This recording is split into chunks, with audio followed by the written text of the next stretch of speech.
Death Prologue. Late in the reign of Queen Victoria, the Skeckleton lay on an elaborately carved and gilded bed in the centre of the ancient laboratory that had become the alchemist's tomb. The 200-year-old bones were still draped in tattered robes that had been fashioned of what had surely been the most costly silks and velvets. Gloves and slippers embroidered with gold and silver thread shrouded the bones of the hands and feet, giving an eerie appearance of flesh and blood. "His tailor must have loved him," Gabriel Jones said. "Just because the client is an alchemist, it doesn't follow that he cannot possess a keen sense of fashion," Caleb Jones remarked. Gabriel glanced at his cousin's clothes and then surveyed his own attire. The trousers and linen shirts they wore were covered in dust and grime, but the garments as well as their boots were handmade and fit to perfection. "A family trait, it seems," Gabriel said. "Death makes for a nice addition to the Jones legend." Caleb agreed. Gabriel moved closer to the bed and raised the lantern higher. In the flaring light he could make out the cryptic alchemical symbols for mercury, silver, and gold that decorated the wide hem of the skeleton's robes. Similar designs were carved into the wooden headboard. A heavy strongbox sat on the floor next to the bed. Death. 2 centuries of rust encrusted the sides of the box, but the lid was covered with a thin sheet of some metal impervious to corrosion.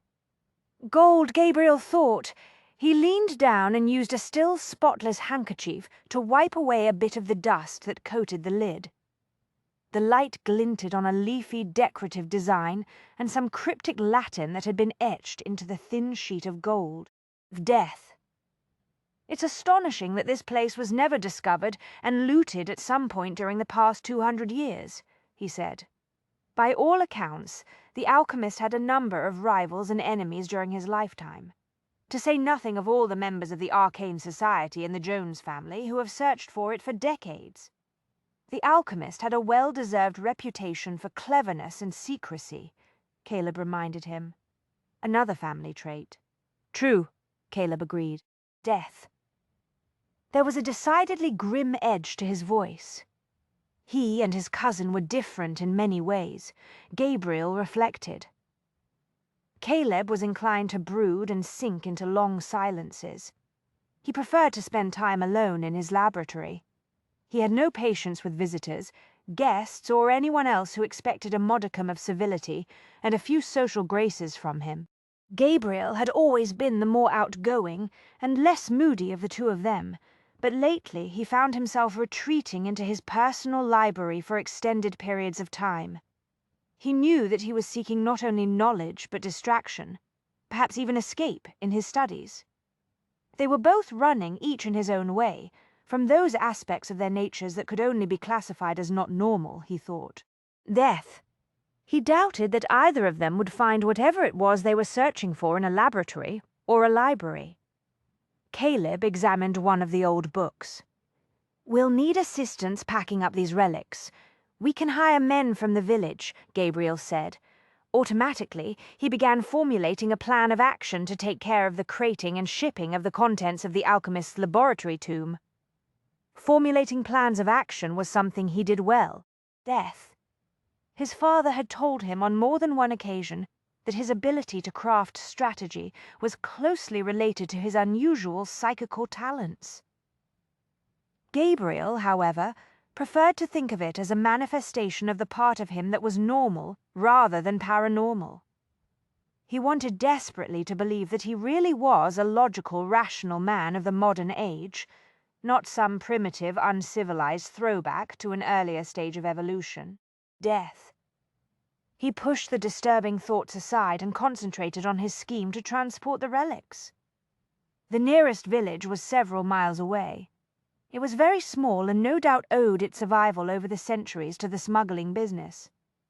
It was a community that knew how to keep its secrets, especially when there was money involved. The arcane society could afford to buy the villagers' silence. Gabriel reflected. Death. The remote location on the coast that the alchemist had chosen for his small fortress of a laboratory was desolate even today. 200 years ago, It would have been even wilder and more isolated, he thought. The laboratory tomb had been concealed underground beneath the remains of an ancient tumble-down castle. When he and Caleb had finally succeeded in opening the door of the laboratory, a short while ago, they had been met with a foul, dead-tasting wind. Death. It had sent them both reeling back, coughing and gasping by mutual agreement. They had decided to wait for the atmosphere inside the chamber to be refreshed by the crisp ocean breeze before entering. Once inside, they had discovered a room furnished in the manner of a scholarly study. Ancient leather-bound volumes, the spines cracked and worn, lined the bookshelf. 2 candlesticks stood at the ready, awaiting tapers and a light. Death. The 200-year-old apparatuses that the alchemist had used to pursue his experiments were neatly set out on a long workbench. The glass beakers were caked with dirt. The metal implements, burner and bellows, were clogged with rust. "If there is anything of great value in here, it will no doubt be in that strongbox," Caleb said. "I don't see a key. Shall we force the lock now, or wait until we get it back to Arcane House?" "We had better find out what we are dealing with," Gabriel said. He crouched beside the heavy chest and examined the iron lock. "If there is a fortune in gems or gold inside this box, it will be necessary to take extra precautions to protect the contents on the journey home. We'll need some tools to pry open that lid." Gabriel looked at the skeleton. An iron object lay partially concealed beneath one gloved hand. "I think I see the key," he said. He reached down and carefully lifted the gloved fingers to remove the key. There was a soft rustling sound. Death. The hand separated from the wrist. He found himself holding a glove filled with bones. "Damn," Caleb muttered. Talk about a chill of dread going down one's spine. Thought that sort of thing only happened in sensation novels. "It's just a skeleton," Gabriel said, putting the glove and its morbid contents down on the old bed. "A 200-year-old one at that. Death. Ah, but it happens to be the skeleton of Sylvester Jones, the alchemist, our ancestor, and the founder of the Arcane Society," Caleb said. "From all accounts, the man was both very cunning and very dangerous. He may not like having his laboratory discovered after all these years." Gabriel lowered himself beside the strongbox again. If he felt that strongly about his privacy, he should not have left clues to the location of this place in that series of letters he wrote before he died. Death. The letters had sat mouldering away in the Society's archives until he had dug them out several months ago and succeeded in deciphering the alchemist's private code. He tried the key in the lock and knew at once it was not going to work. "Too much rust," he announced. "Get the tools." 10 minutes later, working together, they managed to pry open the strongbox. The lid rose reluctantly. Harsh, grinding groans emanated from the hinges. Death. But there were no explosions, flashes of fire, or other unpleasant surprises. Gabriel and Caleb looked down into the box. "So much for the notion of finding a hoard of gold and jewels," Caleb said. "Fortunately, we did not carry out this expedition with the hope of discovering a treasure." Gabriel agreed. The only object inside the strongbox was a small leather-bound notebook. He picked up the book and opened it with great care. Death. "I suspect this will contain the formula that the alchemist hinted at in his papers and letters. He would have considered it vastly more important than gold or jewels." The yellowed pages were filled with the alchemist's precise handwriting, all in cryptic Latin. Caleb leaned forward for a closer look at the seemingly meaningless jumble of letters, numbers, symbols, and words that covered the first page. "It's written in another one of his damned private codes," he said, shaking his head. Death. Gabriel turned one of the pages. "A love of secrecy in codes is a tradition that the members of the Arcane Society have maintained with great enthusiasm for 2 centuries.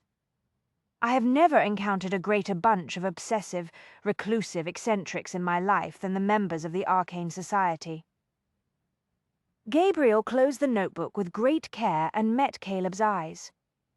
"There are some who would say that you and I are just as eccentric, if not more so, than any of the members of the Society. Death. Eccentric is probably not the right word for us. Caleb's jaw tensed. But I'd just as soon not try to come up with a more appropriate term. Gabriel did not argue. When they were younger, they had revelled in their eccentricities, taking their special sensitivities for granted. But maturity and adulthood had given them a different, far more cautious perspective. Death. Now, to make life even more difficult, Gabriel thought, he found himself dealing with a modern-thinking father who had become an enthusiastic supporter of Mr. Darwin's theories. Hippolyte Jones was determined to see his heir married off as soon as possible. Gabriel had concluded that his sire secretly wished to discover if the unusual sort of paranormal sensitivity his son possessed would prove to be an inheritable trait. Death. Damned if he would allow himself to be coerced into participating in an experiment in evolution, Gabriel thought. When it came to finding a wife, he preferred to do his own hunting. He looked at Caleb. Does it ever concern you that we are members of a society that is populated by secretive, reclusive eccentrics who are obsessed with the arcane and the uncanny? Not our fault, Caleb declared, bending to study one of the old instruments on the workbench. Death. We were merely fulfilling our filial obligations when we allowed ourselves to be inducted. You know as well as I do that both of our fathers would have been outraged if we had refused to join their precious society. Besides, you are in no position to complain. You were the one who talked me into agreeing to go through with the damned ceremony. Gabriel glanced down at the black and gold onyx ring that he wore on his right hand. The stone was embossed with an alchemical symbol for fire, death. I'm well aware of that, he said. Caleb exhaled heavily. I realize that you felt an enormous amount of pressure to join the society, given the circumstances. Yes. Gabriel closed the heavy lid of the box and studied the cryptic words engraved on the gold sheet. I certainly hope this isn't some alchemical curse. He who dares open this strongbox will die a dreadful death by sunrise, or something along those lines. It probably is a curse, or at least a warning of some kind. Caleb shrugged. Death. The old alchemists were notorious for that sort of thing. But you and I are men of the modern age, are we not? We don't believe in that kind of nonsense. The first man died 3 days later. His name was Riggs. He was one of the villagers Gabriel and Caleb had hired to pack up the contents of the alchemist's tomb and see the crates safely aboard the wagons for transport. The body was discovered in an ancient alley near the docks. Riggs had been stabbed twice. Death. The first strike had pierced his chest, the second slashed open his throat. A great deal of blood had pooled and dried on the old stones. He had been killed with his own knife. It lay beside him, the blade darkly stained. I am told that Riggs was a loner who had a penchant for drinking, whoring, and getting into tavern brawls, Caleb said. As far as the locals are concerned, he was bound to come to a bad end sooner or later. Death. The assumption is that he finally got into a fight with an opponent who was either faster or luckier than he was. He looked at Gabriel, waiting, not speaking. Resigned to the inevitable, Gabriel crouched beside the body. Reluctantly, he picked up the knife by its hilt, focused his attention on the murder weapon, and braced for the shock of icy awareness that he knew awaited him. There was still a great deal of energy left on the knife hilt. Death. The murder had been committed only a few hours ago after all. Strong sensations still clung to the blade, enough to ignite a dark thrill deep inside him, all of his senses sharpened. It was as if he were suddenly more alert in some indefinable metaphysical fashion. The disturbing part was the elemental desire to hunt that heated his blood. He released the knife quickly, letting it clatter on the stones, and rose to his feet. Caleb watched him intently. Well, death. Riggs was not killed by a stranger who was in the grip of a sudden rage or panic, Gabriel said. Absently, he made a fist out of the hand he had used to grip the knife. The gesture was automatic, a futile attempt to exorcise the lingering stain of evil and the urge to hunt that it excited in him. Whoever met him in this alley came here with the deliberate intention of killing him. It was all very cold-blooded. A cuckolded husband, or an old enemy, perhaps. Death. That's the most likely explanation, Gabriel agreed. But he could feel the prickles of awareness raising the hair on the back of his neck. This death was no unconnected event. Given Riggs's reputation, the authorities will no doubt come to that conclusion, I think. However, that we should inventory the contents of the crates. Caleb's brows rose. Do you believe that Riggs may have stolen one of the artifacts and attempted to sell it to someone who then murdered him? Perhaps.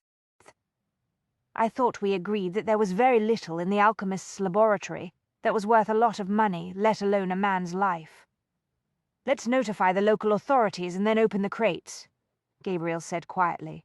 He turned and started swiftly toward the narrow mouth of the alley, wanting to put as much distance between himself and the spore of violence as possible. Death. The desire to hunt was still under control, but he could feel it whispering darkly, urging him to open himself to that other aspect of his nature. The part of him that he feared was anything but modern. I took some time to check each of the relics that had been carefully wrapped and prepared for shipment against the list of artifacts that Gabriel and Caleb had made in the end. Only one item was found to be missing. He took the damned notebook, Caleb said, disgusted. Death. It will not be amusing to explain the loss to either one of our fathers, let alone the council. Gabriel contemplated the empty interior of the strongbox. We made it easy for him because we had already pried the lid open. He didn't have to work very hard to retrieve the notebook.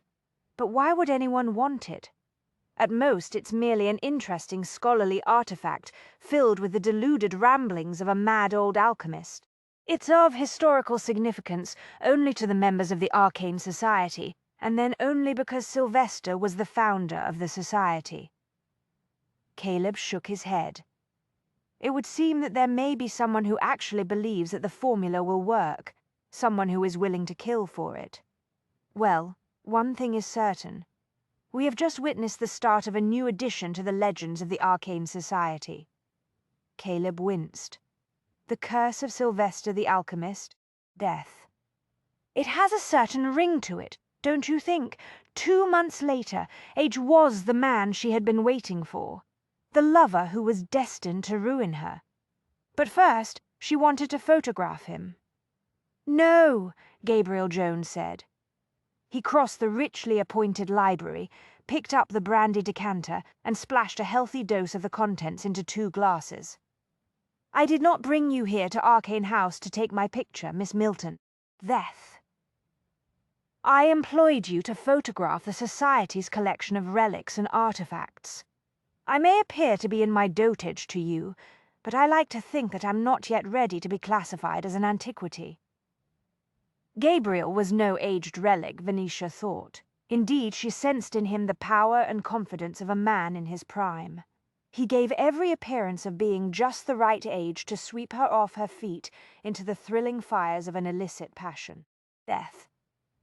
She had waited long enough to find the right man for the task, she thought. By society's standards, she was past the age when a lady could reasonably expect to contract a marriage. The responsibilities thrust upon her a 1.5 years ago, when her parents had been killed in the train wreck, had sealed her fate. Few respectable gentlemen were eager to take to wife a woman in her late 20s who was the sole support of 2 siblings and a maiden aunt. Death. In light of her father's behavior, she had grave misgivings about the institution of marriage, in any event. But she did not want to live the rest of her life, never knowing genuine physical passion. A lady in her situation, Venetia thought, had a right to engineer her own ravishment. The project of seducing Gabriel had been a great challenge because she possessed no practical experience in the business. Death. True, there had been a few minor flirtations here and there over the years, but none had resulted in anything more than some experimental kisses. The truth was, She had never encountered any man who was worth the risk of an illicit affair. Following the death of her parents, the need to avoid a disastrous scandal had become even more imperative. The financial security of her family was entirely dependent upon her career as a photographer. She must not do anything to jeopardize it. Death. But this magical time at Arcane House had been literally dropped into her lap. A gift that she had never expected to receive it had come about in the most mundane way, she reflected. A member of the mysterious Arcane Society had viewed her photographic work in Bath and recommended her to the Society's official governing council. The council, it seemed, had determined to have the contents of their museum recorded in photographs. Death. The lucrative commission had offered her an unprecedented opportunity to live out her most secret romantic fantasies. "I would not charge extra for taking your portrait," she said quickly. "The fee that was paid in advance will cover all expenses, and a good deal more," she thought, trying not to reveal her satisfaction. She was still dazzled by the incredibly handsome sum the Arcane Society had paid into her account at the bank. Death. The unexpected windfall was literally going to change her future, and that of her small family. But she did not think it would be wise to explain that to Gabriel. Image was everything in her profession, as Aunt Beatrice never hesitated to point out. She must give her client the impression that her work was worth every penny of the huge sum that had been paid. Gabriel smiled his cool, mysterious smile and handed her one of the brandies. Death. When his fingers brushed against hers, a little thrill tingled along her nerves. It was not the first time she had felt the sensation. She had never met a man like Gabriel Jones. He had the eyes of an ancient sorcerer. They were filled with dark, unfathomable secrets. The flames that flared on the massive stone hearth cast a wash of golden light across the planes and angles of a face that had been carved by strong, elemental forces. Death. He moved with a dangerous, predatory grace, and he looked incredibly masculine and elegant in his beautifully tailored black and white evening clothes. All in all, she thought, he was quite perfect for what she had in mind. "Cost is not the issue, Miss Milton, as I'm sure you're well aware," he said. Embarrassed, she took a quick swallow of brandy and prayed that the shadowy lighting would conceal her blush. Of course, cost was not the problem, she thought. Chagrined. Death. Judging by the furnishings that surrounded her, the Arcane Society was evidently sustained by a comfortable fortune. She had arrived at the crumbling heap of stone named Arcane House 6 days ago, conveyed in a modern, well-sprung private carriage that Gabriel had dispatched to meet her at the train station in the village. The massively built coachman had been a dour sort who had spoken very little after confirming her identity. Death. He had hoisted the trunks that contained her clothes as well as her dry plates, tripod, and developing chemicals as easily as though they contained nothing but feathers. She had insisted on carrying her camera herself. The journey from the station had taken nearly 2 hours, night had fallen, and Venetia had been uneasily aware of the fact that she was being driven deeper and deeper into a remote, seemingly uninhabited landscape. Death. By the time the taciturn coachman had drawn up in front of an old mansion that had been built upon the ruins of an even more ancient abbey, it was all she could do to conceal the jittery sensations that coursed through her. She had even begun to wonder if she had made a great mistake by agreeing to take the exorbitantly lucrative commission. All of the arrangements had been conducted by post. Her younger sister, Amelia, who worked as her assistant, had planned to accompany her. Death. But at the last minute, Amelia had contracted a bad cold. Aunt Beatrice had been anxious about Venetia going off on her own to complete the commission, but in the end, financial necessity had won out. Once the grand sum of money had been deposited into the bank, Venetia had never once considered declining the project. The isolated location of Arcane House had generated more than a few doubts, but her first encounter with Gabriel Jones had quelled all of her private concerns. Death. When she had been ushered into his presence by the near-silent housekeeper that first evening, She had been nearly overwhelmed by a rush of astonishing awareness. The sensation was so acute it had aroused and excited all of her senses, including the very special kind of vision that she kept secret from everyone except the members of her own family. That was when the inspiration for her grand plan of seduction had struck. This was the right man, the right place and the right time. Death. After she left Arcane House, she was highly unlikely to ever again encounter Gabriel Jones, even if by some chance they did happen to cross each other's path in the future. She sensed he would be gentleman enough to keep her secrets. She suspected that he had a few of his own. Her family, clients, and neighbours in Bath would never know what took place here, she thought. While she was at Arcane House, she was free from society's strictures in a way that she never would be again. Death. Until today, she had dared to hope that, in spite of her lack of practical experience, the seduction of Gabriel Jones was going well. She knew from the occasional glimpses of heat that she surprised in his eyes, and the exciting aura of energy that enveloped them when they were in the same room, that he was attracted to her. In the past few days they had sat down to long, intimate dinners and stimulating, wide-ranging conversations by the fire. Death. They had breakfasted together in the mornings, served by the taciturn housekeeper, and discussed the day's photography plans at length. Gabriel seemed to enjoy her company as much as she did his. There was just one problem. This was her 6th night here at Arcane House, and thus far Gabriel had made no attempt to even take her into his arms, let alone carry her upstairs to one of the bedrooms. Death. True, there had been many small, fleeting, incredibly exciting little intimacies. His warm, powerful hand on her elbow when he guided her into a room, a casual, seemingly unintended touch, a sensual smile that promised more than it delivered. All extremely tantalizing, to be sure, but not what one would call definitive indications that he desired her enough to make mad, passionate love to her. She was starting to worry that she had fumbled the business. Death. In a few more days she would depart Arcane House forever.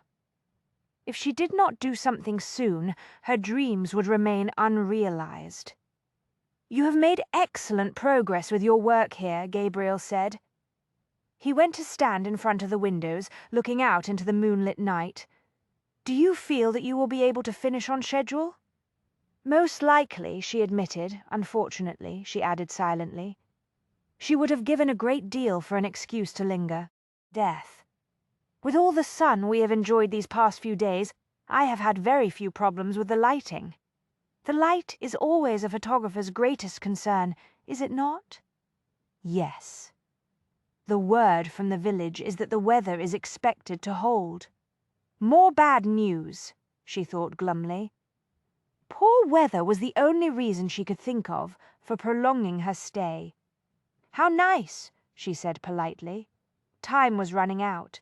A sense of desperation gripped her. Death. Gabriel might feel some desire for her, but he appeared to be too much of a gentleman to act on it. Her plans for at least one night of illicit passion appeared to be evaporating before her very eyes. She had to act. Recklessly, she tossed back the last of the brandy. It burned all the way down, but the fire gave her the courage she needed to rise to her feet. She set the glass aside with such determination that it made a decided clink when it hit the table.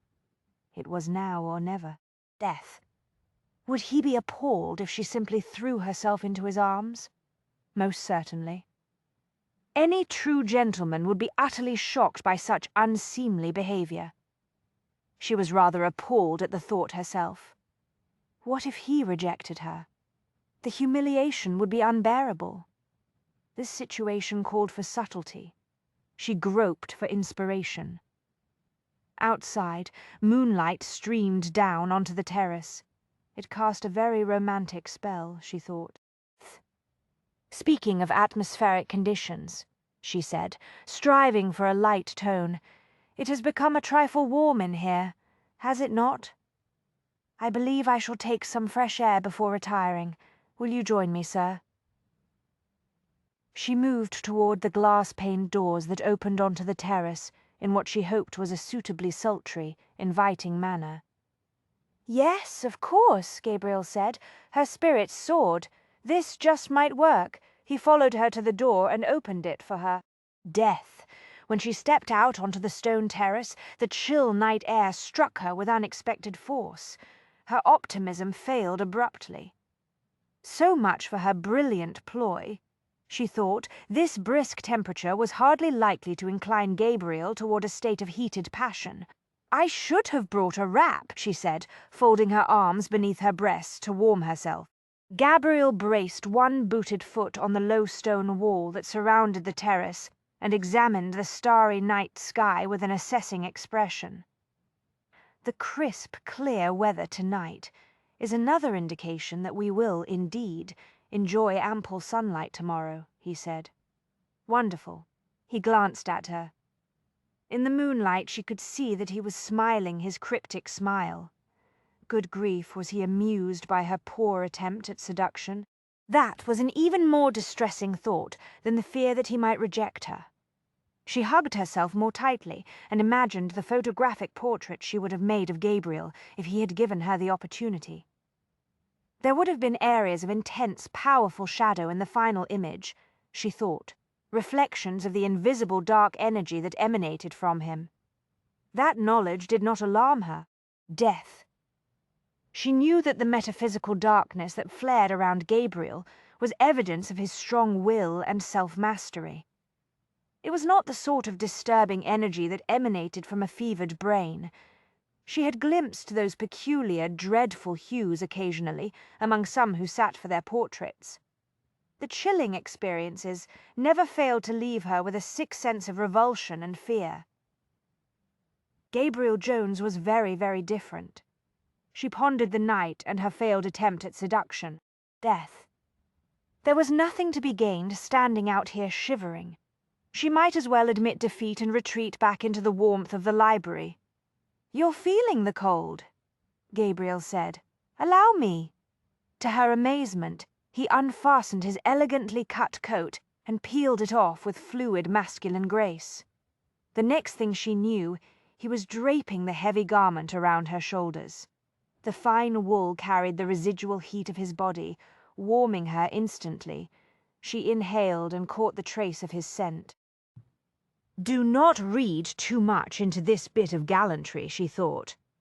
He was merely playing the gentleman. Nevertheless, the intimacy of the situation was incredibly exhilarating. She wanted to cling to the coat and never let go. "I must tell you that I have found this photography commission quite interesting," she said, huddling deeper into his coat. "From both an artistic and an educational point of view.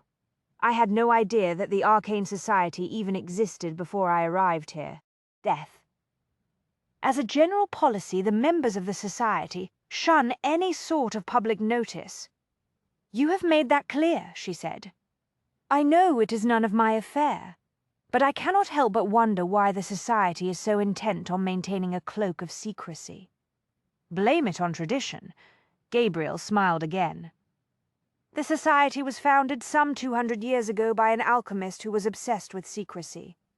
Throughout the years, the members have maintained the same attitude." "Yes, but this is the modern age. Death. No one takes alchemy seriously these days. Even in the late 1600s, it was considered to be one of the dark arts, not a genuine science. Science has always been dark at its edges, Miss Milton. The border between the known and the unknown is extremely murky, to say the least. Today, those who explore those obscure fringes call what they do psychical or metaphysical research. But in truth, they are merely modern-day alchemists sailing under a new flag." "The Arcane Society is engaged in psychical research?" she asked, startled. For a moment she thought he might not answer the question. But then he inclined his head once. "That is correct," he said. Venetia frowned. "Forgive me, but in that case the obsession with secrecy seems very odd indeed. After all, psychical research is a perfectly respectable field of study these days. Why, they say that in London one can attend a séance any night of the week." "The death." And there are a vast number of learned journals dealing with psychical investigations published each month. The members of the Arcane Society view the majority of those who claim to possess psychical powers as frauds, charlatans, and tricksters. I see. Arcane Society investigators and researchers take their work very seriously, Gabriel added. They do not wish to be associated with impostors and deceivers. Death. It was clear from the tone of his voice that he held similar strong views, she thought. This was certainly not the time to announce that she could see auras. She tugged the edges of his coat more snugly around herself and retreated into the safety and privacy of her own secrets. The last thing she wanted to do was leave her fantasy lover with the impression that she was a charlatan or a fraud. Nevertheless, she could not bring herself to drop the subject without some small protest. Death. Personally, she said, I prefer to keep an open mind. I certainly do not believe that all who claim to possess paranormal senses are liars and frauds. He turned his head to look at her. You misunderstand me, Miss Milton. The members of the Society are more than willing to allow for the possibility that some individuals do possess paranormal senses and abilities. That possibility is the reason the Arcane Society is still in existence. Death. If the Society's focus is psychical in nature, why has it acquired the rather strange artifacts in the museum here at Arcane House? The antiquities in the collection are all believed to have some metaphysical importance, either real or imaginary. He shrugged. I think it is safe to say that in the majority of instances the latter is the case. Either way, each relic has research and historical significance as far as the Society is concerned. Death. I must tell you that I found many of the artifacts exceedingly unpleasant, even disturbing in some manner. Did you indeed, Miss Milton? He asked very softly. My apologies, sir, she said hastily. I did not mean to offend your taste, or that of the other members of the Society. He was amused. Never fear, Miss Milton. I am not so easily offended. As it happens, you are a very perceptive woman. Death. The artifacts here at Arcane House were not collected with a view toward preserving the elegant or the artistic. Each was brought here for purposes of scientific study. Why did the Society decide to have the collection photographed? There are many members throughout Britain and in other parts of the world who wish to examine the relics but are unable to make the journey to Arcane House. Death. The master of the Society decreed that a photographer be employed to record the relics so that those who cannot view them in person will be able to study the pictures.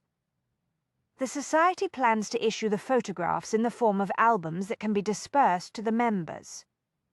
That is the intent. Yes, he said. But the Society does not want the pictures made available to curiosity seekers and the general public. That is why, by the terms of our agreement, I will take possession of the negatives. Death. That way the number of prints produced can be strictly controlled. You do understand that our arrangement is most unusual. Until this commission, it has been my practice to retain possession of every negative that I create. I appreciate your reluctance to alter your customary mode of business. His brows rose slightly. But I believe the Society did make it worth your while in this instance. She blushed. Yes. He shifted slightly in the shadows, taking his foot down off the low wall. Death. It was the most casual of motions, but it somehow closed the space between them, heightening the sense of intimacy in a way that made her pulse race. He reached out with one hand and lightly gripped the lapel of the coat she wore. I am pleased that you are satisfied with our financial arrangements. She went very still, startlingly aware of his strong fingers, so tantalizingly close to her throat. This was definitely not a casual sort of touch, she thought. Death. I hope you will be equally satisfied with my work, she said. I have seen enough in the past few days to know that you are an excellent photographer, Miss Milton. The pictures you created are remarkably clear and detailed in every respect. She swallowed hard, striving to project a woman-of-the-world image. You did say that you wanted to be able to see every inscription and line of engraving on every artifact. detail and clarity are critical. Death. He gripped both lapels of the coat and drew her closer. She did not even attempt to resist. This was what she had been yearning for these past few days and nights. She reminded herself. She was not about to lose her nerve at this juncture. "I have found my work here quite stimulating," she whispered, staring at his mouth. "Did you?" "Oh, yes." She could hardly breathe now. He tugged her a little closer. "Would it be presumptuous of me to conclude that you find me somewhat interesting too?" "Death?" he asked. "Or have I misread the situation between us?" Excitement shot through her, brighter than the glare of the magnesium ribbons she occasionally used to light her subjects. Her mouth went dry. "I find you quite riveting, Mr. Jones." She leaned closer, parting her lips a little, inviting him to kiss her. He responded at last, his mouth closed on hers, slow and searching. Death. She heard herself make a soft, urgent little sound, and then, greatly emboldened, she put her arms around his neck, clinging as though for dear life. The warm coat slid off her shoulders, but she paid no attention. She no longer needed the garment. Gabriel was holding her tightly against him. The heat of his body and the invisible energy of his aura enveloped her. The kiss was beyond her wildest dreams and fantasies. Death. There was much about Gabriel that remained an enigma. But she knew at last that his desire for her was very real. Her seduction plan was a blazing success. "I think," Gabriel said against her throat, "that it is time to go back inside." He picked her up in his arms as though she were weightless and carried her back through the open door into the inviting warmth of the fire-lit library. Hay set her down on her feet in front of the fire. Death. Holding her mouth captive with his own, he went to work unfastening the hooks at the front of the stiff bodice of her gown. She shivered again in spite of the warmth of the flames on the hearth, and was suddenly very glad that she numbered herself among the many women who considered corsets unhealthful as well as uncomfortable. It would have been awkward indeed to stand here while Gabriel unlaced her, she thought. Death. Oddly disoriented and a little unsteady.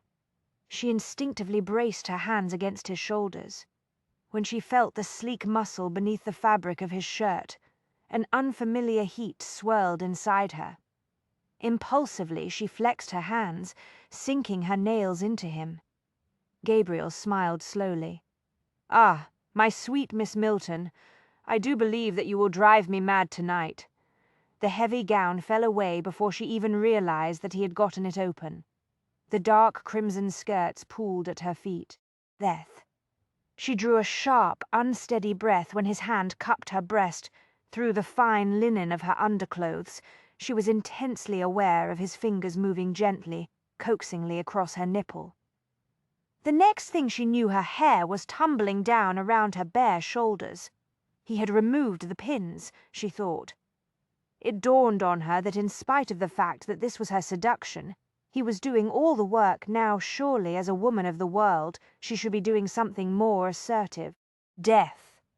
She caught one end of his bow tie and yanked hard, a little too hard. Gabriel gave a husky laugh. "Do you mean to strangle me before we have concluded this business, Miss Milton?" "I'm sorry," she whispered, horrified. "Allow me." He deftly unknotted the tie. It dangled briefly from his fingers, and then, to her astonishment, he draped it lightly around her throat. In the firelight, his eyes darkened with an emotion she knew was desire. Death. In a matter of a few more moments, the length of black silk was all that she wore. She closed her eyes against the realization that she was nude in front of her dream lover. "You are very beautiful," he said against her throat. She knew that was somewhat short of the truth, but she suddenly felt quite lovely. Such was the power of his voice and the atmosphere of the room. "So are you," she blurted, enthralled. He laughed softly, picked her up and settled her on the velvet cushions of the sofa. Death. Dazed from the waves of excitement and sensation pulsing through her, She closed her eyes. The end of the sofa gave beneath his weight. She heard one of his boots hit the floor, and then the other. He rose from the sofa. She opened her eyes in time to watch him strip off his shirt. In the golden light of the fire she could see that he was sleekly, powerfully made. He stepped out of his trousers and tossed them aside. When he turned back to her, she froze at the sight of his aroused body. Death. He too went still. "What is it?" he asked. "Nothing," she managed. She could hardly tell him that this was the first time she had ever seen an adult man naked and erect. A woman of the world would be familiar with a sight like this, she reminded herself. "Do you find the sight of me displeasing?" he asked, still not moving. She drew a deep, steadying breath and gave him a tremulous smile. "I find the sight of you very stimulating," she whispered. Stimulating. Death. He sounded as though he did not know what to make of that. Then he smiled his mysterious smile. "I believe you use that term to describe your work here at Arcane House. Does that mean that you would like to set up your camera before we proceed, Mr. Jones?" He came to her in a low roar of masculine laughter, lowering himself down on top of her. He slid one muscled thigh between her legs. He breathed hot, seductive, shockingly wicked words against the bare skin of her breast. Death. She responded impulsively, not with words because she could no longer speak, but with her body. She twisted and arched beneath his weight, clutching at him. Very soon he ceased talking to her. His breathing became harsher. She could feel his muscles tightening beneath her hands. The dark thrills flashing through her were so intense that she could not even spare a second to be shocked anew when he reached down between them and caressed her sex. She needed him to touch her like that. Death. In fact, she needed more. Much more? "Yes," she whispered. "Please, yes. Anything," he got out hoarsely. "Anything you want, you have only to ask." He stroked her until she pleaded with him for a release she could not describe, until she was clenched with need. When he slipped a finger inside her, the sense of urgency became unbearable. She realized that a similar sensation was riding him, too. He groaned, as though he ached somewhere deep inside. Death. He was no longer touching her with the exquisite tenderness of a gentlemanly lover. Instead, he was fighting her for the embrace, tormenting her, challenging her. She fought back, glorying in the sensual battle. "You were made for me," he said suddenly, as though the words had been ripped from him. "You are mine." It was a statement, not an endearment, a declaration of indisputable fact. He caught her face between his hands. "Say it! Say that you are mine! I am yours!" "For tonight," she added silently. She raked her nails across his back. Energy swirled around them. Her aura. She thought in some distant part of her mind, somehow it had infused with his to create an invisible metaphysical storm that engulfed them both.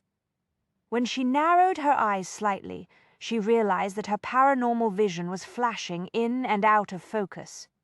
Light and shadow reversed and reversed again. Gabriel used one hand to fit himself to her. Death. He probed once, and then he drove deep with a single, relentless thrust. Pain snapped through her, shattering the sensual trance. Gabriel froze, every muscle rock solid. "Sweet hell," he muttered. He raised his head and looked down at her with eyes that were as dangerous as his dark aura. "Why didn't you tell me?"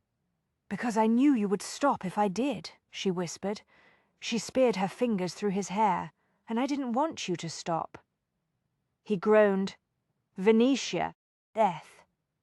But the energy they had generated between them was rising once more. Gabriel lowered his mouth to hers in a kiss that had all the hallmarks of a stamp of possession as well as passion. When he freed her, she drew in an unsteady breath, wriggling a little in an effort to adjust to the intimate invasion. "Don't," Gabriel said. Move." He sounded as though he were having trouble breathing. She smiled a little, put her arms around his neck and pulled him more tightly to her. "Death. You do realize you will pay for this," he said. "I certainly hope so." He started to withdraw very slowly. "No." She tightened herself around him, trying to hold him deep inside. "I'm not going anywhere," he said. The words were both a promise and a delicious threat. He drove back into her, filling her, stretching her to the limit. She wanted this desperately, but she could not take any more of it, she thought. Death. Without warning, the great tension inside her was released in compelling waves, a pleasure so intense that it bordered on pain. With an exultant roar, Gabriel surged into her one last time. His climax caused the psychical fire to leap with such potent force that she was amazed it did not set the whole of Arcane House ablaze. She felt Gabriel steer. A long time later, he sat up slowly, his hand resting on her breast. He studied her for a long time in the firelight before he bent his head, kissed her lightly, and got to his feet. He picked up her underclothes and handed them to her. Then he reached for his trousers. "I think," he said, "that you owe me an explanation." She crushed the fine linen of her chemise between her fingers. "You are annoyed because I did not tell you that I had never done this sort of thing before." He looked thoughtful, almost amused. Annoyed is not the right word. "Death. I'm delighted to know that you have not done this sort of thing before with any other man. But you should have made that clear at the outset." She struggled into the chemise.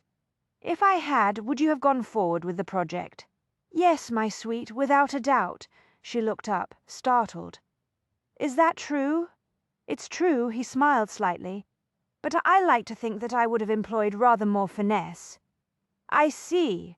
He watched her face in the firelight. "Does that shock you?" "I'm not sure." Death. "Yes, I think it does. Why did you believe me to be such a proper gentleman then?" "Well, yes," she admitted. "And I believed you to be a lady with some experience of the world. It seems that we were both under some minor misconceptions." "Minor misconceptions," she repeated coolly. "Not that they matter now." He fastened his trousers. "Tell me, what made you decide to seduce me? So much for her powers of subtlety." She was embarrassed that she had been so obvious. Death. "Given my age and circumstances, it has become clear that I am unlikely to ever marry," she said. "Frankly, sir, I saw no reason on earth why I should feel obliged to deny myself a taste of passion for the rest of my life. If I were a man, no one would expect me to remain celibate forever." "You are correct, of course. When it comes to certain things, society sets down a different set of rules for men than it does for women. Nevertheless, there are rules," she sighed. "Death. One flaunts them at one's peril. I have certain responsibilities to my family. I must be careful to avoid any scandal that could ruin my photography career. It is our only source of income. But when you arrived at Arcane House, it occurred to you that the situation offered an opportunity to conduct a grand experiment with illicit passion. Is that it?" Yes. She had her dress on now. She busied herself with the hooks. "You did not appear to object, sir." Death. "In fact, you seemed quite willing to go along with my experiment." "I was indeed quite willing." "Well, there you have it." Relieved that her logic had proven sound, she managed a smile. "There is no need for either of us to be concerned about what happened here tonight. We will soon go our separate ways. When I return home to Bath, it will be as though it was all a dream. I don't know about you," Gabriel said, suddenly quite grim, "but I think I need some fresh air." Death. No offence, sir, but are men always this moody after making love? I happen to possess rather delicate sensibilities. He took her hand and led her back out onto the terrace. The evening coat that he had given her to wear earlier lay in a crumpled heap on the stone. He picked it up and draped it once more around her shoulders. "Now," he said, gripping the lapels to hold her where he wanted her. Death. "About this theory of yours that what happened here tonight will soon be nothing more than a dream. What of it?" "I have news for you, my sweet. The situation between us is somewhat more complicated than you believe it to be." "I don't understand," she whispered. "Trust me, I am all too well aware of that. But I do not think that tonight is the right moment for a full explanation. Tomorrow will be soon enough." He bent his head to kiss her again. Death. But this time she could not abandon herself to the embrace. Uncertainty was clawing at her. Perhaps she had made a terrible mistake after all. Gabriel's temper seemed uncertain, even volatile. All in all, he was behaving in an extremely odd manner for a man who had just been engaged in an act of passion. Then again, what did she know of how men acted after such events? His mouth covered hers. She opened her eyes, braced her hands on his shoulders, and pushed hard. Death. It was like trying to shove aside a mountain. Gabriel did not move, but he did raise his head. "Will you deny me a good-night kiss?" he asked. She did not answer him. She wanted to view his aura first. It might give her some clue to his true emotions. For a second or two, her vision wavered between normal and paranormal. Light and shadow reversed. The night took on the aspect of a photographic negative. Gabriel's aura became visible, but so did someone else's. Death. Startled, she looked out into the dark woods beyond the garden. "What is it?" Gabriel asked quietly. She realized that he had immediately understood that something was wrong. "There is someone out there in the woods," she said. "One of the servants," he suggested, turning to look. No, there were very few servants at Arcane House. Over the past few days, her curiosity about the place had prompted her to view all of their auras. Whoever was out there in the thick trees was a stranger to her. Death. A second aura appeared, trailing swiftly behind the first. There was no point trying to describe what she saw to Gabriel. Let him think that her vision was especially keen. That was, in a sense, the truth. "There are two of them," she said softly. "They are keeping to the shadows. I think they are making for the conservatory door." "Yes," he said. "I can see them." She glanced at him, astonished. Death.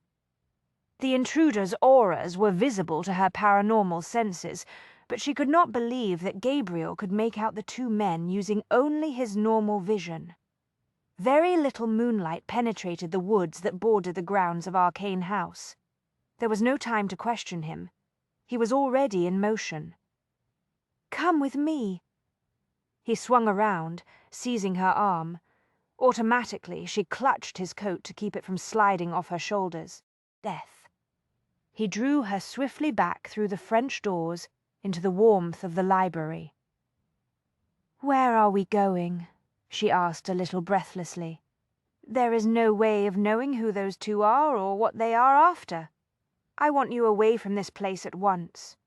My things. Forget them. There is no time to pack. My camera," she said, trying to dig in her heels. "I cannot leave it behind. You can buy another with the money you were paid for this commission." Death. That was true, but she did not like the thought of leaving her precious equipment behind, let alone her clothes. The gowns she had brought with her to Arcane House were her best. "Mr. Jones, what is going on here? Surely you are overreacting. If you alert the servants, they will be able to make certain that those housebreakers do not get inside. I doubt very much that those two are ordinary garden variety thieves." Gabriel paused beside the desk and gripped the velvet bell pull. Death. He gave it 3 short, sharp tugs. "That will alert the servants. They have their instructions for this sort of emergency." He opened the bottom drawer of the desk and reached inside. When he straightened, Venetia saw that he held a pistol in his hand. "Follow me," he ordered. "I will see you safely out of here, and then I will deal with the intruders." 100 questions leaped to mind, but there was no ignoring the unequivocal air of command. Death. Whatever was going on here, Gabriel obviously believed that it amounted to more than a common house burglary. She grabbed fistfuls of her heavy skirts and hurried after him. She assumed that they would make for the door that opened onto the long central hall. But to her amazement, Gabriel went to a classical statue of a Greek god that stood near a bookcase and moved one of the stone arms. The muffled groan of heavy hinges emanated from somewhere inside the wall. Death.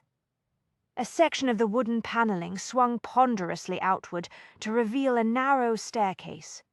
She could see only the first few steps. The rest plunged downward into darkness. Gabriel hoisted a lantern that had been left at the top of the staircase and struck a light. The yellow glare of the lamp spilled into the pool of midnight below the steps. He waited until she had stepped gingerly onto the top step before pulling the wall closed behind them. Death. "Have a care," Gabriel said, starting down into the depths. These steps are very old. They date back to the most ancient portion of the abbey. Where do they lead? To a concealed tunnel that once served the abbey as an escape route in the event of attack, he said. What makes you think that those two intruders are more than ordinary ruffians? Very few people outside the members of the society are even aware that Arcane House exists, let alone its precise location. Death. You will recall that you were driven here at night in a closed carriage. Could you find your way back again? No, she admitted. When visitors are brought to Arcane House, they always arrive in a similar manner. Yet those two villains obviously know where they are going and what they are about. Therefore I must assume that they are more than simple burglars who happen to stumble upon a likely-looking household to rob. I take your point. Gabriel reached the bottom of the steps. Death. Venetia barely avoided stumbling into him. The flaring lantern light illuminated a stone-walled corridor. The smell of damp earth and decayed vegetation was heavy. There was an unpleasant rustling and skittering at the edges of the shadows. The light gleamed briefly on small, malevolent eyes. Rats, Venetia thought. Just the added touch needed to complete the scene of Gothic horror. She raised her skirts a little higher, so that she could see precisely where she was putting her feet. Death. This way, Gabriel ordered. She followed him along the low, vaulted tunnel, running to keep up with him. Gabriel had to keep his head low to avoid a nasty encounter with the unyielding stone. A fresh wave of unease washed across her senses. The passageway seemed to constrict around her. She fought the panic, forcing herself to concentrate on following Gabriel. "Are you all right?" he asked. "It is very close in here," she said tightly. "Not much farther," he promised. She could not answer. Death. She was too busy managing her skirts and the shifting weight of the small bustle that threatened to unbalance her. The tunnel twisted and turned several times. Just when she was sure that she would start screaming mindlessly, the corridor dead-ended in a solid wall of stone. "Dear heaven," she whispered, slamming to a stop. "I had better warn you that I do not think I can make a return trip through that dreadful tunnel." "There is no need to go back," Gabriel said. Death. "We have arrived at our destination." He reached out and grasped a heavy iron lever embedded in the stone. When he pulled it down, a section of the wall slid aside, cool night air flowed into the passageway. Venetia breathed deeply, shivering with relief. Gabriel stepped through the opening, gun in hand. "Willard," he called softly. "Here, sir." A bulky figure loomed in the shadows. Venetia recognized the coachman who had collected her from the train station and driven her to Arcane House. Death.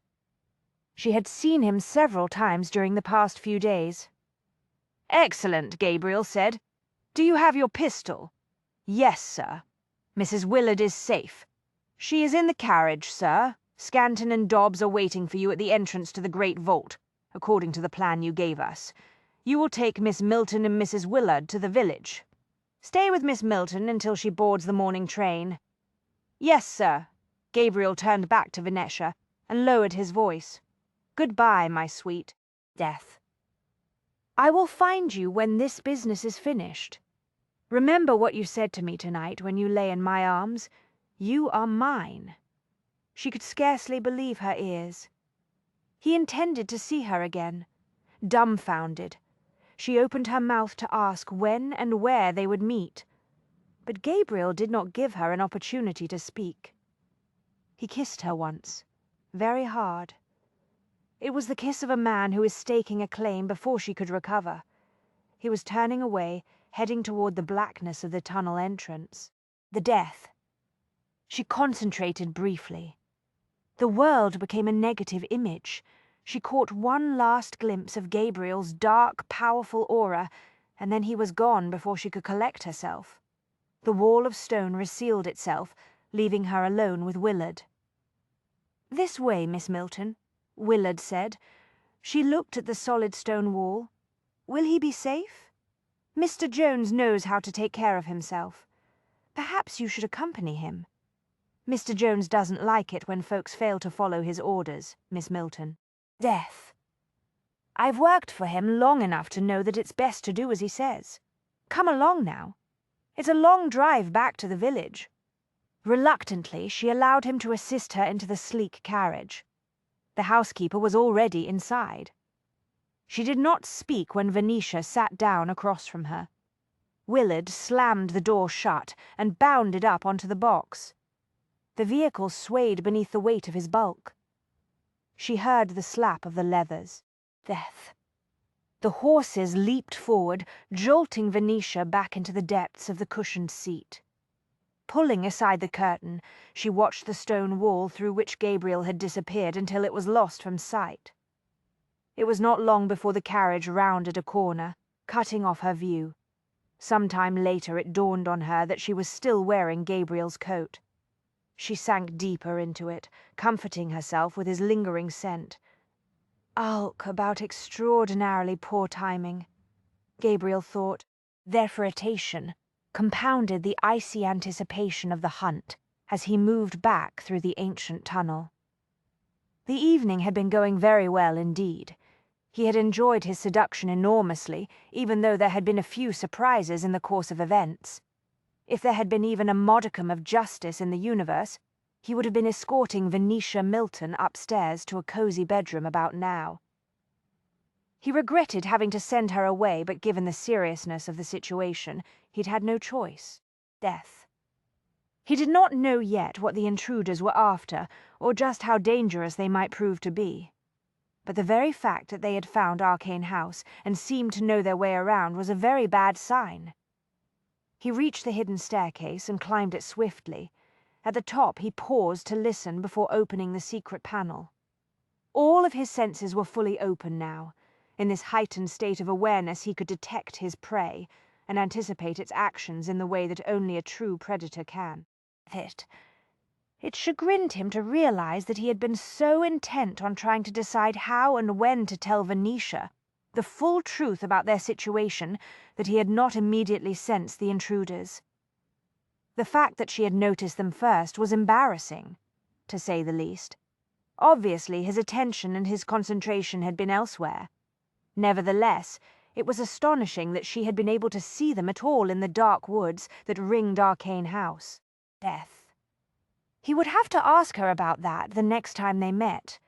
The psychical side of his nature would no doubt prove quite useful in dealing with whatever was about to happen here tonight. But it was an unpleasant reality that he could not make use of his paranormal senses without succumbing to the chilling fever of the hunt. It was already upon him, igniting his blood. His father was convinced that psychical senses represented a new, more advanced development in humans. Death. But Gabriel secretly wondered if in his case the reverse might be true. Perhaps he was in reality some sort of throwback. When he was in this state, his deepest fear was that beneath his expensive clothes and the gloss of a fine education and drawing-room manners, he was actually something quite the opposite of a truly modern man. He wondered if in fact he was exhibiting traits and characteristics that could only be described as primeval if Mr. Darwin's theories were correct. What did that make him? He wondered. There were two reasons he had wanted Venetia safely away from this place tonight. The first was to ensure her safety as well as that of the only other woman on the premises, Mrs. Willard. But the second reason was to prevent Venetia from seeing him while the fever was upon him. It was not the sort of thing that would make a good impression on one's future wife. Bath, 1 week later. Mr. Jones is dead. Death. Venetia stared, horrified, at the small notice in the newspaper. She felt as though she had been turned inside out. Impossible. It can't be true. Her aunt, Beatrice Sawyer, her 16-year-old sister, Amelia, and her 9-year-old brother, Edward, all looked up from their breakfasts. It was just a small item, buried next to the shipping news. Venetia realized that she had almost missed it entirely. Shaken. She read it again, this time out loud for the benefit of the others at the table. Death. Fatal fire and accident in the north. The body of a man named Gabriel Jones was discovered following a devastating fire in a mansion known locally as the Abbey. The tragic events occurred on the 16th of the month. Mr. Jones was found dead amid a collection of ancient relics, evidently having been killed when one of the heavy artifacts toppled over and struck him on the head. It is believed that at the time of his death, the victim was attempting to save the antiquities from the fire that swept through the premises. Many of the objects were destroyed in the blaze. The body was identified by the housekeeper and her husband. The pair told the authorities that Mr. Jones had taken up residence at the Abbey shortly before the dreadful fire that took his life. Neither servant knew much about their employer. Death. Both stated that he was exceedingly secretive and eccentric in his ways. Stunned, Venetia lowered the paper and looked at her companions. The 16th was the night I left Arcane House. It isn't possible. He said that we would meet again. He said there were things we needed to discuss. Indeed. Amelia was clearly intrigued. Her pretty face brightened with curiosity. What was it he wished to talk to you about? Venetia brought herself back to the moment with an act of will. I don't know. Death. Beatrice frowned at her through her spectacles. Are you all right, dear? No, Venetia said. I am in a state of shock. Get a hold of yourself, dear, Beatrice said. Her round face crinkled with concern and a hint of reproof. True, it is a bit of a jolt to lose a wealthy, exclusive client. But you were only acquainted with the gentleman for a few days, and he did pay in advance. Venetia folded the paper with great care. Her fingers were shaking. Death. Thank you, Aunt Beatrice, she said quietly. As always, you do have a way of putting matters into perspective. Beatrice had come to live with Venetia's family upon her retirement as a governess, and had immediately devoted herself to an endless series of artistic endeavours. She had been in the household when Venetia, Amelia, and Edward had gotten word of the terrible train wreck that had taken the lives of their parents. Death. Beatrice's presence had steadied them all through the tragedy and the financial disaster that followed. You never said that you developed some strong feelings for Mr. Jones, Amelia exclaimed, eyes widening. You were only in his company for a few days, not quite a week. You assured us that he had been a complete gentleman. Venetia elected not to respond to that. From what you have told us, Beatrice said, those two servants mentioned in the newspaper account were correct. Mr. Jones appears to have been secretive to the point of eccentricity. I would not employ the term eccentric to refer to him, Venetia said. Edward looked interested at that. What term would you use? Extraordinary. Intriguing.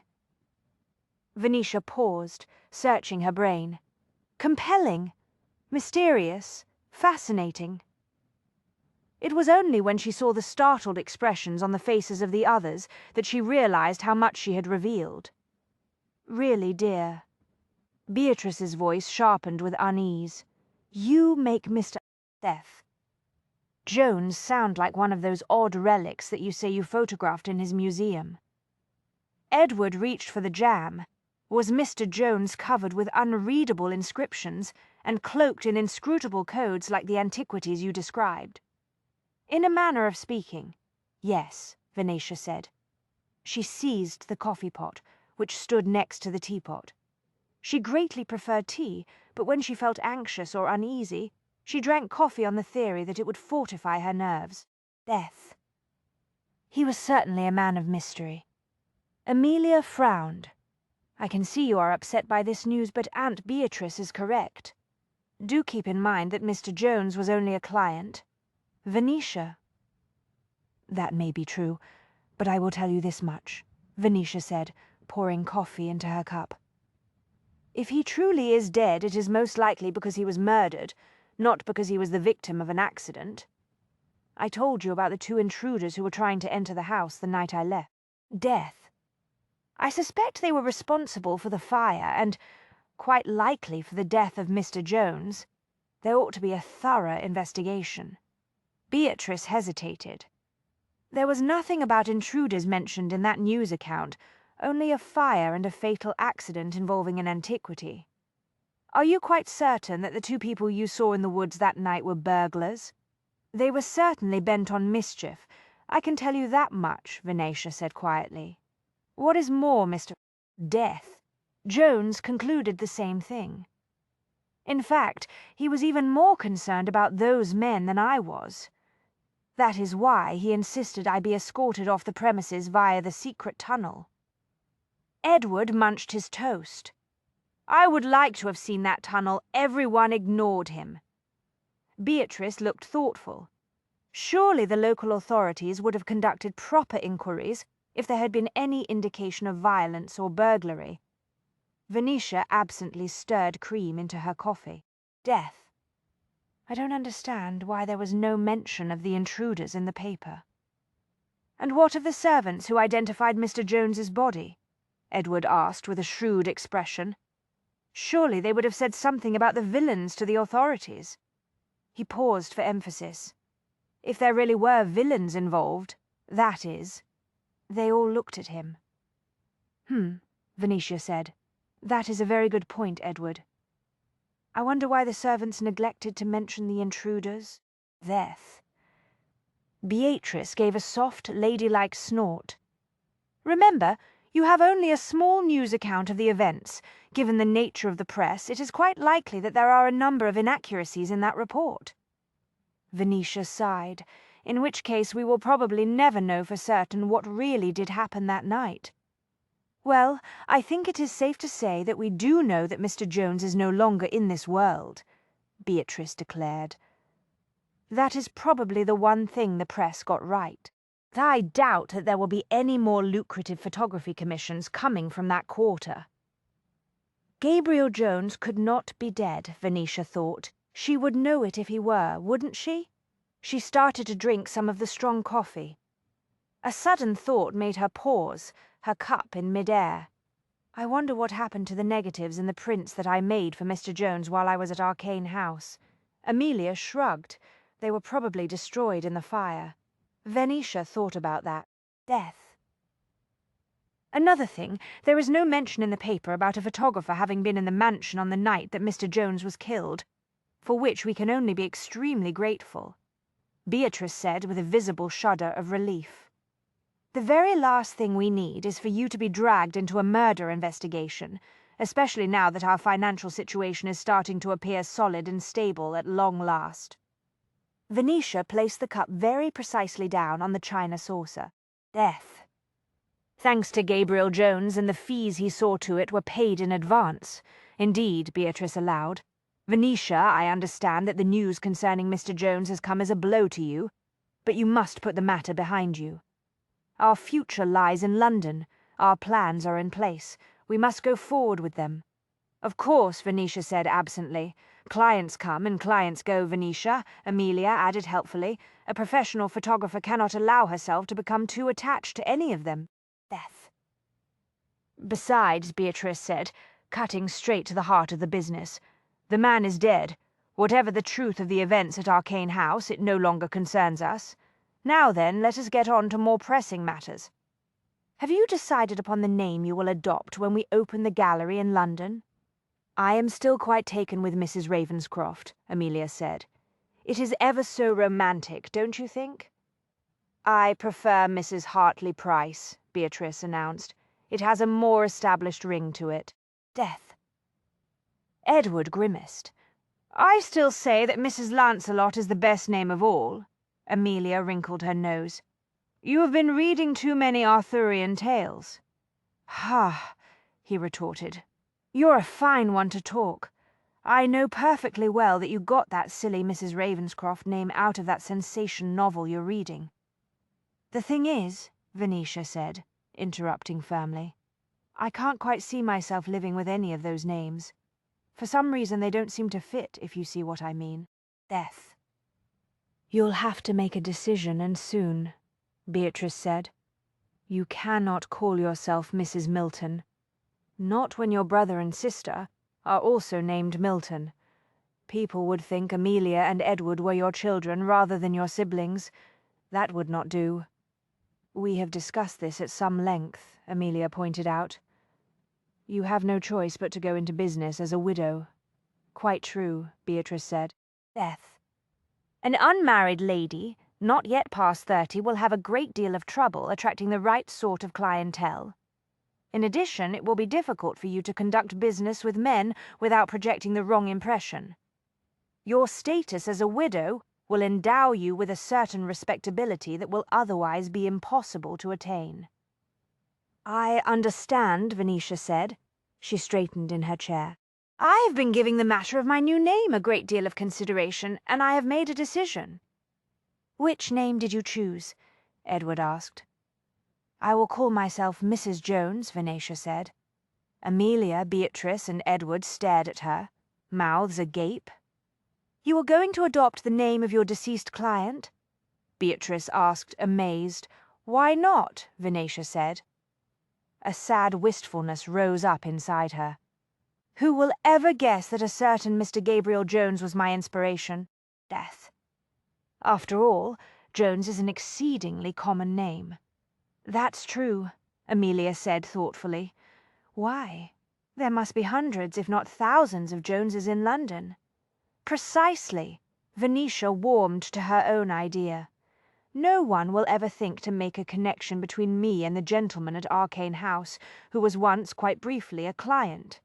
In fact, to make quite certain of that, we shall invent an exciting little story to explain why our Mr. Jones is no longer among the living. Death. We shall see to it that he expired in some distant foreign clime. I suppose it is rather fitting, in a way, Beatrice mused. After all, had it not been for Gabriel Jones and those enormous fees that were paid in advance, we would not now be plotting our new financial venture. Venetia felt the dampness gathering behind her eyes. She blinked hard several times, but the burning sensation returned. You must excuse me, she said brusquely. Death. She got to her feet and started around the table toward the door. I just remembered that I want to place an order for a new supply of dry plates. She could feel the worried eyes of her family upon her, but no one tried to stop her. She hurried upstairs to the tiny bedroom of the rented cottage and let herself inside. She closed the door behind her and looked at the wardrobe on the far side of the room. Death. Slowly she crossed the space, opened the wardrobe door and took out the gentleman's evening coat she had stored inside. She folded the coat over one arm and smoothed the expensive fabric in a way she had done many times since the flight from Arcane House. She carried the coat to the bed, lay down, and let the tears fall. Time later. Her emotions drained to the point where she no longer felt much of anything. She got up and dried her eyes. Enough was enough. Death. She could not afford useless sentiments and romantic daydreams. She was the sole support of her family. Their futures depended entirely on her ability to forge a career as a photographer in London. She could not allow herself to be distracted from the daring plans she and the others had made. Success would require a great deal of hard work, cleverness and attention to detail. Aunt Beatrice was right, she thought, picking up the tear-stained coat. Death. There was no reason to become overly sentimental about a dead client. She had known Gabriel for only a few days after all, made love with him only once. He was a midnight fantasy, nothing more. She put the coat back into the wardrobe and closed the door. 3 months later, I didn't pretend to comprehend how it has come about, Gabriel said, but I appear to have acquired a wife. The devil, you say? Death. Caleb crossed the library in a few long, impatient strides and came to a halt on the other side of the desk. Is this your idea of a joke, cousin? I think you know me well enough to realize that I do not make jokes when it comes to the subject of my future wife. Gabriel had been leaning forward, both hands braced on the desktop, to read the article. He straightened and reversed the newspaper so that Caleb could see the small notice. Caleb picked up the paper and read the item aloud. The photographic exhibition held in Nocton Street. On Thursday evening, a large crowd filled the new photographic exhibition halls in Nocton Street. The pictures displayed were widely held by those present to be among the finest and most striking examples of the photographer's art.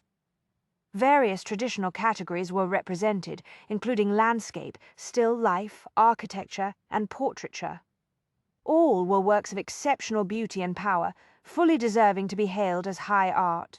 But in this reviewer's opinion, the pictures that most riveted the eye were the 4 photographs listed in the catalogue as being the first in a series titled Dreams. Although exhibited in the architecture category, the photographs are remarkable in that they combine portraiture, architecture, and a metaphysical quality that can only be described as dreamlike. One of the pictures took first prize, and deservedly so, Mrs. Death. Jones, the photographer responsible for the winning picture, was to be seen in the crowd.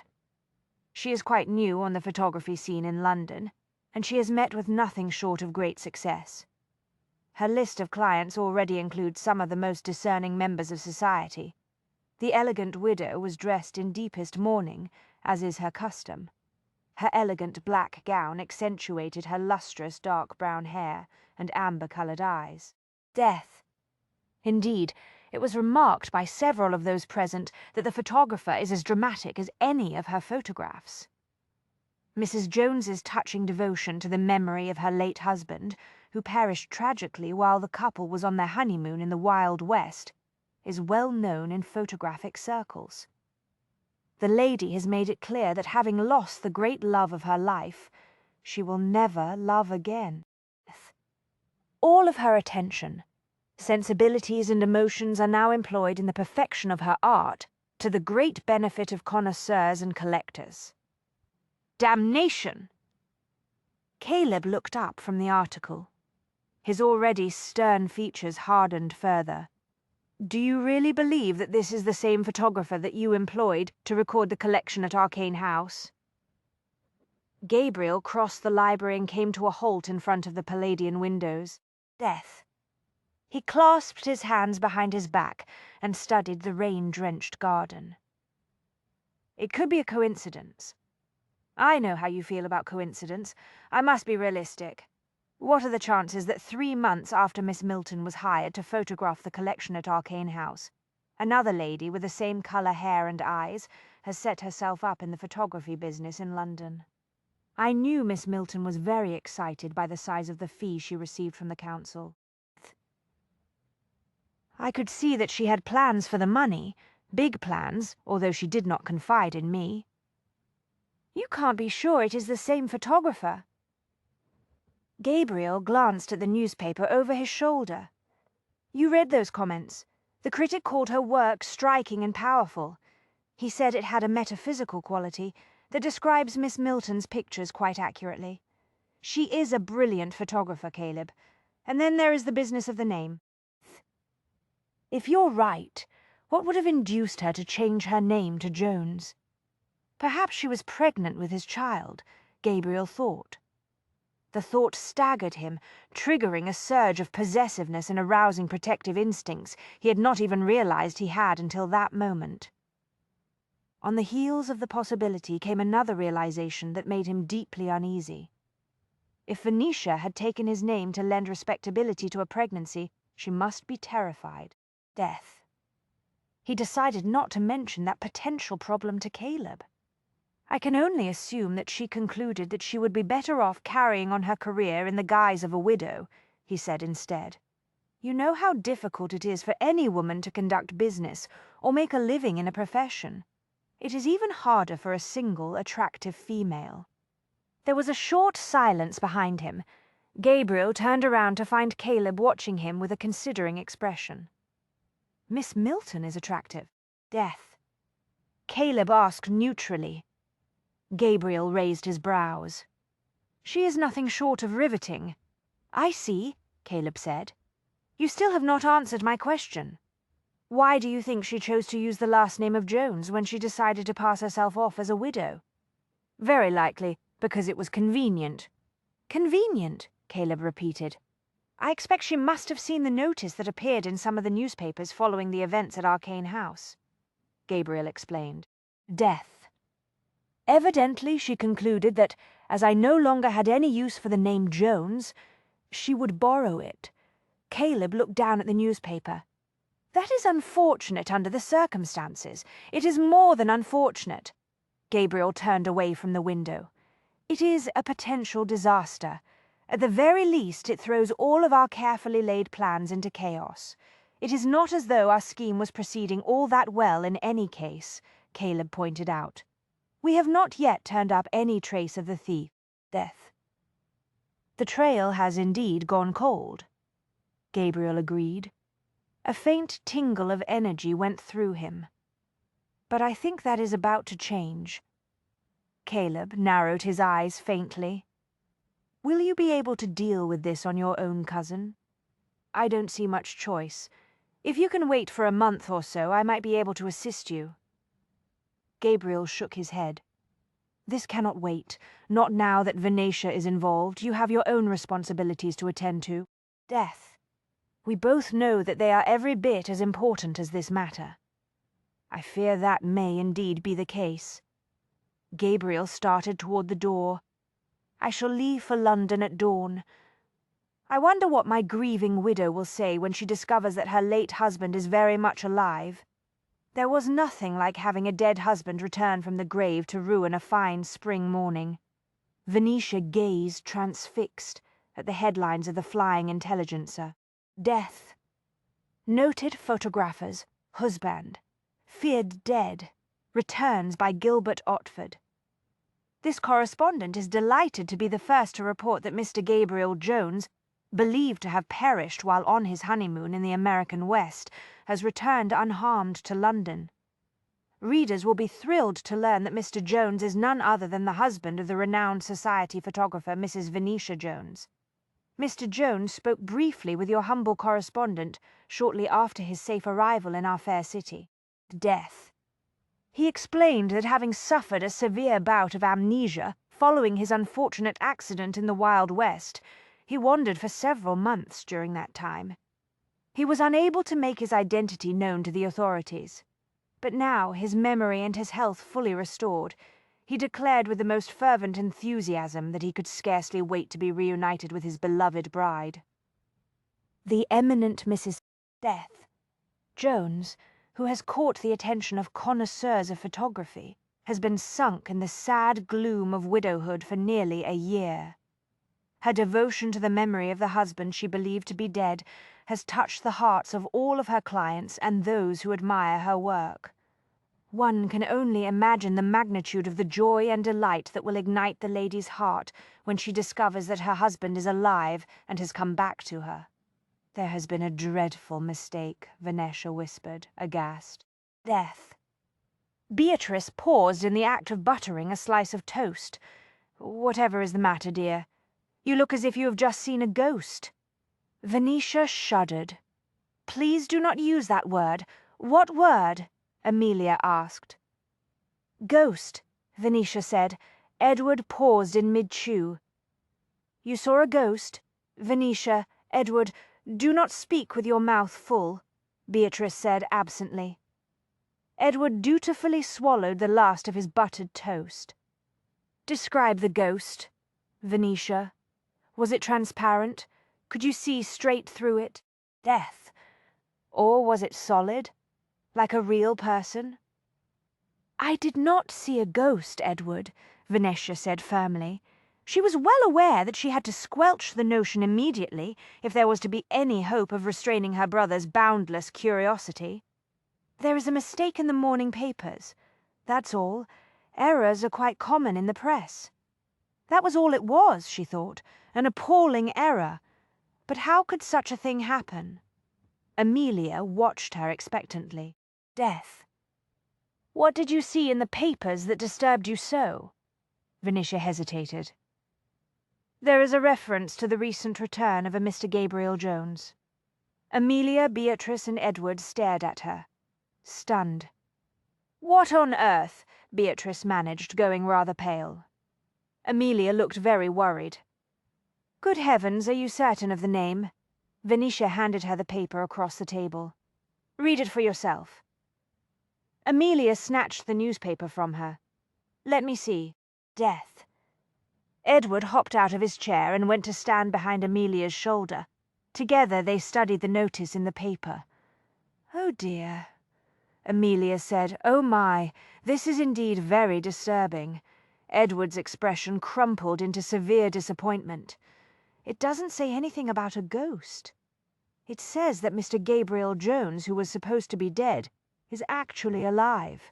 That's not the same thing as being a ghost at all." "No." Venetia reached for the coffee pot. "It's not. Death." "Unfortunately," she added under her breath, "a situation involving a ghost would have been a good deal easier to handle." "It is very odd, is it not?" Edward continued thoughtfully. "It says that this Mr. Jones died in the Wild West. That is just like the story that we invented for our Mr. Jones." "Very odd indeed," Venetia said, gripping the coffee pot. Beatrice reached for the paper. "Let me see that, please." Amelia handed it to her without a word. Venetia watched her aunt read the dreadful little announcement of a living, breathing, fervently enthusiastic Gabriel Jones having recently returned to London. "Good heavens," Beatrice said when she finished. She handed the paper back to Venetia. Evidently unable to come up with any additional comment, she repeated herself. "Good heavens, it must be a mistake," Amelia said forcefully. "Or perhaps some bizarre coincidence." "It may be a mistake," Venetia allowed. But it is certainly no coincidence. All of society knows how I became a widow. Do you think that by some astonishing chance it is the real Mr. Jones?" Beatrice asked uneasily. They all looked at her. Venetia's sense of gathering dread intensified. If it is the real Mr. Jones, Beatrice observed, he will likely be quite annoyed to discover that you are posing as his widow. She paused, frowning. "Have a care with the coffee, dear. Death." Venetia looked down and saw that she had just overfilled her cup. Coffee had spilled over the rim and splashed into the saucer. Gingerly she set the pot aside. "Only think of the scandal that will ensue if it gets out that you have been pretending to be the widow of a gentleman who was never your real husband," Amelia said. "It will be worse than it was when we discovered the truth about Papa. At least we were able to keep that a secret. Death. But this situation will create a terrible sensation in the newspapers if it gets out." "The business will be ruined," Beatrice said in sepulchral tones. "We shall be plunged back into poverty. Venetia, you and Amelia will be forced to become governesses." "Stop!" Venetia held up a hand, palm out. "Do not go any further in such speculation, whoever this man is. He cannot be the real Mr. Jones." "Why not?" Edward asked with predictable logic. "Perhaps the notice in the newspaper saying that Mr. Death Jones was killed trying to save a relic in a house fire was wrong. The initial shock was fading. Venetia found that she could once again think clearly. The reason I'm certain that it cannot be the real Mr. Jones," she said, "is because in the time that I spent with him at Arcane House, I learned that he was a very reclusive gentleman, for heaven's sake. He even belonged to a society whose members are obsessed with secrecy. What do his eccentricities have to do with this? Death." Beatrice asked blankly. Venetia sat back in her chair, satisfied with her own reasoning. Trust me when I tell you that having a casual chat with a member of the press, especially a reporter from a gossipy rag such as the Flying Intelligencer, is the very last thing the real Mr. Jones would do. Indeed, the gentleman I met at Arcane House would go out of his way to avoid such a meeting. Why, he refused to even let me photograph him. Amelia pursed her lips. Death. If that is the case, then we must assume that someone else has chosen to pose as our Mr. Jones. The question is why? Beatrice frowned. Perhaps one of your competitors has concocted this tale, thinking it will create an embarrassing sensation that will hurt the business. Amelia nodded quickly. We all know that your success has not set well with every member of London's photographic community. Death. It is a very competitive profession, and there are those who would not hesitate to reduce the competition. Such as that very unpleasant little man named Burton, for example, Beatrice said grimly. Yes, Venetia said. Beatrice peered over the rims of her spectacles. Do you know now that I think upon it, I would not put it past Harold Burton to plant an outrageous tale in the press simply to start up gossip about you. Aunt Beatrice is right, Amelia said. Mr. Burton is a dreadful creature. Death. Every time I think of those pictures that he left on our doorstep, I want to strangle him. So do I, Edward declared fiercely. We do not know for certain that Mr. Burton was the person who left those photographs, Venetia said, although I must admit one of them certainly bears his stamp. He is a very good photographer after all, and he does have a rather unique style. Odious little man, Beatrice muttered. Yes, Venetia said. Death. But somehow I do not see him engaging in a scheme of this nature. What do you believe is going on? Beatrice asked. Venetia drummed her fingers lightly on the table. It occurs to me that whoever has decided to pose as Mr. Gabriel Jones may have blackmail in mind. Blackmail? Beatrice stared at her in horror. What on earth will we do? Amelia asked. What is blackmail? Edward asked, searching each of their faces in turn. Does it refer to a letter written on black paper? Death. It has nothing to do with paper and ink, Beatrice said briskly.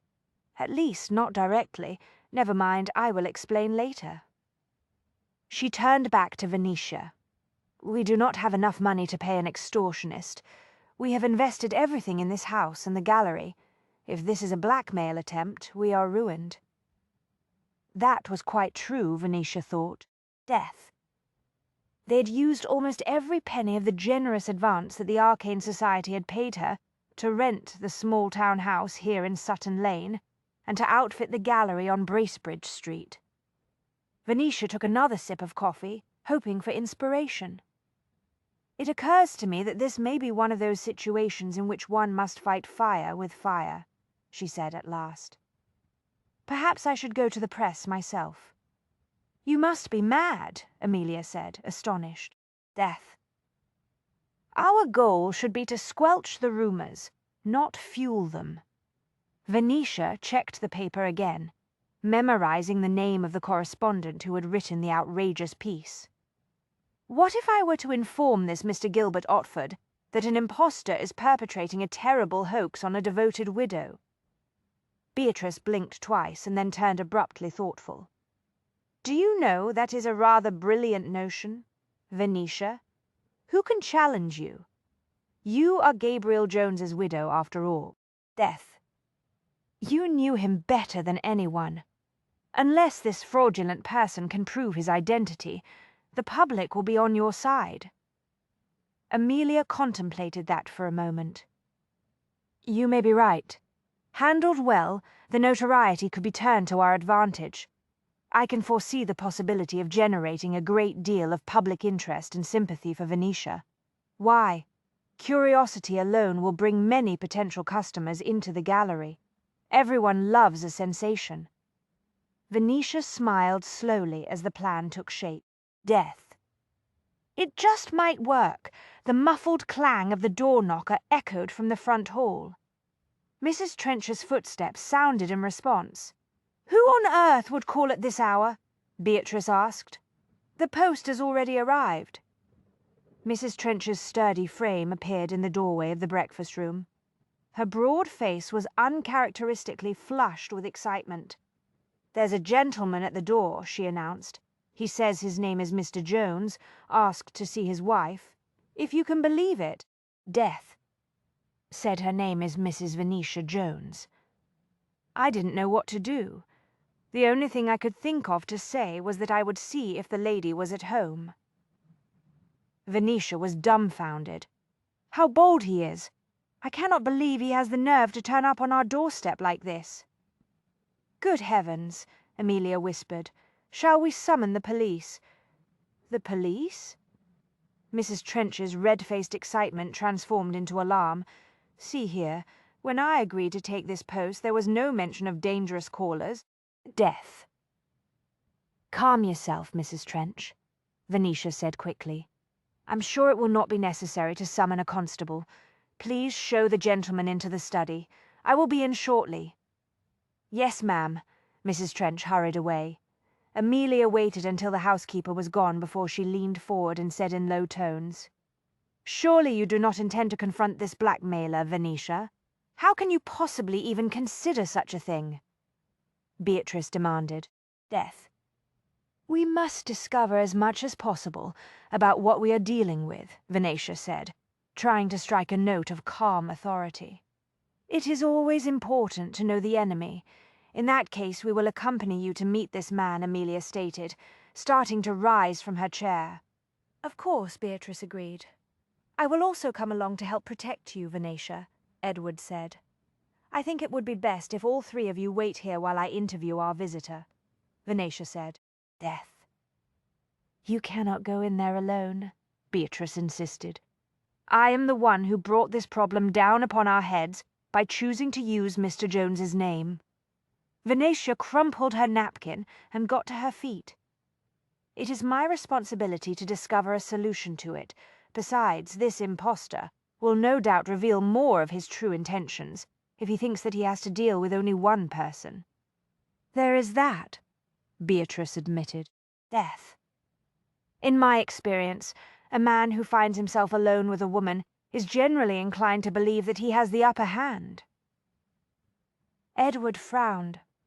"Why is that, Aunt Beatrice?" "I have no idea, dear," Beatrice said absently. "I suppose it is because they are often somewhat larger in size. Very few appear to understand that it is intelligence, not muscle, that matters most." "The thing is," Amelia said anxiously, "this particular man may present a threat to your person, Venetia. Death. And in that sort of situation, size does indeed matter." "I don't think he will try to harm me," Venetia said. She shook out the black skirts of her gown. "Whoever he is, and regardless of his plans, he is highly unlikely to murder me in this house." "What makes you so certain of that?" Edward asked curiously. "Well, for one thing, there would be no profit in such an act." Venetia made a face. "One can hardly collect blackmail from a dead woman."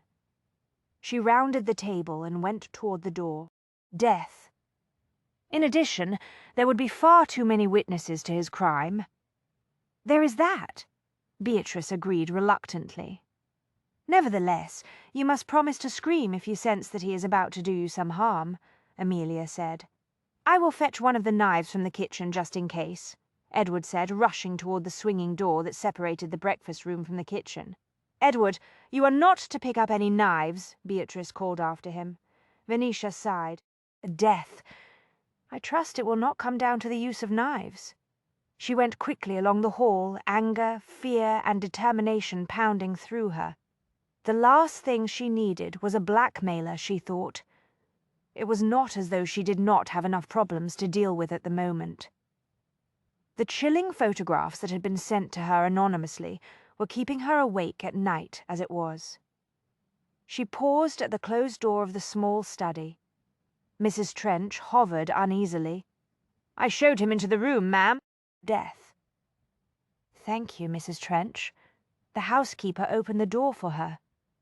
Venetia drew a deep breath, focused her mind and the part of her that allowed her to see beyond the normal range of human vision, and swept into the study.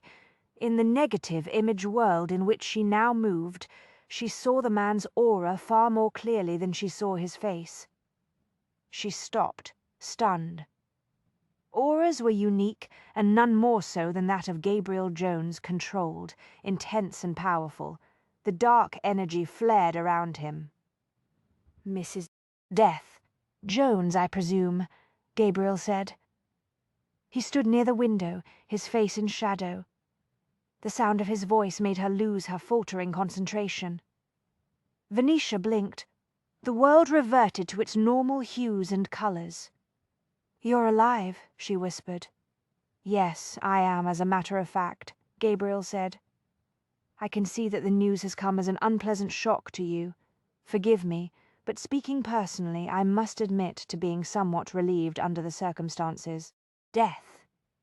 Everything in her was urging her to throw herself into his arms, to touch him and inhale his scent, to revel in the glorious knowledge that he really was alive. But she was paralyzed by the enormity of the disaster that loomed. She swallowed hard. The notice in the press contained some factual errors. "Never believe everything you read in the papers, Mrs. Jones. Dear heaven." Pulling herself together with an effort of will, she managed to reach the desk. She sat down hard in the chair. She could not take her eyes off him. He was alive. "I must tell you, sir, that I am delighted to learn that you are in good health." "Thank you." He remained where he was, silhouetted against the window. "Forgive me, madam, but I feel that under the circumstances I must ask if you are well." She blinked. "Yes, of course. I too am quite fit. Thank you." "I see," was that disappointment she heard in his voice. "Did you expect to find me unwell?" she asked, baffled. Death. "I was concerned that there might have been some repercussions from our earlier association," he said gravely. Belatedly it dawned on her that he had wondered if she was pregnant. She turned very warm and then quite cold. "I suppose you are wondering why I borrowed your surname," she mumbled. "I can certainly understand why you decided to set up in business as a widow. It was a shrewd decision, given society's attitudes toward unmarried females." Death. "But yes, I will admit to some curiosity concerning precisely why you chose to use my last name. Was it simply a matter of convenience?" "No. Was it because you concluded that Jones was such a common name no one would notice the connection?" "Not entirely." She gripped a pen very tightly in her right hand. "Actually, I made the choice for sentimental reasons." His dark brows rose. "Indeed. But I thought you just implied that there was no need to conceal anything of a personal nature." Death. "It was your decision to employ me to photograph the collection at Arcane House. The generous fee that I received for that project allowed us to open our gallery here in London. I thought that taking your name would be a fitting tribute, as it were. A tribute. A very private, very personal tribute," she emphasized. "No one outside the family knows about it." "I see. I can't recall that anyone has ever before seen fit to honor me for merely having seen to it that a bill was paid in advance." Death. His low, dark, resonant voice sent a chill of awareness through her. He did not sound amused. She put the pen down on the blotter, sat forward and folded her hands. "Mr. Jones, please believe me when I tell you that I sincerely regret this entire situation. I am very much aware that I had absolutely no right to appropriate your surname." Appropriate is an interesting word under the circumstances. Death. "However," she said, ploughing on, "I must point out that the problem that appears to have arisen here would never have occurred in the first place if you had refrained from giving a somewhat detailed interview to that correspondent from the Flying Intelligencer. Otford, may I ask why you spoke with him? If you had kept quiet, we could have passed this off with no one being the wiser." There are a number of Joneses in the world. No one would have made a connection between the two of us. Death. Unfortunately, I fear we cannot depend upon that assumption. Don't be ridiculous. She unclasped her hands and spread them wide. If you had not spoken to the press, no one would have paid the least attention to a coincidence in names. Unfortunately, you saw fit to declare to that reporter that you were looking forward with fervent enthusiasm to being reunited with your wife, the photographer. He nodded. Yes, I believe I did say something to that effect. No offence, sir, but I must ask you why, in the name of all that is sane and reasonable, you did such a feather-brained, mutton-headed, doltish thing. Really, what were you thinking? He studied her for a moment. Then he crossed the room to stand directly in front of her, looming over the desk in a most unsettling manner. I was thinking, Mrs. Jones, that you have greatly complicated my life, and in the process quite possibly put yourself in mortal danger. That is what I was thinking. Death. She sat back very quickly. I don't understand. Is it the word complicated or the word danger that defeats you? Her cheeks burned. I fully comprehend the meaning of the word complicated, especially given the context. Excellent. We are making some progress. She frowned. What is this about my being in danger? That aspect of the matter is also complicated. She flattened her shaking hands on the blotter. Perhaps you would be so good as to explain yourself, sir. He exhaled heavily, turned and walked back toward the window. I will try, although it will take some time. I suggest you go straight to the heart of the matter. He stopped and looked out into the tiny garden. Do you recall the night you departed Arcane House via the secret tunnel? I'm hardly likely to forget the incident. A thought struck her. Which reminds me, since you are obviously alive, who was the man whose body was found in the museum? Death. The one the housekeeper and coachman identified as Gabriel Jones. He was one of the intruders you spotted moving through the woods that night. I regret to say the other one got away, although he did not succeed in making off with the relic that he and his companion had planned to steal. The artifact was heavy, you see. It would have required 2 men to carry it. The notice in the newspaper mentioned that there was an accident in the museum, she ventured. Death. Something to do with a heavy stone artifact falling on the unfortunate victim, as I recall. I believe that was the way the death was reported. Yes, I don't understand. Why did the Willards identify the dead intruder as you? The staff at Arcane House is very well trained, Gabriel said expressionlessly, and very well paid. The servants had lied, she thought. Another icy shiver trickled down her spine. She felt as though she were wading into very deep, very dark waters. Death. She did not really want to know any more about the secrets of the Arcane Society. But in her experience, blissful ignorance of a potential problem had a variety of unpleasant consequences. Can I assume that there was no fire, and that no artifacts were destroyed either, she asked. There was no blaze, and the relics are all in excellent condition, although many have been moved into the great vault for safekeeping. Death.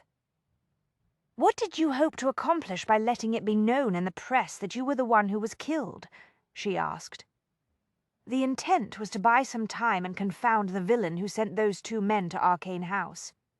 It is an ancient strategy. I would have thought that going after villains was a job for the police. He turned his head and gave her his cryptic smile. Death. Surely you learned enough about the eccentricities of the Arcane Society to realize that the very last thing the members would wish to do is involve the police in the Society's affairs. Tracking down the villain is my task. Why would the Society select you to perform such an investigation for them? She demanded suspiciously. His mouth twisted in a humorless smile. You could say that I inherited the problem. I don't understand. Believe me, Mrs. Jones, I am very aware of that fact. Death.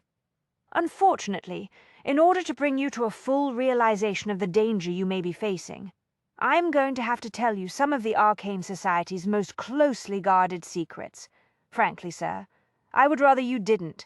Neither of us has any choice. Not now that you have elected to call yourself Mrs. Jones." He studied her with his sorcerer's eyes. "We are man and wife after all. There should be no secrets between us." She felt as if the breath had been knocked out of her lungs. Death. It took her a few seconds to collect herself and find her voice. "This is not an appropriate moment in which to indulge your obviously warped sense of humor, sir.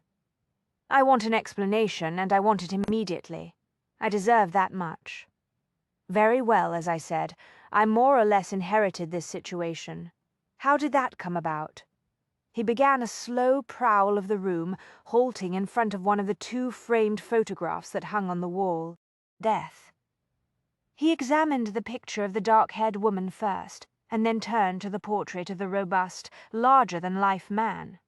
"Your father?" Gabriel asked. "Yes. He and my mother died a year and a half ago in a train accident. I took both pictures shortly before they were killed. My condolences. Thank you."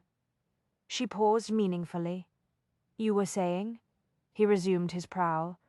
"I told you that I was in pursuit of the individual who sent the intruders into Arcane House." Yeah. Death. "I did not tell you what it was those men went there to steal. One of the more valuable artifacts, I assume." He stopped, turned and looked back at her. "The exceedingly odd aspect of this affair is that the relic those men tried to take was not considered particularly valuable in either a scholarly or a monetary sense. It was a heavy 200-year-old strongbox. Perhaps you remember it. Death. The lid was inset with a sheet of gold inscribed with a design of herbal leaves and a passage in Latin. She sifted through her recollections of the many disturbing items in the Society's collection that she had photographed. It was not difficult to recall the strongbox. "I remember it," she said. "You said that it wasn't considered particularly valuable, but what about the gold in the lid?" He shrugged. "It is only a thin sheet." She cleared her throat. "No offense, Mr. Death Jones. But such things are relative. Gold is gold, after all. The box may have appeared far more valuable to a poor, hungry thief than it does to you or the other members of the Society. A thief intent only on financial gain would have tried to take one of the smaller, gem-encrusted artifacts, not a box so heavy it requires 2 men to lift it." "I see what you mean," she said slowly. "Well then, perhaps the thief assumed there was something of great value inside the strongbox." Death. "The box was empty and unlatched because the object that had once been housed inside was stolen several months ago." "Forgive me, Mr. Jones, but it would seem that the Society has a rather serious problem guarding its antiquities. I must admit that lately that does appear to be the case whenever I'm involved." She elected to ignore that strange remark. "What was originally stored in the strongbox?" "A notebook? That's all? Believe me, I am as puzzled as you are," he said. Death. "Let me explain. The box and the notebook it protected were part of the contents of a secret laboratory built by a notorious alchemist who lived in the latter part of the 17th century. The alchemist died inside his hidden room. The location was lost for 2 centuries. Eventually, the laboratory was discovered and excavated." "How was it discovered?" she asked. Death. 2 members of the Society succeeded in deciphering some coded letters that the alchemist wrote shortly before he disappeared into his laboratory for the last time. In the letters there were hints and clues that were eventually pieced together. "These 2 members of the Society you just mentioned," she said, "were they the ones who excavated the laboratory?" "Yes." "One of those 2 people was you, wasn't it?" she guessed. He stopped his restless prowling and looked at her. "Yes." Death. "The other man is my cousin. We were inspired to carry out the project because the alchemist is a family ancestor. He also happens to be the founder of the Arcane Society." "I see, go on." "The alchemist was convinced that he possessed some psychical talents. He spent years working on a formula to enhance those abilities. He was in fact obsessed with his research. He indicated in some of his last letters that he was close to perfecting his formula. Gabriel moved one hand slightly. Death. My cousin and I suspect that was what was in the notebook that was stolen out of the strongbox. For heaven's sake, what person with any common sense would be so foolish as to believe that an alchemist who lived 2 centuries ago had actually developed a formula for enhancing psychical talents? I don't know, Gabriel said, but I can tell you this much. Whoever he is, he was willing to kill for that damned formula. Another chill iced her spine. Someone was murdered because of this ancient notebook. One of the workmen who helped pack the crates containing the contents of the laboratory was evidently bribed to take the notebook out of the strongbox and deliver it to someone. The workman's body was later found in an alley. He was killed with a knife. She swallowed hard. How dreadful. Death. My cousin and I spent a considerable amount of time trying to find out who had bribed the workman and murdered him, but the trail went cold almost immediately. Gabriel continued. Then, 3 months ago, those 2 men came to Arcane House and attempted to steal the strongbox. I don't understand. If the thief already possesses the alchemist's notebook, why would he take the risk of sending men into Arcane House to steal the box in which it had been stored? That, Mrs. Death. Jones, is an excellent question, Gabriel said. One to which I do not yet have the answer. There appear to be a great many unanswered questions here, sir. There are indeed, and I fear that if I do not find the answers soon, someone else may die. The news had a pronounced effect upon her vivid, expressive face. Venetia was clearly appalled. Gabriel regretted the necessity of frightening her, but it was for her own good. Death. He had to make her understand that the situation was extremely serious. Her brows snapped together. Where is your cousin? The person who assisted you in the excavation? Caleb was called back to his ancestral home on vital family business. I'm afraid it is up to me to finish the task of tracking down the notebook and the person who stole it. She cleared her throat. No offense, sir, but have you had any experience in this sort of thing? Not a great deal. Death. This sort of problem doesn't come up much at Arcane House. I am a scholar and researcher by training, not a detective, she sighed.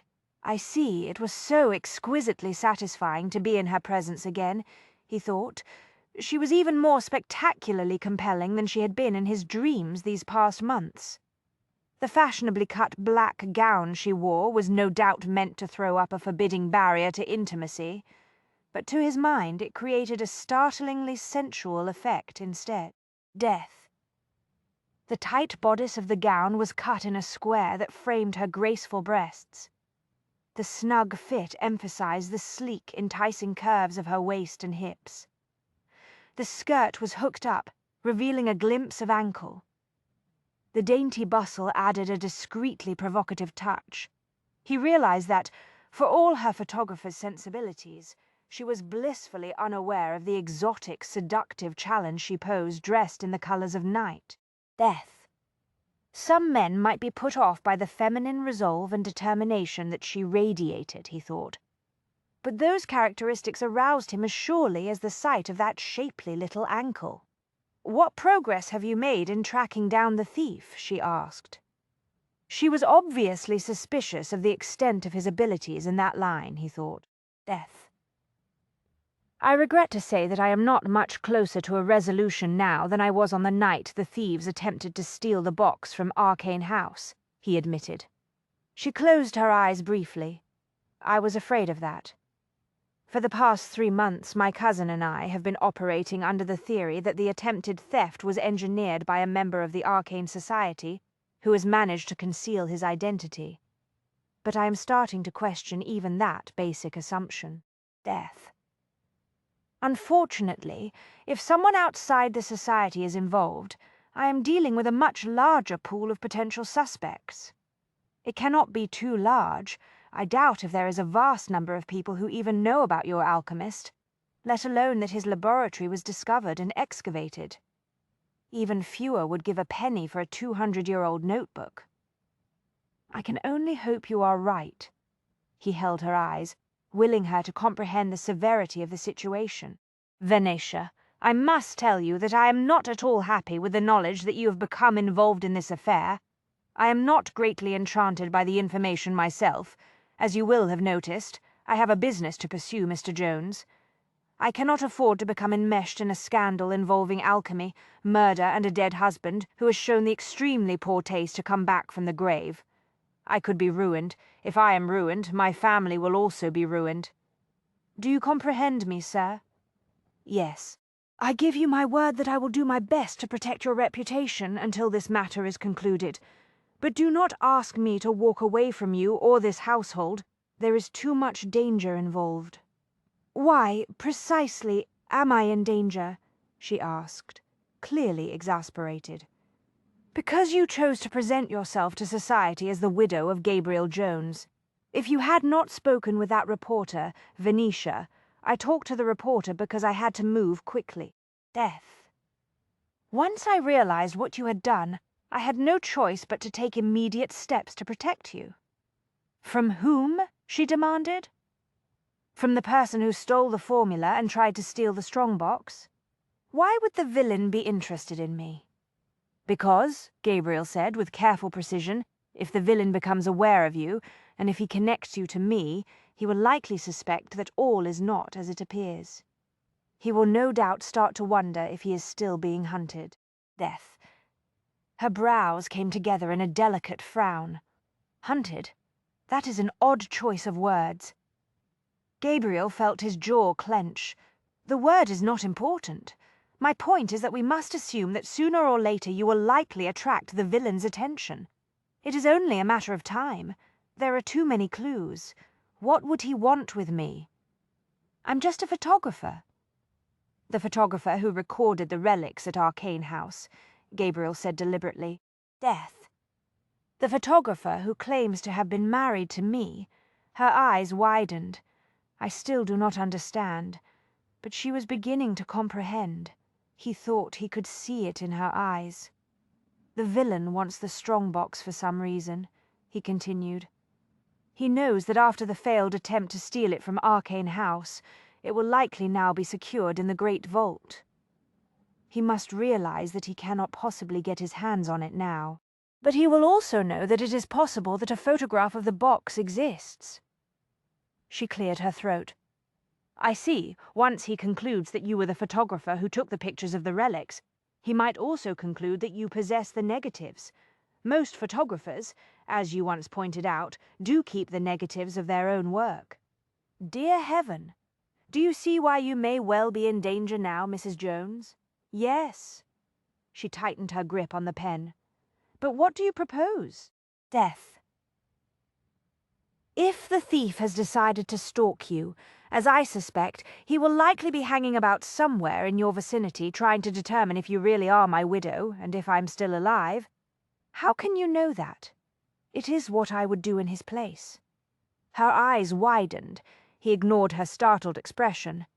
In any event, if my reasoning is correct, I may be able to identify the villain before he does any more mischief. What will you do, sir? Post guards at the front and back doors. Interrogate every client who wants his portrait taken? For heaven's sake, surely you can see that such actions would lead to the wildest sort of rumors and speculation. I simply cannot afford that kind of notoriety. I intend a more subtle approach. You call announcing your startling return and fervent enthusiasm at the prospect of being united with your bride to a member of the press an example of a subtle approach? Death. I would remind you that you were the one who precipitated this situation in which we now find ourselves. Ha! Do not attempt to pin this on me, sir. How was I to know that you had faked your own death? She shot to her feet, confronting him across the desk. You never bothered to send me so much as a letter or telegram letting me know that you were alive and well, did you? It dawned on him that she was furious. Death. Venetia. How do you think I felt when I picked up that newspaper and read that you were dead? I did not want to get you involved in this affair, he said steadily. I did not contact you because I thought you would be safer that way. She straightened her shoulders. That is a very poor excuse. He felt his temper start to slip. You were the one who said that you did not want anyone to know of our night together at Arcane House. Theth. Your plan, as I recall, was to have a brief affair and never look back. Her mouth thinned. She sank back down into her chair. This is ridiculous. I cannot believe we are arguing over the fact that you are alive. He hesitated, wary of her mood. I understand that you are in shock. She folded her hands and looked at him. What, precisely, do you want of me, Mr. Jones? Play the role that you have invented for yourself. Present me to the world as your husband. She said nothing. Death. She just sat there watching him as if he were quite mad. It is a simple, straightforward plan, he assured her. Nothing complicated about it. The word is already out in the press that I have made an astonishing return. You need only support that story. As your husband, I will be in an excellent position not only to protect you, but to hunt the thief who may be circling in your vicinity. Nothing complicated about it at all. She winced. Tell me, sir, just how does one go about pretending to have a live husband when one has gone to great pains to ensure the world that he is dead? Quite simple. I will take up residence here with you and your family. No one will question our association. She blinked. You intend to move into this household? Believe it or not, there are those who would find it quite unusual, shocking, in fact, if you insisted that your husband take lodgings in another part of town. She turned pink. Death. Yes, well, under the circumstances, I don't see any other course of action. You cannot move in here, sir. Be sensible, Mrs. Jones. You know how it is. A man's home is his castle, and so on and so forth. Society would be appalled if you forced me to live somewhere else. This house is hardly a castle, she said. Indeed, we are quite crowded as it is. Every bedroom is occupied. What of the servants? Where do they sleep? There is only one, the housekeeper, Mrs. Trench. Theth. She has the small sitting room off the kitchen. You cannot ask me to make her abandon it. She would give notice on the spot. Do you know how difficult it is to find a good housekeeper? There must be some place I can sleep. I assure you I am not particular. I have spent a good deal of my life travelling in foreign climes. I am accustomed to living rough. She contemplated him for a very long moment. Well, there is one room that is not occupied, she said eventually. I'm sure it will do. Death. He looked at the door. Now then, perhaps you should introduce me to the other members of your family. I believe they are out there in the hall. They are no doubt quite anxious to know what is happening in here. She frowned. How did you know they were out there? Never mind. She got up, rounded the desk, and crossed the room. When she opened the door, Gabriel saw a small cluster of concerned faces. The housekeeper, an older woman who had the look of a maiden aunt, a pretty young lady of about 16, and a boy who appeared to be 9 or 10. This is Mr. Jones, Venetia said. He will be staying with us for a while. The crowd in the hall fixed Gabriel with expressions that ranged from astonishment to curiosity. My aunt, Miss Sawyer, Venetia said, making introductions. My sister, Amelia, my brother, Edward, and our housekeeper, Mrs. Trench. Ladies. Gabriel bowed politely. Theth. Then he smiled at Edward, who was clutching a wicked-looking kitchen knife in both hands. Ah, a lad after my own heart. You consigned him to the attic? Amelia set down a tray of retouching tools. But he is your husband? There appears to be a grave misunderstanding here. Venetia grasped the edge of the large metal stand that held the painted backdrop of an Italian garden. Mr. Jones is not my husband. Yes, of course, I know that, Amelia said, impatient. Theth. The thing is, people are supposed to believe that he is your husband. That circumstance, Venetia said, hauling the backdrop into position behind the sitter's chair, is not my fault. A matter of opinion, if you ask me. Amelia began to sort through the large selection of props. What will the neighbours think if they discover that you have stashed Mr. Jones in the attic? It is not as though I had a great deal of choice. Death.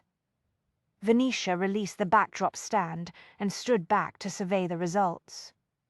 I'm certainly not about to give up my bedroom and take up residence in the attic. Nor will I allow you or Edward or Aunt Beatrice to be shifted upstairs. It would not be right. I doubt that Mr. Jones would want you to inconvenience any of us to that extent in any event, Amelia said. She selected an Italianate vase from the assortment of props. He seems very much the gentleman. Death. When it suits him? Venetia muttered darkly. She was still feeling the mix of angry tension and crushing dismay that had settled upon her following the initial joy at discovering that Gabriel was alive.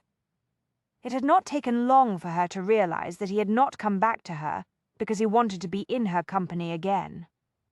Oh no, she thought. He had landed on her doorstep that morning only because he was convinced that she had interfered with his scheme to catch a thief. Death. This time around their association was a straightforward business affair as far as Gabriel was concerned, a matter of strategy. She must not forget that. She would not allow him to break her heart a second time. Amelia grew thoughtful. I do not suppose that there is any need for the neighbours to discover that your husband is living in the attic. They are hardly likely to take a tour of the house. Of course not. Venetia crossed the studio to where her camera was mounted on a tripod. Death. She checked to see how the scene appeared. Thanks to Beatrice's expertise as a painter, the Italian garden backdrop looked impressively real, right down to the classical statue of Hermes and the graceful ruins of a Roman temple. A few additions, such as the vase, would complete the desired effect. The rent on the gallery, which was located within walking distance of Sutton Lane, was higher than that of the house in which they all lived because it was in a far more fashionable street. Death. Venetia and the others had agreed that the cost was worth it. Location was crucial to the stylish image they wished to present to the world. The premises they had chosen had originally been an elegant little two-story townhouse. The owner of the property had converted it into space for two businesses. The upper floor, accessed by a separate entrance, was vacant at the moment. Venetia, Beatrice, and Amelia had chosen the front rooms on the ground floor for the sales gallery. Death. The walls were lined with samples of Venetia's photographs for clients to examine and purchase. The dark room, a storage room, and the dressing rooms for the clients occupied the remaining space. The studio itself had originally been a small greenhouse. The glass walls and roof allowed a flood of natural light in good weather. When she was faced with having to do portraits on foggy or overcast days, Venetia augmented the poor light with gas lamps and the burning of magnesium ribbons. Death. Lately, she had given some thought to investing in a small, gas-fueled dynamo so that she could experiment with the new electric lights. Thus far, she had not been at all impressed with the weak light given off by the small bulbs, however, and they were quite expensive. In the meantime, she considered herself extremely fortunate to have found the little house with the glass-walled room. Many of her colleagues were forced to work in dark converted parlours, sitting rooms, and other poorly illuminated spaces that made it impossible to conduct business in bad weather. In desperation, a number of photographers resorted to the use of explosive pyrotechnic powders made of magnesium mixed with other ingredients. Unlike the steady burn one could achieve with a strip of pure magnesium, however, the powder concoctions were dangerously unpredictable. Death. The photography journals were routinely filled with notices of the destruction of homes, serious injury and deaths due to the use of such flash powders.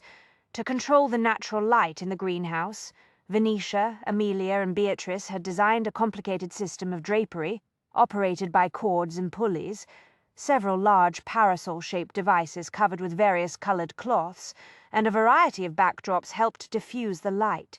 Death mirrors and a number of polished reflective surfaces made it possible to create interesting artistic effects. 2 sittings were scheduled for that day. Both of the clients were wealthy ladies who had been referred by another satisfied customer, Mrs. Chilcot. In spite of the unsettling events of the morning, Venetia was determined to give satisfaction. Her reputation as a fashionable photographer was building swiftly. Death. There was nothing like a referral from a well-connected member of society to ensure future business. "Is the ladies' dressing room ready?" Venetia asked. "Yes." Amelia carried the vase across the room and positioned it beside the chair. "Maud cleaned it this morning." The ladies' dressing room had required a staggering investment, but the marble-topped table, velvet curtains, carpets and mirrors had been well worth it. Venetia knew that several of her new clients had booked portraits on the basis of the gossip about the small jewel of a room. "I wonder how long it will take Mr. Jones to find this villain he is seeking," Amelia mused, left to his own devices. "I fear it could take forever," Venetia said. He admitted that he has had very little experience in this sort of thing. He also said that he has had no luck thus far, even though he has been searching for the thief for 3 months. Death. It appears that I shall have to assist him.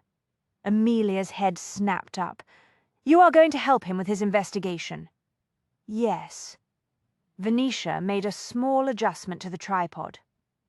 "If I don't, we shall never be rid of him. We cannot have him living in the attic indefinitely. Is Mr. Jones aware that you plan to aid him in finding this dangerous individual?" "I haven't spoken to him about my plans yet," Venetia said. Death. "What with one thing and another today, we haven't had an opportunity to discuss the matter in depth. I will mention it to him later this evening after the exhibition is concluded. He insists upon accompanying me to the event." Amelia looked at her. What is it now?" "I will admit that I have only just made Mr. Jones's acquaintance," Amelia said. "But it strikes me that he may not be enthusiastic about taking advice and guidance." "That is too bad." Venetia moved one of the parasols into position. "It was his choice to take up residence in our household. If he wishes to live with us, he will be obliged to listen to my opinions." "Speaking of the photographic exhibition this evening," Amelia said, "I expect that there will be a very large crowd. Everyone will be extremely curious about the miraculous return of the late Mr. Jones." "I am well aware of that," Venetia said. "What of your dress?" "Your entire wardrobe is black, because you are supposed to be a widow. You do not have any fashionable gowns in other colours. I shall wear what I had planned to wear this evening." Venetia made another slight adjustment to the parasol. The black gown with the black satin roses at the neckline. A long-lost husband returns and takes up residence in the attic, and his widow continues to wear black. Amelia shook her head. "It all seems rather odd, if you ask me, Mr. Death." "Jones is rather odd," Venetia said. Amelia surprised her with a knowing grin. "There are those who, if they were aware of your unusual abilities, sister dear, would no doubt conclude that you are quite odd." Venetia tweaked the tripod one last time. "At least I have the common decency and good manners to conceal my oddities from polite company." "I hope you won't take this personally, sir." Puffing a little from the long climb to the top of the house, Mrs. Trench opened the attic door. Death. "I'm certain that the only reason Mrs. Jones put you in this dreadful little room is because she is not herself at the moment. She'll change her mind once she recovers." "That is an interesting observation, Mrs. Trench," Gabriel said. Together with Edward, he manoeuvred one of the travelling trunks into the small, cramped space. "When I spoke with Mrs. Jones in her study a short time ago, I found her to be exactly as I remembered her, entirely in command of herself." Death. He looked at Edward, who was at the other end of the heavy trunk. "Let's set it down here." "Yes, sir," Edward said.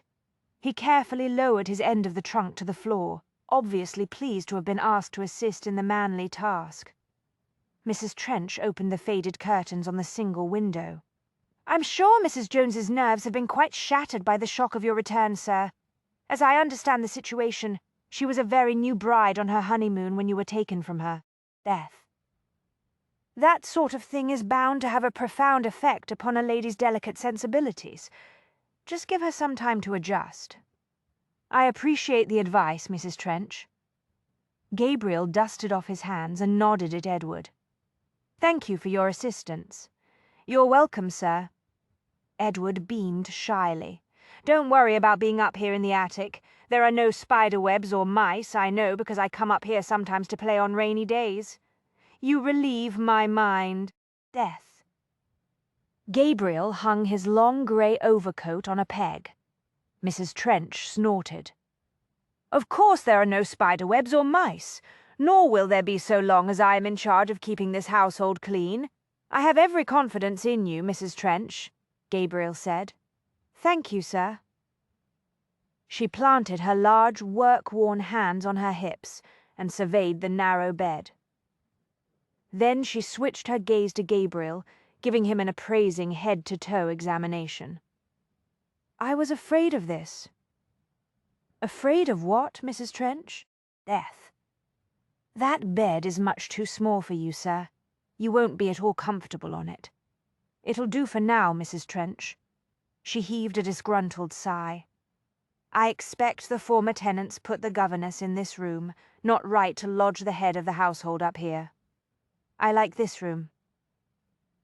Edward went to the window and waved a hand to indicate the array of rooftops visible through the glass. "From here you can see all the way to the park. On windy days, there are lots of kites in the air, and sometimes there are fireworks at night." Gabriel spread his hands and smiled at Mrs. Trench. "There you have it on the best authority, Mrs. Trench. This is clearly the finest bedroom in the entire house." Mrs. Trench shook her head.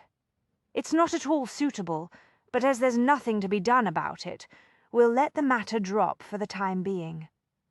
Now then, breakfast is usually served sharply at 8, so that Mrs. Death. Jones can get an early start at the gallery. Mrs. Jones likes the morning light for her work. In the evening we dine at 7, so that Master Edward can join the family. Does that schedule suit you, sir?" "That will be fine, Mrs. Trench." He did not care to contemplate Venetia's reaction if he were to change something so basic to the household routine as the time of meals. "Very well." Mrs. Trench headed for the door. "Let me know if there's anything you need." "Thank you, Mrs. Trench." Death. The housekeeper departed, leaving Gabriel alone with Edward. When the door closed, Edward said quietly, "I know you're not really my brother-in-law, sir. Venetia explained everything to me." "Did she?" Edward nodded quickly. "She says that we are going to play a game of pretend while you are here. Do you mind?" "Not at all," Edward said. "It will be fun to have you here for real." "For real?" "Yes, I helped Venetia get rid of you, you see." Death. "Now that you are actually here, it is as if you have become real. I think I've got the gist of it." Gabriel crouched to unlock the trunk. "What parts of my history did you invent?" "I made up the bit about you tumbling off the cliff in the Wild West and getting swept away by a raging river," Edward said, shoulders straightening with pride. "Did you like it?" "Very clever." "Thank you." "Venetia wanted to say that you were shot dead by a gang of outlaws during the course of a train robbery." Death. "Charming. Tell me, did I die a true hero of the Wild West, fighting on until my gun was empty of bullets?" Edward frowned. "I don't recall that you had a gun. She intended to send me off to face the outlaws unarmed."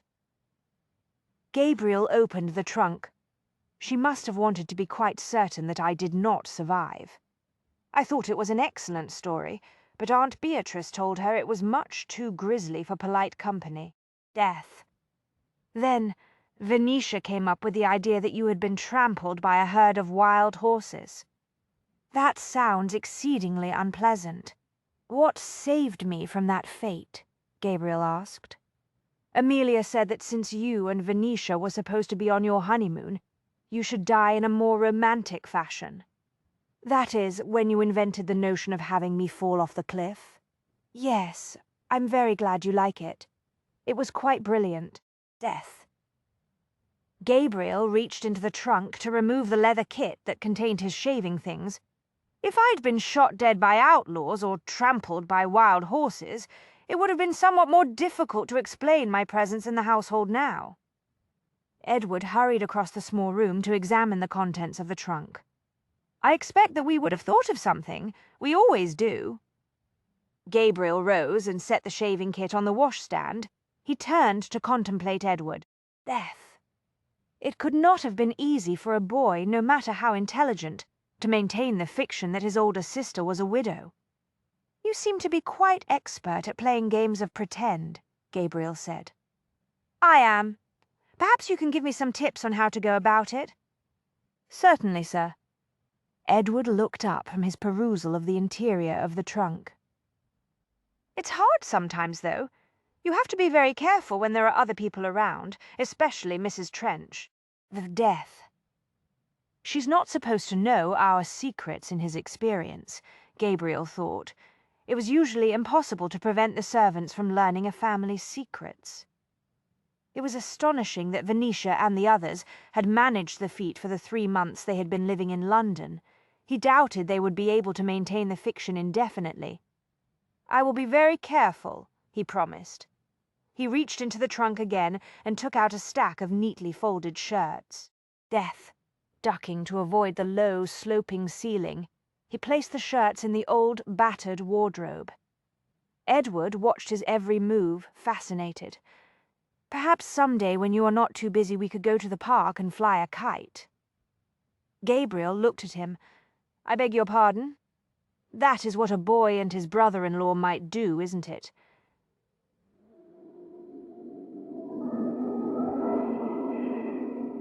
Edward was starting to look anxious. Gabriel braced one hand against the sloped ceiling. When was the last time you went to the park? Death.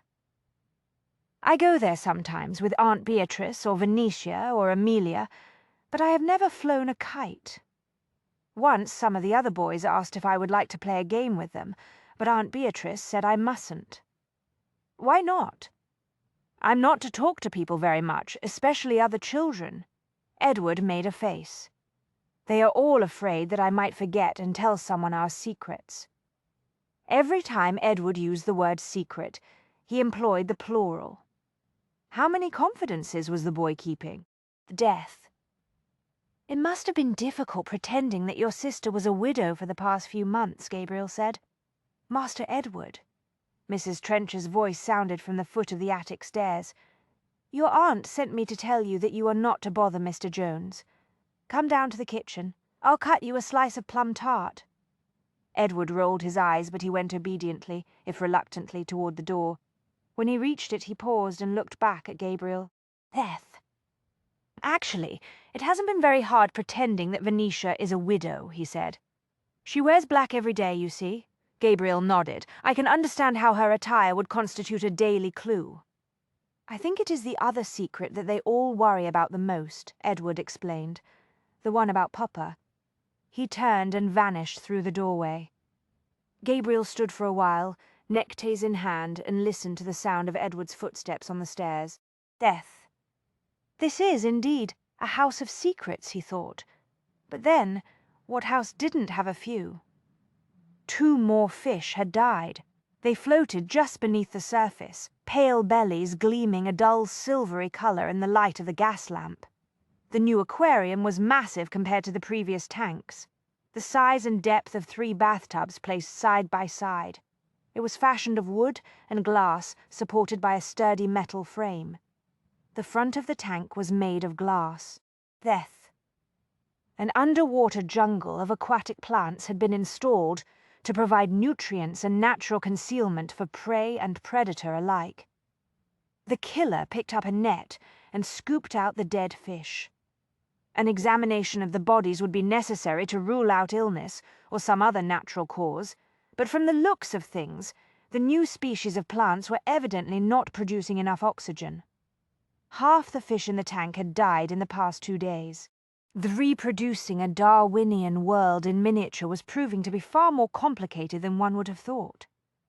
The laws of nature seemed so dazzlingly clear and straightforward when one considered them in the abstract, but in practice there were so many variables. Temperature, weather, disease, the food supply, even coincidence and chance came into play when one was dealing with the real world. But regardless of the variables, the laws were immutable: death. And overarching all others was the greatest law of all: only the fittest survived. The killer took particular satisfaction in the obvious corollary: only the fittest deserved to survive and prosper. Nature had of course taken care to make certain that prey enjoyed some protections. It was necessary to maintain a balance, after all. Where would all the predators be if there was no prey? Death. But there could be no doubt whatsoever about which group had been designed and refined by the relentless, implacable forces of natural selection to rule. The knowledge that nature had ordained that there be predators and prey was vastly pleasing. It was self-evident that the strong had every right, indeed, a responsibility, a destiny to dominate and control the weak. To show compassion or mercy was to deny the natural order: death. The fittest also had a duty to pass on the strong traits with which they had been endowed. Finding a suitable mate, a healthy female who also possessed superior characteristics, was an imperative. His first choice of mates had proven to be a disappointment, the killer reflected. But he was now quite certain that there was another, more appropriate selection available: a woman who was in all likelihood endowed with the unique talents he wanted in the mother of his offspring. The long-standing traditions of the arcane society were well known within the society. He knew that Gabriel Jones would not have chosen an unimportant female like the photographer, a woman with no money or social connections unless she possessed strong psychical powers of her own. The killer placed the dead fish on the examination table and reached for a knife. Death, eyes that gleamed with a nerveless, inhuman lack of emotion, watched him from inside the fern-choked, glass-fronted Wardian cases that lined one wall of the room. The insect, reptilian, and aquatic worlds provided the ultimate examples of the great forces of natural selection in their purest form. The killer thought. There was no sentiment, no emotion, no family bonds, no passion or politics in those spheres. Life was reduced to its most basic elements: kill or be killed. Death. He went to work on the fish. Failed experiments were always disturbing, but they were not without some interest. Christopher Farley is no doubt greatly indebted to you this evening, Mr. Jones. Adam Harrow swirled the champagne in his glass with a lazy movement of one gloved hand. Mind you, I'm certain there would have been an excellent turnout, even without your presence, on account of the excellence of your wife's photographs. Death. Nevertheless, I strongly suspect that the news of your astonishing return did much to enhance the size of the crowd. Gabriel turned his attention away from the framed photograph he had been examining and surveyed the thin, languidly graceful young man who had come up beside him. Venetia had introduced him to Harrow shortly after their arrival at the exhibition hall. Death. She had then been swept up by a throng of individuals who appeared to be evenly divided between colleagues, admirers, and the just plain curious. She was now holding court on the other side of the room. Gabriel had soon discovered that he would be on his own tonight. The exhibition was a social affair on the surface, but beneath the earnest conversations about the art of photography and the latest gossip, his wife had business to conduct: death. Fortunately, Harrow had proved to be an interesting companion. His voice was low and cultured. He projected the cool, amused air that marked him as a gentleman accustomed to the best in everything, from clubs and mistresses to art and wine. His trousers and wing-collared shirt were in the latest style. His light brown hair was brushed straight back from his forehead and gleamed with a judicious application of pomade. Harrow's features were finely, almost delicately, moulded. Death. They put Gabriel in mind of one of the ethereally handsome knights in a Burne-Jones painting.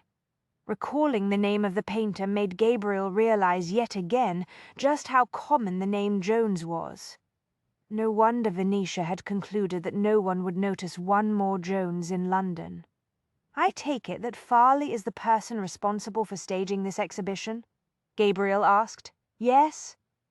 Harrow took a sip of champagne and lowered the glass. Death. He is a gentleman of means who has become something of a patron to the photographic community. He is known to be generous to those who are starting out in the profession. He even maintains a well-stocked dark room here on the premises for photographers who cannot afford their own equipment and chemicals. I see.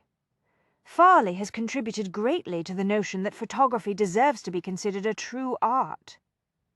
Harrow arched a delicate brow. Death. Unfortunately, that view is still quite controversial in some circles. One wouldn't know it by the crowd here tonight, Gabriel said.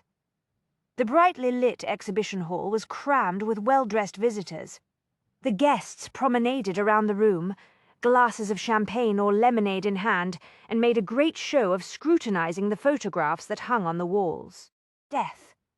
The pictures in the exhibition were the work of a number of different photographers, and had been arranged by competition categories: pastoral views, portraits, architecture, monuments of London, and artistic themes. Venetia had entered photographs in both the portraits and the monuments divisions. It occurred to Gabriel that Harrow could be a useful source of information. If the thief was moving in Venetia's business circles, he might be here tonight. I would appreciate it if you would enlighten me as to the identities of some of those present tonight, Gabriel said. My wife appears to be mingling with a rather elevated lot. Harrow gave him a speculative glance and then shrugged. My pleasure. I don't know everyone, of course, but I can point out some of the high flyers. He angled his chin toward a distinguished middle-aged couple.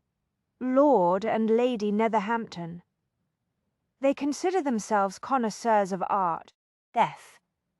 The fact that they are here tonight gives this exhibition considerable cachet. I see, Gabriel said. Harrow smiled fleetingly. I am told that years ago Lady Netherhampton was an actress.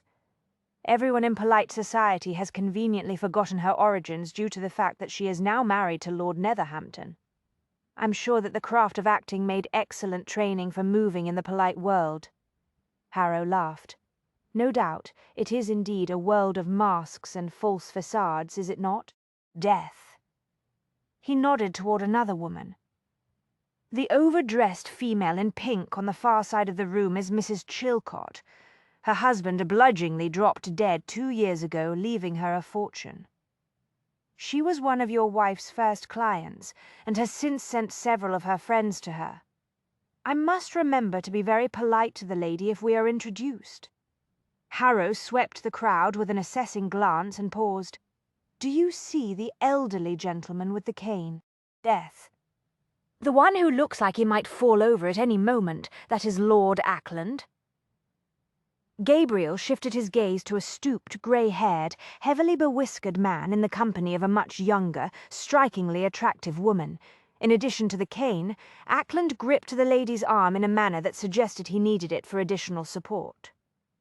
The couple was admiring a photograph in the portraits division. I see him, Gabriel said. Ackland retired to the country years ago. Never produced an heir. Death. The fortune will go to some distant relatives, I believe, unless the lovely lady who is propping him up can persuade him to marry her, Gabriel said. That is the speculation, of course. Ackland was said to be slipping into senility, and in very poor health. But it seems that he has been pulled back from death's door by the lovely creature at his side. Astonishing what a beautiful woman can do for a man, even when his doctors have given up all hope, Gabriel said. Indeed, death. The lady with the remarkable therapeutic powers is Mrs. Rosalind Fleming. Harrow's tone had altered. Gabriel noticed the underlying note of mocking amusement was gone. In its place was a cold, flat quality. What happened to Mr. Fleming? Gabriel asked. An excellent question, Harrow said. The lady is of course a widow. Death. Gabriel did his own survey of the room, the hunter in him searching not for prey, but for the competition. Others who looked as if they might be predators under their civilized facades. "What about the man standing by himself near the potted palm?" he asked. "He does not appear to be here with the intention of making casual conversation." The man next to the plant seemed to occupy a remote, separate space in the room. It was clear to Gabriel that one encroached on that space at one's peril. Death. Harrow glanced in that direction, frowning a little. "That is Willows. I cannot tell you much about him. Appeared on the scene a few months ago. He is a collector of art and antiquities, keeps to himself, but he evidently commands a fortune. I believe he has acquired some of Mrs. Jones's pictures for his private museum." "Married?" "No," Harrow said. "At least we don't think so." Gabriel wondered about the we, but his instincts told him not to inquire. The death. He made a mental note of the name and went back to searching the room, seeking others who projected the same aloof, potentially dangerous air. Over the course of the next several minutes, he added 3 more names to his private list as Harrow continued his commentary. He paid particular attention to persons Harrow said collected Venetia's work. "I congratulate you on your knowledge of society gossip," he said, when Harrow eventually wound down. "One hears things at one's club." Death. Harrow took another swallow of champagne. "You know how it is. I have been out of town for some time," Gabriel reminded him. "I fear I am out of touch." That much was true enough, he thought. Almost no one in the reclusive Jones family took an interest in society. That fact served him well now because he could move through the polite world with very little risk of being recognized. "Yes, of course," Harrow said. "Death. And then there was that dreadful case of amnesia that you suffered after your accident. It can't have helped your memory." Gabriel realized that he had pushed the questioning a little too far. Harrow was starting to grow curious. That was not good. "No," he agreed. "When did you first recall that you had a wife?" Harrow asked. "I believe the memory came to me one morning when I was sitting down to breakfast in a hotel in San Francisco," Gabriel said, improvising. "It suddenly dawned on me that there was no wife around to pour my tea. It seemed to me that there ought to be one about somewhere. I got to wondering if I had misplaced her. And then it all came back to me in a blinding flash of memory." Harrow's brows rose. It would have taken a very severe blow to the head to make a man forget Mrs. Jones. "Indeed," Gabriel said, "plunging headfirst into a canyon will have that effect. I'm sorry to say." He looked across the room to where Venetia stood in the center of a knot of people. Her dreaming girl, the newest picture in the Dream series, hung on the wall behind her. The photograph was a moody, atmospheric picture of a sleeping girl gowned in billowing, diaphanous white. Earlier, Gabriel had taken a closer look and recognized Amelia as the model. A first-place ribbon dangled from a pin next to the picture. Harrow followed his gaze. "I cannot help but notice that Mrs. Death Jones is still wearing black, in spite of your return to the land of the living. She mentioned something about not having any fashionable gowns in other colors," Gabriel said. "There was no time to purchase a new dress for tonight's event. She will no doubt look forward to replacing all that mourning with more colorful gowns." Gabriel let that remark pass without comment. He had a hunch that Venetia was not going to rush out straight away to a dressmaker to celebrate his return. Death. At that moment, one of the men in the crowd around Venetia leaned in a bit closer to her and murmured something in her ear that made her smile. Gabriel had a sudden urge to cross the room, seize the man by the throat and toss him out into the street. Harrow glanced at him. "You must have been vastly disappointed to discover that Mrs. Jones had a prior engagement planned for this evening."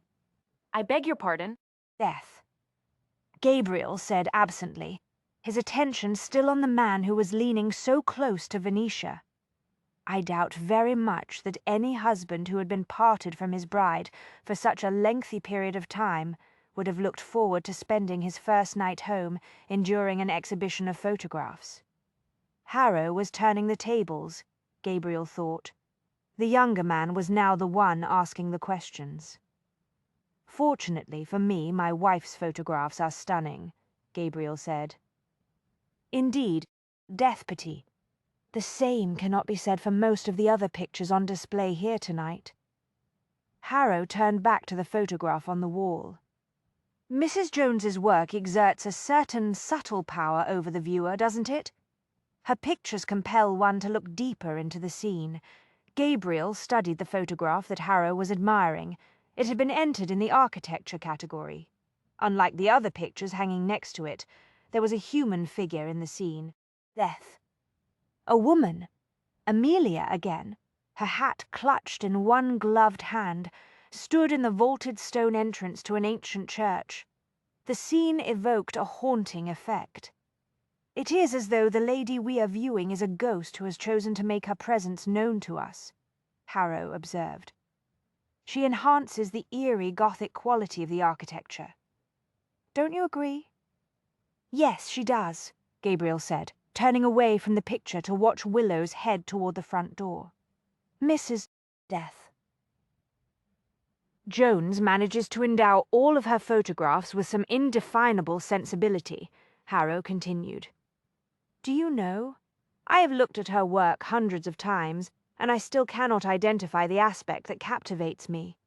I once asked her how she achieves her deeply emotional effect upon the viewer. Willows disappeared. Gabriel turned back to Harrow. What did she say? He asked. Only that it has something to do with the lighting, Harrow said. A reasonable answer. Gabriel shrugged. Death. The art of the photographer is about the business of capturing light and shadow and preserving them on paper. Harrow's fine mouth twisted wryly. Every photographer will tell you that, and I will admit there is a great deal of truth to the statement. I comprehend that lighting is an extremely difficult and complex task, requiring intuition and an artistic eye. But in the case of Mrs. Jones's work, I am inclined to believe that there is some other talent involved. What sort of talent? Death. Gabriel asked, suddenly intrigued.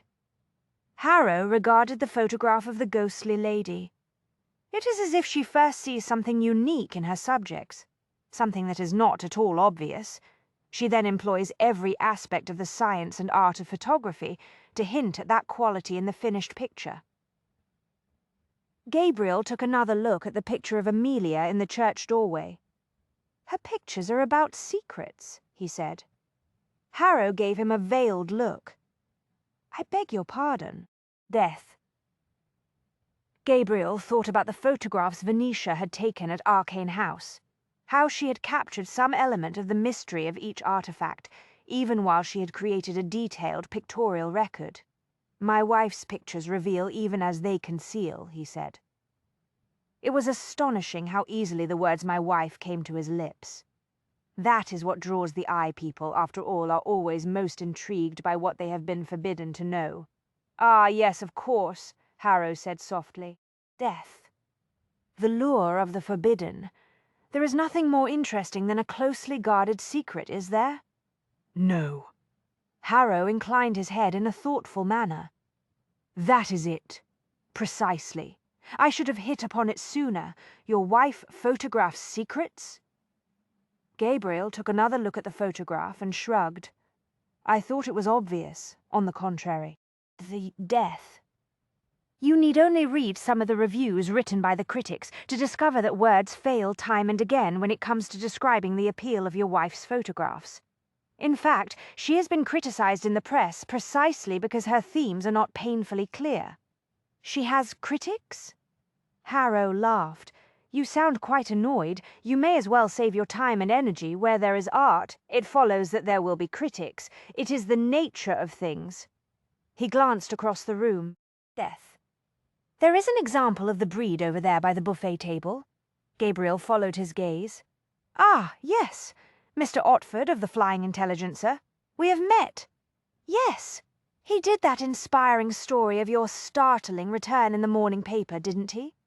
You will be able to read his overwrought review of Mrs. Jones's work in tomorrow's edition, I'm sure. I shall look forward to reading his observations, Gabriel said. Bah! Harrow's disgust was clear. Do not waste your time, Beth. I assure you that you possess more insight in your little finger than that man does in his entire brain. In fact, I would go so far as to say that you have more artistic intuition than most of the collectors I know. He paused a beat, to say nothing of the vast majority of husbands. Thank you, but I have the impression that I am missing your point. Beth. My point, sir, is that most gentlemen in your position who returned home to discover that their wives had set themselves up in business would be less than pleased. It was true, Gabriel thought. Venetia, Beatrice, and Amelia were walking a very fine line with their gallery. The world had changed considerably in the past 50 years, but some things were slower to change than others. There were still very few professions open to women. Death. Operating a business was not considered appropriate for a lady who had been reared in polite, respectable circles, and there was no doubt but that Venetia and her family had come from such circles. My wife is an artist, he said. Harrow stiffened. I say there is no need to threaten me, sir. No offence intended, I assure you. I am a great admirer of your wife's art. Gabriel drank some of the champagne from the glass in his hand and said nothing. Death. Please believe me when I tell you that I am sincere, sir. Harrow moved cautiously closer again. Indeed, I am struck by your modern notions. So few husbands are as advanced in their thinking as you are. I do like to consider myself a man of the modern age, Gabriel said. Venetia caught another glimpse of Harold Burton just as she excused herself from the group of amateur photographers that had gathered around her. She tried to follow his progress through the crowd. It wasn't easy. Death. She lost track of him for a moment, and then spotted him again. He was on the far side of the exhibition hall, near a side door. She saw him glance furtively around 2 or 3 times before scuttling out the door. Oh, no you don't, Venetia thought. You're not going to escape me this time. You annoying little man. She whisked up a handful of her black skirts and prepared to make her way as unobtrusively as possible to the door through which Burton had just disappeared. Death. Agatha Chilcott materialized in her path. She was enveloped in pink. The heavy folds of several layers of tied-back pink skirts cascaded from a bustle that was broad enough to hold a vase of flowers. A massive necklace of pink stones filled in the expanse of bosom exposed by the neckline of the dress. The colour of the elaborately coiled braid that sat like a crown atop Agatha's head was a much darker shade of brown than the rest of her greying hair. Death. The false piece was firmly anchored with a number of gem-set hairpins. Agatha was a wealthy and well-connected woman with a great deal of time on her hands. She whiled away the hours collecting and dispensing the juicier tidbits of gossip that floated around in London's better circles. Venetia felt a great deal of gratitude toward her. Agatha had been one of her first important clients. Death. The lady had been so impressed with the portrait of herself as Cleopatra that Venetia had created that she had happily recommended her to her friends. My dear Mrs. Jones, I read the astonishing news of your husband's return in the morning papers. Agatha came to a halt in front of Venetia, effectively barring her path. You must have been quite overcome with an excess of emotion when you learned that Mr. Jones was alive. Death. It was an extremely startling incident, to be sure, Venetia said, trying to edge politely around Agatha. I am positively amazed that you felt able to attend the exhibition this evening, Agatha continued with an air of grave concern. Why on earth would I miss it? I am in excellent health. Venetia went up on her toes, trying to peer above the heads of the crowd to see if Burton had returned to the room. There was never any doubt but that I would be able to attend, indeed. Death. Agatha cleared her throat in a meaningful manner. One would have thought that after sustaining such a shock to the nerves as you did today, that one would feel the need to take to one's bed for a day or two in order to recover. Nonsense, Mrs. Chilcot. Venetia snapped her black silk fan a couple of times and tried to keep an eye on the side door. One certainly cannot allow a case of shattered nerves to keep one from fulfilling one's commitments. Death.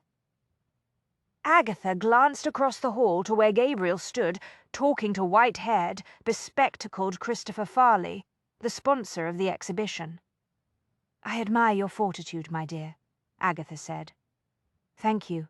One does what one must. I hope you will excuse me, Mrs. Chilcot." Agatha's heavily drawn brows rose. "But even if you did feel strong enough to carry on with your appointments, one would have thought that Mr. Jones might have had other notions concerning how to pass this evening. Death." Venetia paused, baffled by the remark. There was no way that Agatha could possibly be aware of Gabriel's plans to track down a thief. "I beg your pardon," she said cautiously. "Why would Mr. Jones have other ideas?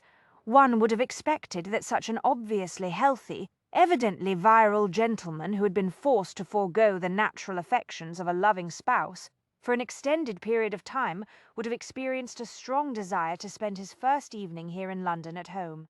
Death. At home? In the bosom of his family, so to speak. Agatha clasped her gloved hands together in front of her own impressive bosom, renewing his intimate connection with his wife. Understanding finally struck Venetia with the force of a jolt of electricity. She could feel the sudden heat in her cheeks. Dread lanced through her. Was everyone in the room speculating on the status of her intimate connection with Gabriel and wondering why they were not spending the evening together in bed? Death. She had been concentrating so intently on the many and varied difficulties that confronted her that she had not even considered the possibility that people would be fascinated by the romantic implications of her situation. No need to worry on that account, Mrs. Chilcot. She summoned up the same bright, reassuring smile that she had bestowed on Agatha when she had assured the lady that the large mole on her chin would not appear in the finished Cleopatra portrait. Miss Death. Jones and I had a lovely chat earlier today. We caught up on all the news. A chat? But, my dear, the account in the Flying Intelligencer indicated that Mr. Jones was looking forward to being reunited with you with the most fervent enthusiasm. Come now, Mrs. Chilcot. You are a woman of the world. I'm sure you are aware that even the most fervently enthusiastic reunions need not consume a great deal of one's time. Be that as it may, Mrs. Jones. I couldn't help but notice that I spent most of the evening on the other side of this hall. What of it? One would have thought that he would have been reluctant to leave your side tonight. I assure you Mr. Jones is quite capable of keeping himself occupied. Agatha gave her a steely look. Indeed, abruptly her expression softened. "Ah, I think I understand the problem. There is no problem, Mrs. Chilcot." "Nonsense, my dear. No need to be shy. Death.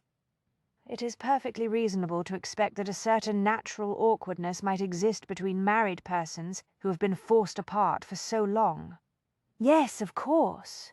Venetia seized on the explanation. Very awkward, especially under the circumstances. Agatha added delicately, "Circumstances? I seem to recall hearing that Mr. Jones disappeared on your honeymoon." "Quite right," Venetia said.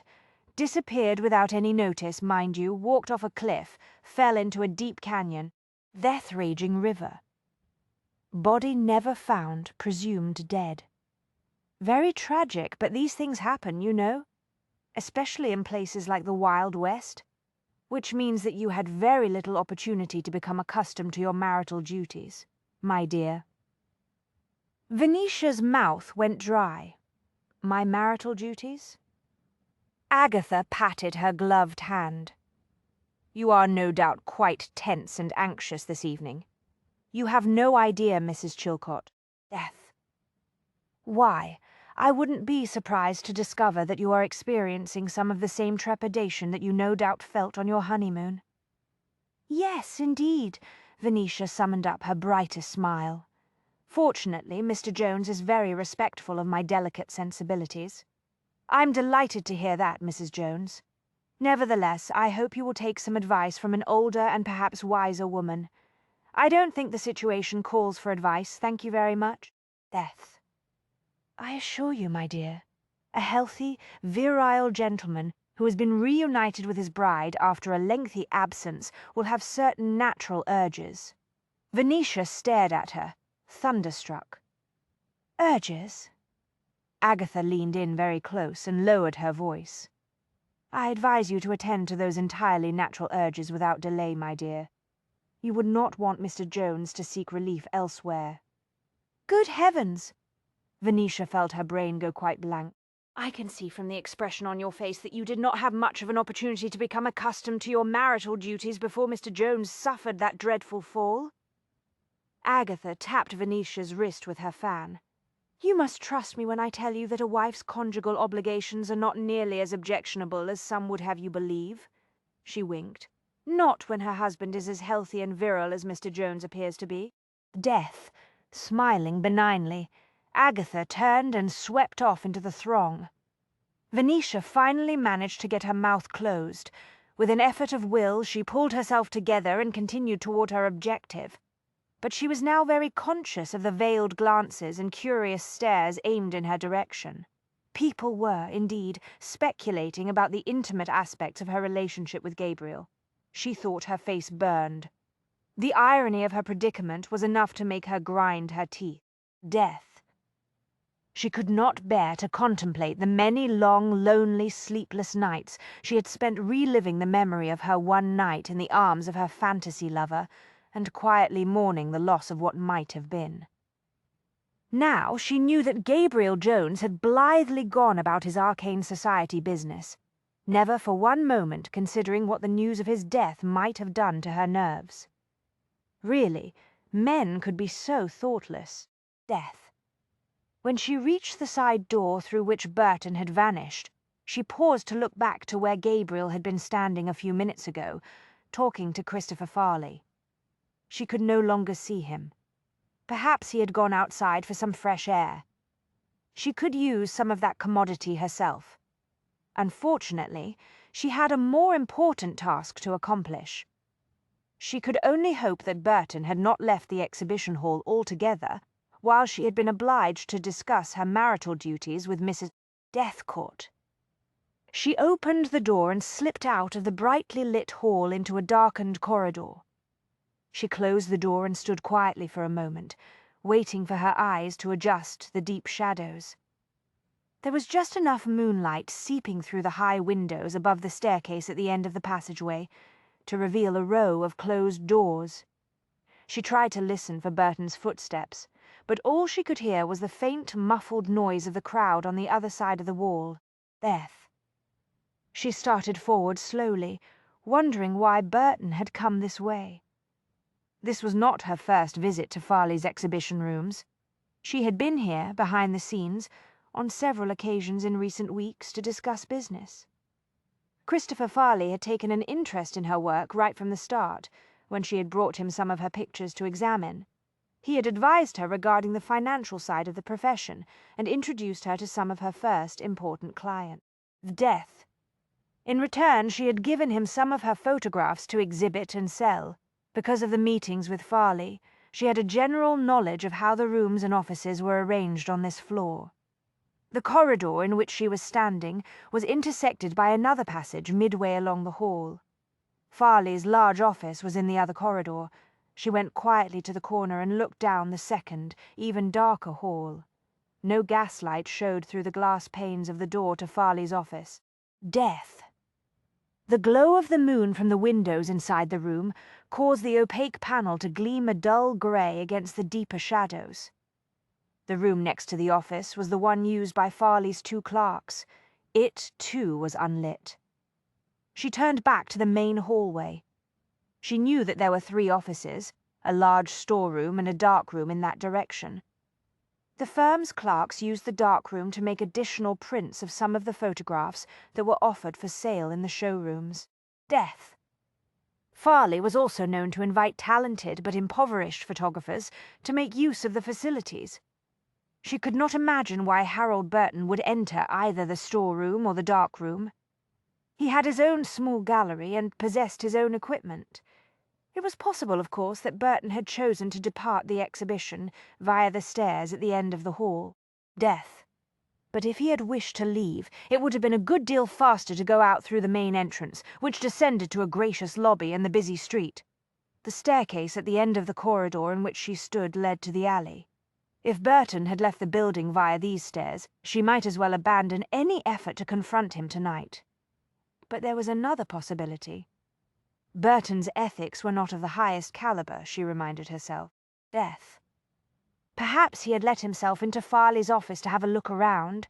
There was no doubt a good deal of information on the firm's clients locked up in that room. Burton was not above helping himself to something that might offer a potential profit. Moving as quietly as possible, so as not to provide a warning, she started along the hallway that led to Farley's office. 2 steps into the darkness, she heard the faint sound of a door opening in the other corridor. She turned quickly, intending to rush back out into the other passageway to intercept Burton. But a flash of icy intuition made her hesitate. If that was Burton, he was behaving in what could only be described as a furtive manner. It might pay to see if she could discover what he was about. She needed whatever small advantage she could obtain. She tiptoed back to the intersection of the 2 halls and stopped just short of the main corridor. The muted voices of the crowd in the exhibition galleries suddenly seemed very far away. She felt unnervingly alone in the darkness. Footsteps sounded in the other hallway. Burton was not coming in her direction. He was going toward the rear stairs. In another few seconds he would be gone. If she did not act now, he would escape. But something held her back. She was not afraid of Burton, she told herself. She was angry because of what she was sure he had done, but she was not frightened. Death. Why was she hesitating? She gathered her nerve and her skirts, took another step forward, and leaned ever so slightly out into the other hall. The murky moonlight illuminated the silhouette of a man in a long overcoat and a tall hat. He was moving swiftly away from her, striding purposefully toward the stairwell. Not Burton, she decided. This man was taller. He did not scuttle along in the manner that characterized Burton's walk. Instead, he moved with a smooth, coordinated, surprisingly graceful ease that suggested strength and power. Not unlike the way Gabriel moves, she thought. She concentrated intently, looking at the moving figure as though he were a sitter. She was about to photograph, trying to catch a glimpse of his aura, light and shadow reversed. The corridor became a negative image. A pulsing aura appeared around the man at the end of the hall. Hot and cold shades of energy flashed in the darkness. Death. Fear lanced through her. Over the years she had seen many different auras, but none had alarmed her the way this one did. She knew in that moment that she was viewing an erratic, raging energy given off by some strange, abnormal lust. She sensed intuitively that no woman could ever satisfy that unwholesome desire. She prayed that she would never learn the nature of whatever it was that the beast required to sate its terrible hunger.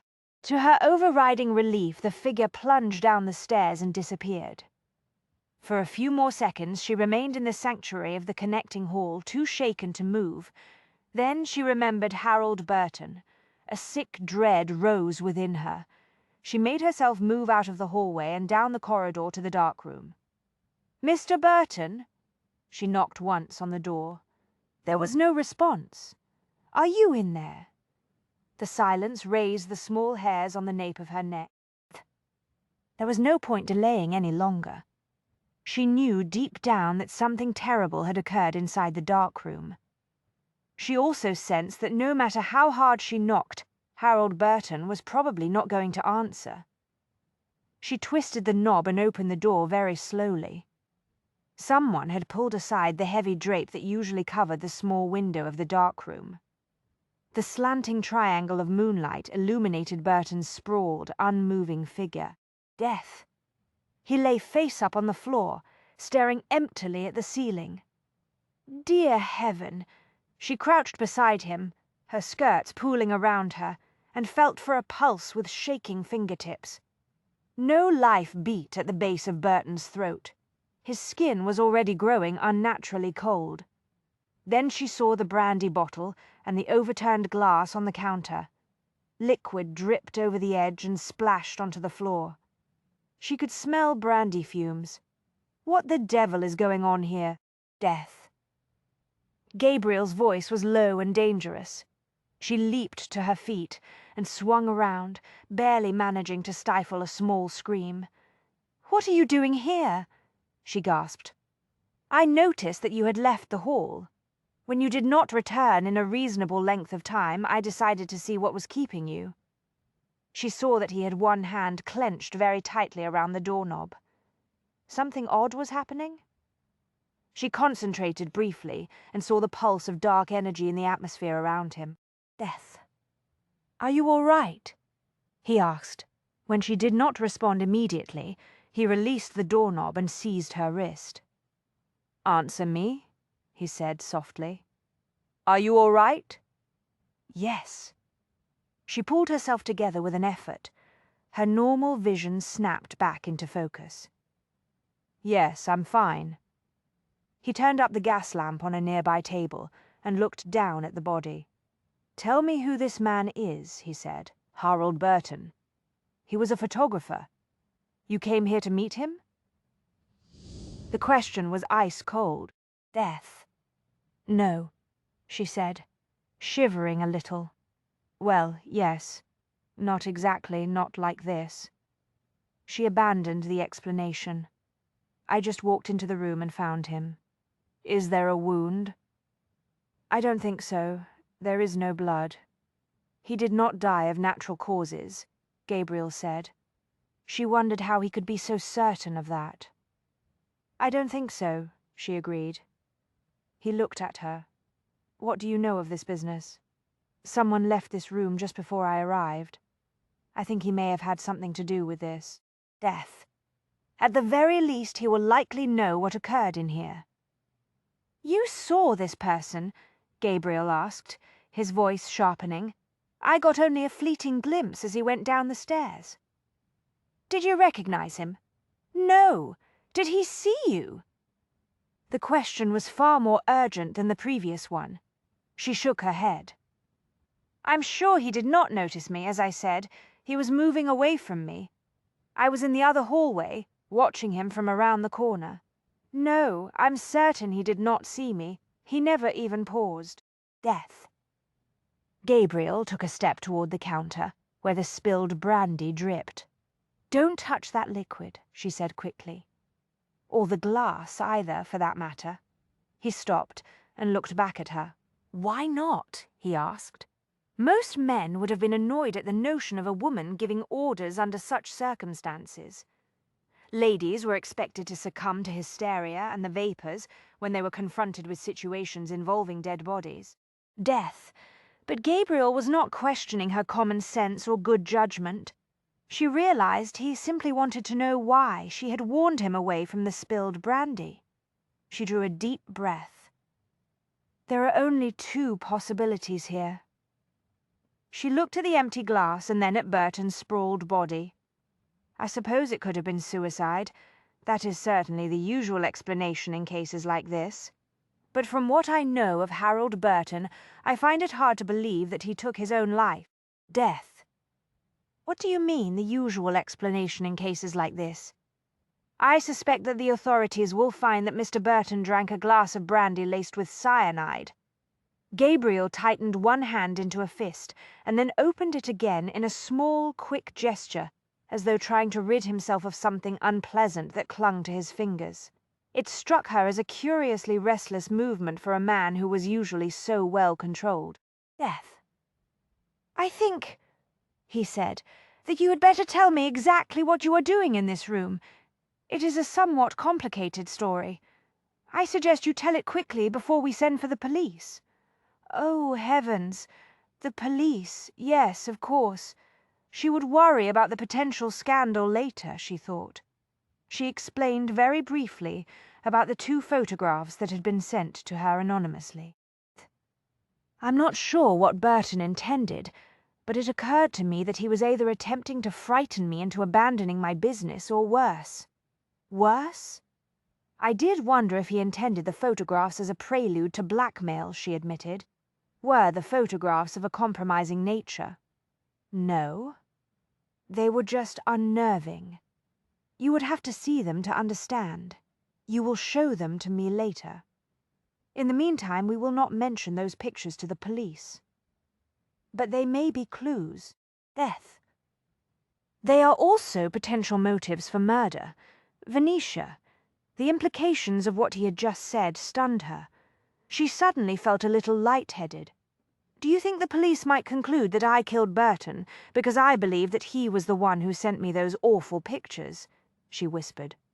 Do not concern yourself, Mrs. Jones. We are going to take steps to ensure that you do not become a suspect in this affair. Anxiety knotted her stomach. Death. But even if we do not tell the police about the pictures, there is no getting around the fact that I was alone in the hallway for some time. I am the one who discovered the body.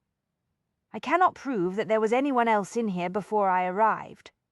What is to prevent the authorities from suspecting that I gave Burton the cyanide to drink?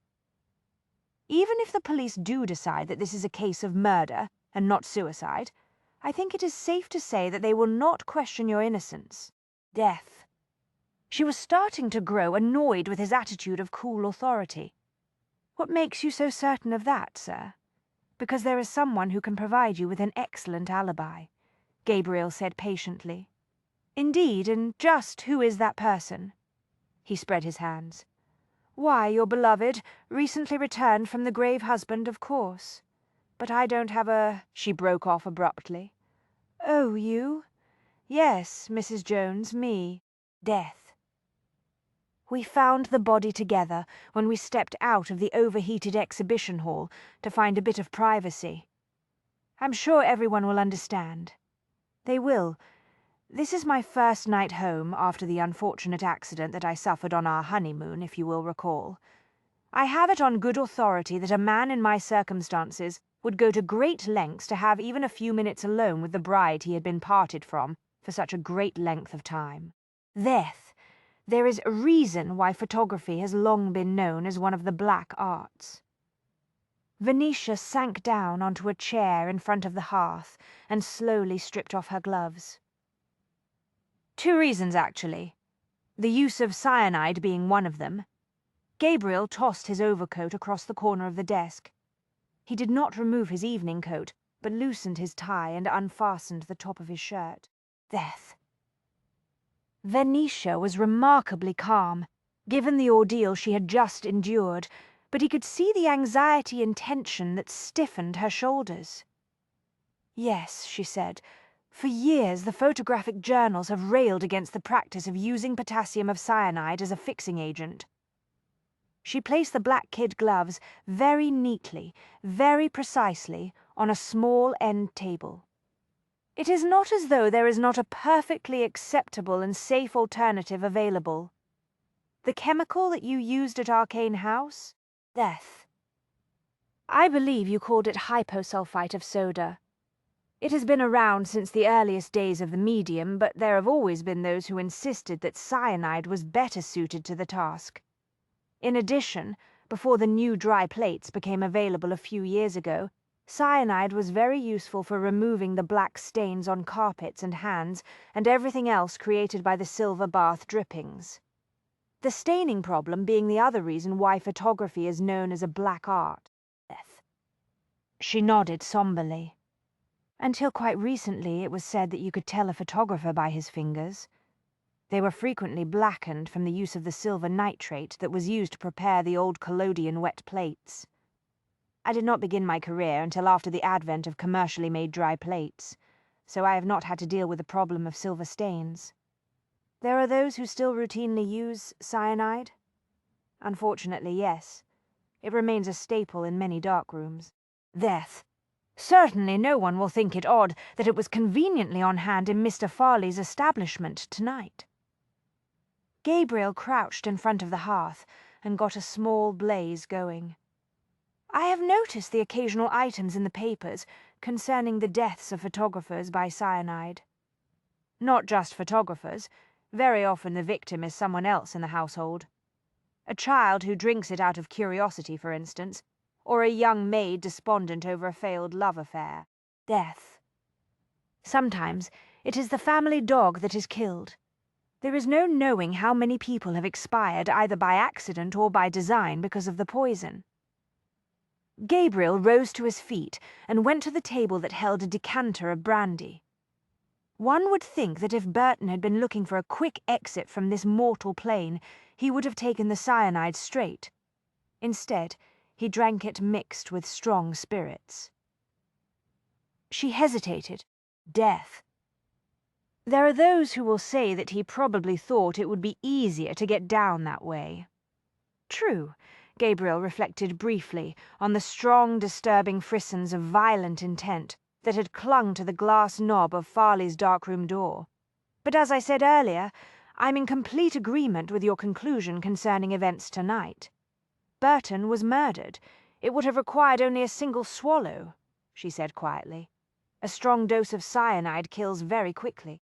Death. He picked up the bottle of brandy and splashed the contents into 2 glasses. When he had completed the task, he contemplated the glasses for a few seconds. That thought does give one pause, doesn't it? He asked, picking up the glasses. She looked at the brandy that he was holding out to her. Yes, it does. She unclasped her hands and took the brandy from him. He could see that her fingers trembled ever so slightly. Death. He lowered himself into the other armchair and swallowed some of the contents of his glass. Venetia took a deep breath, wrinkled her nose and tossed back some of the brandy with a bit of a flourish. He was amused. Wouldn't want to develop a phobia about good spirits. Goodness, no. Staff of life on occasion. Absolutely. They sat together for a while, contemplating the fire. Gabriel absorbed the silence of the household. It was well after midnight. Death. When he and Venetia arrived home, a short time earlier, they had discovered that everyone else had gone to bed, including Mrs. Trench. It was just as well. There would be time enough for explanations in the morning.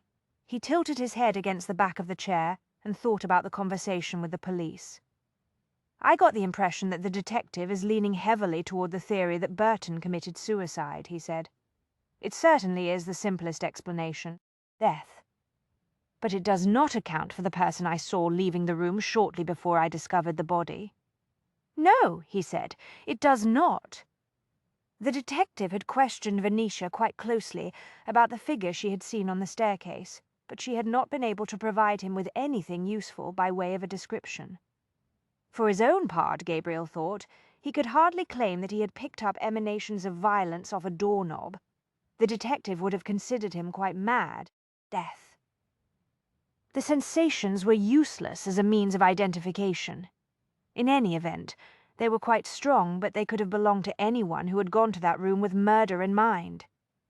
He looked at Venetia. You said you followed Burton out of the exhibition hall this evening because you wanted to confront him about some disturbing photographs that you believe he sent to you. Yes. Any idea why he would have done such a thing? She sighed. I assumed it was because he was envious of me. He was jealous of your success? That was the only motive I could come up with. She took another small sip of the brandy. Mr. Burton was a very bitter man. His talent as a photographer was never properly appreciated or recognized. This is a very competitive business, you see. I did get that impression this evening. The ability to take good pictures is only part of what is required to establish a reputation that attracts fashionable clients. Death. Those who move in polite circles tend to be extremely fickle. A successful photographer must project a certain style and a sense of exclusiveness. One must give the impression that one is not actually in trade, as it were, but rather providing the client with the benefit of one's artistic talents. Let me hazard a guess here, Gabriel said. Burton did not project that sort of image. No. There must be a great many other successful photographers who do a better trade than he did. Death. Why did he fix on you as the object of his envy? I think it was because I am a woman, she said quietly. In his mind, it was bad enough that he was outdone by other men.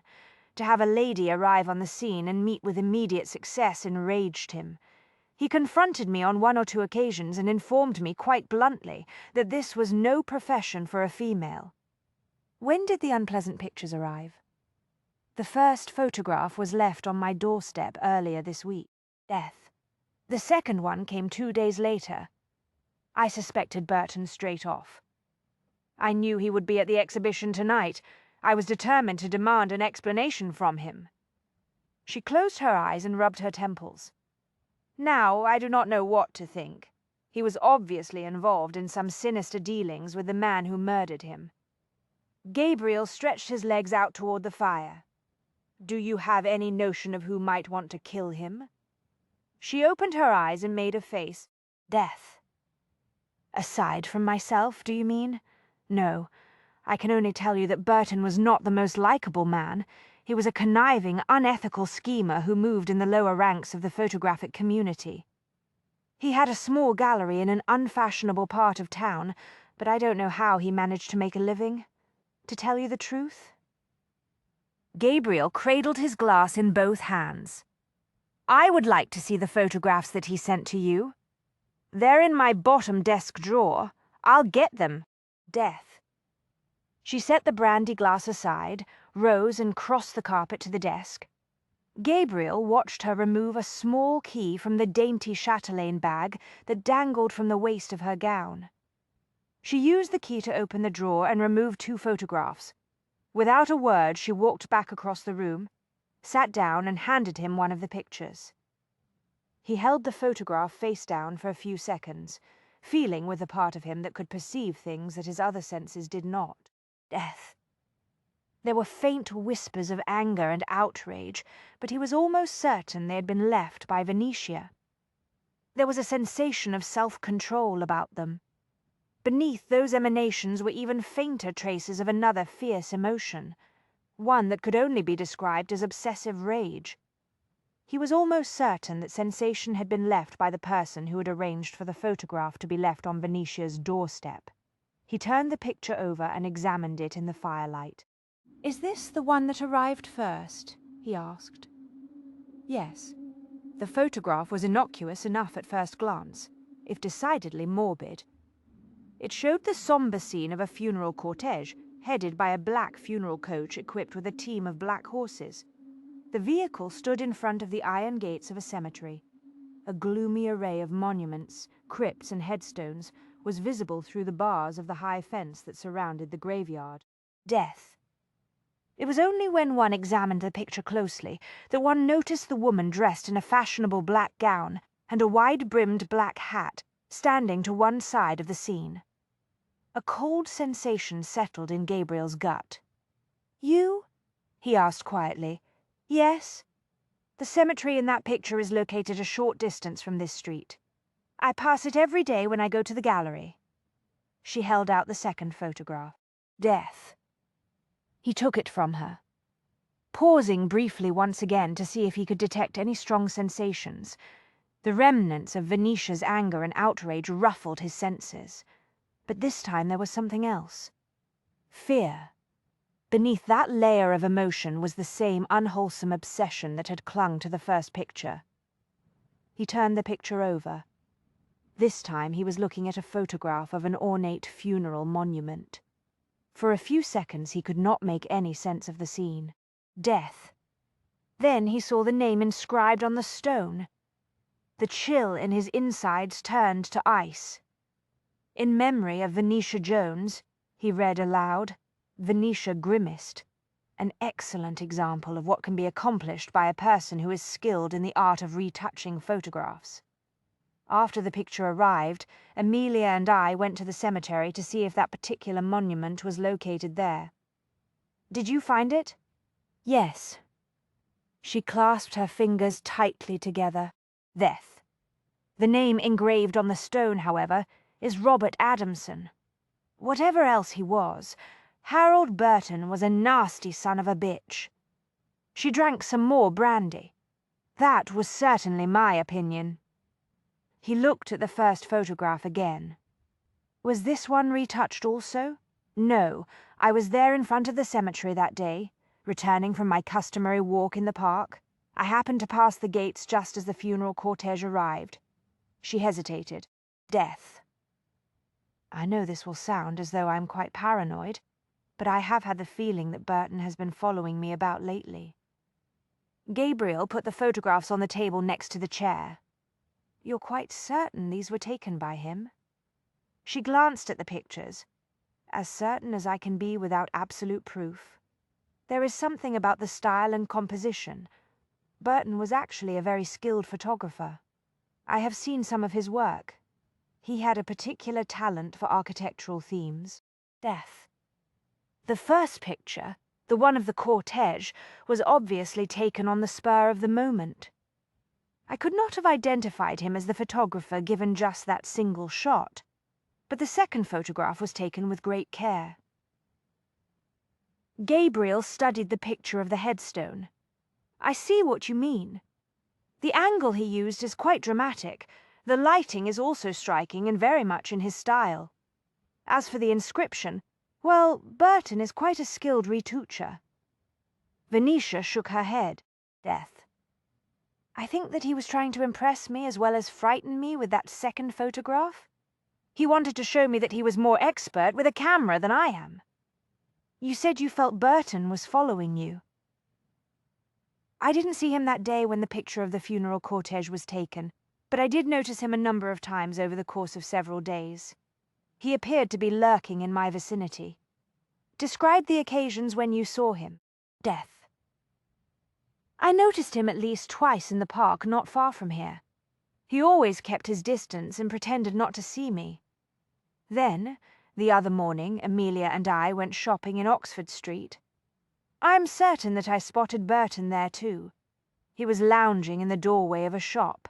When I tried to approach him to ask what he was doing, he disappeared into the crowd. At first, I assumed the various incidents were accidental. Death. But in the past few days, I vow I started to feel like a deer that is being stalked by the hunter. Her mouth tightened. It was becoming quite unsettling, to tell you the truth, and perhaps another motive for murder in the eyes of Scotland Yard, Gabriel thought. If the police question us again about Burton's death, we will not mention that he may have been following you, he said aloud. Is that quite clear? She contemplated him with a steady gaze. Do you mind if I ask you a question, mister? Death. Jones. It depends upon the question, of course. There does appear to be some evidence. She paused to hold up one finger. Not a great deal, mind you, but a few bits and pieces that would seem to point toward me as a possible suspect in this situation. I notice that. You are aware that I disappeared several minutes before you found me with Burton's body tonight. Ample time in which to pour a glass of brandy and lace it with cyanide. What makes you so certain that I did not kill him? Death. He thought about how much to tell her. A murky mix of intense psychical spores had marked the door of the dark room and the space inside. He had sensed obsession, unwholesome excitement and fear, all swirled together in a seething brew that had been impossible to sort out. He knew that what he had sensed were several layers of recent emotions. Burton had no doubt touched the doorknob at least once. The killer had also touched it, so had Venetia. Death. Between the three of them, they had left a chaotic soup of emotions, but he was certain of one thing. Venetia was not the killer. He had been too close to her during their time together at Arcane House. Too intimate. He would have known if she were capable of such vicious, cold-blooded violence. You told me that someone else left the room before you arrived, he said. I believe you. Thank you, I appreciate your trust. But may I ask why you are so certain that I told you the truth? That death. Let's just say that after our time together at Arcane House, I think I know you well enough to place great faith in your integrity. That was the truth as far as it went. I'm delighted to know that I left you with such a good impression of my character, she said dryly. She did not believe him, he realized. Fair enough. He knew that she was keeping secrets too. Indeed, madam, he said, death. And while I will have absolutely no difficulty whatsoever in sticking to the version of events that we gave to the police, and which will no doubt appear in the morning papers. The papers I have not even considered that aspect of the situation. Mr. Otford of the Flying Intelligencer was at the exhibition this evening. There is no telling how this business will look in the press. We shall deal with that later. Death. At the moment, I am far more interested in finding out why you lied to me and to the police tonight when you said that you did not recognize the man you saw on the stairs. The question caught her completely by surprise, as he had intended. She turned her head very quickly to look at him. The expression in her eyes one of astonishment and alarm. It was as though he had startled her out of some secret hiding place. "But I did not recognize him," she said, a little too swiftly. "I told you I did not even get a close look at him. I most certainly did not know him." Gabriel got to his feet, picked up an iron poker, and prodded the fire. "You saw something," he said mildly. "A man wearing a long overcoat and a tall hat. I told you that much." She paused and then added reflectively, "At least I think it was a man. That observation got his attention." "You are not certain?" "Death. All I can say, with any great assurance, is that the person I saw was dressed in the manner of a gentleman, as I told the detective. I could tell that the individual was slender and of above medium height. But the light was too poor for me to notice any other details." "I find it interesting that you would even allow for the possibility that the killer might have been female," he said, setting the poker aside. "Given his masculine attire, few would question the assumption that the person you saw was a man. When you consider the matter closely, it is obvious that one of the easiest ways to disguise oneself is to adopt the clothing of the opposite gender." He contemplated that. "And there is an old theory which holds that poison is a woman's choice of murder weapon. Under the circumstances, I do not think that we can place much credence in that notion. In this instance, the victim was a photographer, and quite frankly, the cyanide was an obvious choice on the part of the killer." "I take your point." He rested one arm on the mantel. "You are certain that the fleeing figure did not notice you?" "Positive," she said. "He did not glance back while I was watching him. Even if he had done so, he could not have seen me." "Why not?" "Because I was in the darkest part of the corridor, peering around a corner. There was almost no light behind me. Death. The killer was the one who was illuminated, and then only minimally. You sound very certain." Her mouth curved wryly. "I would remind you that I am a photographer, sir. I assure you I have made a close study of the effects of light and shadow. I do not doubt your professional expertise, madam." He met her eyes. "But I must ask you again, what was it you saw tonight that you did not tell the police?" She laced her fingers tightly together. "You are very insistent." "Death. What makes you think that I saw more than I told you or the detective?"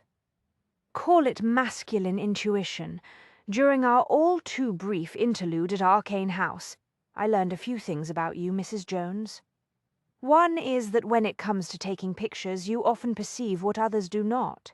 And I'm still wondering how you spotted those two men in the woods that night. I noticed them when they went through a patch of moonlight. No moonlight penetrated those trees, but we'll let that go for now. Death.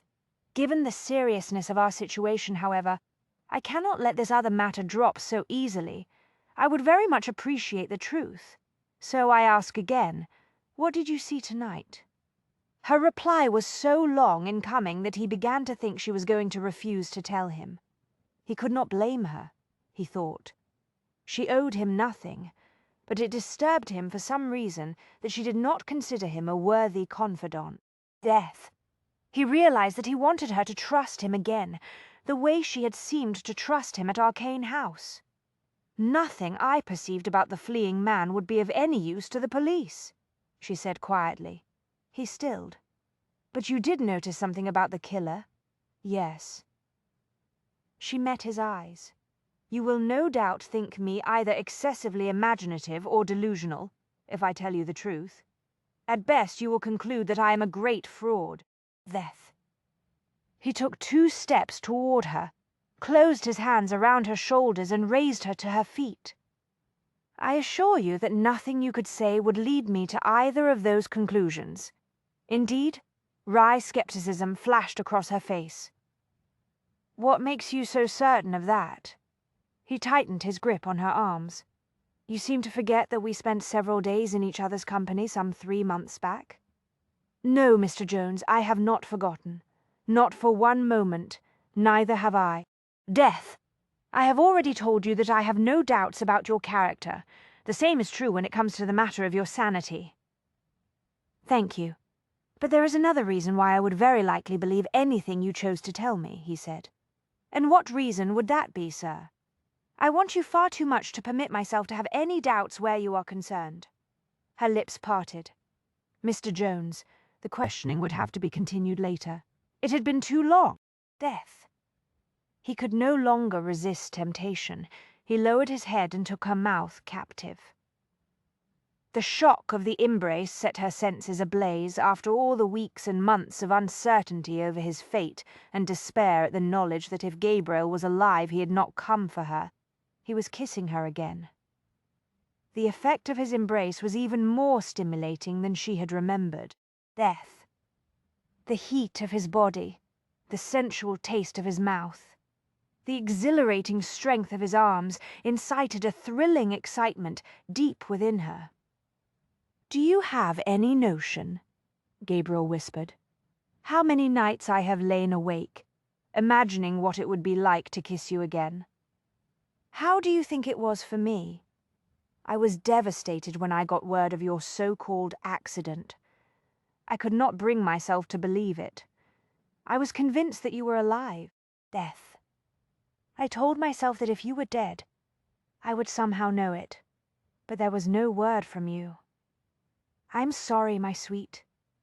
He used one hand to gently tilt her head back so that he could have access to her throat. I swear I never meant for you to hear the news of my death. How was I to know that you would see such a small story in the London papers? I thought you were safely tucked away in Bath. You should have contacted me, she insisted. Forgive me, he said into her ear. Death. I thought this damned business would be finished weeks ago, and I would be able to come to you without trailing danger in my wake. He eased his fingers through her hair. Pins plopped softly on the carpet. The intimacy of the situation made her shiver.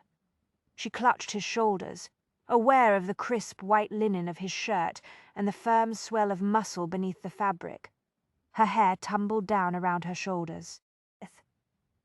The next thing she knew, his fingers were at the fastenings at the front of her gown. The knowledge that he was about to undress her elicited a flicker of panic. Everything was happening too fast, she thought. Gabriel acted as if he wanted her, but she must not forget that he had come back to her for reasons other than passion.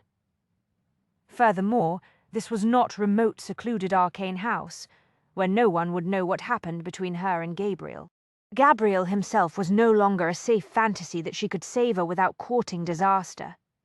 They were in her personal study, for heaven's sake. Amelia and Beatrice and Edward were upstairs. Mrs. Trench was asleep in her little room off the kitchen. If any of them awakened, they might hear sounds and come to investigate. They were in the real world, she reminded herself. Things were different here, but Gabriel was unfastening the bodice of her gown. Death. His mouth was on hers, distracting and disorienting. She trembled, closed her eyes and clung to him to keep her balance. I was not mistaken, was I? He rasped. The question was roughened by desire. About what? She managed. That last night at Arcane House. You wanted to be in my arms. You wanted me. Uncertainty spiraled through her. That night had been perfect, or nearly so, but tonight was not perfect. Death. The setting was all wrong, and Gabriel was no longer her mysterious, secret lover who could be conveniently hidden from sight. He was living right upstairs in the attic. For goodness sake. She would have to face him at breakfast tomorrow morning, in front of the entire household, no less. "Yes," she whispered, "but that was then and this is now." He stilled. "Is there someone else? I told myself that you would not lose interest in me in such a short period of time. Death. Although I must admit that tonight, when you disappeared from the exhibition hall, I wondered if I had miscalculated." Miscalculated seemed an unusual choice of word, she thought. Miscalculated was a term one employed when one had plotted a strategy that had gone wrong. Miscalculated was not a word a lover used. At least she didn't think it was that sort of word.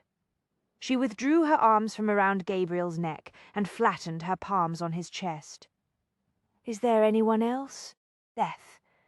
he asked again, without inflection.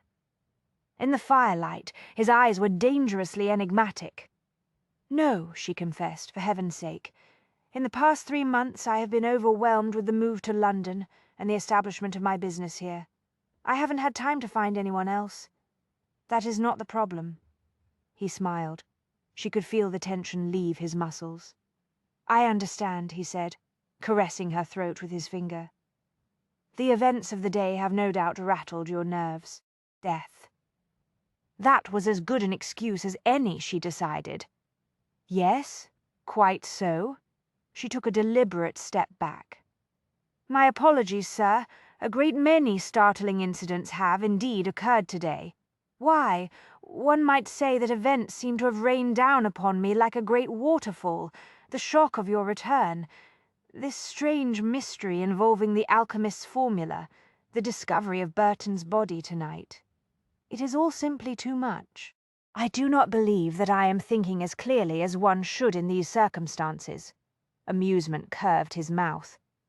"On the contrary, Mrs. Jones, this is one of those rare situations in which one should not depend entirely upon logic and clear thinking." He gently eased the edges of the gown's bodice together. "Nevertheless, I would not press you under such circumstances. You need time to recover from what has clearly been a series of shocks." "Precisely, sir. Death." She clutched the bodice of her gown, not knowing whether to be relieved or hurt by his consideration. If his passions had truly been fiercely aroused a moment ago, would he not try to be just a bit more convincing? "I appreciate your sensitivity." He leaned forward slightly and brushed his mouth across hers. "I am not being sensitive so much as pragmatic, my sweet," he said, as if he had read her mind. "Death. When we do eventually make love again, I would not wish you to harbor any doubts or regrets afterward." She was not sure how to take that either. Tonight, everything involving their relationship seemed suddenly extremely murky. Things had been so much simpler when he had been just a fantasy. "I will bid you good night, sir." Holding the bodice of her gown together in one hand, she hurried toward the door. "In addition to a problem with my unsettled nerves, I am quite exhausted. Death." That last was very true, she thought. She did feel strangely weary, but she also had a feeling that sleep would be hard to come by tonight. "One more thing before you go, Mrs. Jones." The coolly spoken, subtle command caused her hand to freeze on the doorknob. She looked back at him, deeply wary. He stood silhouetted against the firelight, darkly sensual and compelling in his open shirt and unknotted tie. A fresh wave of unease swept through her. "Yes," she said politely. "Death. You have not answered my question." He crossed to the small table that held the brandy, picked up the decanter, and refilled his glass. "What was it you saw tonight when the killer fled down the stairs?" He was not going to give up on that front. She realized she had a feeling that once he had determined upon an objective, Gabriel Jones rarely abandoned any quest. Like a hunter that has sighted prey, she thought, the image was disturbing. It was also unaccountably thrilling. Death. It was as if he had issued some sort of elemental challenge. She pondered her answer, strongly tempted to evade a direct reply. He was unlikely to believe her if she tried to explain her unusual talent, she thought. But she was intrigued by the fact that he was astute enough to realize that she had perceived something beyond the ordinary. Few people of her acquaintance, male or female, would have guessed that much. Part of her was also suddenly curious to know how he would respond to the truth. Death. "I doubt that you will credit this," she said, readying herself for instant skepticism, "but I saw an aura of psychical energy around the fleeing man." The glass in his hand stopped halfway to his mouth. "Damnation," he finally said, very softly. "I suspected as much, but I couldn't be certain." "I beg your pardon?" "Never mind. Tell me about these auras you see." She had been prepared for disbelief, not a reasonable question. It took her a moment to adjust. Death.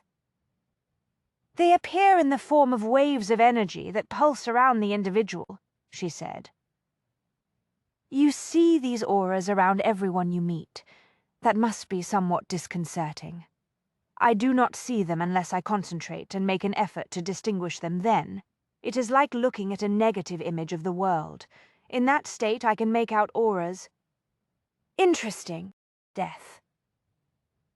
"I do not expect you to understand what I'm trying to tell you, but I assure you that if I were to encounter the killer again, and if I knew to look at him with my second sight, I would very likely recognize him." "Would you now?" he asked softly. She did not know what to make of that response, so she forged ahead, anxious to complete her explanation.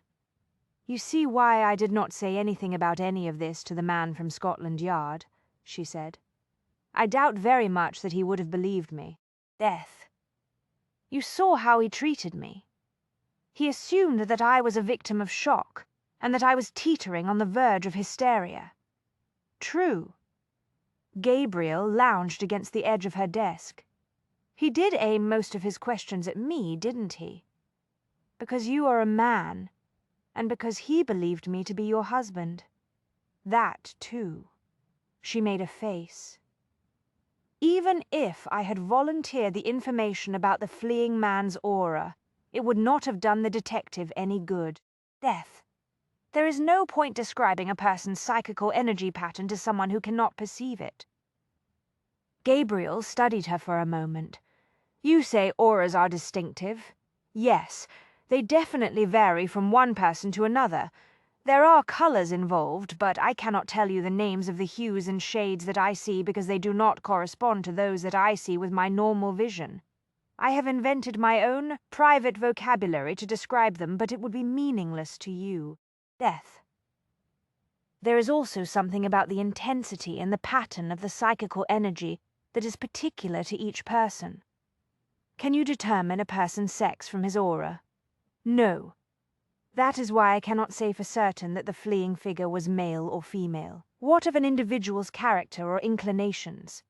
That, she thought, was a very perceptive question.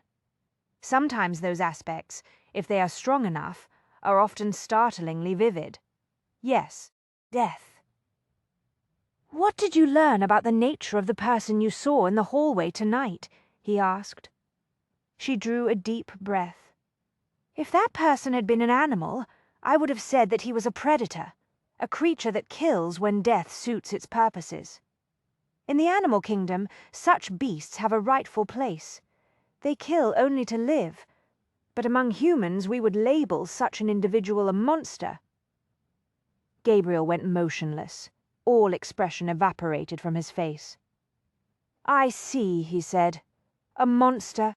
Death. That is how the fleeing figure appeared to me. Cold-blooded and very frightening. Quite frankly, I hope I never have occasion to see him or her again. He did not speak.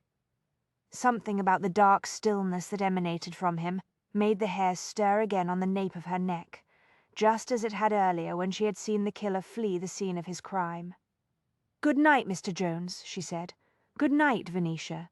She stepped out into the hall, closed the door and hurried toward the staircase. Death. She flew up the stairs as if she were being chased by the sort of predator that she had just tried to describe to Gabriel. When she reached the safety of her bedroom, she was breathless. The sight of herself in the dressing-table mirror shocked her. Her hair was down, her gown was open, and her eyes were dark pools of shadows. The haunting sensuality of her own image shook her to the core of her being. This is what Gabriel saw, she thought. She whirled away from the mirror and hastily undressed. Death. A few minutes later, garbed in her nightgown, she slipped between the covers and turned down the lamp.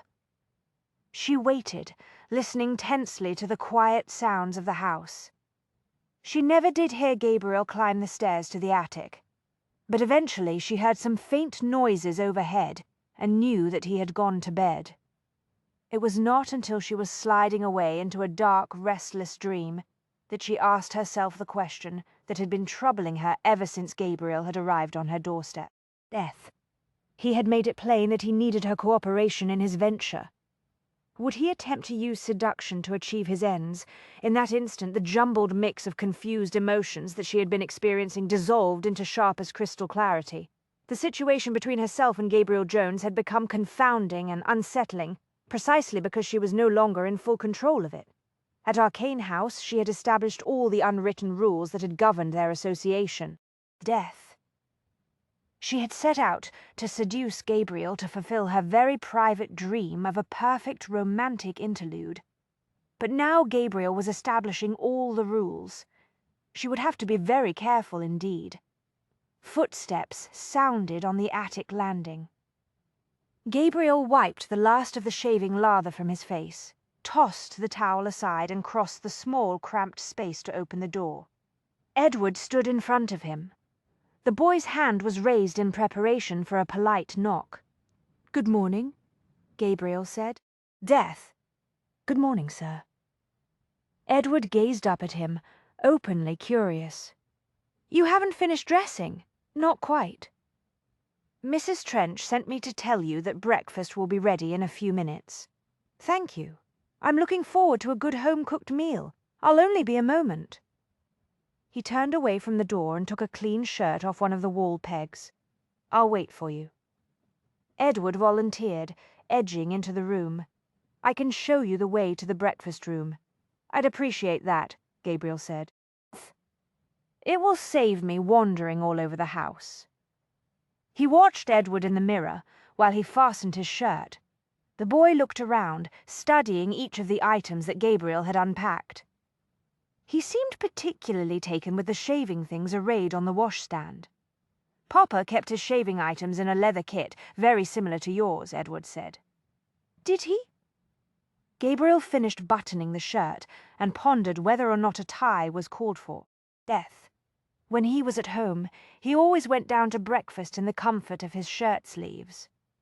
But his was a bachelor household. "Yes," Edward said. "You must miss your father a great deal." Edward nodded. For a moment he fell silent. Gabriel slung his tie around his collar and knotted the silk in a four-in hand. Edward watched the knotting process very closely. "Papa was an investor," he blurted out. "Was he? He travelled to America a lot." Death. "But when he was home, he took me fishing and showed me how to do lots of things." "That's what fathers are supposed to do," Gabriel said. "A brother-in-law can do that sort of thing too, can't he?" Gabriel looked at him. "Yes," he said, "he can." Edward brightened. "I know it's supposed to be a secret about you, not really being my brother-in-law and all. But as long as we're pretending, I thought perhaps you could show me some of the things that Papa did not have a chance to show me." Death. "I don't see why not," Gabriel said. "Excellent," Edward grinned. "You needn't worry, as I explained, sir. I'm very good at keeping secrets. Yes, I know. I've had a lot of experience since Mama and Papa went to heaven," Edward said with a touch of pride. "In a way, pretending that you are my brother-in-law is very much like the secret that I have to keep about Papa." "I see. Papa was a big mist." Gabriel went blank. "A big mist?" Death. "That is what they call a gentleman who has more than one wife." Bigamist, Gabriel said softly. He thought about the photograph of the larger-than-life man hanging on the wall of Venetia's study. That information explained a great deal, he thought. Papa had another wife and some children in New York, where he went on business twice a year. We did not find out about it until after Mama and Papa were killed in the train wreck. Because Papa was a bigamist, it means that Venetia and Amelia and I are not his real children. You're wrong, Edward. Regardless of the circumstances of your parents' relationship, you're most certainly your father's real children. Aunt Beatrice says we are ill. Edward stumbled over the word. Ill something, illegitimate. Yes, that's it. Anyhow, after Mama and Papa died, we discovered that Mr. Cleaton had disappeared with the money that was supposed to come to us. Death. Aunt Beatrice says that was a huge disaster, because having a comfortable, respectable income would have covered up a host of sins in the eyes of the world. She says if it weren't for Venetia's skill with photography, we would all very likely have wound up on the streets. Gabriel had already concluded that Venetia was supporting the entire family, but this explained why she had been obliged to shoulder such an enormous responsibility. Who was Mr. Cleaton? He asked. Papa's man of affairs. Death. He stole our inheritance. Papa always told us that if anything dreadful ever happened to him, we would be comfortably situated financially. Only we weren't because Mr. Cleaton took our money and went far away. Bastard, Gabriel said. Yes, I know I am a bastard. Edward's lower lip trembled. That is another word for illegitimate, isn't it? Death. Aunt Beatrice and Venetia and Amelia, don't think I know it, but I overheard Aunt Beatrice tell Venetia and Amelia that people will call me that if they find out that Papa was not really married to Mama. Gabriel crouched down in front of the boy. I was referring to Mr. Cleaton. Not you, Edward. Edward's brow furrowed. Was Mr. Cleaton illegitimate too? I have no idea, but it does not matter because I employed the wrong word to describe him. Death. Being a bastard is not a bad thing. It is merely a fact.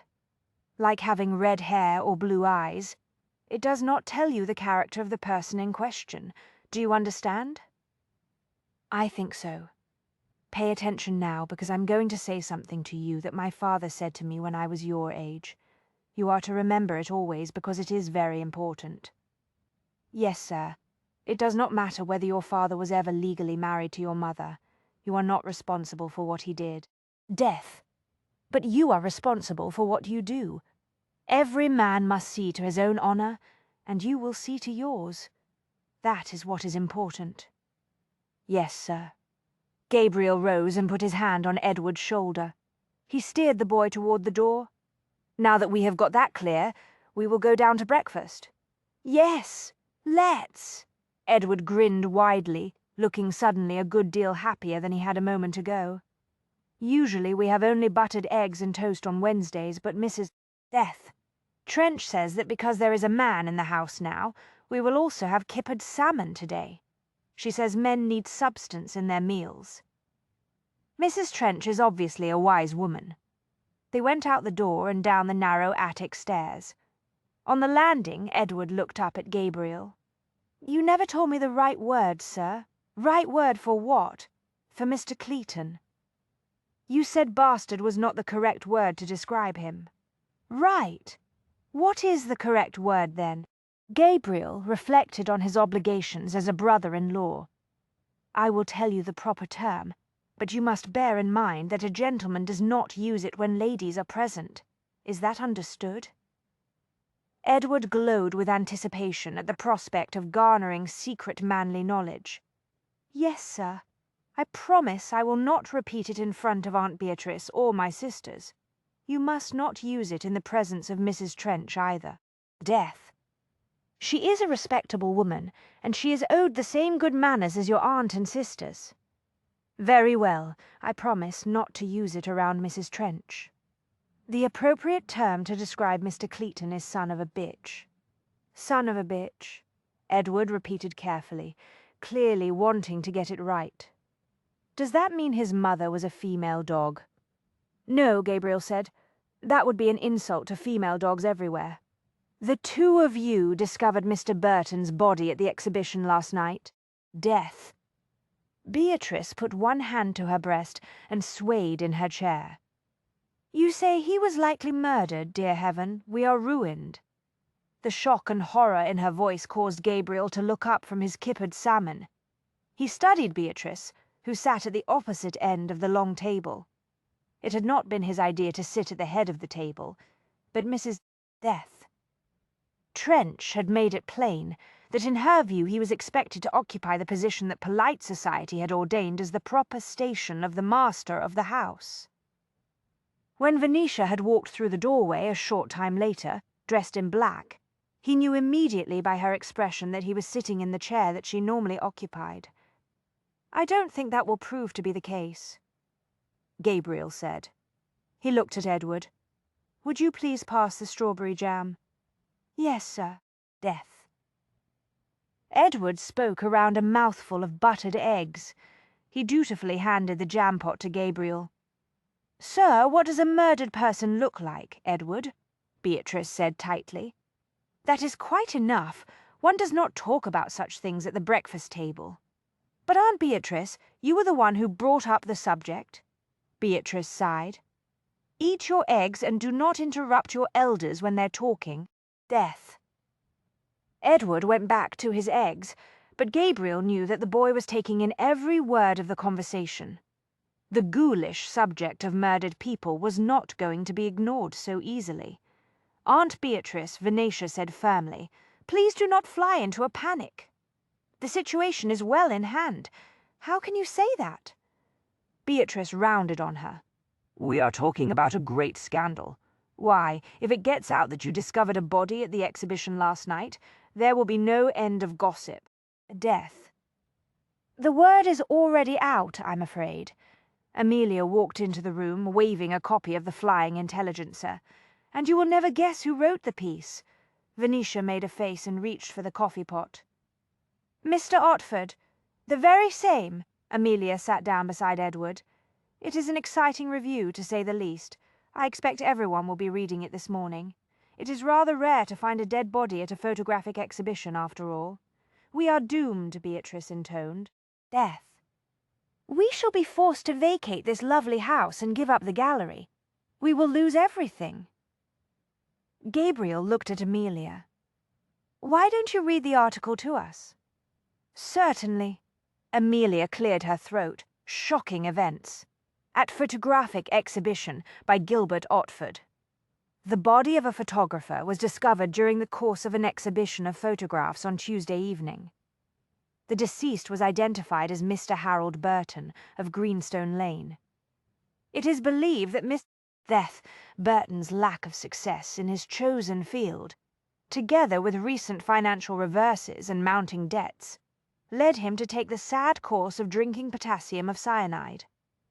The body was discovered quite by accident by the well-known photographer. Her husband was with her when they happened upon the corpse. Readers of this paper will recall that Mr. Jones is only recently returned to London and the arms of his loving bride after having been presumed dead for a year. Death. Needless to say, the discovery of Mr. Burton's body cast a pall of gloom over the exhibition. Mrs. Jones, whose striking pictures won admiration from all present, appeared quite distraught. There was great concern that she might faint. She was seen being tenderly escorted out of the hall by her devoted husband. Oh, for pity's sake, Venetia fumed. I was nowhere near fainting. I think the fact that you were quite distraught and that you had to be tenderly escorted out of the hall was a nice touch, Amelia announced, putting aside the paper. I agree with Mr. Jones. I don't think this news will create any severe problems. In fact, I would not be surprised if it attracted a few more clients. People will be more curious than ever about the mysterious widow photographer.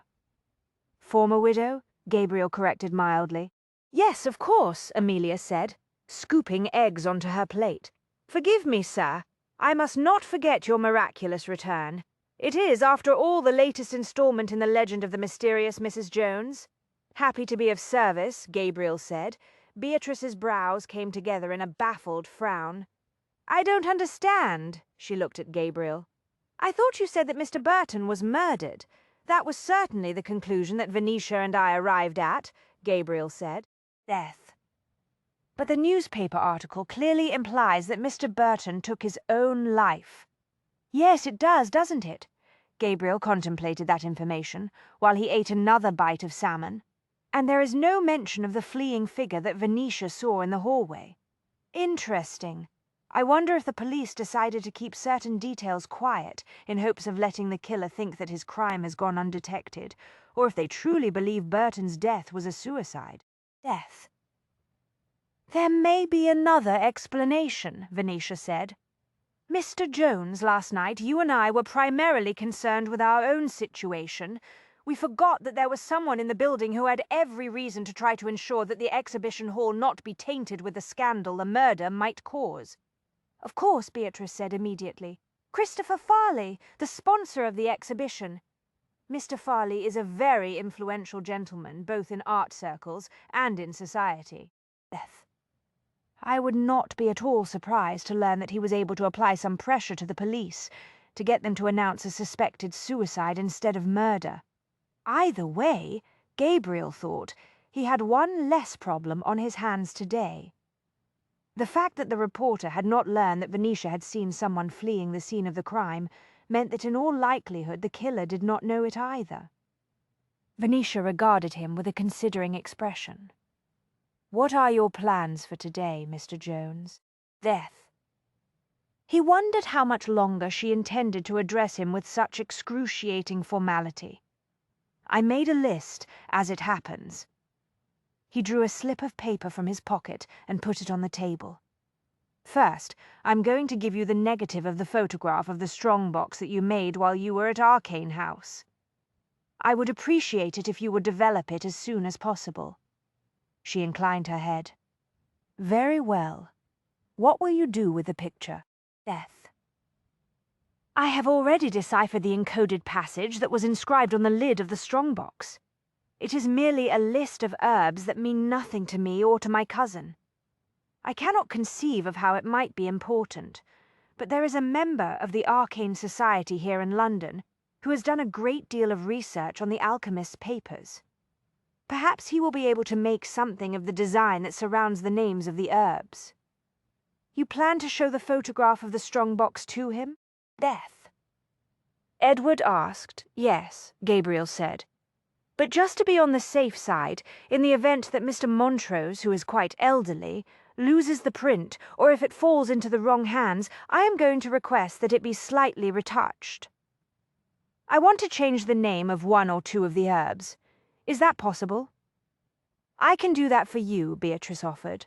"Thank you," Gabriel said. "I will tell Mr. Montrose what is missing, of course, so that he will have the right information with which to work." Death. Edward beamed with admiration. "That is very clever, sir." "I do try," Gabriel said, "but I must admit that I am not hopeful that Montrose will be able to tell me anything that my cousin and I have not already deduced. However, he may be able to assist me in another aspect of my search." "What is that?" Venetia asked. He looked at her. "Montrose has been in charge of maintaining the membership rolls of the Arcane Society for a number of years." Death. "The records include not only the names of those inducted into the society, but also the names of their relatives." Venetia frowned slightly. "You are expanding your investigation to include the families of the members?" "Yes." He sat back, coffee in hand. "I am broadening the pool of suspects to include the relatives of those members who would have known about the excavation of the alchemist's laboratory." Death. "In addition, I made note of the names of some of those present at the exhibition hall last night. I am curious to see if any of them have any links to the Arcane Society." Beatrice's expression darkened with anxiety. "You are convinced that this thief you seek has been watching Venetia, aren't you?" "Yes," he said. "I'm sorry to say it, but I fear that is extremely likely. That is why I felt it necessary to return from the grave." "One thing is certain," Beatrice observed with a thoughtful air. "Death." If the villain is hanging about in Venetia's vicinity, you will most certainly have his full attention now. He must know who you are." "Yes," Gabriel said, "quite likely." Venetia put down her fork. Sombre comprehension lit her eyes. "You think that now that you are here, the villain will refocus his attention on you? You hope to distract him from me?" Gabriel shrugged and reached for another slice of toast. Beatrice suddenly cheered. "Yes, of course, that makes perfect sense. Death. What a brilliant ploy, Mr. Jones. Why would the villain pay any more heed to Venetia now that you have reappeared? The thief will naturally assume that if anyone knows anything about the code on the strongbox, it will be you, after all. Venetia was just the photographer." "It is a simple plan," Gabriel admitted. "But in my experience, they are usually the best." Venetia returned her attention to her food. He noticed that she did not look at all relieved by Beatrice's conclusion. Death. He wondered if he dared hope that meant that she was anxious about his own safety. It had not been easy to watch her walk out of the study last night. Everything inside him had longed to keep her with him. Didn't she understand that they belonged together? Had she forgotten the vow she had made in the throes of passion that last night at Arcane House? "I am yours, Harold." Burton's small, shabby photographic gallery was sunk in gloom. Death. It was almost as if the business had somehow sensed that the proprietor would not be returning, and had closed its own doors. The heavy fog did nothing to brighten the atmosphere. Venetia thought. She stood in a doorway directly across the cramped lane from the entrance to Burton's photographic gallery. It was early afternoon, but the vapour was so thick she could barely make out the little shop. She raised her eyes to the windows of the rooms above the gallery. Death. There was no indication that anyone was about up there either. Those rooms had no doubt been Burton's private quarters. She had made the decision to come here today on impulse, leaving Amelia and Maud, the shop girl who managed the gallery, the task of choosing the model for the next portrait in the gratifyingly successful Men of Shakespeare series. Death. The possibility that Burton had taken other photographs of her, photographs that he had not had time to deliver to her doorstep before he died, had been worrying her since she had awakened. There was no knowing what mischief Burton might have been up to with his retouching tools before his untimely demise. She could not afford to have an embarrassing photograph fall into the hands of one of her competitors, or worse, land on a client's doorstep. There was little activity in the lane. Death. The shops on either side of Burton's photographic gallery were open, but there were no customers. The few hearty souls who had ventured out in the heavy fog wandered like lost ghosts, so concerned with not bumping into walls or stumbling over the paving stones that they did not notice Venetia lurking in the doorway. She realized that, garbed in black from head to toe, her face clouded by a black net veil, she was almost invisible. Death. She waited until an empty hansom rattled past, moving slowly in the mist, and then she crossed the lane to the gallery. It came as no surprise to discover that the front door of the shop was securely locked. Shades had been lowered in all of the windows. Burton would have closed for the day before taking himself off to the exhibition hall, and the encounter with his killer last night. Death. She made her way to the corner, turned and went down a narrow walk that led to a thin alley intended to service the shops. If anything, the fog seemed even denser in this narrow passage. She found the rear door of the gallery and discovered that it too was locked. She removed a hairpin and went to work. One became quite handy with tools and mechanical devices when one took up a career as a photographer, she reflected. It seemed one was always having to improvise. The door opened. She paused, taking a last look around to make certain that there was no one about to see her enter the shop. Nothing stirred in the sea of fog that had drowned the alley. Moving quietly, she let herself into the back room of the gallery and closed the door. She stood still for a moment, surveying the cluttered, gloom-filled space.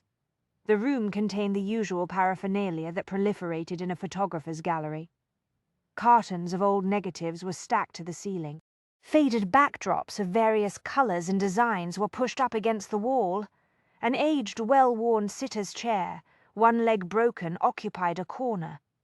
A pair of small-sized ladies' shoes was tucked under the chair. The shoes were in a style that had gone out of fashion at least 2 years earlier. An unexpected pang of sympathy went through her. Poor Burton. Death. He had either not realized how important it was to stay current with the latest fashions, or else he had not been able to afford to replace the shoes when styles changed. There were 3 pairs of ladies' shoes in her own gallery. They were all in the very latest style and considerably more elegant than the pair here in Burton's establishment. But they had one thing in common with Burton's shoes. They were all sized for the smallest and daintiest of feminine feet. Death. She was quite certain that Burton had invested in the shoes for the same practical reason that had led her to buy 3 pairs that were too small for anyone in her family. Delicate, elegant footwear proved extremely useful when one was confronted with a female client who desired a full-length portrait that did not display her own large feet. Death. 1. Simply placed the smaller shoes in front of the sitter's real feet and arranged her skirts so that only the tiny, pointed toes of the more dainty pair peeked out from beneath the hem of the lady's gown. It saved a great deal of retouching. On a nearby table lay 2 framed photographs. The glass had been shattered in each frame. Curious, she went closer to get a better look. A single glance underlined the depths of Burton's animosity toward her. The photographs showed scenes of the Thames. Death. She recognized both Burton had entered them in one of Farley's exhibitions. Her own views of the river at dawn had taken the first-place honours in that show. Burton had been furious when he left the hall that night. She could well imagine him returning to his gallery, his losing photographs under his arm. Very likely he had stormed in here and slammed the pictures onto the workbench with such force that the glass had shattered. He had never bothered to clean up the broken shards. Death. Perhaps he had taken some perverse pleasure in looking at them every day, reminding himself just how much he hated a certain Mrs. Jones. She turned away from the disquieting scene on the workbench. The toe of her shoe caught on an object that lay on the floor. A length of iron clattered on the wooden boards at her feet. The sound was unnaturally loud in the even more unnatural silence. She froze, her heart pounding. Calm yourself, she thought. Death. There is no way anyone outside this gallery could have heard that small noise. After a few seconds, her pulse slowed. She glanced down and saw a long iron head clamp and stand. In the days of daguerreotypes and tintypes, such devices had been widely used to secure the sitter so that he or she would not move while the picture was taken. Death. The advent of newer, faster film mediums and improved cameras had rendered the clamps unnecessary from a technical point of view, but many photographers still relied on them to keep a sitter perfectly still. It was always a great temptation to employ a head clamp when one was faced with taking the portrait of a restless little boy. She crossed the room and opened a door. The reek of strong chemicals that had been stored too long in a badly ventilated space nearly knocked her over. Trust Burton to ignore all of the sound advice in the photographic journals regarding the safe storage of his darkroom chemicals, she thought. No wonder he'd had that perpetual cough. He had probably locked himself in here for hours at a time, breathing the concentrated fumes in a small, confined space that had no provision for a healthy circulation of fresh air. She sighed. It was a common problem in a profession replete with hazards. Death. She held the door wide for a moment, letting the worst of the fumes dissipate, and then moved into the darkroom. The dim light angled into the small space, revealing the fixing tray and the bottles of chemicals. Burton's equipment was shiny and quite new-looking, she noticed, and of the very best quality. Several of the bottles on the shelf were still sealed. The room was so dark that she almost failed to notice the wooden chest stored under the workbench. Crouching down, she opened it. Death. Inside were several dry plate negatives. She needed to examine only one to realize what she had found. She never heard the telltale footfalls behind her. By the time a powerful male hand closed over her mouth, it was far too late to scream. As she was hauled to her feet, she grabbed the only potential weapon that was available. A set of tongs used to remove prints from the chemical baths. "Do not," Gabriel said into her ear, "make any loud noises. Death." She went limp with relief, nodded frantically, and released her grip on the tongs. He took his hand off her mouth and spun her around. In the shadows of the dark room, he looked very large and very annoyed. "What the devil do you think you're doing here?" he asked, in a voice that was much too soft. "I thought you were spending the day at the gallery." She collected herself with an effort. "I should be the one asking you that question. I seem to recall that you were going to interview an elderly member of the Arcane Society this morning. I have already spoken with Montrose. I was on my way back to Sutton Lane when I decided to stop by this address instead." "What did you expect to discover here?" she asked warily. "I was curious to learn more about Burton. For heaven's sake, why? Surely his death is not connected to the missing formula." Gabriel said nothing. Something fluttered wildly in her stomach. "Is it death?" "The answer to that is perhaps not," he allowed. She cleared her throat. "I cannot help but notice that the phrase perhaps not leaves some room for equivocation. As always, madam, you are extremely perceptive." He glanced at the wooden chest. "I see you found the negatives of the pictures he took of you." "Yes, I went through them. With the exception of the cemetery monument inscribed with your name on it, they all appear to be quite innocuous. Death. There are pictures of you coming out of a bakery and going into your gallery and chatting with a client. That sort of thing." She shuddered. Burton's envy must have inspired him to some sort of weird obsession with me. "Personally, I'm starting to wonder if he really was that fixated on you," Gabriel said. "What do you mean?" Of death. I find the fact that Burton had been following you about for several days and then managed to get himself murdered in close proximity to you last night troubling, to say the least." "What?" The implication slammed through her. "Hold on, sir. Are you saying that Mr. Burton's death may be connected to me? It is a possibility I cannot discount without further evidence. I hesitate to remind you, sir, but I am the only person we know thus far who had a motive to kill poor Burton. Death.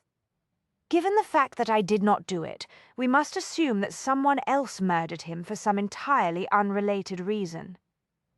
"Perhaps." "There is that word again," she said, "where, pray tell, is the flaw in my argument. Your reasoning is excellent, my sweet, but it relies upon a disturbing coincidence. I have never been fond of such explanations. It irritated her to hear him call her my sweet in such an offhand manner. Death. It was as if their association had progressed to the point where such familiarity was second nature." He looked at her.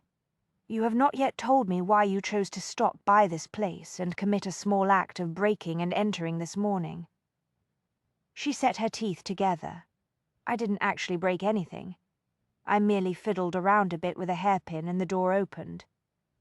She stopped suddenly. "How did you get in?" "I did some fiddling, too." He nodded toward the door in the other room. "Death. But I made certain to reset the lock after I was inside in order to forestall the possibility that someone might walk in on me unannounced." "Good thinking," she said, struck by the logic. "I must remember that in future, Gabriel said deliberately, "you will discuss any plans for this sort of activity with me before you execute them." "Why would I do that?" she asked. "You would no doubt try to talk me out of them. In case you have not noticed, Mrs. Death. Jones, this is an excellent way to get yourself arrested. That detective who interviewed us last night was not inclined to view you as a suspect in Burton's death, but his view of things may shift if you are discovered in a situation like this. I was very careful not to be seen. Death. In answer to your question, I came here because I was afraid that Burton might have taken other photographs of me, and perhaps retouched them in ways that could prove embarrassing if they were to fall into the hands of my competitors." "That thought occurred to me too," he said. "Aside from the apparently harmless-looking negatives in that wooden chest, I found no other pictures of you." "Thank goodness." She glanced up at the ceiling. "What about his lodgings?" "Death. Nothing of interest up there either." He picked up the wooden chest and walked out of the dark room. "Come, we will take these pictures with us and examine them more closely after we are both safely away from this place." She trailed after him, intending to follow him to the back door. She stopped when she noticed the carton of dry plates standing on a nearby table. The manufacturer's name was familiar. She ordered her plates from the same firm. "Death. Now that is interesting," she said, half under her breath. One hand on the doorknob, he watched her from across the room. "What is it?" From all accounts, Burton was barely eking out a living with his photography, yet the equipment in the dark room is quite new and expensive. What's more, that carton of plates is the largest size available from the manufacturer. It costs a considerable sum. Burton obviously took his work seriously. Death. He no doubt invested what little money he did make in his supplies and equipment. From the rumors I heard, he did not command an income that would have allowed such extravagance. She tapped one toe on the floor and took another look around the room. "I wonder if he also bought a new camera." "There is a camera on a tripod in the other room," Gabriel said. I did not take a close look at it. She went into the front room of the shop. Death Burton had arranged a chair and a simple backdrop positioned to take advantage of what little light came through the grimy windows. One glance at the bulky camera on the tripod was sufficient. "It is definitely an old model," she said, going back around behind the counter. "Apparently he was not making enough money to purchase a new one." She stopped short at the sight of a hat sitting on a shelf beneath the counter. "Venetia, do not delay any longer," Gabriel said. "It is past time we both left this place. 1 more minute, sir. That is all I need." She picked up the hat. It was much heavier than any hat had a right to be. "What the devil are you doing with that?" Gabriel asked, sounding reluctantly intrigued. "On the occasions that I caught Mr. Burton watching me. He had this hat with him, but he always carried it under his arm. I never saw him put it on his head." She turned the hat upside down and smiled with satisfaction. "And this is the reason why. Death. What have you got there?" "A concealed camera." She held the hat so that he could see the device inside. "Quite new, made by Crowder. He uses excellent lenses. This must have been very expensive. Damnation." Gabriel set down the wooden chest and took the hat camera from her. He examined it closely. "I've never seen anything like this. We in the profession refer to them as detective cameras. They are constructed in various secretive ways. Death. I have seen cameras hidden inside vases and briefcases and other objects. So this was how he took those photographs of you without you knowing what he was about." Yes, Gabriel set the hat camera down on the shelf, picked up the chest and started once more toward the rear door. "There is money to be made taking pictures in secret." "Yes," she said, following him. "Death. Mind you, the detective camera work is still a limited sideline, but I expect that in time it will grow into a major portion of the business. Who would pay to have clandestine pictures taken? Only consider the possibilities, Mr. Jones. Imagine how many wives would pay to obtain pictures of their philandering husbands when the gentlemen in question are in the company of their mistresses. Then ponder, if you will, all of the suspicious husbands who fear that their wives might be meeting with other men. The financial potential is virtually unlimited. Has anyone ever remarked to you, Mrs. Jones, that you have a decidedly cynical view of marriage? I prefer to think that I have a realistic view." She paused. "But at least I have answered the one question that was bothering me about Mr. Burton. You now know how he managed to purchase the new equipment and supplies." "Yes." A death. He went into the detective camera business, back in the little house on Sutton Lane. Venetia put the last of the negatives back into the wooden chest. She sat back in the chair behind the desk and looked at Gabriel. "You were right, sir," she said. "With the exception of the one retouched negative, there is nothing remarkable about any of those photographs." Death. Aside from the fact that they create a very precise record of your comings and goings and the people you have met with during the past several days, Gabriel said quietly. Either Burton did indeed develop a very odd sort of obsession with your person, or else someone employed him to watch you. Amelia sat with Maud Hawkins, the young woman who managed the gallery, in a small room just off the main showroom. Death. Together, they studied the young man in the Roman-style toga who stood in front of them. Maud was only a year older than Amelia. The daughter of a housekeeper and a butler, she was determined not to follow her parents into service. She had applied for the position in the Jones Gallery soon after it opened and had been hired immediately. Maud was intelligent and enthusiastic, and she had a way with customers. The man in the toga was named Jeremy Kingsley. Death. He was the last of the 3 candidates who had responded to the advertisement in the newspaper. The first 2 had proved unsuitable, but Jeremy had promise. Amelia decided.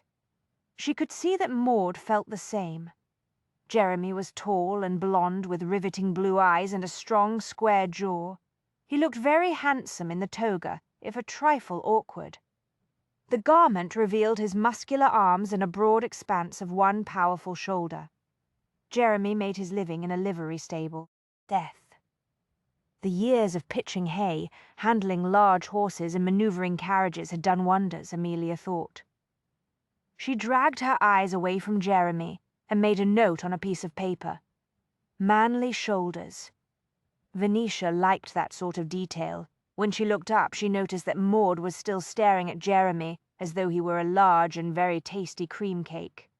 "Thank you, Mr. Kingsley," Amelia said. "That will be all for now. You may return to the dressing room and change into your regular clothes." Death.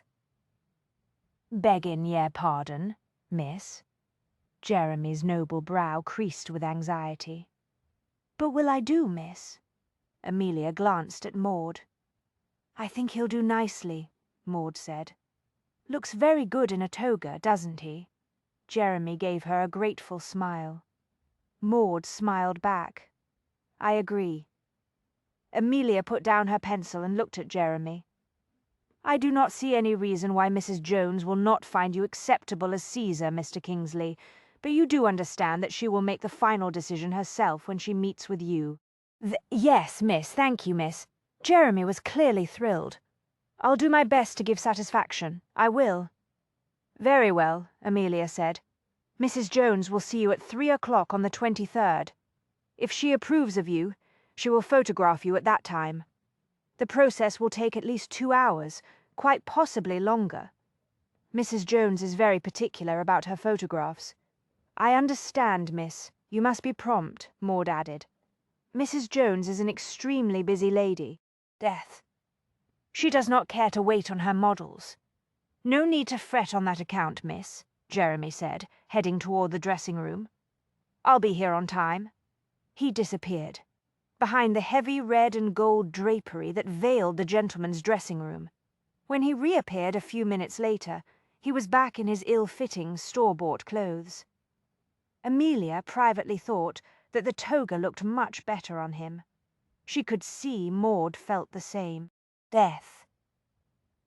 Jeremy stammered a few more words of gratitude and rushed exuberantly outside into the street.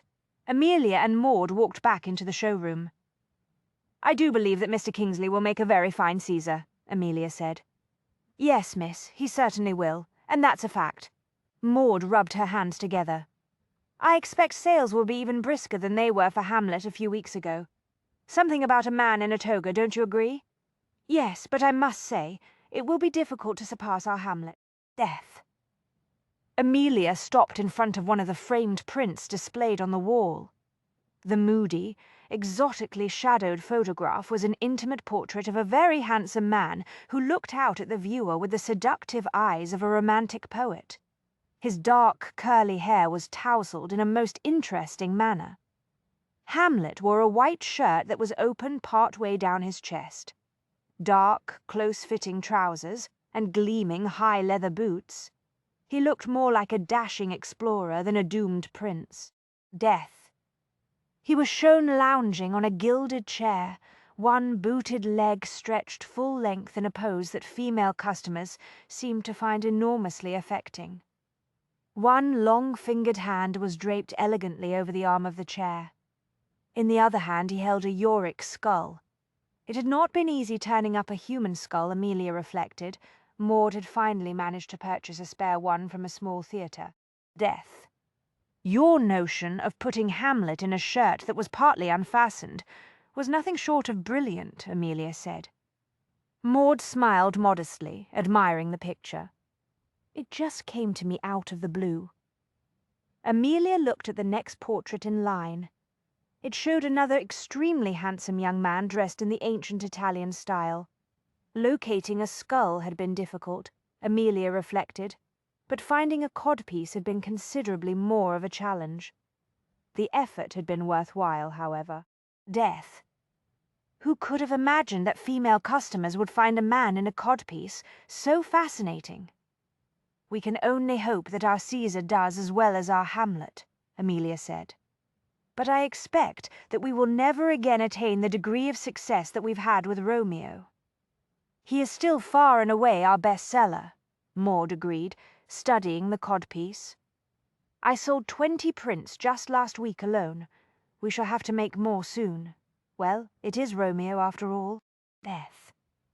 By the way, Maud said, going behind the counter, I got a message from a gentleman inquiring whether Mrs. Jones was available to take a photograph of his lady friend. I sent a message back scheduling the sitting for tomorrow.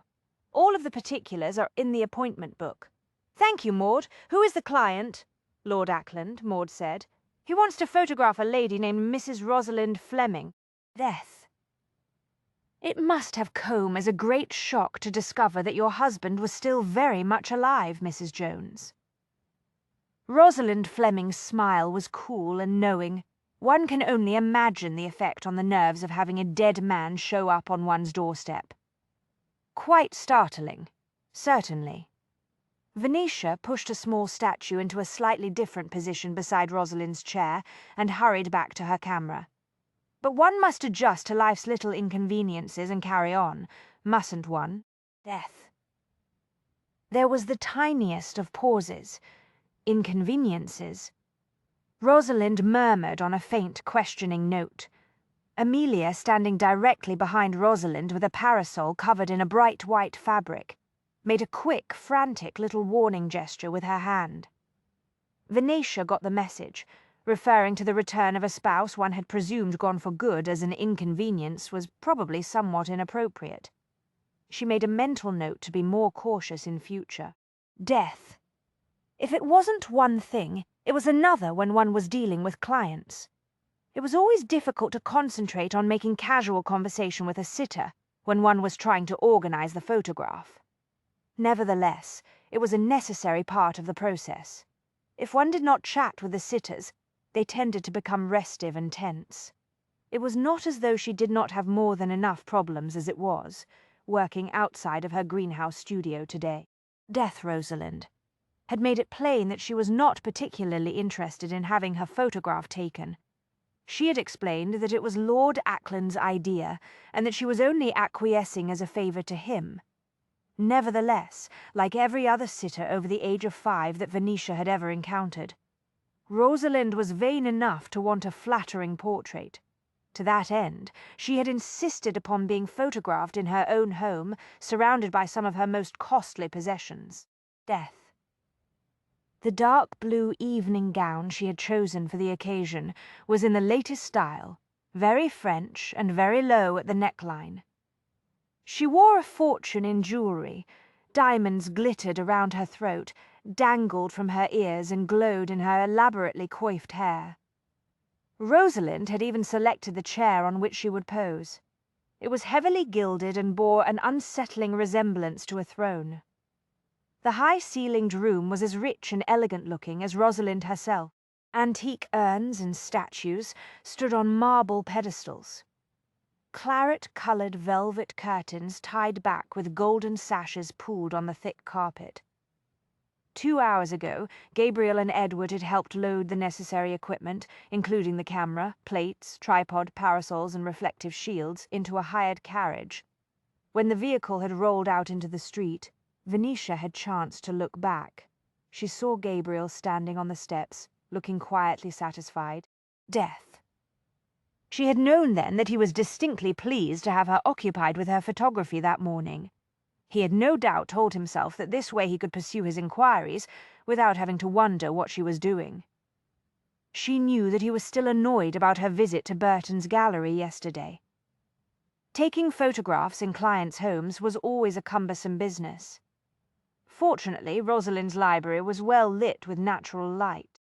Nevertheless, it had required ages to get the illumination correct, and it was clear that Rosalind was losing patience. The conversation had turned increasingly personal. Venetia was starting to wonder if Rosalind was deliberately taunting her, perhaps as a means of relieving her boredom. No need to mince words with me, Mrs. Jones. Rosalind gave a throaty chuckle. I was married myself at one time. I do not mind telling you that I am enjoying my widowhood vastly more than I did my marriage. Death. Venetia could not think of a suitable response to that comment, so she stuck with a safer topic. Would you please shift your right hand a degree or two left? Yes, that will do nicely, Amelia. Move that parasol a little closer to I need more light on the left side of her face. I want to emphasize the elegance of her profile. It never hurt to flatter the sitter, Venetia thought. Will this do? Amelia asked, angling the parasol. Much better. Thank you, Venetia said. Death. She looked through the viewfinder again. This time she concentrated briefly, the way she always did just before she took a photograph. Light and shadow reversed. Rosalind Fleming's aura flashed, pulsing with intense emotion. Rosalind was not simmering with impatience. Venetia realized she was simmering with rage. Best to get this done as quickly as possible. Please hold still, Mrs. Fleming, Venetia said. She took the picture. Death. Every instinct was urging her to get out of Rosalind's house as quickly as possible, but professional common sense held her back.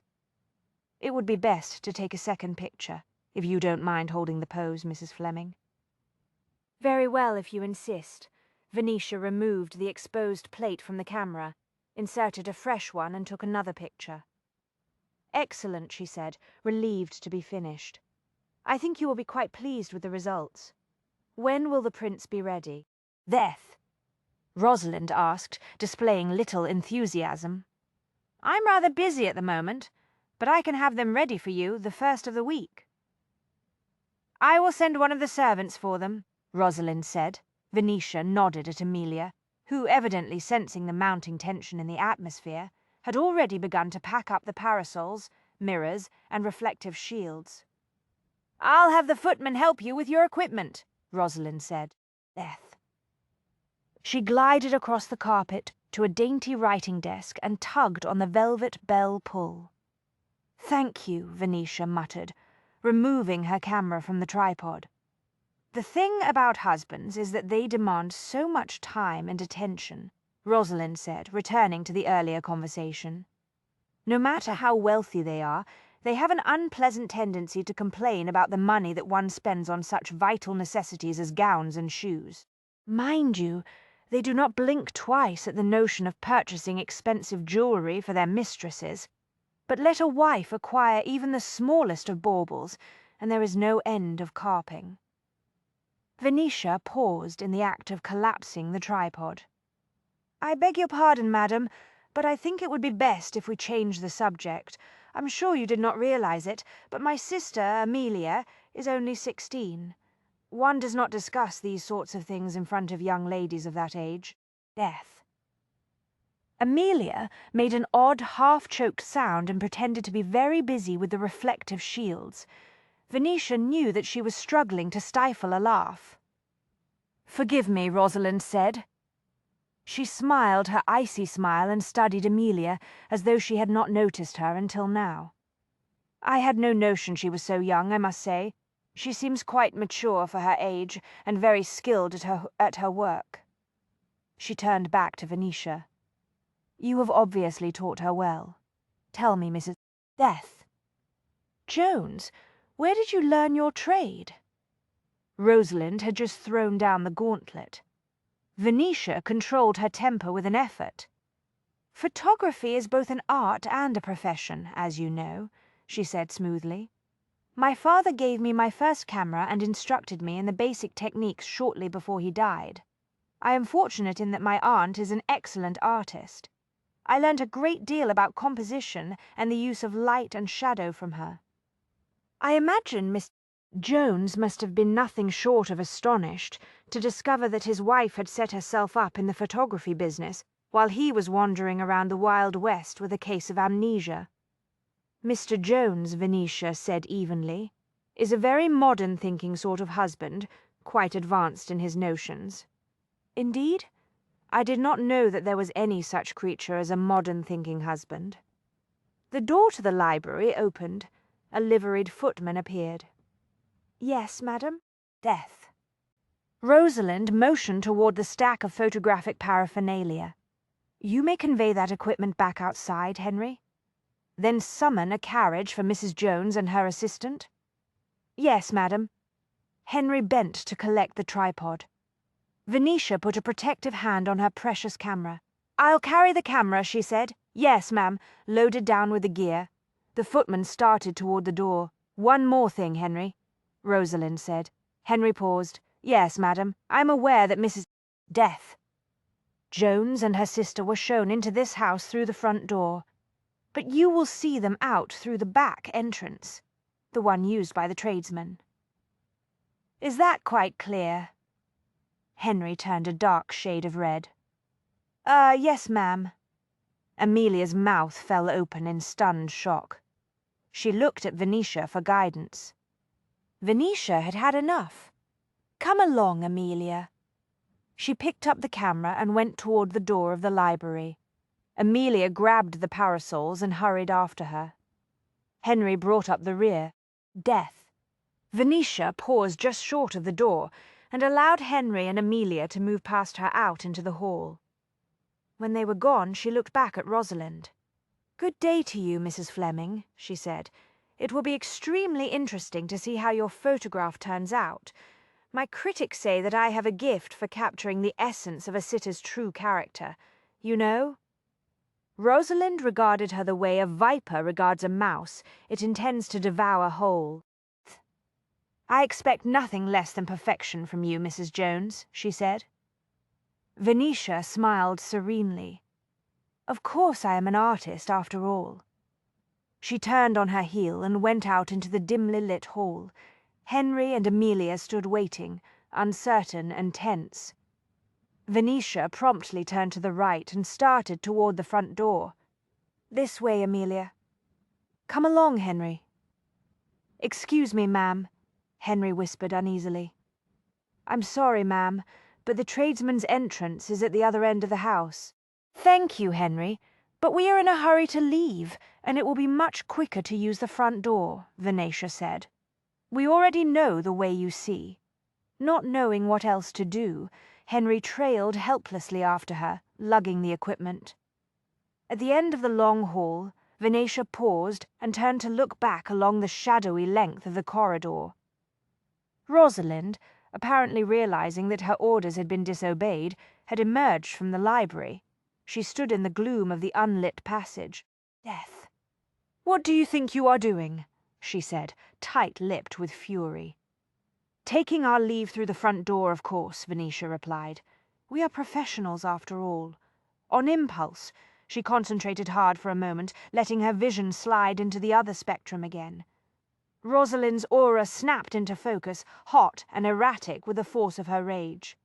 "She isn't just angry," Venetia thought. "Shaken. She hates me. There is one thing you should know, Mrs. Death Fleming," Venetia said, reverting to her normal vision. We at the Jones Gallery pride ourselves on our retouching skills. Why? The most homely of persons can be made to appear stunningly attractive in a photograph. She paused for emphasis. The process can, of course, be easily reversed. It was a bold threat and a risky one, but she had never met a sitter who wanted to be made to appear unattractive in a photograph. Death.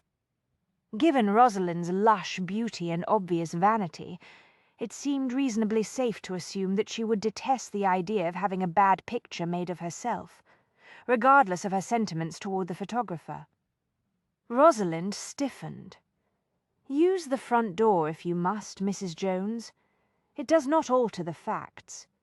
You are nothing but a clever, scheming shopkeeper who has managed to capture the fancy of your betters with your photographic tricks and illusions. Death. But the polite world will soon grow bored with you and turn elsewhere for amusement. Who knows? Perhaps one day you, too, will be driven to drink a glass of brandy laced with cyanide. She whirled and stormed back into the library, slamming the door behind her. Venetia caught her breath, aware that she was shaking. She could feel icy perspiration beneath the bodice of her gown. It took everything she had to compose her expression and walk the rest of the way into the front hall. Amelia and Henry waited there. A maid was stationed at the door. She appeared nervous and bewildered. Venetia gave her a bright smile as she bore down on her. "The door, if you please," she said briskly. "Yes, ma'am." She leaped forward and yanked open the door, clutching her camera very tightly. Venetia sailed through the opening and out onto the front steps. Amelia was right behind her. Henry lumbered after them, struggling with the photography equipment. A cab stood at the end of the street, horse and driver dozing. Henry whistled loudly. The driver straightened in response and slapped the reins. The vehicle rumbled to a halt in front of the town house. Henry loaded the equipment, handed Venetia and Amelia up inside the cab and shut the door.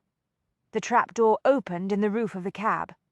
The driver looked down inquiringly. "The Jones Gallery in Bracebridge Street, please," Venetia said. "Aye, ma'am." The trap closed. Death. There was a short, brittle stillness in the vehicle. Then Amelia burst into a torrent of giggles. She laughed so hard she finally had to clap one gloved hand across her mouth. "I cannot believe what you did back there." She finally managed to get out. "I had no choice," Venetia said. "If we had allowed ourselves to be dismissed through the tradesman's entrance, the damage to our business would have been irreparable." Death. It would have been only a matter of time before word got out that we were not considered exclusive enough to use the front door. I know, I must say, the way you threatened to have Aunt Beatrice retouch Mrs. Fleming's photograph to make her appear unattractive was a brilliant stroke. We can only hope the threat works. How can it fail?" Amelia widened her hands. Even if she were to refuse to accept the picture, she would know that we possessed the negative, the death. We could do anything we liked with it, including creating an unflattering portrait to display in the gallery for all the world to see. What a sensation that would cause. Unfortunately, we can do no such thing. My threat was nothing but a bluff. "What do you mean? Mrs. Fleming deserves such a fate after the way she spoke to you?" "Revenge may be sweet for a moment," Venetia said, "but it always comes back to haunt one, and in this case it would be particularly dangerous." Death.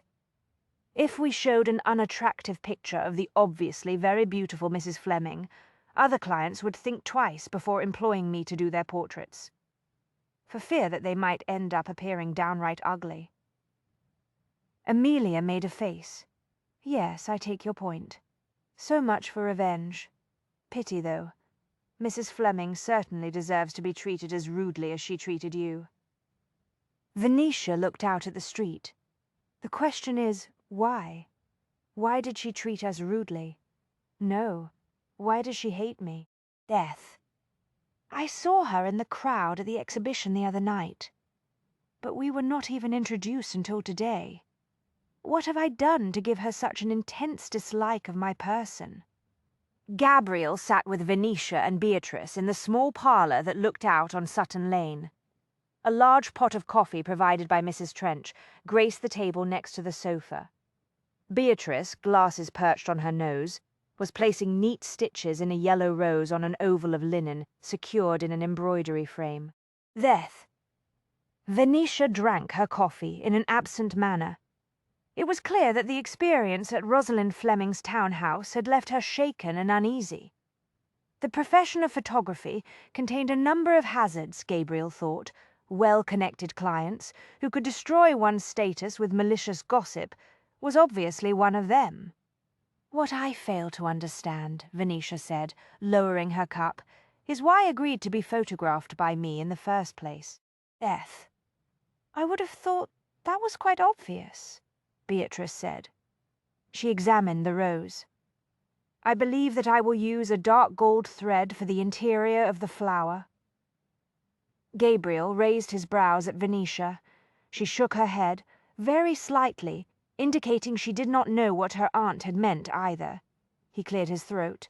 Miss Sawyer, do you mean to imply that Mrs. Fleming agreed to have her picture taken by Venetia because it was the fashionable thing to do? No, of course not. Death. Beatrice rummaged around in her sewing bag, evidently searching for the dark gold thread. There are a number of other fashionable photographers in London. It is obvious that Rosalind Fleming sat for a portrait by Venetia because she had no choice.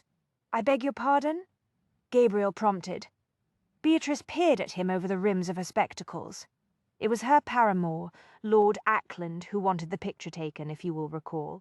Death. He was the one who booked the sitting, and he is the one who will pay for the finished photograph. Venetia's teacup stilled in midair. Startled comprehension flashed across her face. Yes, of course you are right, Aunt Beatrice. I should have thought of that straight off. Gabriel looked at her and then switched his attention back to Beatrice. Miss Sawyer, are you saying that Mrs. Fleming sat for her portrait merely to please her lover, Death? I'm saying that she had no choice but to please him, Mr. Jones. Beatrice found her thread. Perhaps as a man you do not comprehend the true nature of the relationship in which Rosalind Fleming is involved. There is nothing mysterious about the connection. He shrugged. She is Ackland's mistress, according to Mr. Harrow. Indeed. Beatrice sighed. A woman in Mrs. Fleming's position may pretend to the world that she has a degree of freedom that a married lady cannot dream of enjoying, but that is not the case. She is, in fact, just as constrained in many ways, and certainly more vulnerable to the whims of the gentleman who is paying the bills. Venetia looked at Beatrice with sudden understanding. In other words, if Lord Ackland insisted upon commissioning a portrait for her, she had no alternative but to sit for it. Death. To be successful as a mistress, a woman must be clever, charming, and fascinating at all times, Beatrice said. She may fool herself into believing that she is the one manipulating the relationship, but deep down there lurks the knowledge that if she does not satisfy her lover in every way, she can be replaced. Gabriel raised his brows. You make an excellent point, Miss Sawyer, but it does not fully explain why Mrs. Fleming took such an intense dislike of me, Venetia said, brows crinkling. Death. Granted, she may have been irritated by the fact that she had to take time out of her social rounds to sit for the picture. Nevertheless, her reaction seemed quite extreme. Not if you consider the difference in your positions, Beatrice said. In fact, her dislike of you strikes me as eminently reasonable. How can you say that? Venetia demanded. I did nothing to offend her. Beatrice's smile was a strange mix of wry amusement and resigned worldliness. Don't you see, my dear? Death. You offended her simply by being what you are, a woman who has become successful in her own right, one who does not need to depend upon a man to support her. Huh. Venetia made a face, judging by her clothes and jewelry and the furnishings of her townhouse. She is doing far better from a financial standpoint as Ackland's mistress than I can ever hope to do with my photography. Death. Yes, but she stands to lose it all tomorrow should Ackland take it into his head to cast her aside in favor of another mistress, doesn't she? Beatrice said quietly. In addition to the income, she would lose what she no doubt values most. Gabriel folded his arms across his chest. Her status in society. Beatrice nodded. Precisely. Mrs. Fleming does not appear to have any important social or family connections of her own, and no independent source of income. Deaths. Society finds her beautiful and entertaining because the wealthy Lord Ackland does. But if he loses interest in her, or if he is so thoughtless as to drop dead tomorrow, the polite world will snub her immediately. Her only hope in such a situation would be to find another gentleman who will keep her in the same style. In addition, the clock is always ticking for a woman in Mrs. Fleming's profession. She is not getting any younger, is she? I suppose that is true. Death. Venetia gave Gabriel a meditative look. There was something else that struck me as odd, however. Mrs. Fleming spent a great deal of time taunting me about how unfortunate it was that my husband had returned from the grave. There were some rather pointed remarks to the effect that being a widow was vastly superior to being a wife. Gabriel raised his brows. I do hope you are not planning on doing me in a second time, Mrs. Jones. Death. I understand from young Edward that I narrowly avoided being shot to death by outlaws and trampled by wild horses on the last occasion. Luckily, I was able to survive the fall into the canyon, but if you concoct an even more diabolical plot, I may have some difficulty bouncing back. She blushed. Her fine brows snapped together. That is not amusing, sir. As it happens, I informed that you were a very modern-thinking sort of husband who took an enlightened view of marriage. Death. He wondered how Venetia would react if she knew just how primitive his thoughts were when it came to her. She made a face. Unfortunately, that information only served to outrage her all the more, because you appear to enjoy the best of both worlds, my dear, Beatrice said. You have your independence and your career and a husband who is not alarmed by either of those conditions. She abruptly closed the embroidery bag and got to her feet. Well, what is done is done. Death. It was most unfortunate that Mrs. Fleming chose to take such a strong dislike of you, Venetia. We can only hope there will be no unpleasant repercussions. Venetia set her cup and saucer down very carefully. Do you think I was wrong to insist upon using the front door at Mrs. Fleming's house today, Aunt Beatrice? Absolutely not. There was no trace of doubt in Beatrice's voice. Death. I told you when you first embarked upon a career as a photographer that if you ever once allow your clients to treat you as an inferior, the Jones Gallery would instantly lose its cachet. Now then, I must go and have a word with Mrs. Trench. I fear that since we now have a man in the house, she has gone quite mad and completely forgotten that there is a budget for food. My fault entirely, Miss Sawyer. Chagrined, Gabriel opened the door for her. Death. I should have considered that my presence here was inflicting additional costs on the household. I have been occupied with other matters. Rest assured that I will make a contribution to your budget this very afternoon. You will do no such thing, Beatrice said. You are a guest, and as such you are not expected to pay for your room and board. Ah, but I am not a guest, madam. I am well aware that I have imposed myself upon you. I will cover the costs of my lodgings. Death. If you insist, Beatrice said with the air of a lady reluctantly granting a great favour. I do, madam. She gave him a benign smile and swept out of the room.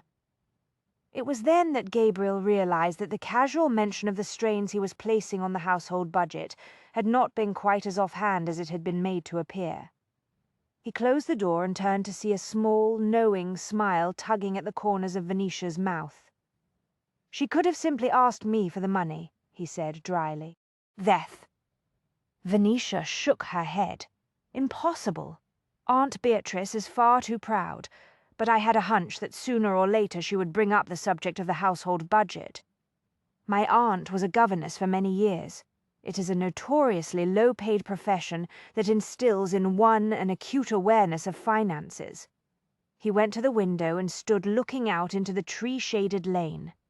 Discovering that Miss Death Cleeton, your father's man of affairs, had run off with the money that should have come to all of you after your parents died, no doubt brought back a lot of her old anxieties regarding finances. There was a short silence behind him. "Edward told you about Mr. Cleeton?" she asked, finally. "Yes.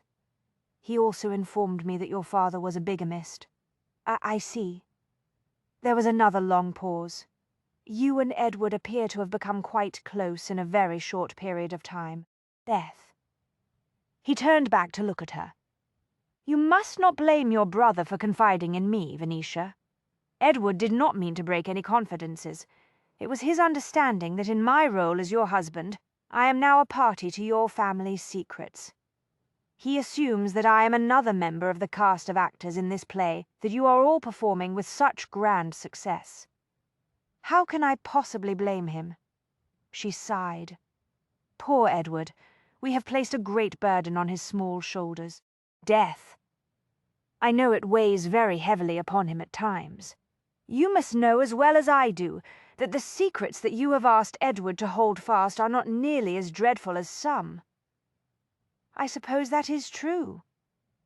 Her mouth tightened. "Aunt Beatrice has told me some tales from her days as a governess that are the stuff of nightmares. Death. She said that there were goings-on in some of the so-called respectable households where she was employed that was so dreadful, she was forced to resign her post on more than one occasion." "I can well believe it. There is no need to worry about Edward. He will survive his burden.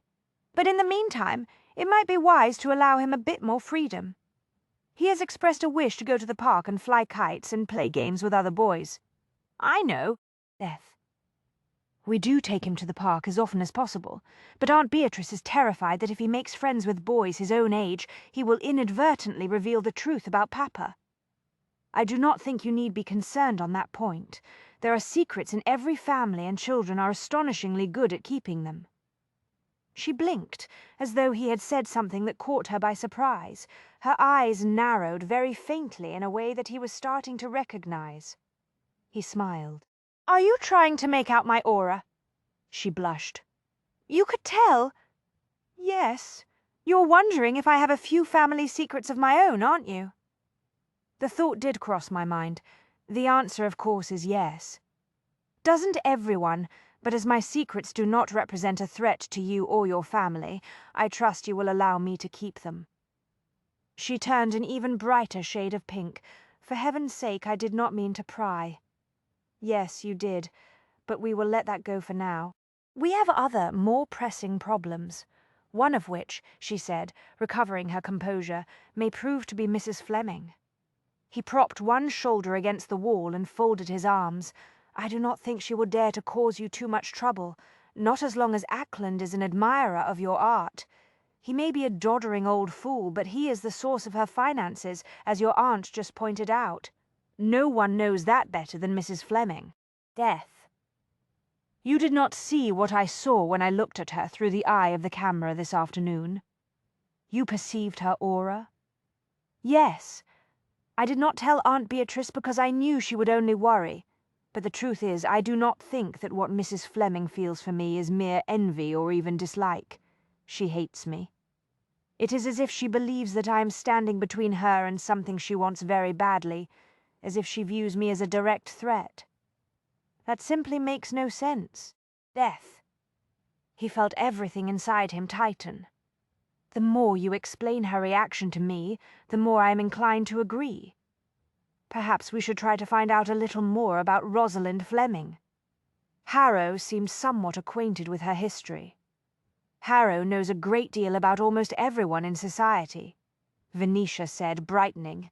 "And what information he does not already possess, he knows how to uncover. I will send a message to him immediately. I'm sure he will assist me." "Very well." Death. This was all he needed, he thought. One more convolution in an already overly convoluted mystery. Venetia looked at him. Have you had any word from Mr. Montrose yet? I went to see him while you were taking Mrs. Fleming's photograph. Like me, he cannot see anything unusual or meaningful about the list of herbs on the strongbox lid or the leaf design. Death. In addition, the names of those I found interesting at Farley's exhibition, including one in particular named Willows, have proved to be unlikely suspects for one reason or another. What will you do next? I have asked him to concentrate on the names of those members of the Arcane Society who have died in the past few years. Why are you interested in members who are deceased? She asked. Death. It occurred to me today that perhaps the man I'm hunting is no longer a member of the society because he is no longer among the living. She stilled. What do you mean I faked my own death because I wanted to create confusion in the mind of my opponent? What if he has done the same? I sense more secrets, Mr. Jones. He smiled. You must possess psychical powers, Mrs. Jones. The response from Harrow was gratifyingly swift. Death. The note and a package arrived at the back door of the house in Sutton Lane at 5 o'clock that afternoon. Venetia tipped the young boy who had delivered the items and then carried the package and the note upstairs. When she arrived on the landing, Gabriel's voice halted her in mid-stride. "What have you got there?" he asked from the shadows of the attic stairs. She looked up, holding the box very tightly, and watched him come toward her. Death. The man did have a knack for appearing, just when one wished he would be occupied elsewhere, she mused.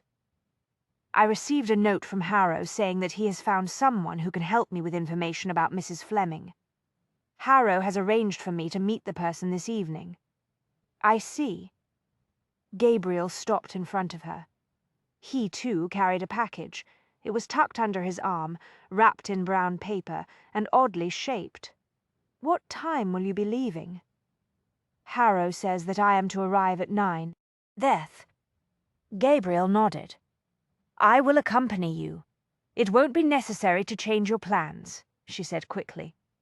It is no trouble, I assure you. I will be quite safe. I realize that Harrow is your friend, and no doubt trustworthy, but I must insist on accompanying you, especially since you are not personally acquainted with the individual you will be meeting. She hugged her package tighter. Sometimes you sound distressingly like a real husband, sir. One of those who is not a modern thinker. Death. I'm crushed by your poor opinion, but I shall endeavour to carry on. He lounged against the railing and glanced casually at the box she carried. Not that you are an expert in the matter of how real husbands act. Anger flashed through her.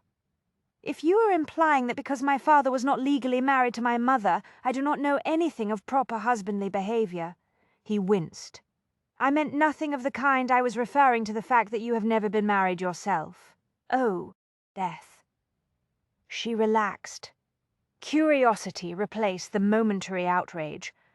What of yourself, sir? No, Venetia, I have never had a wife. Given our lack of mutual experience, I feel we are doing rather well at the business of marriage, don't you? Which is not to say that there are not some areas of our association that could stand improvement. He indicated the box she held. A gift? The clothes that I will wear this evening. A new gown. I hope it is not solid black. If you do not move out of mourning soon, people will begin to think that you are not pleased to have your husband back. Black has become my hallmark, sir. She looked at his package.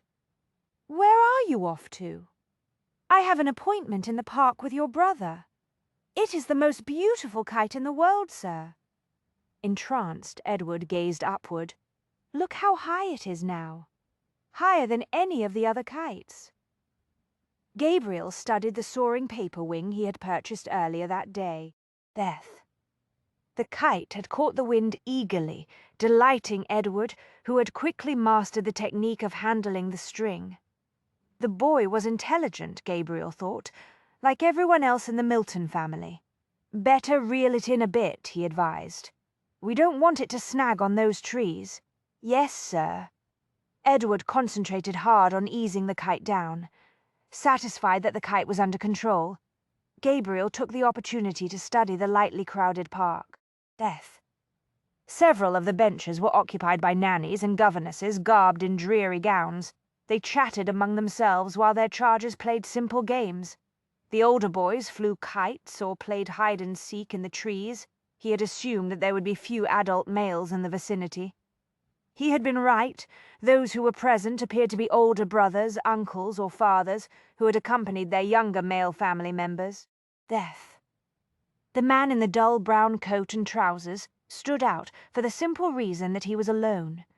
He occupied one of the benches, his low-crowned hat pulled down over his eyes.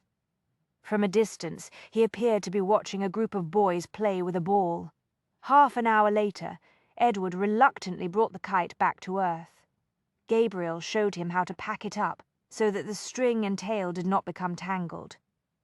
"That was great fun, sir," Edward grinned. "My kite was the best one in the park today." Death. "It flew better than anyone else's, and it never crashed into the trees." "You did an expert job of controlling it." Out of the corner of his eye, Gabriel watched the man on the bench get to his feet and amble slowly after them. They all walked back to Sutton Lane, Brown Coat trailing at a discreet distance. When Gabriel and Edward arrived at the front door, Mrs. Trench opened it. "There you are, Master Edward." She smiled at him. "Did you enjoy the kite-flying expedition?" "Very much." Death. Clutching the kite carefully in both hands, Edward looked up at Gabriel. "Thank you, sir. Do you think we might go back to the park again soon?" Gabriel ruffled his hair with one hand. "I don't see why not, and perhaps play cards some evening. Amelia and I are very good at card games. I'll look forward to it." Edward glowed brighter than a gas lamp and hurried off toward the stairs. Gabriel looked at. "Please tell that I'll be back shortly. I have some business to attend to." "Yes, sir." Death. "She's in the parlour." "I'll let her know."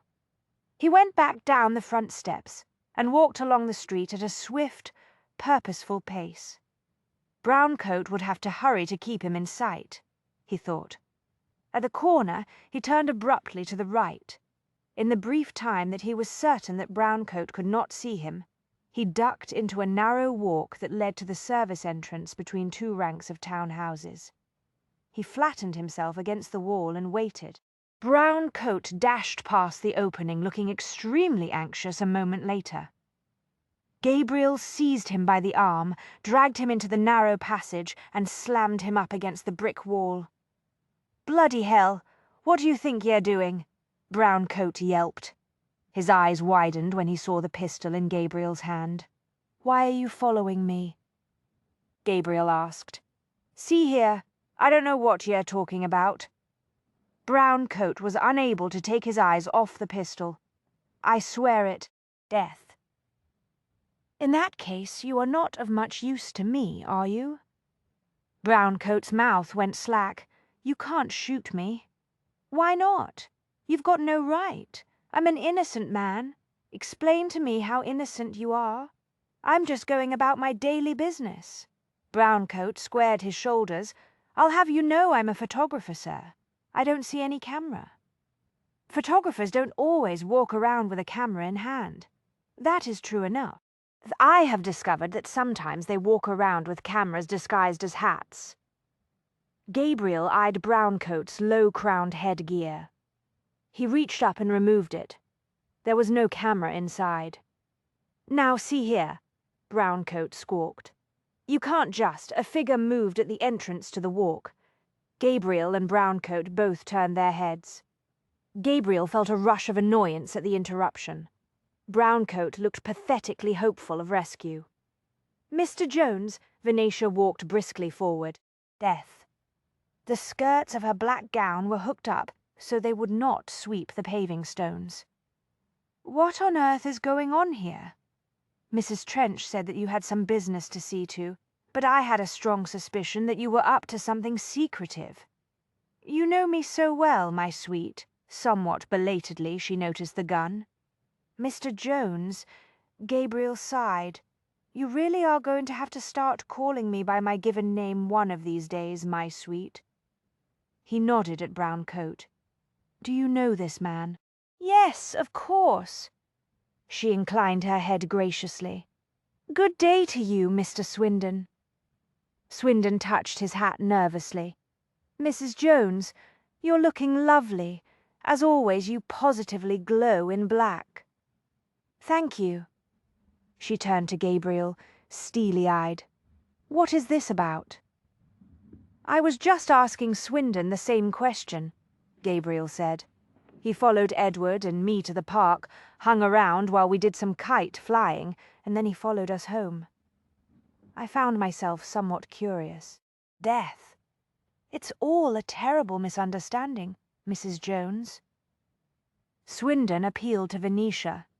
"I happened to be in the vicinity, you see, getting a bit of fresh air, and Mr. Jones here evidently leaped to the conclusion that I was spying on him."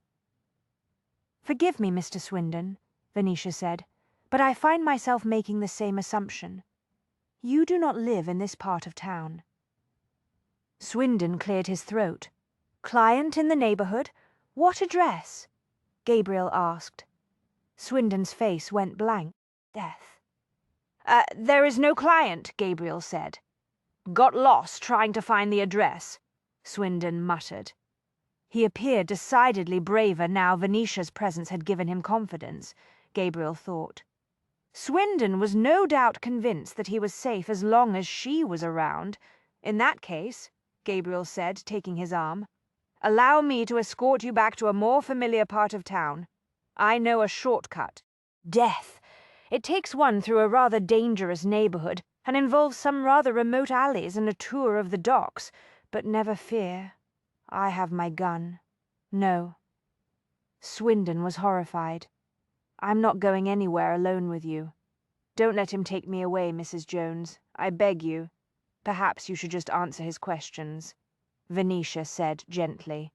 "If you do, I promise I will not let Mr. Jones hurt you." Gabriel raised his brows but refrained from comment. Swindon seemed to collapse in on himself. "I just wanted to see if you had discovered the name of Burton's new client. You cannot blame me." Anticipation flashed through Gabriel. "What client?" Swindon heaved a resigned sigh. Some time back Burton decided to expand his business. He never did have much luck with the art world or portraits, you know, but a fortnight or so back he started sporting a very nice detective camera. I asked him how he'd managed that feat. Death said he'd got a very wealthy client who had hired him to follow someone around and take some pictures. "He told you about his new line of work?" Gabriel asked. Swindon nodded. Burton was quite proud of his new success. Bragged about it. "Were you a friend of his?" Swindon was briefly baffled by that question. "Burton didn't have what you'd call friends," he said judiciously. "But I reckon I was the next best thing as far as he was concerned. Known each other for as long as we've both been in the photography business. We were partners together back at the start. Made a fair living doing spirit photography for a time. I understand that end of the business was once quite profitable," Venetia said. "It was indeed." Swindon turned wistful. "For a number of years it seemed that everyone wanted a picture of himself that showed a spirit hovering in the background.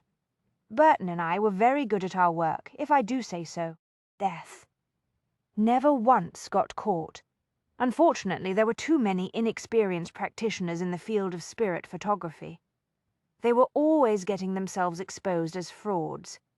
Gave the whole business a bad reputation, and eventually the public lost faith." "I would be interested to know some of the techniques you use to produce spirit photographs," Venetia said, turning conversational. Death. "I have done some experimenting on my own, and produced some interesting results, but I have never been entirely satisfied." It dawned on Gabriel that this was sounding less like an interrogation and more like a pair of photographers exchanging observations about the profession. He gave Venetia a warning look. She did not appear to notice. "There are a variety of ways to put a spirit into a picture," Swindon said, metamorphosing into a learned expert. Death. "The trick is to make certain that the client does not discover that the final result is an illusion, of course. Burton and I were good enough to impress even the most skeptical of psychical researchers. Had 'em lined up at the door some days. Gabriel slid one booted foot slightly forward, putting himself between Swindon and Venetia. Both jumped back a little as though surprised to find him still present. "Now, see here," Swindon muttered indignantly. "I was just answering the lady's questions." "I prefer that you answer my questions instead," Gabriel said. Burton blinked several times and tried to press his back into the bricks. "Certainly, sir. What broke up your partnership with Burton?" Gabriel asked.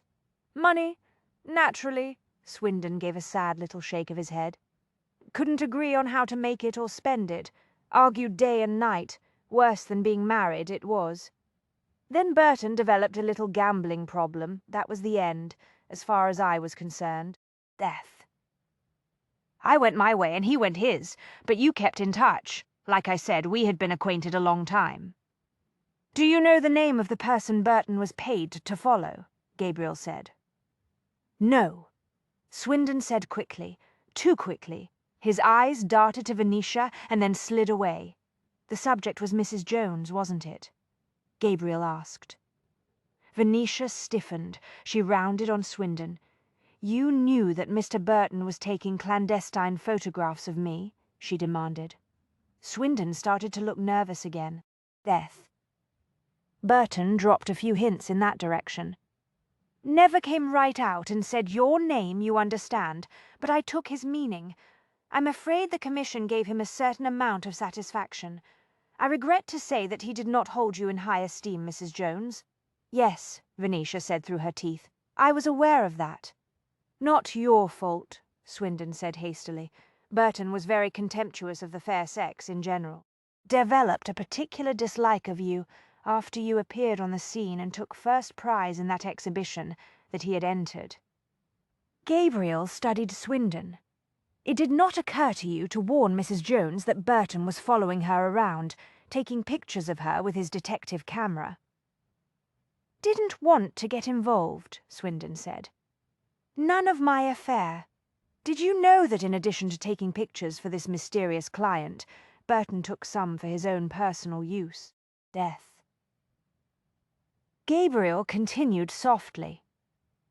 "Pictures that he used to try to frighten Mrs. Jones?" Well, now that you mention it," Swindon mumbled. "I believe Burton did tell me that the commission had given him an idea of how to put a bit of a scare into Mrs. Jones. Said he'd taken a couple of photographs involving a cemetery theme and retouched one in particular in a way that would rattle your nerves, Mrs. Jones. But I'm sure it was just a joke as far as he was concerned." Venetia narrowed her eyes. Death. "Some joke," Swindon sighed. "Like I said, he was most annoyed with you, ma'am." Gabriel watched him for a moment. "Those two pictures had nothing to do with his work for the client?" Swindon shook his head. "Don't think so. I gathered it was a little something he was doing to amuse himself on the side while he was following the lady around." "Continue with your tale, Swindon," Gabriel said. "Not much more to tell." Swindon scrunched up his face. Death. "When I read about Burton's death in the morning papers, I realized straight away what had happened. Of course, knew he hadn't taken his own life." Venetia frowned.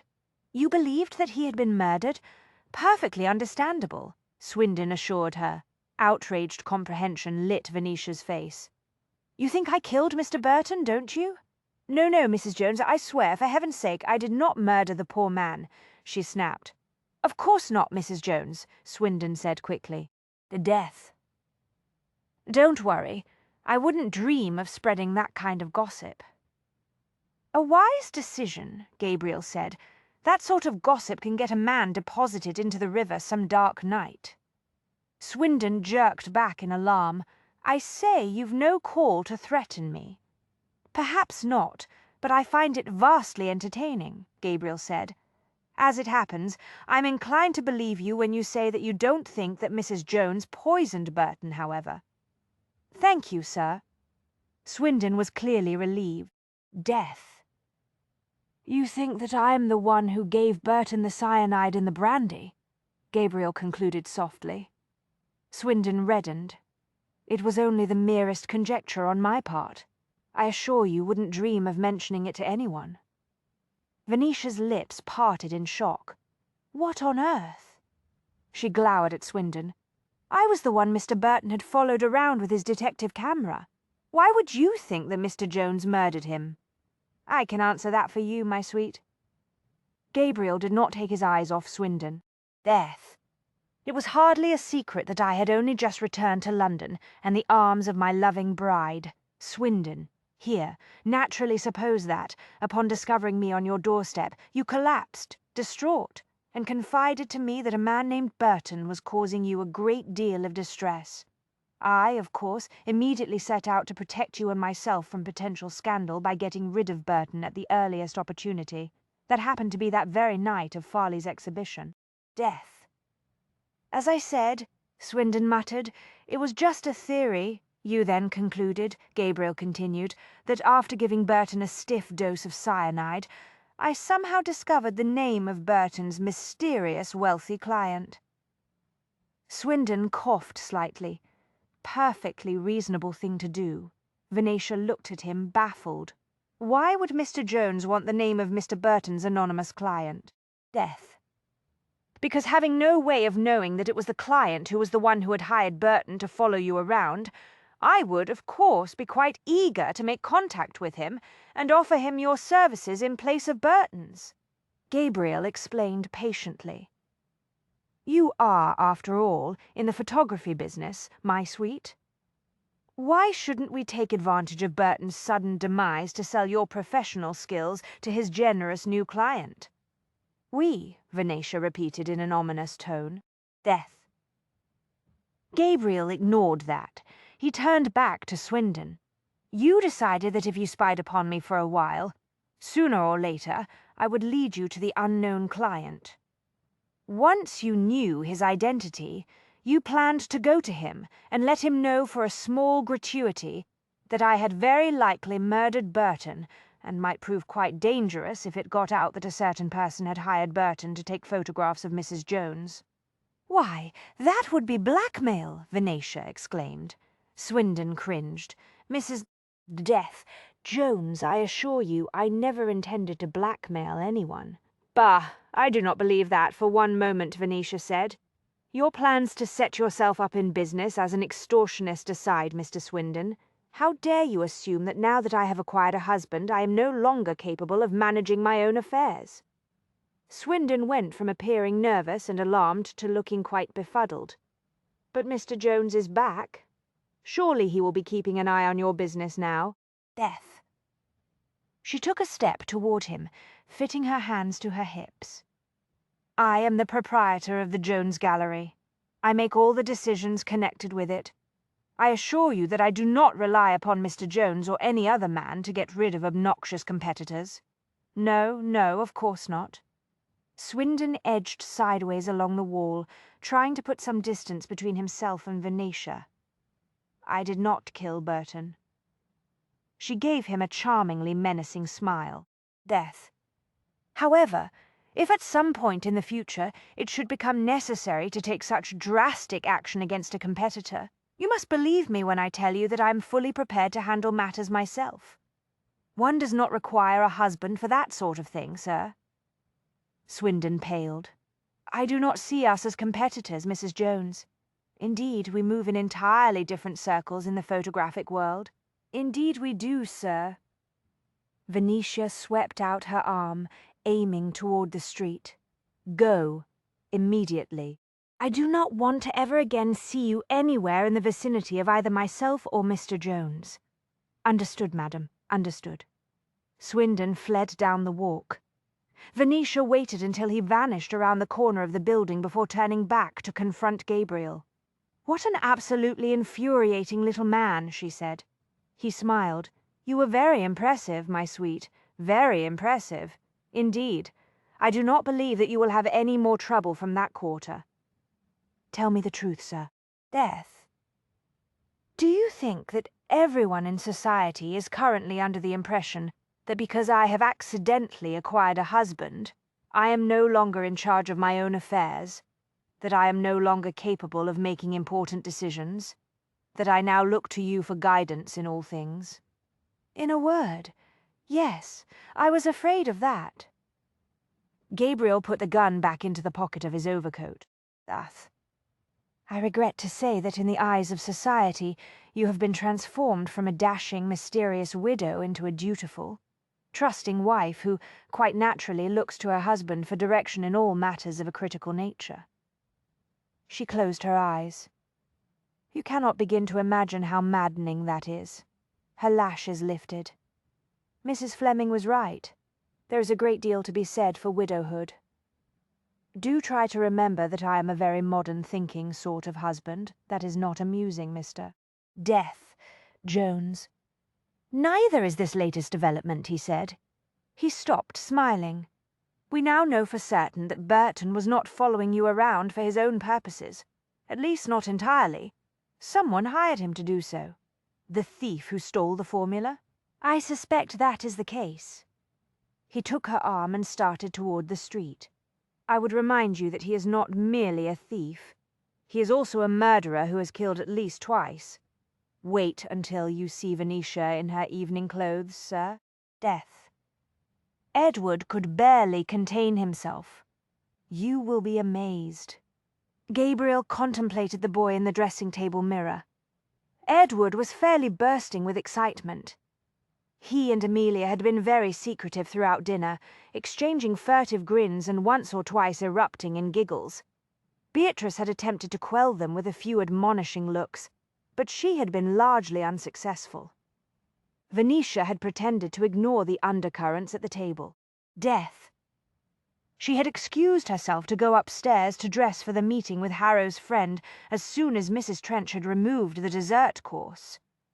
Edward and Amelia had gone into the parlour to play cards, leaving Beatrice alone with Gabriel in the dining room. Beatrice had crumpled her napkin and placed it on the table. Perhaps we should take a moment to discuss the rather unusual situation in which we find ourselves, Mr. Jones, she said. You are naturally concerned about Venetia.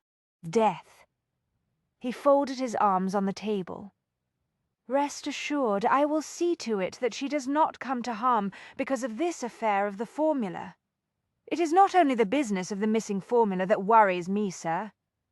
I sincerely regret that I have brought trouble to this household, Miss Sawyer.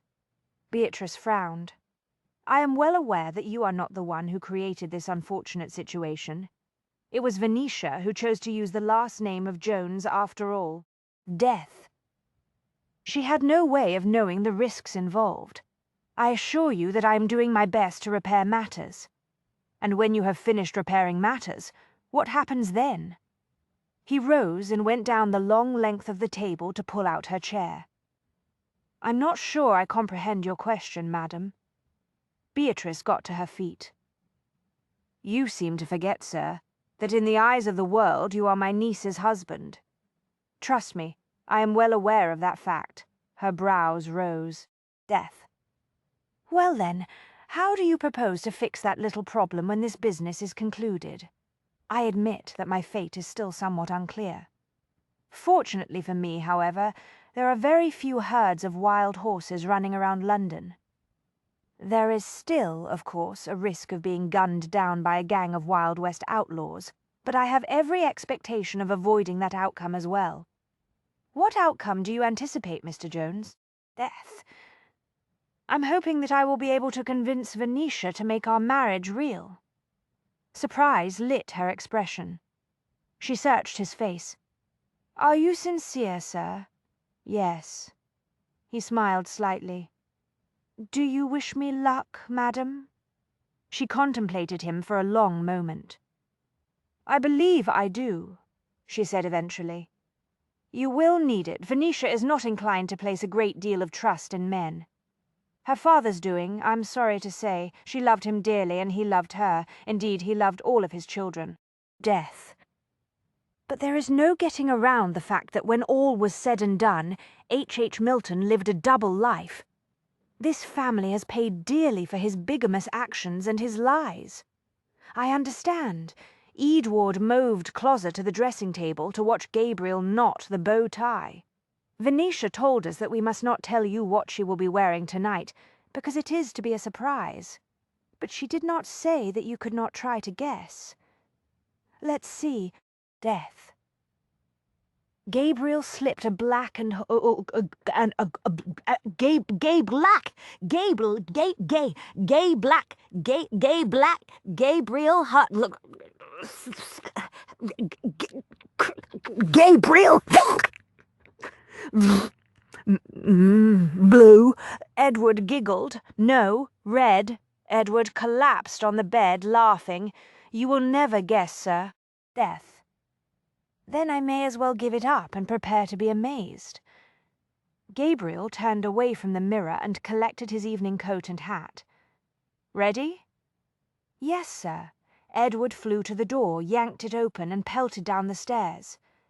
Gabriel followed at a more sedate pace, savouring the prospect of the evening that lay ahead.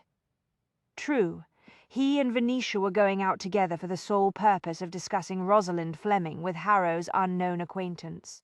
Death, and there was no getting around the fact that they still confronted a great deal of mystery and danger.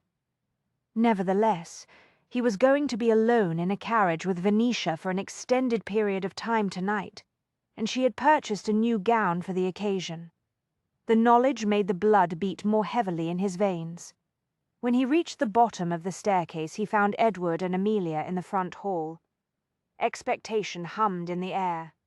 The pair darted sly glances in his direction. Death. This family was expert at keeping secrets, he thought, amused, but evidently the mystery of Venetia's new gown was almost too much for Edward and Amelia. I heard the carriage at the front door. Beatrice called from the landing. Venetia, dear, it is time to leave. I'm ready, Aunt Beatrice, Venetia announced from the vicinity of her bedroom. Gabriel heard her on the stairs before he caught sight of her. Death. He barely had time to register the fact that there was something decidedly unusual about the sound of her footsteps when she came into view. Good evening, Mr. Jones. She gave him an approving head-to-toe examination. I must say you make your tailor proud. He was acutely aware that Edward and Amelia were both holding their breath, waiting for his shocked reaction to the sight of Venetia. He gave her the same deliberate examination that she had given him, taking in the excellently cut black trousers, white linen shirt, bow tie, and black evening coat. "You must give me the name of your tailor, Mrs. Jones," he said. "I do believe he may be even more skilled than my own." Venetia laughed. "Let us be off, sir. The night is young." She clapped her tall hat on top of her short, dark-haired wig, twirled a carved walking stick in a rakish manner, and descended the remaining stairs. Mrs. Death Trench appeared from the direction of the kitchen, wiping her hands on her apron. She shook her head when she saw Venetia.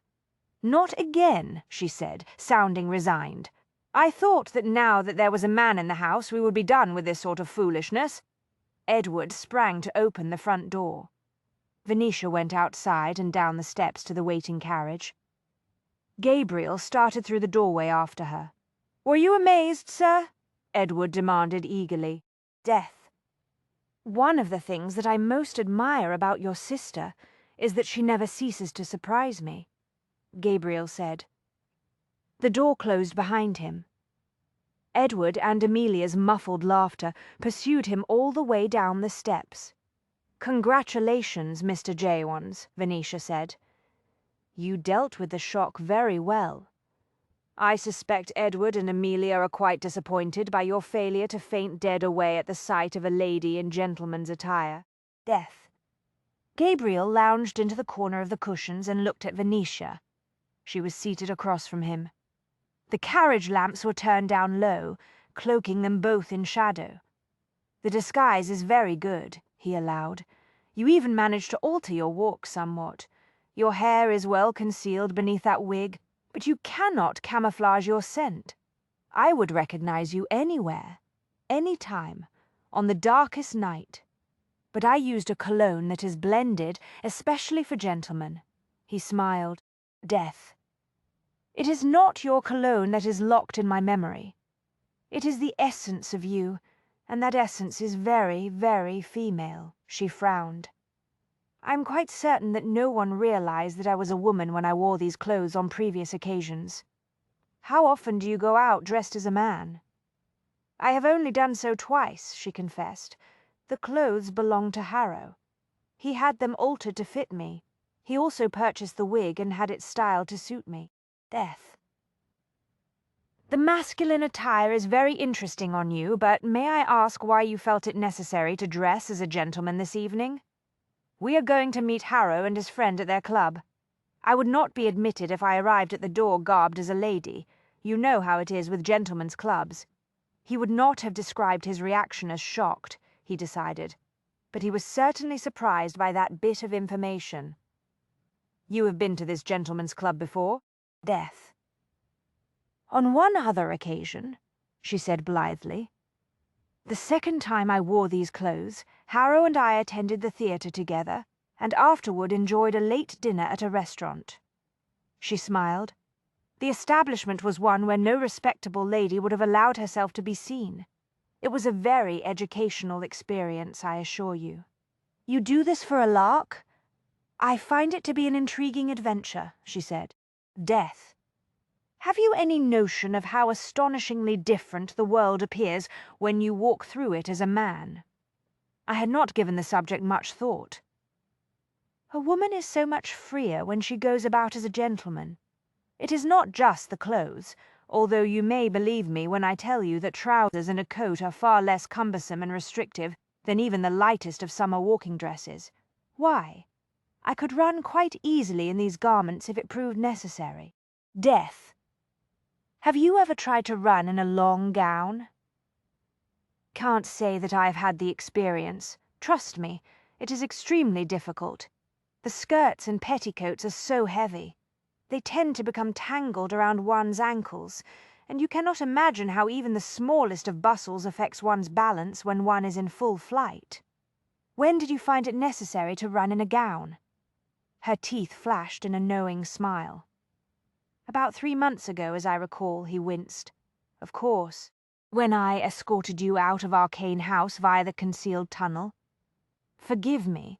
I never considered how difficult running must have been for you that night. All I cared about was that you managed to keep up with me. You did that rather well. I will allow that you had other things on your mind at the time." "Yes." He regarded her outrageous attire again, seeing it with new eyes. "You do realize that you are courting scandal and disaster." Death. "What if your secret were to be discovered by some of the club members tonight?" She gave him a mysterious smile. "My secrets are safe at the Janus Club." Home time, later the carriage halted in the drive of a handsome mansion. Light glowed warmly in the windows, extensive gardens afforded privacy on all sides. A liveried footman came down the marble steps to open the carriage door. Gabriel looked at Venetia. "This is the Janus Club. Yes." She collected her hat and walking stick. "This. You had better let me descend first so that you do not forget and try to assist me." "So many little things to remember. Just follow my lead," she said. He smiled to himself. In spite of the seriousness of their purpose here tonight, it was obvious that Venetia was enjoying herself. He had not seen her in this bright, sparkling mood since their time together at Arcane House. The clothes and the adventure had transformed her, at least for tonight. Death. The footman opened the door, but he did not lower the steps. "Good evening, gentlemen," he said. "May I assist you?" "We have an appointment with Mr. Harrow," Venetia announced in low, throaty tones. "The name is Jones." "Yes, sir." The footman held the door wide open. "Mr. Harrow told me to expect you and your companion." Venetia jumped lightly down to the ground. She was right, Gabriel thought, following suit. She certainly did move more easily in a pair of trousers. Death. In point of fact, he thought, watching her go up the marble steps ahead of him, she looked quite charming in men's clothes. He wondered if she realized how well the closely cut evening jacket defined her narrow waist and accented the shape of her hips. In some odd manner, the masculine garb only served to emphasize her femininity, at least in his eyes. At the top of the steps, another footman opened a large dark green door, admitting them into a hallway lit by a massive chandelier. Death. Low-voiced conversation sounded from the room on the left. Gabriel looked through the doorway and saw a portion of an elegantly appointed library. Gentlemen dressed in evening clothes lounged in the gaslit room, glasses of brandy and port in hand. "Mr. Harrow is waiting for you and your friend upstairs." Mr. Jones, the footman, said to Venetia, "This way, please." He ushered them toward a waterfall of a staircase. Gabriel went up the steps side by side with Venetia. Death. When they reached the landing, he caught the distinct trace of cigarette smoke. "The smoking room is just down that hall," Venetia explained. "Across the way is the card room. This was once a private residence," he observed, looking around. Yes, I believe that the owner leases the premises to the management of the Janus Club." The footman led them down a long hall and stopped in front of a closed door at the far end. He knocked twice. Gabriel automatically registered the spacing between the two knocks. A subtle but distinct code, he thought. "Enter," a low voice called from inside. The footman opened the door. Gabriel saw a man standing in front of the fire, his back turned toward the door.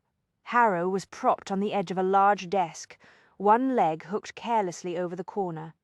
Like everyone else in the establishment, both gentlemen wore black and white evening attire. "Mr. Jones and his companion," the footman said. "Thank you, Albert." Harrow smiled at Venetia and Gabriel. "Come in, gentlemen. Allow me to introduce you to Mr. Pierce." Pierce turned around to face them. He was short, square, and solid-looking, with black hair that was laced with a judicious amount of silver. Startlingly vivid, dark blue eyes surveyed Gabriel in an assessing manner. "Mr. Jones," Pierce said, in a voice that suggested a daily diet of brandy and cigars. He gave Venetia an amused look. "And Mr. Jones." Gabriel inclined his head.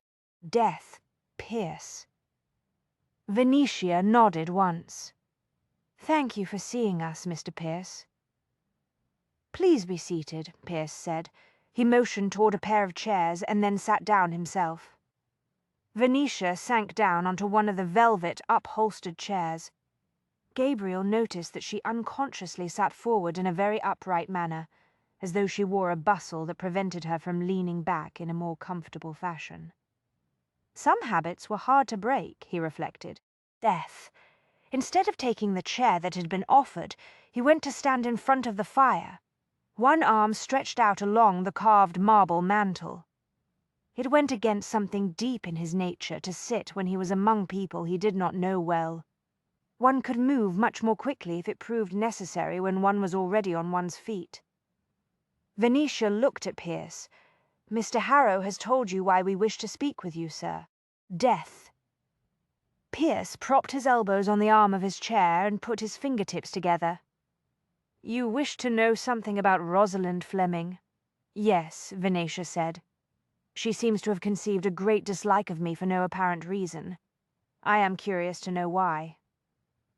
Harrow straightened from the corner of the desk and crossed to the brandy decanter. "In particular, Mr. Death. Pierce, they would like to know if there is anything about Rosalind Fleming that might lead a prudent person to believe she could prove to be dangerous." "I'm almost certain that the answer to that question is yes," Pierce said. Gabriel felt his psychical senses stir. He looked at Venetia. Tension radiated from her. "I must tell you that I cannot offer you any evidence to support my suspicion." Pierce continued. He tapped his broad fingers together twice. A grim smile edged his mouth. "Death. I will also admit that I would very much like to acquire some evidence that would support my conclusions." The fire crackled in the short silence that followed that announcement. Harrow handed the brandies around without comment. Gabriel accepted his and looked at Pierce. "We need a little more information, Pierce," he said. "I understand." Pierce looked at Gabriel over his steepled fingertips. "I will tell you what I know. When I first became aware of Rosalind Fleming, she had not yet become Ackland's mistress. She was using another name, and she was making her living by promoting herself as a practitioner of psychical powers." Startled, Venetia paused in the act of taking a sip from her glass. She was a medium?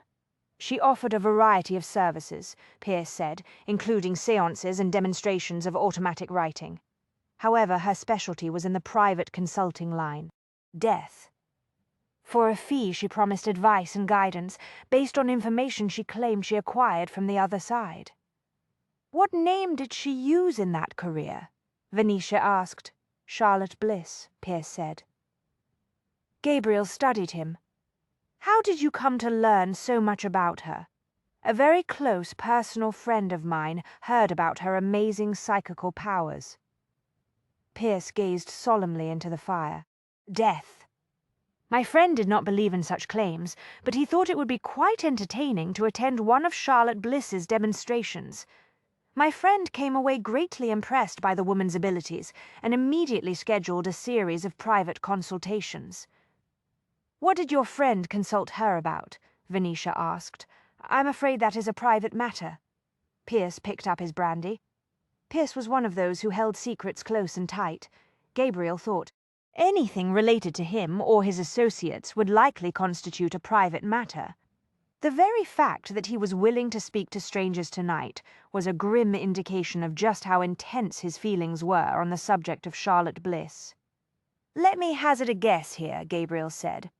"Mrs. Bliss charged your friend a hefty fee and then fed him a lot of nonsense." Pierce looked at him. Gabriel was interested to see the cold anger that blazed in the intense blue eyes. Death. In that moment he knew that Pierce would have had no compunction whatsoever about killing the woman who now called herself Rosalind Fleming. "My friend was satisfied with the advice he received," Pierce said in an extraordinarily even tone that only served to intensify the impact of his icy gaze. "He made an investment based upon that advice." "What happened?" Venetia asked. 1 month later, he received the first blackmail note. Gabriel saw the glass in Venetia's hand tremble. Harrow also noticed. He deftly plucked it from her fingers and set it on the table beside her chair. She did not appear to be aware of the small action. Her full attention was directed at Pierce. "You believe that Mrs. Bliss was the one who sent the extortion note to your friend?" she asked. "She was the only suspect, as far as I was concerned, but I admit that I could not understand how she had come into possession of the damaging information." Death. "You see, the blackmailer alluded to certain facts about my friend that only 2 other people in the world could have known, and one of them was dead." "Who was the one who was still alive?" Gabriel asked. Pierce drank more brandy and set the glass aside. "Me?" Gabriel contemplated that for a moment. "I assume that you were not the extortionist." Pierce's jaw hardened. "No. I am very fond of my friend. I would do nothing to harm him, and everything to protect him," Gabriel thought. Death. "What made you so sure that Mrs. Bliss was the guilty party?" Venetia asked. Pierce tapped his fingertips again. "The timing. That's all." Pierce shrugged. "It was all I had to go on. That and my intuition. An intuition honed by some experience in dangerous affairs," Gabriel thought. "What did your friend do after he received the extortion note?" Venetia asked. "Unfortunately, I could not convince him at first that Mrs. Bliss was very likely the blackmailer. He refused to believe it." Death. Pierce shook his head. Instead, he went back to her for advice. Gabriel raised his brows. "She told him to pay the blackmail, didn't she?" "Yes." Pierce's mouth tightened. "I was outraged, but I also knew that my friend was terrified of having his secrets revealed. I saw at once that we had only 2 options." Gabriel swirled the brandy in his glass. "Pay the blackmail or get rid of the suspected extortionist." Harrow's expression sharpened in subtle surprise. Venetia's eyes widened. Death. Pierce regarded Gabriel with something approaching approval. He inclined his head in a gesture of respect. One predator to another, Gabriel thought. But obviously you did not dispatch Mrs. Bliss on a personal journey into the spirit world, he continued aloud. Does that mean that your friend is paying the blackmail? No, Pierce said flatly. What changed your mind? Lord Ackland changed it. Pierce drank more brandy. Venetia searched his face. How did he get involved? Pierce looked at her. My friend and I were attempting to formulate a plan of action when Mrs. Bliss vanished quite suddenly. A neat trick, Gabriel said. Of course she did claim to possess psychical powers, was invisibility among them. All I can tell you is that her house was vacated overnight, Pierce said. No one knew where she had gone. It occurred to me that perhaps one of her other blackmail victims had taken effective action. It was also possible that she had become uneasy about her own safety and had decided to decamp. What about the blackmail threats? Venetia asked. There were no more. My friend's problems went away as if by magic. Pierce snapped his fingers. Harrow cleared his throat. But a fortnight later, a certain very mysterious, very expensive-looking widow named Mrs. Rosalind Fleming appeared in some very exclusive social circles on the arm of Lord Ackland. Death. Mind you, there were a few minor alterations, Pierce said. Her hair was a different colour, for one thing, but the most dazzling transformation was in her style. As Mrs. Bliss, she had conducted her consultations attired in modest, nondescript dresses made of dull, sturdy fabrics. But as Mrs. Fleming, her gowns are all in the latest French mode, and of course there are the diamonds. Lord Ackland is obviously a very generous man, Venetia said thoughtfully. Pierce snorted. Death. The man is a senile old fool. But a very rich senile old fool, Harrow amended. My friend and I were in a quandary, Pierce continued. It was, after all, still entirely possible that I had been wrong in my suspicions. Perhaps Mrs. Bliss, or as she now calls herself, was not the blackmailer. What happened next? Venetia asked. Nothing. Pierce moved one hand slightly. Mrs. Fleming first appeared in society a few months ago. To date there have been no more extortion notes. Death. But I will confess that my friend is still on tenterhooks. The threat is always there, you see. How dreadful, Venetia whispered. Pierce contemplated the fire. My friend has been careful to avoid Mrs. Fleming as much as possible, but they move in many of the same circles.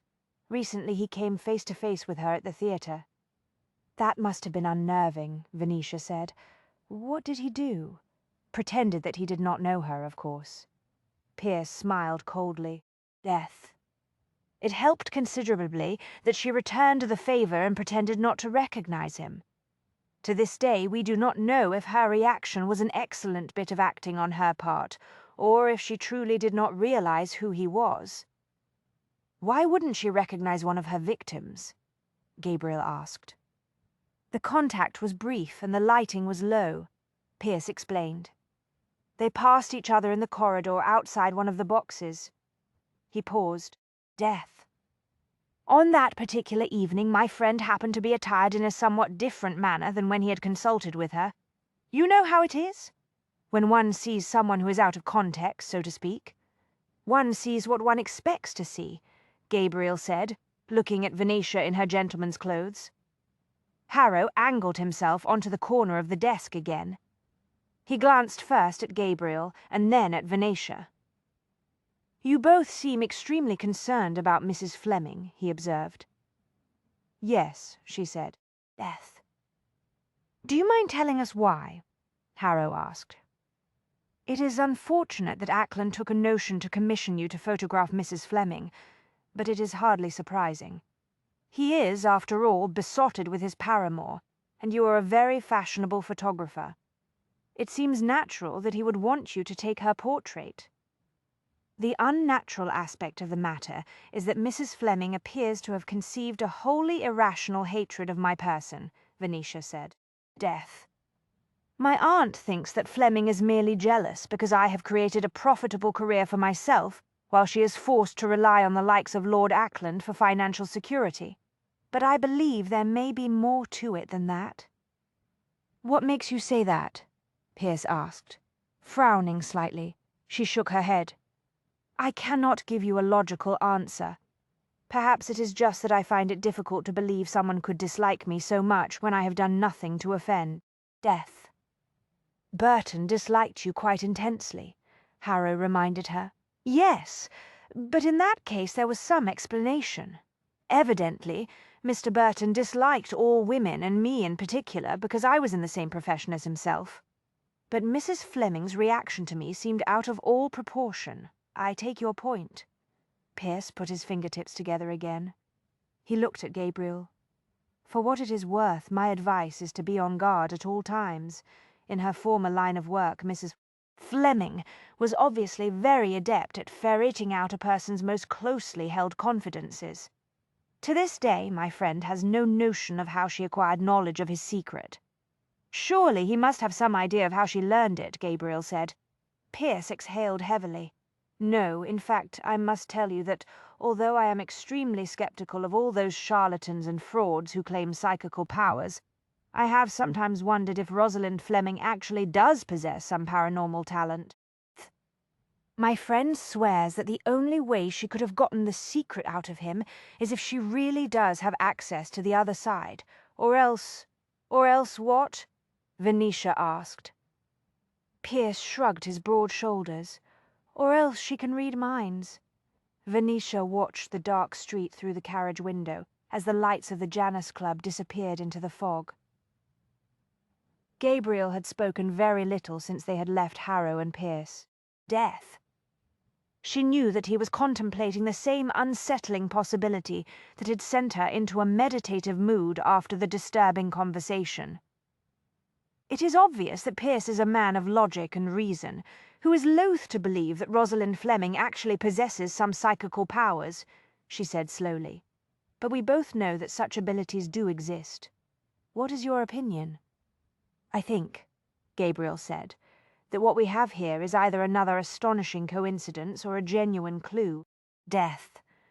She smiled wryly. "I can guess which you suspect." He had turned the carriage lamps down very low, drenching the interior of the vehicle in shadow.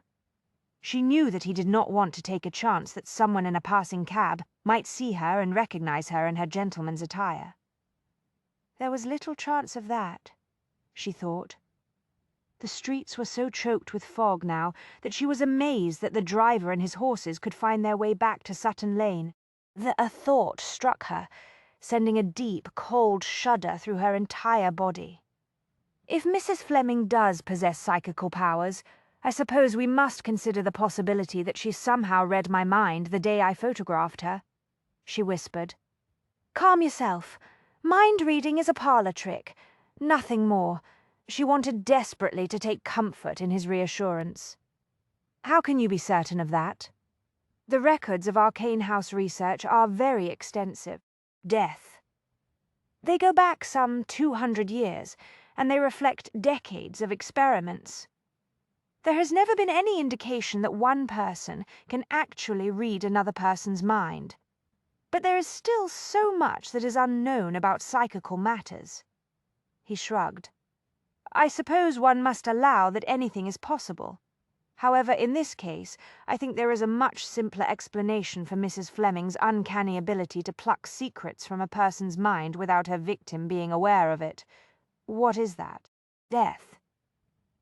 She may well be a very skilled mesmerist." Venetia thought about that. An interesting notion. It would certainly explain a few things. If Mrs. Fleming put a person into a trance and got him to reveal a personal secret, he might well have no memory of what had happened after he came out of the trance. Arcane House investigators have done considerable research in the field of mesmerism because some believe that it is a form of psychical talent. Death. The art has its limitations. From what I have read, however, not everyone is a good subject. For one thing, some people can be put into a trance rather easily. Others are impervious to a mesmerist's powers. You are very knowledgeable when it comes to psychical matters, Gabriel. I was raised by a father who has devoted his entire life to the subject. Most of my relatives are equally immersed in the field. You might say that psychical research is the family business. It is an unusual line. Death. He smiled faintly. Yes, it is. If he's a mesmerist, it would explain how she fleeces her victims of their secrets. But it does not link her to the theft of the alchemist's formula. I admit I can see no immediate link, unless... Unless what? Members of the Arcane Society frequently investigate those who claim to possess psychical powers. It is possible that a member of the Society did some research on Mrs. Fleming. She straightened abruptly in her seat as comprehension dawned on her. Death. Only to have himself unwittingly put into a trance during which he revealed information about the expedition to recover the formula. It's an extremely remote possibility, Gabriel cautioned. Even if Mrs. Fleming did arrange to steal the formula, it does not tell us how she expected to be able to decipher the alchemist's code. Death. You must trust me when I say that no one outside the Society has access to the Founder's writings, and only a handful of members inside the Society have been allowed to study them over the years.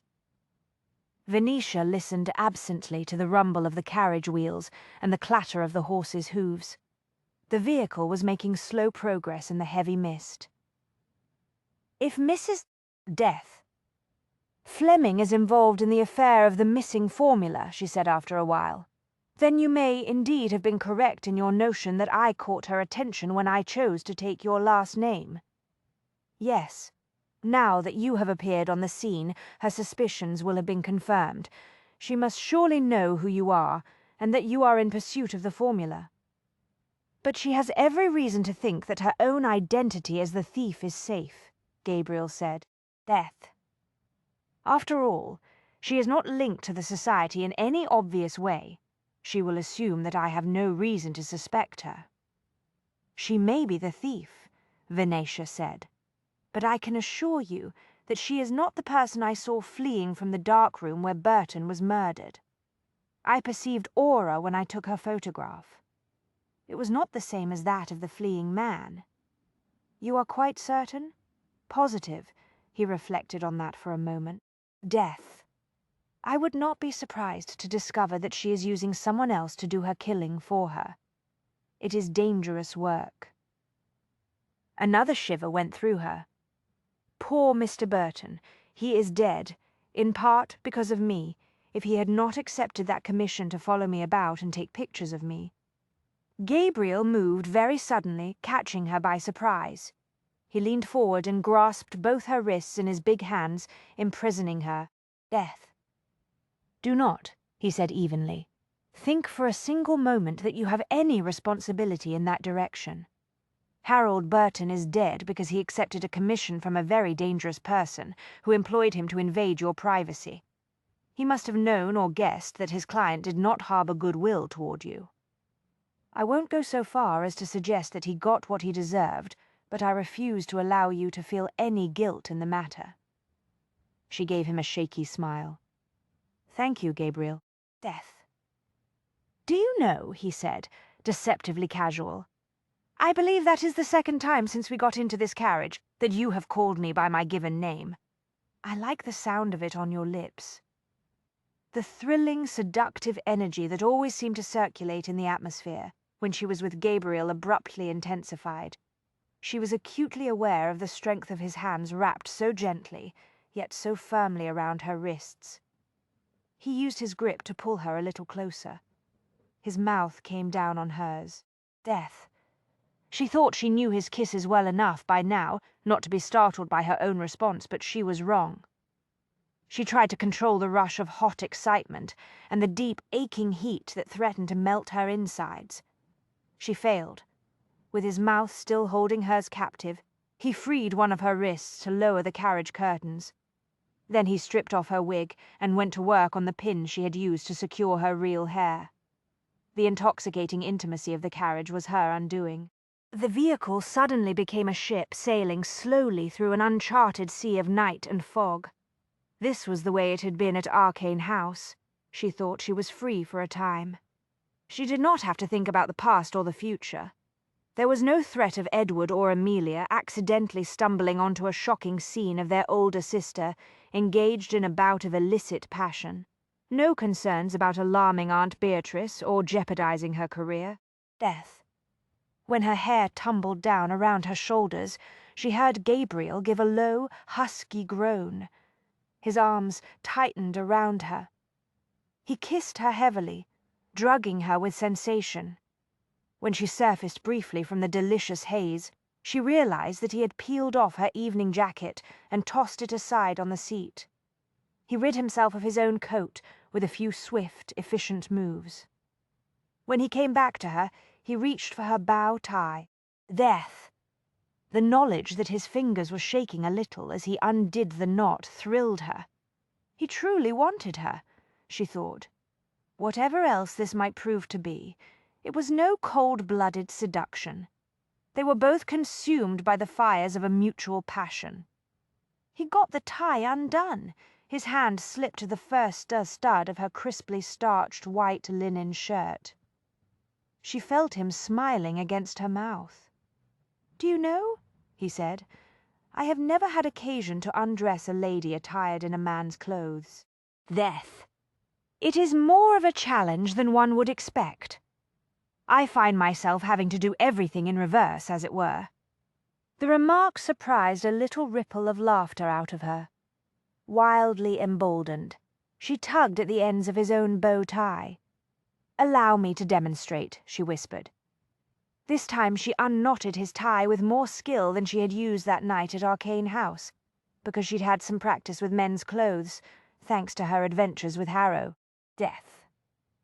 Gabriel responded to her every touch by quickening the pace at which he was undressing her. She did not realize that he had got her shirt undone until she felt his hand on her breast. She gripped his shoulders to steady herself. He bent his head to kiss her throat. Everything inside her tightened, heat built. "Gabriel," she whispered.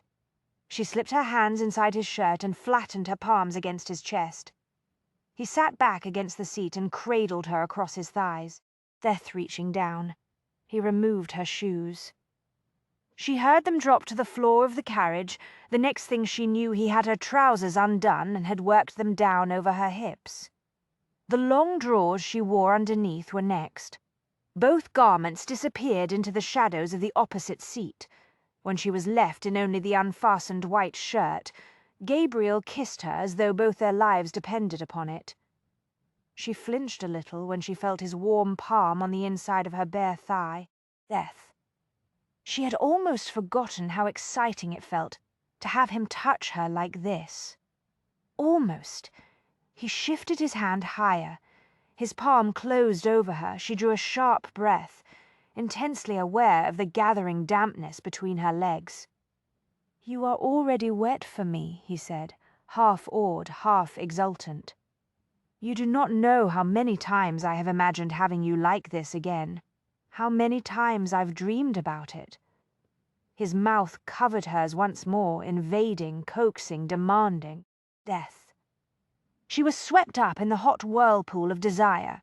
He moved her, parting her legs and turning her so that she found herself braced astride his thighs, her knees on the velvet cushions, startled by the strange position. She clenched his shoulders to find her balance. He curved one hand around her hip and slid the other between her legs, parting her. He began to stroke her, probing, testing, learning anew her secrets. Every touch seemed more intimate and more unbearably exciting than the last. Death. He concentrated most of his attention on the small nubbin at the top of her cleft, working it with his thumb until she thought she would go mad. A great coiling tension built within the core of her body. The sense of urgency was overwhelming. "I cannot stand it," she managed, digging her fingertips into his shoulders. "It is too much. Not nearly enough," he said. "Not yet.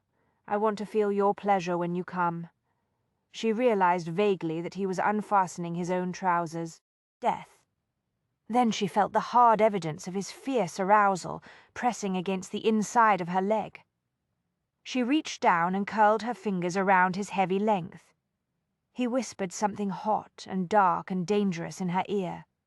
She squeezed him gently. He sucked in a deep breath. Bending her head, she nipped his bare shoulder with her teeth. A shudder went through him. Two can play at that game, he warned. He did astonishing things with his hand. She had to fight for breath. Death. The delicious tension was beyond bearing now. Without warning, the gathering storm within her unleashed itself in dazzling waves of sensation. She would have cried out with pleasure, but before the sound could emerge from her lips, Gabriel pulled her down firmly, inexorably, onto his heavy erection. He filled her in a single, surging thrust. She had been prepared for pain similar to what she had experienced the first time, but there was none. Death. Only an exciting tightness that intensified the last fading pulses of her release. All of her senses reacted to the glorious shock of the physical and psychical connection. She did not even have to concentrate to see the dark light of Gabriel's aura flaring in the confines of the cab.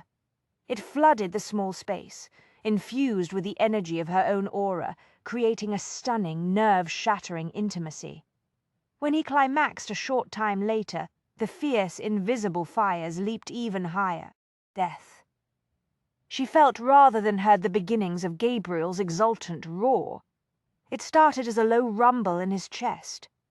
She realized that even though the driver of the carriage probably lacked the paranormal senses needed to perceive a flaring aura, his hearing was very likely quite sound. In the nick of time, she managed to cover Gabriel's mouth with her own.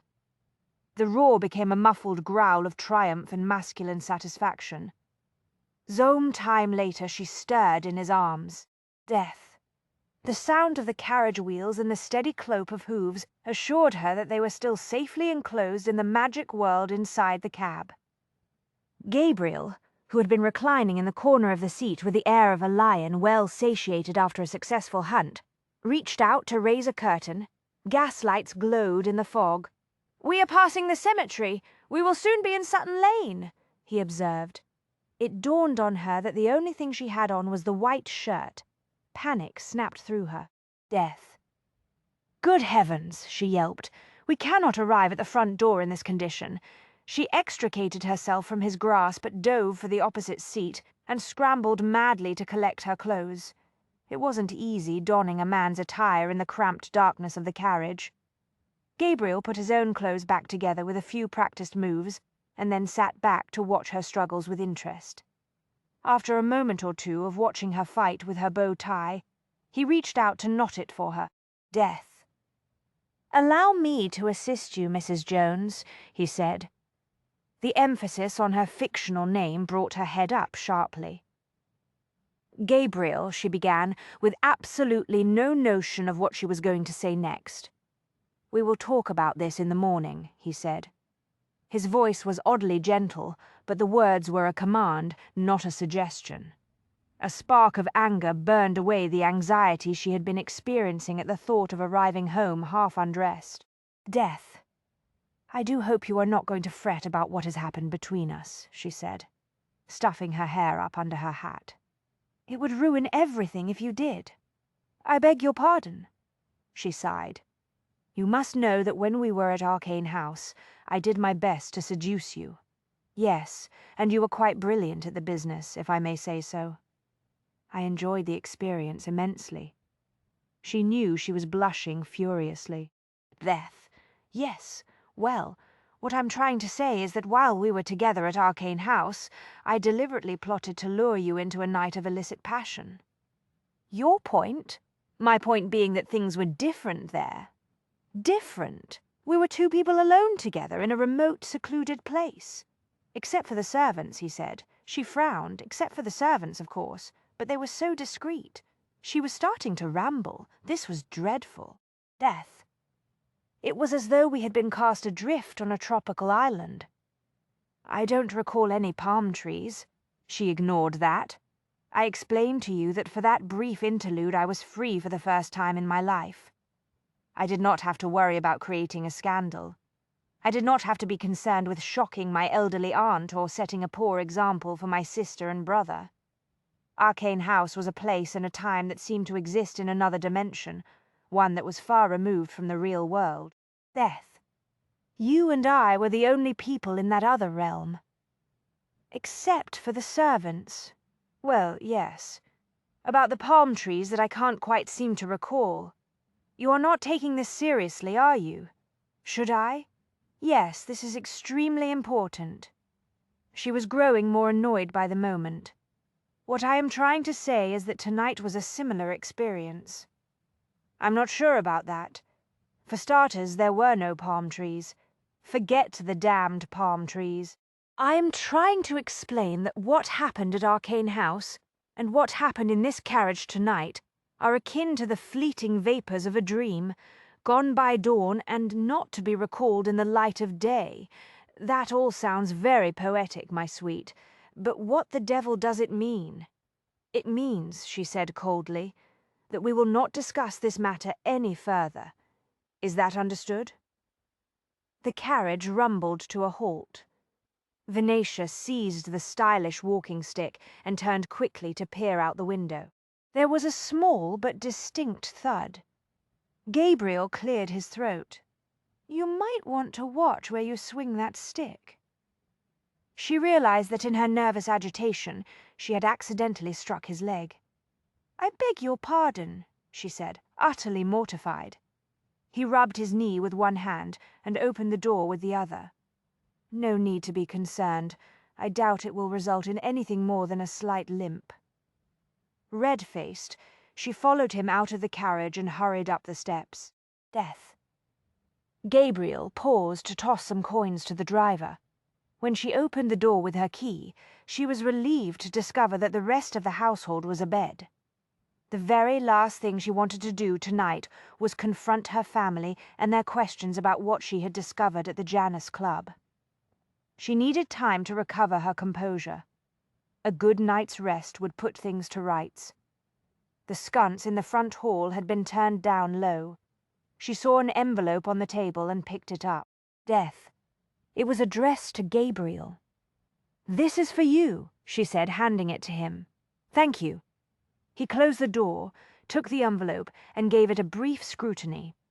It is from Montrose. Perhaps he has finally discovered something of interest in the membership records. Gabriel ripped open the envelope and removed the note. He looked at it in silence for a few seconds. Well, she prompted. It is written in one of the private codes used by members of the Arcane Society for personal correspondence. The death. It will take me a while to decipher it. I'll work on it tonight and let you know what it says at breakfast. But if it is a coded message, it must be something very important. Not necessarily. His mouth curved wryly as he pocketed the note. Given the obsessively secretive nature of the majority of the Society's membership, virtually every message sent from one member to another is encrypted. Death. This note from Montrose is likely nothing more than a request to meet with me tomorrow to discuss his progress. You will let me know immediately if it is important, won't you? Of course, he said easily. But now I think we should both take ourselves upstairs to bed. It has been a long, eventful day. Yes, it has. She started up the stairs, trying to think of something worldly to say. I believe the evening was quite productive, though, don't you? In a variety of ways. Death. The amused sensuality deepened her blush. Thank heavens the sconce on the landing had been turned down. I was referring to the information that we garnered about Mrs. Fleming, she said sternly. In that way also, he agreed. She looked at him over her shoulder. One cannot help but wonder what sort of secret Mr. Pierce's friend possessed. Probably best that we never learn the answer to that, Gabriel said. You may be right. She considered briefly, and then shrugged. Death. Nevertheless, I think I can guess the mystery there. You believe that the secret has something to do with the fact that Pierce and his friends belong to a club whose members are women who enjoy dressing up as men? Gabriel sounded amused rather than shocked. She whirled around, grasping the handrail. You knew about the Janus Club. Not until we got there, he admitted. But it wasn't hard to figure out once we arrived that things were somewhat out of the ordinary. But how? Death. I told you, women smell different.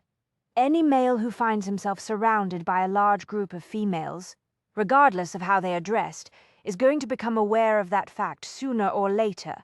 I suspect the reverse is also true. She pondered that briefly. Did you know Harrow for a woman when you met her at the exhibition? Yes. You're far more perceptive than most, she said. Harrow has passed herself off as a gentleman in society for some time now. Death. How did you come to meet her? Or perhaps I should say him. I always speak of Harrow as a male, she wrinkled her nose. It is easier to keep his secret if I do that. To answer your question, he sought me out to commission a portrait shortly after I opened the gallery. He was one of my first clients, as a matter of fact, I see. In the course of the sitting I realized that he was a she, as it were. Harrow knew at once that I knew. I gave him my word that I would keep his secret. I don't think he trusted me entirely at first, but after a while we became friends. Harrow knows that you understand how to keep secrets. Yes, he seems very intuitive that way. I see, Gabriel said again. She frowned. What is wrong? He shrugged. I find it interesting that Harrow went to the trouble of seeking out a new, unknown photographer who had not yet caught the attention of society. I had already had a successful exhibition at Mr. Death. Farley's gallery, she said, alarmed by the direction of his reasoning. That is where Harrow first encountered my work. Really, sir, you cannot possibly suspect him of being involved in this affair of the formula. At this moment I am inclined to suspect everyone. A strange chill went through her. Even me? She asked, uneasily. He smiled. I stand corrected. I should have said everyone except you. She allowed herself to relax slightly. You must promise me that if you ever again encounter Harrow, or Mr. Pierce, or any of the other members of the club, you will not let on that you are aware of their secret world, she said. I assure you, Venetia, I too know how to keep secrets. Something in the softly spoken words sent another disturbing frisson across her nerves. A warning or a promise, she wondered. She stopped on the landing. Good night, she said. Good night, Venetia. Sleep well. Death. She hurried along the corridor to the sanctuary of her bedroom.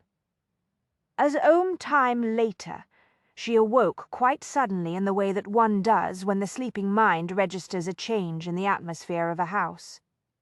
She lay quietly for a moment, listening intently. Perhaps Amelia or Beatrice or Edward had gone down to the kitchen for a late-night snack. She did not know what it was that made her shove the bedclothes aside and cross the cold floor to the window. Death. She was just in time to see the shadowy figure of a man drift ghost-like through the fog-bound garden. The moon was out, but the swirling mist was too thick to allow her to see the iron gate that opened onto the alley. She certainly knew its general location, however, and she could tell that the man down below her window was moving toward it in a confident manner. He is prowling unerringly toward his goal as though he possesses the night-hunting senses of a jungle cat, she thought. Death, as if he can literally see in the dark. There was no need to concentrate to see his aura. She knew it was Gabriel.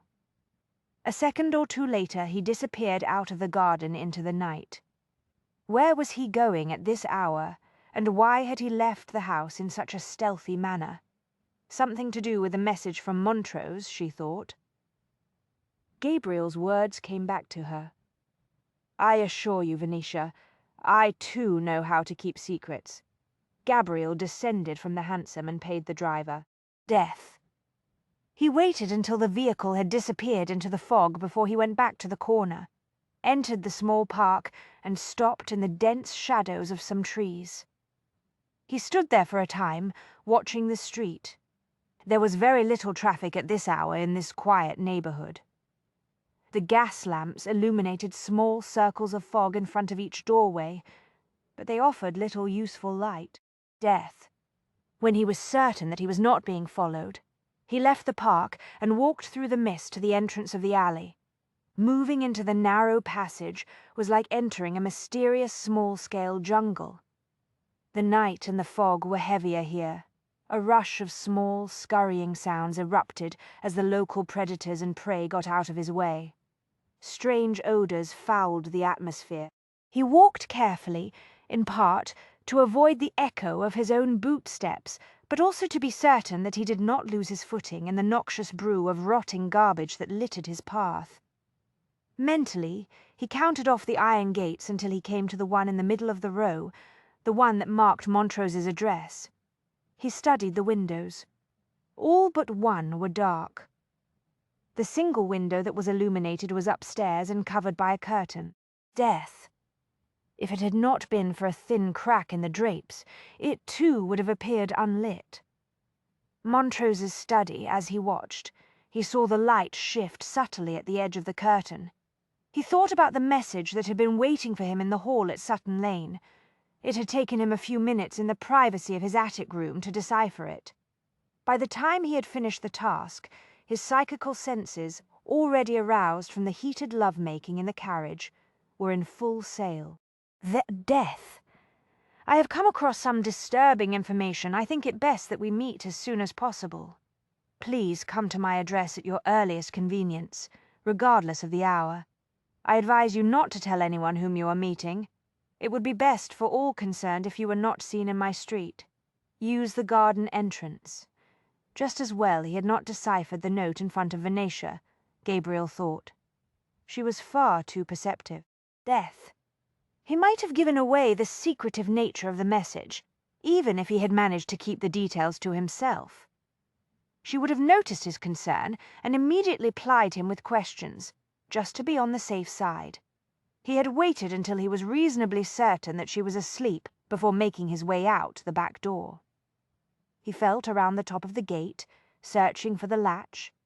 His fingers brushed against cold iron. Death. Energy burned through his palm and skittered erratically across his paranormal senses. The shock of sensation shafted through him. The spoor was very fresh. Someone intent on cold-blooded violence had passed through this gate quite recently. His hunting instincts thrilled to the challenge. When he was relatively certain that he had all of his senses back under control, he took his pistol out of his pocket and grasped the latch a second time. The gate opened, squeaking only a little on its hinges. Death, pistol in hand, he slipped into the garden. The light shifted again in the single illuminated window upstairs. He looked up just in time to see the lamp go out inside the study. If that was the killer moving around up there, it was possible that Montrose was already dead. The villain would no doubt leave by the back door. The logical thing to do was to wait for him to exit the house and try to seize him by surprise when he emerged. But what if the monster had not yet completed his mission? Death. What if Montrose was alive? Perhaps there was still time. Gabriel removed his boots and braced himself for the jolt he knew was coming. He put his hand cautiously on the knob of the kitchen door. This time he was ready for the paranormal burn. The only effect it had on his psychical senses was to heighten them. The desire to hunt was as strong in him now as the desire to make love to Venetia had been earlier in the evening. The door was unlocked. Death. He opened it very slowly, praying that there would be no loud groan from the hinges. In spite of his best efforts, there was a faint squeak, but he doubted that anyone upstairs with normal hearing would have caught the soft sound. He stood listening for a moment. There was no telltale rush of footsteps or creak of floorboards overhead. More important, there was none of the unmistakable taint of recent death. With luck, that meant that Montrose was still alive. Death. At this end of the hall there was only deep night, but when he looked toward the opposite end, he could see the pale glow of the street lamps filtering through the narrow panes of glass that bordered the front door. The main staircase would be at that end of the hall, but to use it, he would have to put himself into the weak light that radiated through the glass. No sense making a target of himself, he thought. He knew there was a set of servants' stairs here at the back of the house. Death. He had seen Montrose's housekeeper use them. With his excellent night vision, he could make out the opening to the stairs next to the kitchen. He gripped the door frame cautiously, half expecting another flash of seething energy. But nothing seared his senses. The killer had not come this way. If he was upstairs, he had used the main staircase.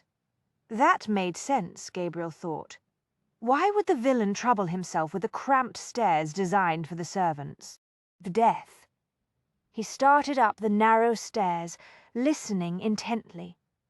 There was someone in the house, someone who had no right to be here. He could sense it. But nothing moved in the stillness. When he reached the top of the stairs, he found himself looking into another hall. This one was weakly lit by the moon filtering through the windows of the main staircase. If there was anyone waiting in the corridor, the person was not breathing or moving. He glided out into the hall, gun at the ready. Death. No one leaped at him. That was very likely not a good sign, he thought. He was not the only hunter here tonight. The villain was lying in wait for him. He knew that Montrose's study, the room that had been lit when he arrived in the garden a moment ago, was located to his right at the back of the house. From where he stood, he could see that the door to that room was closed. There was nothing for it, he thought. He would have to open the door. Death. He moved down the hall to the door of the study and stood for a few seconds, reaching out for information with all of his senses. There was someone inside the room. He touched the doorknob very lightly. Another sizzling jolt of energy flashed through him. The killer had entered the study. The knob turned easily in his palm. He flattened himself against the side of the wall and opened the door. There was no flash of exploding gunpowder. No one rushed at him with a knife. Death. Someone was inside the study, though. He was certain of it. He crouched low and peered cautiously around the edge of the doorway. He did not need his psychical senses to make out the silhouette of a man seated in a chair near the window. Montrose squirmed awkwardly and made muffled noises.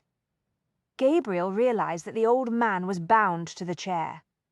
A gag muffled the sounds he was trying to make. Mmph. Relief blazed through Gabriel. Montrose was alive. He glanced quickly around the room. Death. Montrose was the only occupant, but Gabriel's hunting intuition was riding him hard, making him intensely aware that the killer was still inside the house, ignoring the desperate sounds Montrose was making. He turned his attention back to the heavily shadowed hallway. He could see the outlines of at least 3 more doors. Toward the far end of the hall, a narrow, rectangular object loomed against the wall. A table, he thought, with a pair of candlesticks on top. Montrose mumbled again. Death. Gabriel did not respond. Keeping his back to the wall, he edged along the corridor. When he came to the first closed door, he put his hand on the knob. He sensed nothing of the foul psychical energy that had been left on the door of the study. The killer had not entered this room. He shifted to the opposite wall and went to the next closed door. When he touched the knob, he got the all-too-familiar splash of roiling energy.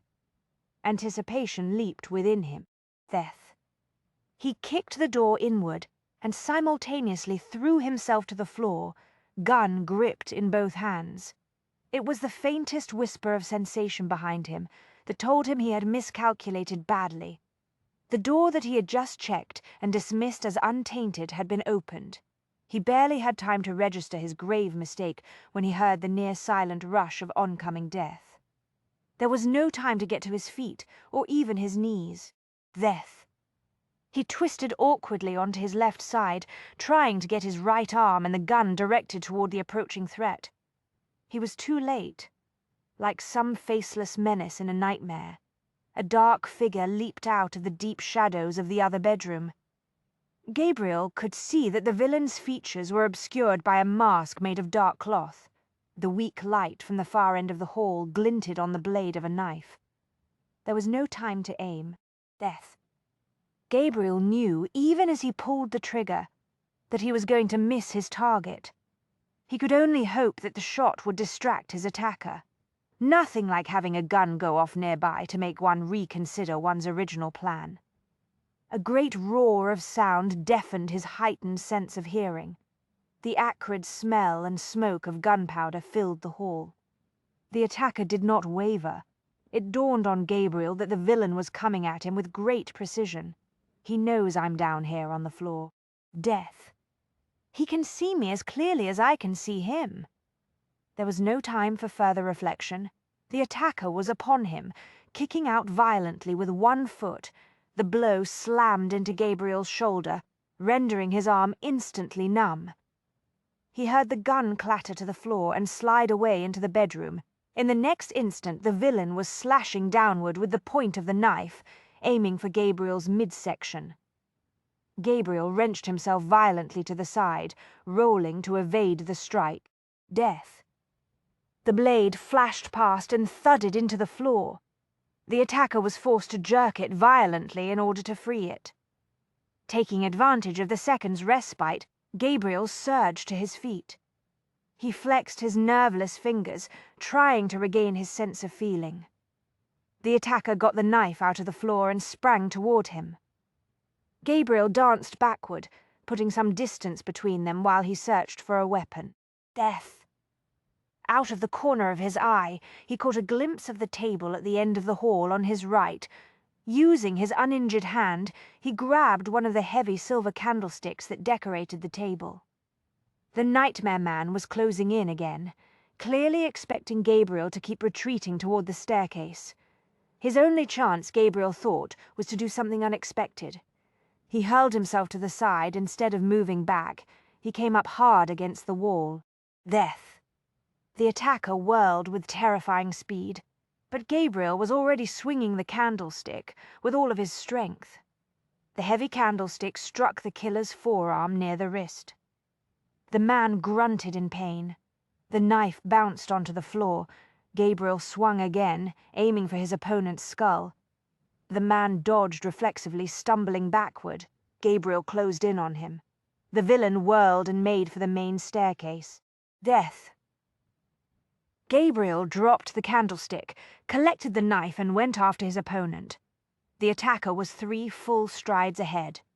He reached the stairs and plunged downward, one hand on the banister to keep himself from tumbling headfirst to the bottom. He arrived at the foot of the stairs, yanked open the front door and fled into the night. Every instinct Gabriel possessed urged him to pursue his quarry. But logic and reason surfaced through the haze of his bloodlust. Death. He reached the bottom of the staircase and went to the door. He stood looking out into the street for a moment, trying to determine the direction in which the would-be killer had fled. But the night and the fog had swallowed up all traces of the fleeing man. Gabriel closed the door and loped back upstairs and down the hall to the study. He turned up the lamp and removed the gag from Montrose's mouth. Montrose spit out the fabric and gave Gabriel a disgusted look. I tried to tell you the villain went through the connecting door between these 2 rooms. He angled his head toward the side wall of the study. He didn't go out into the hall. He was lying in wait for you in that other bedroom. Gabriel looked at the door that he had ignored earlier, when he had done a quick survey of the room.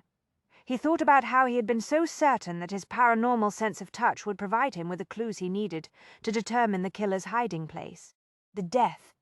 So much for relying on my psychical abilities, he said. Psychical senses don't replace logic and common sense, Montrose growled. You know, Mr. Montrose, you sound a lot like my father when you say things like that. There is something you should know, Montrose said. Whoever he was, he took the photograph of the strongbox lid that you gave me. I saw him tuck it inside his shirt while he waited for you. He seemed surprised to find it, but he was clearly very pleased. Death. What did you tell the police? Venetia asked. The truth, Gabriel said. He downed a healthy swallow of the brandy he had just poured. After a fashion. Montrose cleared his throat. Naturally, we did not burden their inquiries with a great deal of extraneous information that would have been quite useless to them. We explained that an intruder had entered my house, bound and gagged me, and was searching the place for valuables when Gabriel arrived and drove him off. In other words, you didn't mention the alchemist's formula, Venetia said. She did not bother to conceal her exasperation. Montrose and Gabriel exchanged glances. Didn't see the need, quite frankly, Montrose said smoothly. This is arcane society business, after all. There's not much the police can do. You didn't see the need? Venetia drummed her fingers on the arm of her chair. You were both very nearly murdered this evening. Death. How can you say there was no reason to tell the police about a possible motive? Her nerves would never be the same, she thought. When Gabriel had walked into the front hall a short time ago, dishevelled and bruised, the cold fires of battle still glittering in his eyes, she had not known whether to sob with relief or rail at him like a fishwife. It was only the fact that the elderly Montrose was with him that had constrained her from doing either. Death. One look was all she needed to understand that some great disaster had befallen them. There would be time enough for a lecture later, she told herself. The entire household was awake and crowded into the small parlour. She was in her dressing gown and slippers. So were Amelia and Beatrice. Edward, having heard the commotion, had rushed downstairs in his nightclothes to see what all the excitement was about. Beatrice had taken charge of administering to Montrose and Gabriel. Death. To everyone's relief, she had announced that the damage did not appear extensive. Mrs. Trench had rushed back and forth between the kitchen and the parlour several times, checking to see if the gentlemen need anything else. A slice of meat pie, perhaps, to build up their strength. Venetia had thanked her and urged her to return to bed.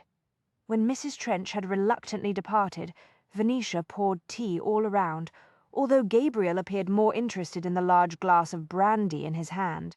Death. The thing is, we can't be certain of the villain's motive, Gabriel said, placating. We can only surmise his intentions. When you come right down to the crux of the matter, there really was not much we could give to the police. Venetia looked at Montrose. Did the intruder say anything to you, sir? Very little. Montrose snorted softly. I didn't even know he was in the house until he surprised me in my study. Thought at first he was just a common thief. Death. He tied me to the chair, gagged me, and then set about searching the room. As soon as he found the photograph of the strongbox, he appeared quite satisfied. He did make it clear that he knew that Gabriel was on his way, however. Gabriel absently rubbed his jaw. He must have intercepted the message you sent me earlier, sir. Montrose's bushy brows bunched together. What message?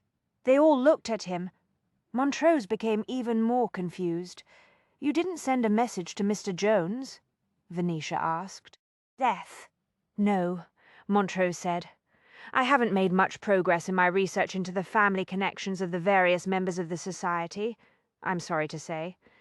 Every time I spot someone who might make a possible suspect for Gabriel to investigate, it turns out that the individual is either deceased or living in some foreign clime. A terrible dread swept through Venetia. She turned to Gabriel. The message was intended to lure you to Mr.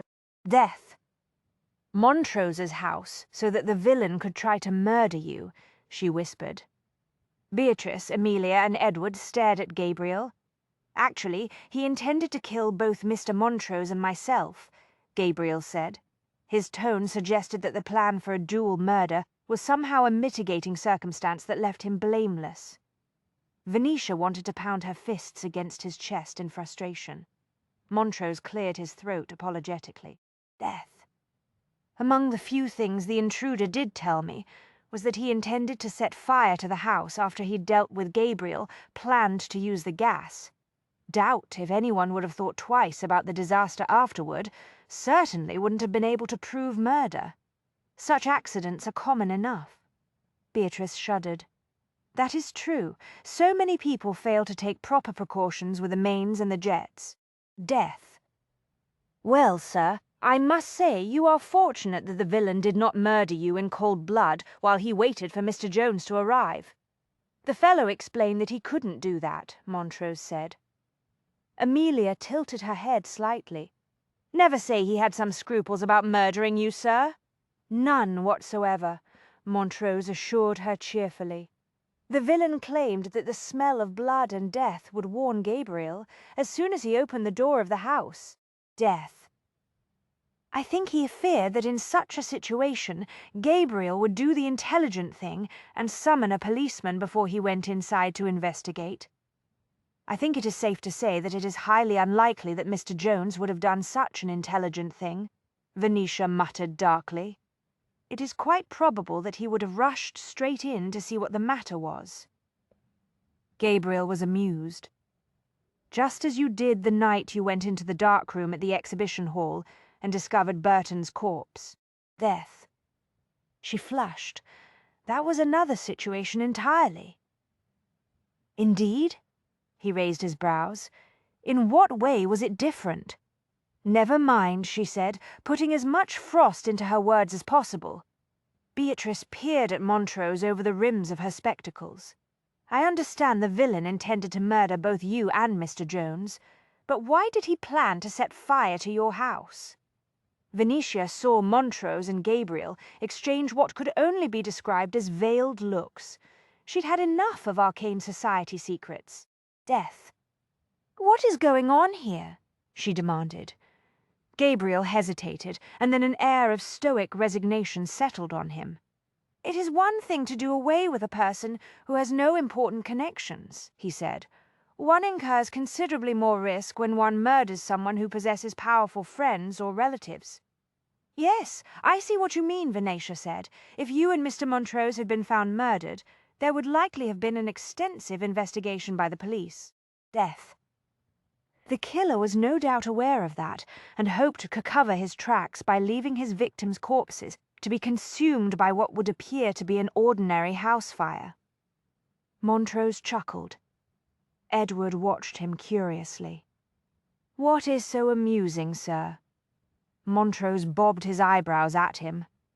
I doubt that anyone would have paid too much attention to the murder of an elderly man who did not go out much and who had no important social connections.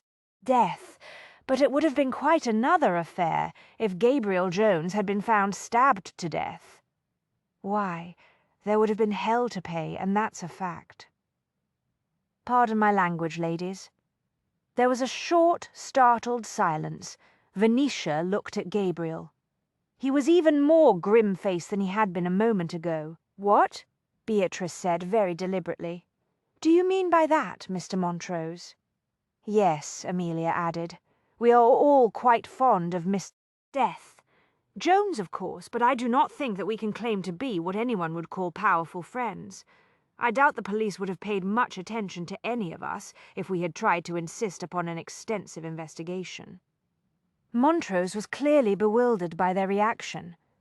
By powerful friends, I was referring to the Council of the Arcane Society, of course, to say nothing of the Master himself. Death. I assure you there would have been an enormous amount of pressure brought to bear if it transpired that the heir to the Master's chair had been murdered. I think, Venetia said coolly, that you had better explain precisely who you are, Mr. Jones. He had known that he would have to deal with this sooner or later, Gabriel reminded himself. He had hoped to put it off for a while, but fate had conspired against him. The entire household was watching him. Death. Montrose, aware that he was the one who had created the problem, was paying close attention to his tea. Are you really going to become the next master of the Arcane Society, sir? Edward asked, clearly enthralled by the notion. Not until after my father decides to retire, Gabriel said. I'm afraid it is one of those old-fashioned ceremonial posts that is handed down through families. Montrose coughed and sputtered on a swallow of tea. Beatrice handed him a napkin. Death. Thank you, Miss Sawyer, Montrose mumbled into the napkin. Ceremonial posts? Ha! Wait until your father hears that one, Gabriel. What will you get to do as master of the society? Edward continued, intrigued. Will you carry a sword? No, Gabriel said. There is no sword involved, fortunately, for the most part. It is a rather dull career. Montrose opened his mouth in a manner that suggested that he was going to contradict that statement also. Gabriel shot him a silencing look. Death. Montrose went back to his tea. I will conduct the occasional meeting, Gabriel explained to Edward. Review the names of those who have been recommended for membership, establish committees to oversee various areas of research, and so on and so forth. Oh, Edward did not bother to conceal his disappointment. That does sound quite boring. Yes, precisely, Gabriel said. Venetia did not appear entirely convinced, he noticed. Death. But then, she had seen the collection of relics and artifacts housed at Arcane House. He knew that she had been sensitive to the residual psychical energy emitted by some of them. Time to change the subject, he decided. Due to events tonight, the situation has changed, he said quietly. I can no longer assume that this household is safe. The killer has made it plain that he is willing to use others as pawns in his scheme, and I cannot be here every minute of the day and night to protect you. Death. I must be free to continue my investigation. Therefore, it will be necessary to take certain steps. Venetia watched him warily. What sort of steps? Tomorrow morning everyone in this household will pack for an extended stay in the country, he said. You will all take the afternoon train to a seaside village called Greymore. That includes you, sir, he added to Montrose. I will send a telegram ahead. You will be met by people I know well who will identify themselves to you. Death. They will convey you to a safe location. Venetia stared at him, dumbfounded. What on earth do you mean, sir? What about the gallery? Amelia asked anxiously. Venetia has several important sittings this week. Your shopgirl Maud will manage the gallery, Gabriel said. She can reschedule the sittings. Edward bounced up and down in his chair. I like trains. We took one when we came here to London. May I pack my kite, sir? Yes, Gabriel said. Death. He kept an eye on Venetia, the way one keeps an eye on a volcano that is on the verge of erupting. No, she said, that is impossible, or rather I should say it is not possible for me to leave London. Beatrice, Amelia, and Edward can be sent away for a time, but I cannot cancel my sittings. Exclusive clients do not appreciate that sort of treatment. Furthermore, I have another exhibition next Tuesday night. It is the most important one to date. Death. He had known this was not going to be easy, Gabriel told himself. We cannot take any more chances, Venetia, he said. Your safety and the safety of your family is our most important priority. She straightened her shoulders. I appreciate your concern, sir, and I agree completely that Edward, Amelia, and Beatrice must be protected. But there is another priority that must be given equal consideration. What is that? He asked. The future of my professional career, she said. Damnation. Where is your common sense? You cannot mean to put your business interests above your own safety. You do not comprehend, Mr. Jones, she said.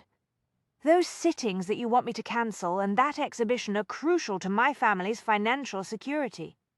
You cannot expect me to walk away from my schedule. There is too much at stake. He looked at her across the small space. I understand the critical nature of your career, but your life is more important. I would appreciate it, Mr. Death. Jones, if you would bear in mind certain facts. What facts? He was very close to losing what little remained of his temper. He sensed that Venetia was struggling just as hard to hold on to hers. After you have found your missing formula, you will likely disappear again, Mr. Jones, she said. Aunt Beatrice, Amelia, and Edward, and I will be on our own, to be blunt, sir. The profits from my photography commissions are all that stand between us and a life of desperation and poverty. Death. I cannot put that future at risk. You must not ask me to do so. If it is money that concerns you, I will see to it that you do not sink into poverty in the future." "We do not take charity, sir," she said tightly. "Nor can we afford to be placed in the position of depending upon an income from a gentleman who has no strong connection to this family.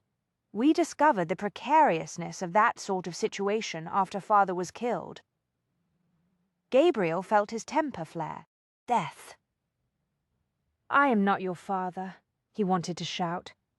It took every ounce of willpower he possessed to keep his anger leashed. "I must insist that you go to the country with the others, Venetia," he said in a tone that he knew was stone cold.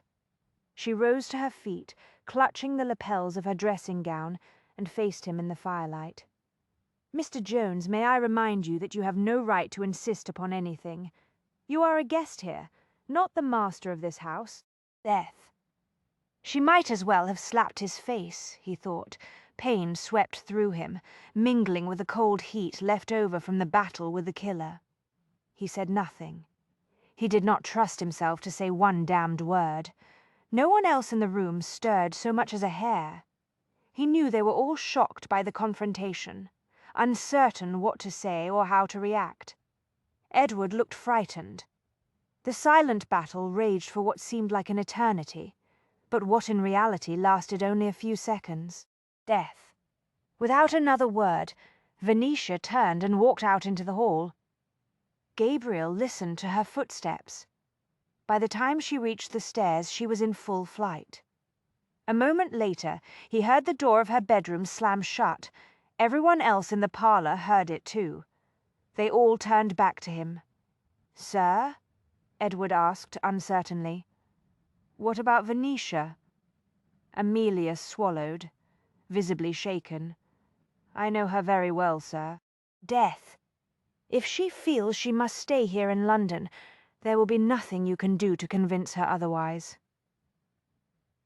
"She is committed to taking care of this family, Mr. Jones," Beatrice said quietly.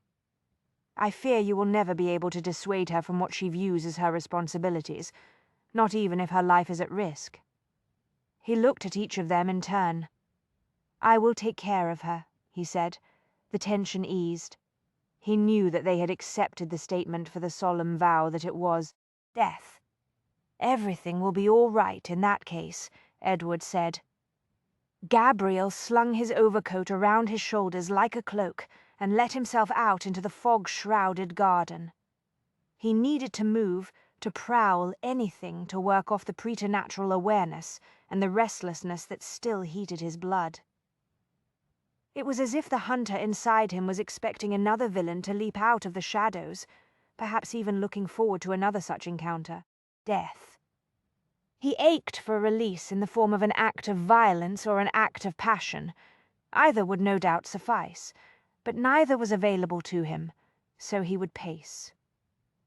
The argument with Venetia had only made an already untenable situation worse. He needed the darkness and the silence of the night to help him order his thoughts, soothe the savage beast, and allow him to regain full control. Behind him, the household was once again abed. It was also filled to the brim. The death. He would be sharing the attic room with Montrose tonight. Montrose had insisted that he was perfectly capable of going home alone, but he had been through an ordeal, and Gabriel had been unwilling to put him at risk a second time. There was no telling what the killer would do next now that he had been thwarted. Gabriel moved off the small stone terrace and onto the little path that wound through the tiny garden. Death. He had known from the outset that Venetia would be difficult to handle. He reminded himself. Indeed, he had welcomed the feminine challenge she presented, but deep down he had always assumed that in a toe-to-toe confrontation between them, he could impose his will on her. It was not male arrogance that had led him to that belief, he thought. Not simply the fact that he was a man and she was a woman, and therefore she would in the end submit. The death. On the contrary, he had been certain that in a crisis she would obey him, for the simple reason that she was quite intelligent, and would realize he was trying to protect her. But he had failed to take into account the fact that she had her own responsibilities and obligations. He had blundered badly. The knowledge did not improve his mood. The kitchen door squeaked faintly. "Gabriel," Venetia sounded tentative, as though she thought he might bite.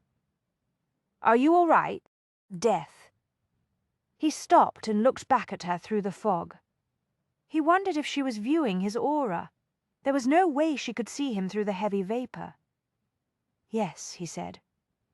"I saw you from my bedroom window. I was afraid that you were leaving again." Had that possibility genuinely worried her, he wondered? "I felt the need of some fresh air," he said. She came toward him slowly, but she did not falter. She knew exactly where she was going. Death. She must be viewing his aura, he thought, using it as a guide. "I was concerned," she said. "You have been in a strange mood since you came home tonight. You are not yourself. That is only to be expected after what you went through at Mr. Montrose's house." Icy amusement flickered through him. "You are wrong, Venetia. I regret to inform you that I am in fact very much myself tonight. Too much so, unfortunately." She stopped a short distance away. "I don't understand." Death. "It would be best if you went back to bed." She came a little closer. He could see that she was still garbed in the cozy dressing gown she had put on earlier. Her arms were wrapped tightly around herself. "Tell me what is wrong," she said, surprisingly gentle. "You know what is wrong. I realize that you are annoyed with me because I will not agree to leave London tomorrow, but I do not believe that is the only reason for your present state. Is it your nerves? The death? Are they overwrought because of the dreadful encounter this evening?" He gave a short, sharp laugh. "My nerves? Yes, that is no doubt as logical an explanation as any other. Gabriel, please, tell me why you are acting like this." The wall inside him crumbled without warning. Perhaps it was because he wanted her so badly, or perhaps it was because his self-control had been pushed to the limit tonight. Whatever the case, he'd had his fill of keeping certain secrets. Death. "Damn it to hell and back," he said. "You say you want the truth. Then you shall have it," she said. "Nothing. What you are witnessing is an aspect of my nature that I have spent my entire adult life attempting to conceal. Most of the time I am successful tonight. However, during the battle in Montrose's house, the creature escaped from its cage for a time. It will take me a while to get it back under lock and key. Creature? What on earth are you talking about?" Death. "Tell me, Venetia, are you acquainted with the work of Mr. Darwin?" There was a moment of acute silence. The fog grew colder around him. "Somewhat," she finally said very carefully. "My father was fascinated with Mr. Darwin's notions of natural selection and talked about them at some length. But I am certainly no scientist. Neither am I. But I have studied Darwin's works and the writings of others who echo his thoughts on the subject of what he termed descent with modification. Death. There is a compelling logic and simplicity to the theory. My father used to say that is the hallmark of all great insights. Most of the members of the Arcane Society are convinced that paranormal talents represent latent senses in mankind that should be studied, researched, and encouraged in our species. In cases such as your ability to see auras, perhaps they are right. Where is the harm in viewing an aura?" "What is your point? I too possess certain paranormal senses." Death. He waited for her reaction. It was not long in coming. "I suspected as much," she said. "I sensed the energy in you when we were together at Arcane House and then again in the carriage tonight. And I remembered how you could make out those two men in the woods 3 months ago. I noticed how you made your way out of the garden earlier this evening. It was as if you could see in the dark. You sensed my psychical abilities?"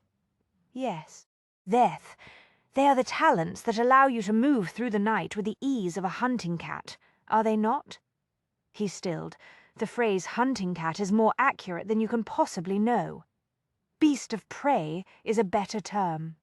When I employ my psychical senses, I become another kind of creature altogether. Venetia. What do you mean?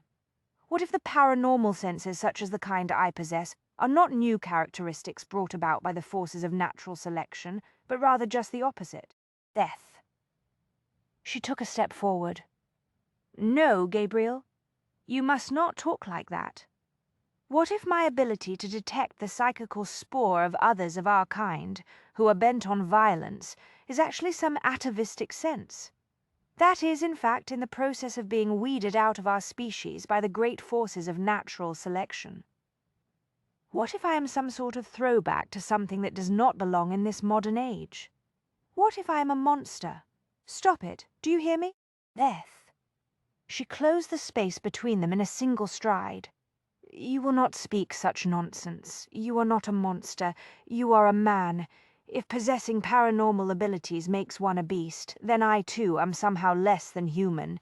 Do you believe that? No. Then your logic is faulty, is it not? You do not understand what happens to me when I employ my psychical senses? Gabriel, I admit that I do not pretend to comprehend the precise nature of our metaphysical abilities. But what is so odd about that? I do not understand how it is that I can see, hear, taste, or smell either. I do not know why or how I dream, nor do I know what is going on inside my brain when I read a book or listen to music. I cannot even explain why I take pleasure in my photography. What is more, the scientists and philosophers cannot give me the answers either, at least not yet. Yes, but everyone can do those things that you describe. That is not true. Death.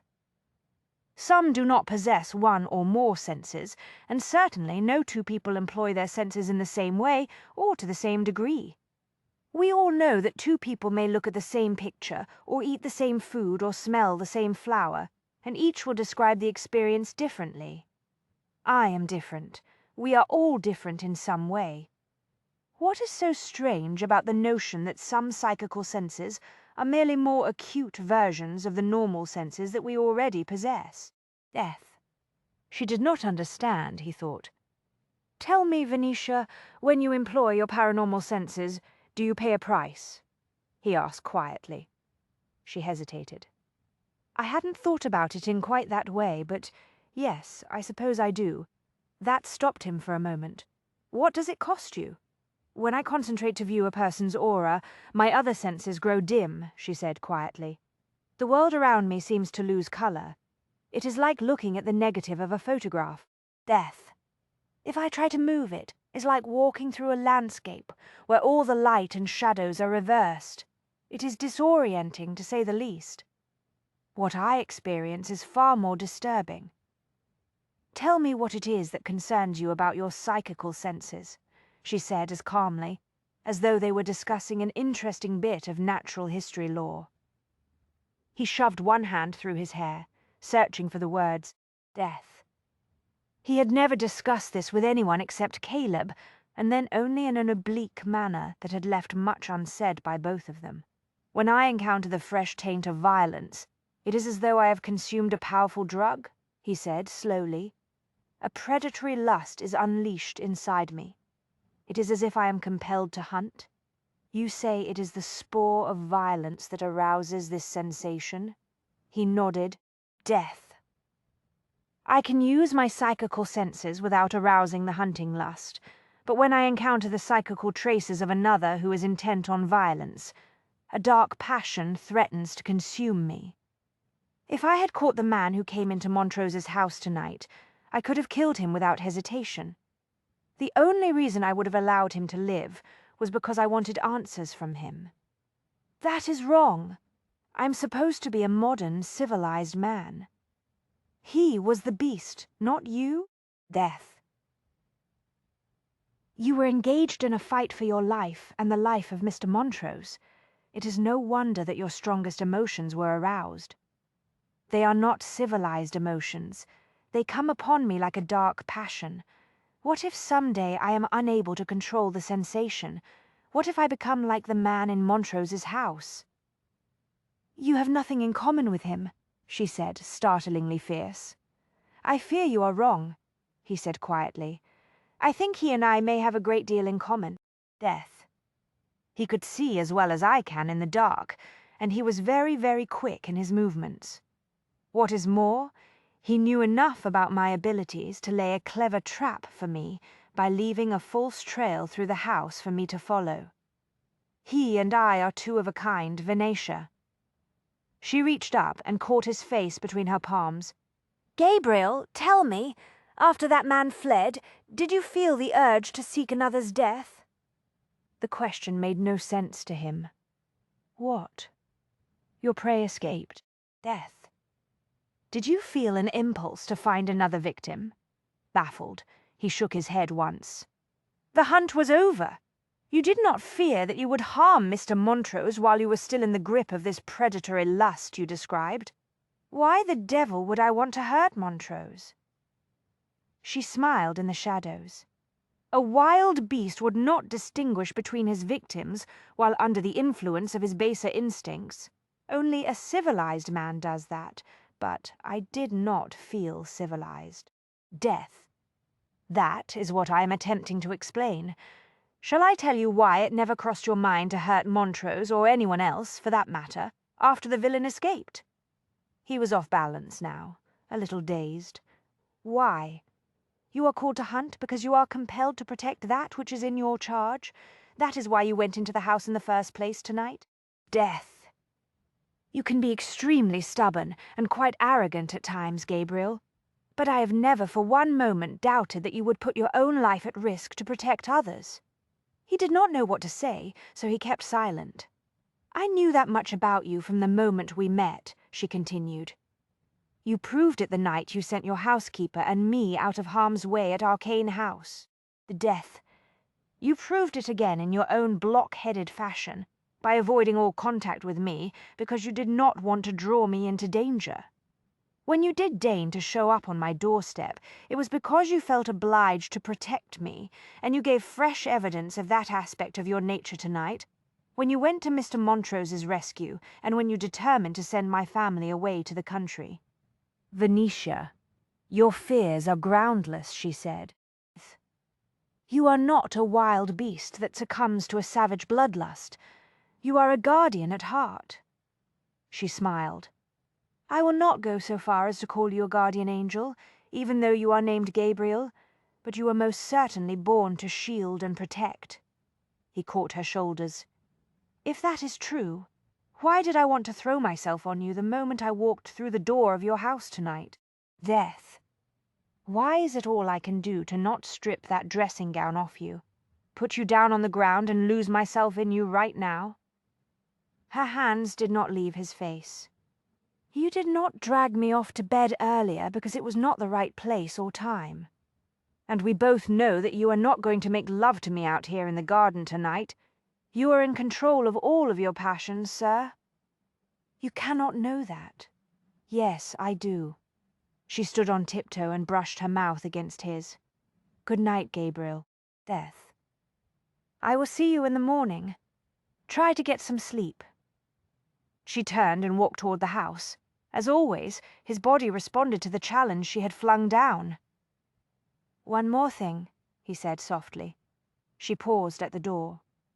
Yes, out of curiosity, what is to prevent me from putting you down on the ground and making love to you tonight? Why? Because it is ever so damp and chilly out here, of course. Not at all comfortable or healthful. Death. We would both, no doubt, wake up with a severe case of rheumatism or a bad cold in the morning. She opened the door and disappeared into the hall. Her soft laughter was like an exotic perfume. It lingered long after she was gone, warming him. Some time later he made his way up the stairs to the small room at the top of the house. Montrose stirred slightly in the shadows of the small bed. That you, Jones? He asked. Yes, sir. He unfolded the blankets that Mrs. Death, Trench, had left on a chair and fashioned a bed on the floor. No business of mine, of course, Montrose said, but I must admit I'm a trifle confused, mind, if I ask why you're sleeping up here in the attic. Gabriel started to unfasten his shirt. It's somewhat complicated, sir. Damnation, you're a married man. And I must say, Mrs. Jones appears to be quite fit. Why aren't you downstairs with her?" Gabriel slung his torn shirt over the back of the chair. "I believe I explained that Mrs. Death. Jones and I were secretly married in a hurry and then immediately separated due to the events at Arcane House. We did not have the opportunity to become accustomed to each other as husband and wife. The shock of all the startling incidents lately has naturally had a profound effect on her delicate sensibilities. No offense, but she doesn't look all that delicate to me. Seems quite sturdy. She needs time to adjust to the notion of being a wife, Death. Still say the situation is extremely odd." Montrose settled himself against the pillows. "But I suppose that's the modern age for you. Things aren't done the way they were in my day." "I've heard that is true, sir," Gabriel said. He settled himself into the hard makeshift bed and folded his arms behind his head. Death. All his adult life, he had done his best to control and confine the psychical part of his nature, out of a deep-seated fear that it meant he was something other than human, something that might someday prove dangerous. But tonight, with only a few words, Venetia had set him free. It was time to start using all of his abilities, he thought. Rosalind Fleming leaned forward and peered more closely into the gilded dressing-room mirror. Anxiety and rage flashed through her. Death. There was no longer any doubt. Faint, fine lines were beginning to appear at the corners of her eyes. She stared at her image, forcing herself to confront what she knew was the reality of her own future. Powder and rouge would serve for a while at best, another 2 or 3 years. Then her beauty would slowly, inevitably fade. She had always considered her looks to be one of her 2 great assets. Death. When she had first arrived in London, she had naively believed that her beauty would prove to be the most useful, and had designed her strategy accordingly. But she had soon discovered the flaw in her plan. Catching the eye of gentlemen who moved in elevated circles had proved vastly more difficult than she had assumed. Such men had their pick of beautiful women. Death. On the 1 or 2 occasions when she had been lucky enough to draw the attention of a wealthy man, she had quickly learned that they were like small boys, easily bored with their playthings and readily attracted to newer, prettier, younger toys. Fortunately, she had been able to fall back on her second asset, a talent for mesmerism and blackmail. Death. The skills had helped her earn a living as a practitioner of psychical powers. But until a few months ago they had not shown much promise in helping her obtain the fortune and the social status she hungered for. Just as London was filled with attractive women at every level of society, it was also teeming with charlatans and frauds who claimed to possess paranormal powers. Death. The competition was fierce in both quarters, and even a genuinely gifted mesmerist could only achieve so much in the way of results. The problem was that one had to keep renewing and reinforcing the commands given to the subjects in order to make them do as one wished. It was painstaking work that all too often went awry. In the past few months she had begun to believe that her luck had turned at last. Death. She seemed to have it all. Access to financial resources beyond anything she had ever known, and a position in society. But her glittering golden dream was on the verge of collapsing into a nightmare. She knew precisely who was to blame, Venetia Jones, in spite of the fact that everyone had gone to bed quite late. Breakfast was served early the following morning. Immediately after the meal was concluded, Beatrice rose from the table. "Time to pack," she said. "Come along, Edward and Amelia." Death. There is a great deal to accomplish before we leave for the train station. There was a scraping of chairs as they all hurried out of the room. When they were gone, Montrose got to his feet. "I shall send word to my housekeeper. She will have arrived at my house to begin work for the day, and will no doubt be wondering where I am. I'll have her pack a trunk for me. I can collect it on the way to the train station." Venetia put down her teacup. Death. "You may use my study to write the message to her, sir." "Thank you, Mrs. Jones," he said. He disappeared into the hall. Venetia found herself alone with Gabriel. She regarded him warily, braced for another argument. Gabriel did not appear to be in the mood for another quarrel. However, he had a black eye, and she had noticed that when he reached for the newspaper earlier, he had winced, but otherwise he appeared to be in remarkably good humor. "How do you feel?" "Death," she asked, pouring herself a second cup of tea. "As if I've been run over by a carriage." He helped himself to the last slice of toast. "Otherwise quite fit. Thank you. Perhaps you should spend the day in bed."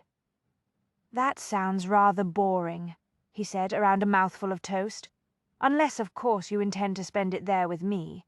I must warn you, the bed in the attic will not accommodate both of us, however.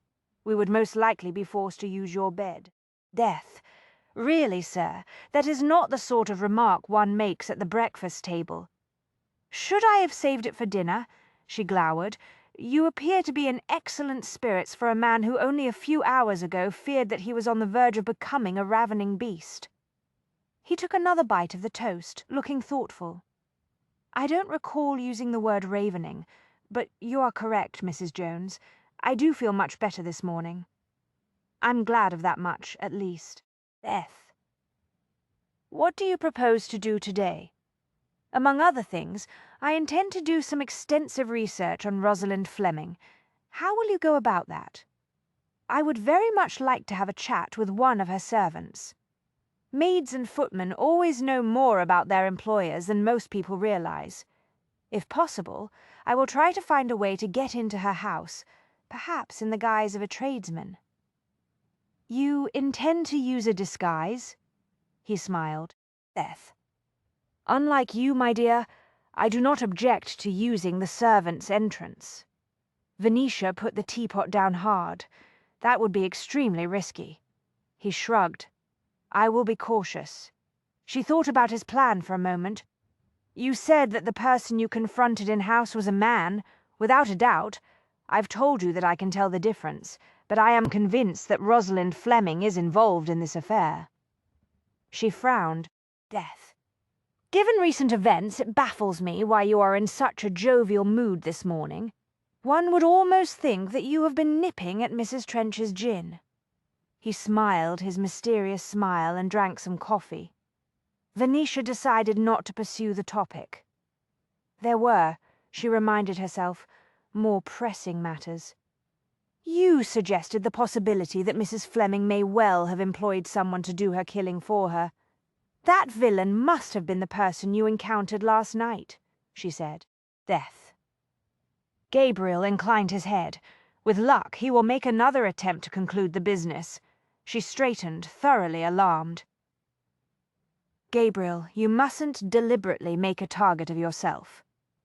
You said the villain may possess psychical talents similar to your own." "Yes." Gabriel's humor faded. In its place was a cold anticipation. "And if he is indeed employing the same kind of psychical senses that I possess, I think I can make certain assumptions. Such as death. He may or may not be in the pay of Rosalind Fleming, but either way it is safe to say that he will have his own private objectives and his own strategy. I think it is unlikely that he will do someone else's killing unless it serves his own purposes.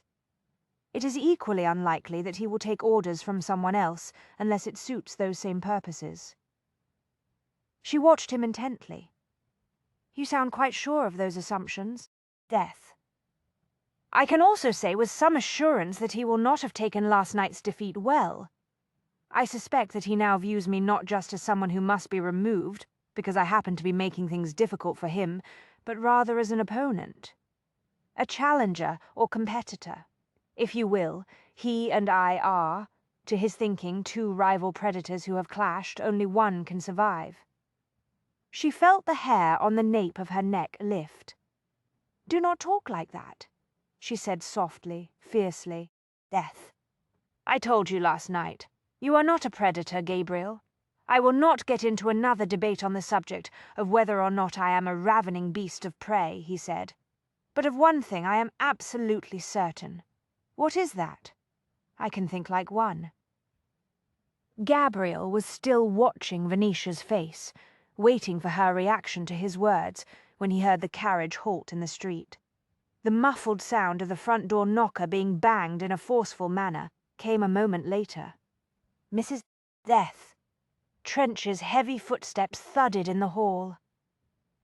"I wonder who that can be at this hour," Venetia said. He heard the door open.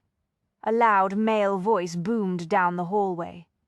"Where in blazes is our new daughter-in-law?" Venetia froze. Gabriel looked toward the doorway of the breakfast room, resigned to the inevitable. "My life used to be so simple and well-ordered," he said to Venetia. "Why, there was a time when I could look forward to spending an entire morning alone with my books. Death." "Is that your father out there in the hall?" Venetia gasped. "I'm afraid so. Mother will no doubt be with him. They are inseparable." "What are your parents doing here? I expect some well-meaning individual sent them a telegram." Mrs. Trench appeared in the doorway, looking bewildered. "A Mr. and Mrs. Jones to see you, ma'am," she began. "No need to stand on formality." Hippolyte Jones roared behind her. "We're all family here." Mrs. Trench fell back out of sight. Gabriel got to his feet. Death. His mother came through the doorway first. Attractive and petite, Marjorie Jones was fashionably dressed in a blue gown that accented her black and silver hair. Hippolyte loomed behind her. With his craggy features, brilliant green eyes and shoulder-length snow-white mane. He never failed to make a formidable impression. Out of the corner of his eye Gabriel watched Venetia's expression as she took in the sight of his parents filling the doorway. She looked as if she had seen a pair of ghosts. Death. "Good day to you, Mother," Gabriel said. He nodded at his father. "Sir, what on earth happened to you?" Marjorie asked, catching sight of his face. "You look as though you have been in a brawl." "Walked into a door," Gabriel said, "in the dark." "But you can see very well in the dark," Marjorie said. "I'll explain later, Mother." He made the introduction swiftly, giving Venetia no time to say anything. Then he turned back to his parents. "This is a surprise," he said evenly. "Death, we weren't expecting you." Marjorie looked at him with a hint of reproof. "What did you expect us to do after we got the telegram from your Aunt Elizabeth informing us that you had eloped? I know you were occupied with that affair of the missing formula, but surely you could have found time to send your parents a note or a telegram at the very least." "What made Aunt Elizabeth think that I had eloped?" Gabriel asked. Death. "Your cousin Caleb mentioned something to her about your plan to marry the photographer who went to Arcane House to record the antiquities," Hippolyte said, with a suspiciously smug smile. "Seemed to be some confusion about the actual timing of the wedding. We decided to come straight to London to see what was going on for ourselves. Imagine our surprise when we discovered that you and your lovely bride had already settled down into married life," Marjorie said happily. "Caleb," Gabriel said. "Yes, of course. I should have known, Mother. I fear there has been some confusion regarding the elopement." Marjorie smiled warmly at Venetia. "Welcome to the family, my dear. You cannot know how I have longed for Gabe to find the right woman. We had almost given up hope. Isn't that right, Hippolyte?" Hippolyte chuckled and rocked on his heels. "Told you Miss Milton was the right one for him?" "Yes, you did, dear," Marjorie said. "Ha, Death. And you said that I shouldn't dabble in our son's personal affairs. Where the deuce do you think we'd be now if I hadn't done just that?" Venetia appeared to be locked in a trance of some sort. She was on her feet, but gripping the edge of the table as though she feared her knees would give way. "You were absolutely right, Hippolyte," Marjorie said. She turned back to Gabriel. "But I really must protest this runaway marriage. I had intended a proper wedding for you." "Death. Now that you have deprived me of that, you must allow me to stage a decent reception. We can't have people thinking that we aren't delighted with our new daughter-in-law." Venetia made an odd little noise. Gabriel saw that she was staring very hard at Hippolyte. "I know you, sir," she said, sounding dazed. You bought some photographs from me in Bath." "I certainly did," he agreed. "Wonderful pictures they were, too. Knew the minute I met you and saw your work that you were the one for Gabe. Took a bit of manoeuvring to arrange for you to photograph the collection. Mind you, the council can be quite old-fashioned when it comes to employing modern inventions. But I am the master, after all. The staff is opening up the townhouse as we speak," Marjorie announced. "We haven't used it in years, but it shouldn't take too long to make it comfortable. Your mother brought a small army of servants with us on the train this morning," Hippolyte explained. "Death." Footsteps sounded on the stairs and in the hall. Edward arrived first, eager to see what was happening. Amelia appeared behind him, her face bright with curiosity. Beatrice brought up the rear, looking troubled. "I didn't realize we had visitors," Beatrice said. Marjorie turned toward her. "My deepest apologies for intruding on you at such an early hour. We took the liberty, being family. I do hope you don't mind." "Family?" Beatrice peered at her through her glasses. "Death. Perhaps you have the wrong address." "Yes," Venetia said in rather desperate tones. "Wrong address. That's what this is all about. Some sort of dreadful mix-up." Everyone ignored her. "There's just the four of us. My sisters and my aunt and me," Edward explained to Marjorie. "We don't have any other family." He glanced quickly at Gabriel. "Not a real family, that is?" Hippolyte ruffled Edward's hair with one large hand. "I have news for you, young man," he said. "Death. You've got a lot more family now, and I assure you we're very real.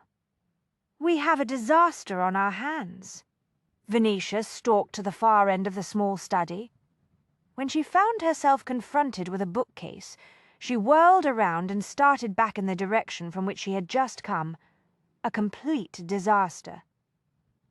Gabriel watched her from a chair near the window, calculating how to deal with the situation. Death. The household had quieted down now that his parents had left to return to the townhouse, but Venetia's mood was dangerously volatile. He elected to try reason and logic. "Look on the positive side," he suggested. She threw him a scathing glare.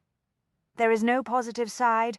Only consider, my sweet, there is no longer any need to send Beatrice, Amelia, Edward, and Montrose out of town. I spoke with my father when I saw the carriage off a short time ago. I explained to him what had happened. Death. He and I agreed that we will all move into the townhouse and stay there until this affair of the formula is concluded." She was aghast. "You intend for us to move into your parents' house? Everyone will be quite safe, I assure you," he said. "As my father noted, there is a large staff to keep an eye on things. The servants have all been with my parents forever. They are loyal and well-trained. You could not ask for better guards." That gave her pause. He was not surprised. Death.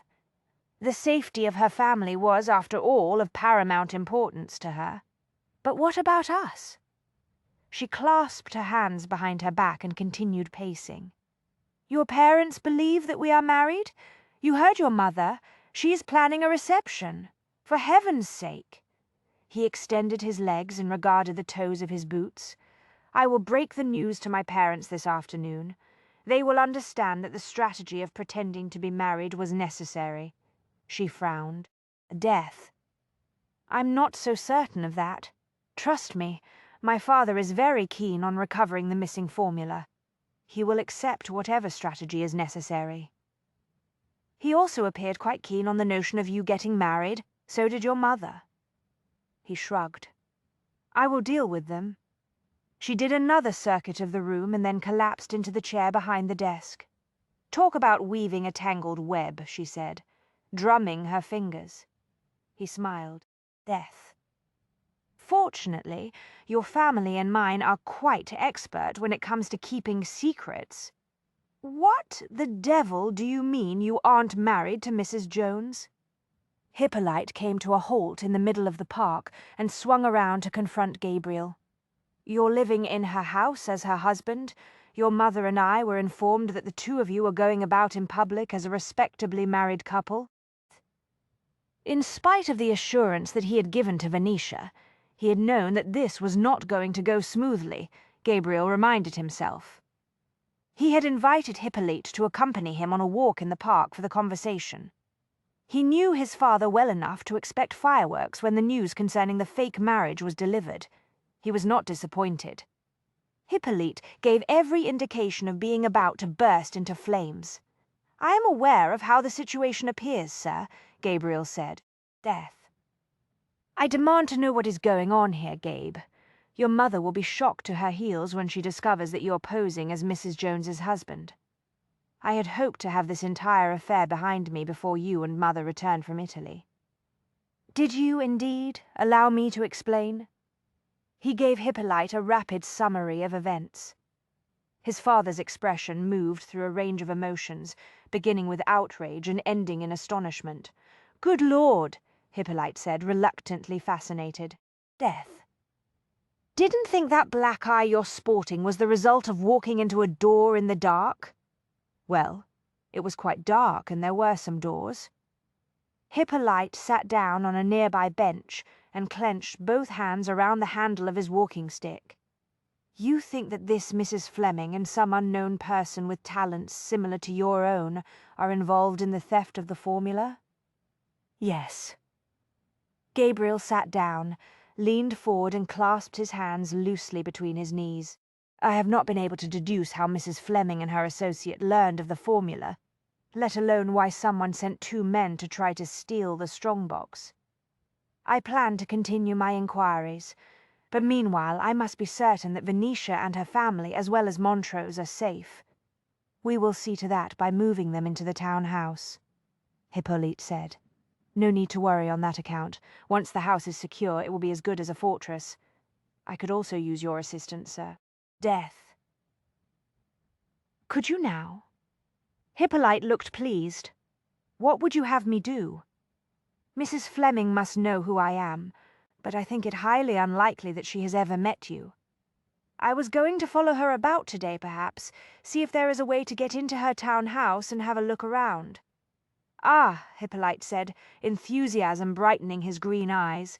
"You want me to play the spy for you? It would give me an opportunity to make some inquiries in another area." "What other direction?" "Death.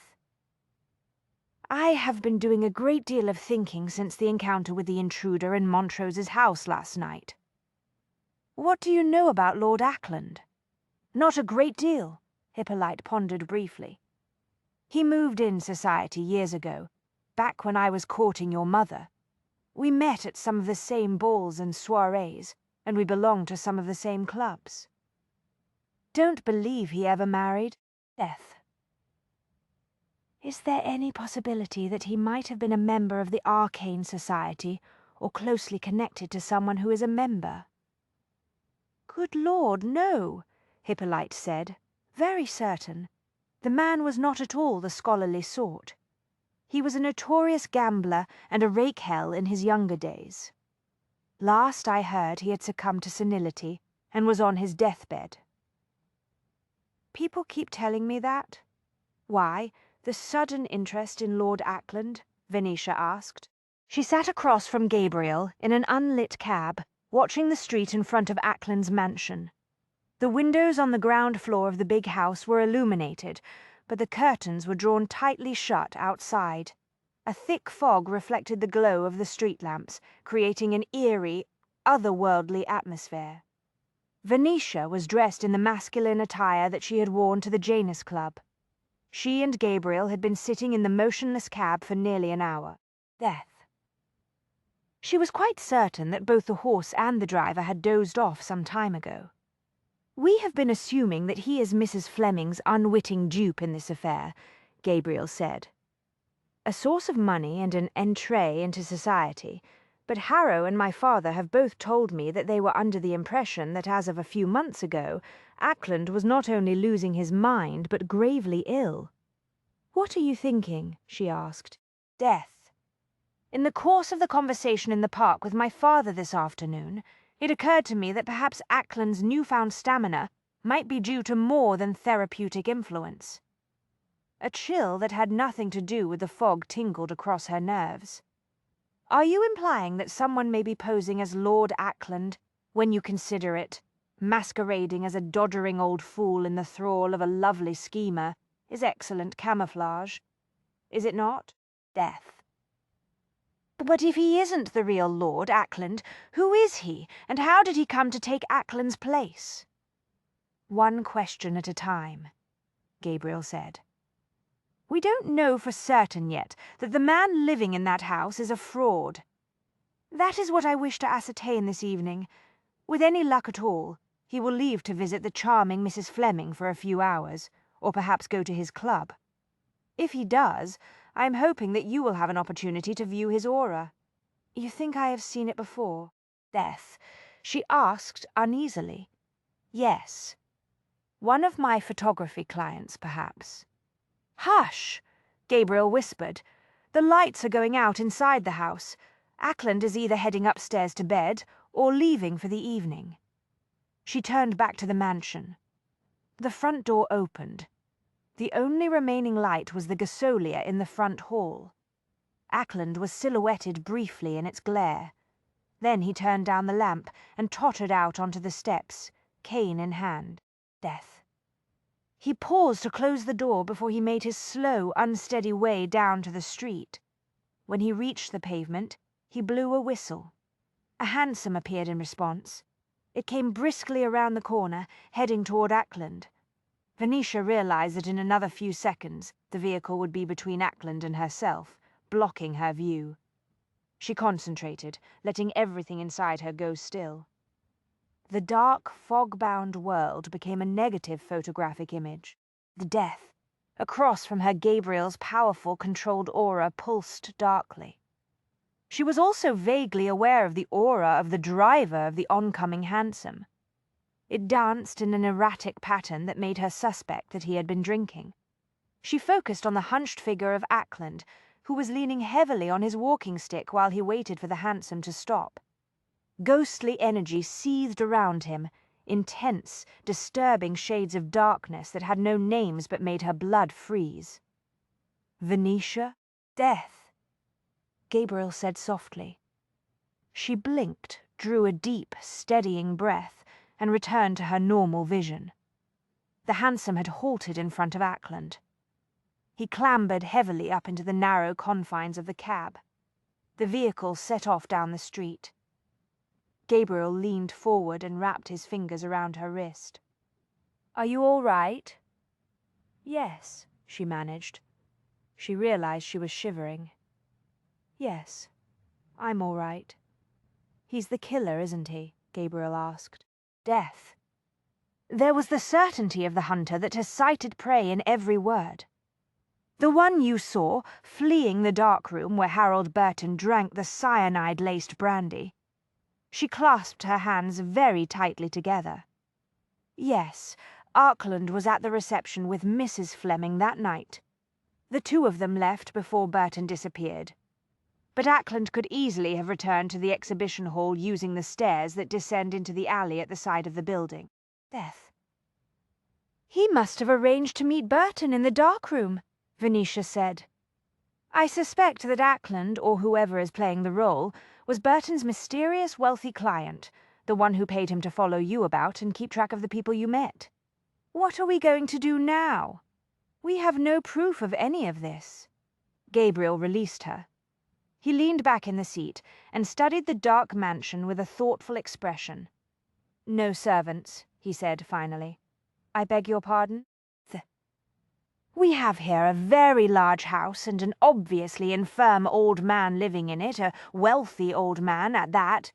Yet there is no one to see him out the door, turn off the lights, or summon a cab." She examined the big, fog-shrouded house. "Perhaps he gave the staff the night off. I think it is more likely that he does not allow his servants to remain in the house at night because he fears they might discover his secrets," Gabriel said. He unlatched the carriage door. Death. Alarmed, she put her hand on his arm. "What are you doing?" He glanced down at his sleeve, as though surprised to see her touching him. "I'm going to see if I can get inside that house and have a look around." "You mustn't." I will never get a better opportunity." He made to move past her. "I will instruct the driver to take you straight to my parents' house and see you safely inside. Gabriel, I do not like this. This business must be concluded as swiftly as possible. Death." He paused long enough to kiss her hard on the mouth, and then he vaulted lightly down to the pavement. He closed the door, spoke briefly to the driver, and glided away into the deep shadows of the night. Venetia looked back as the cab rolled off down the street.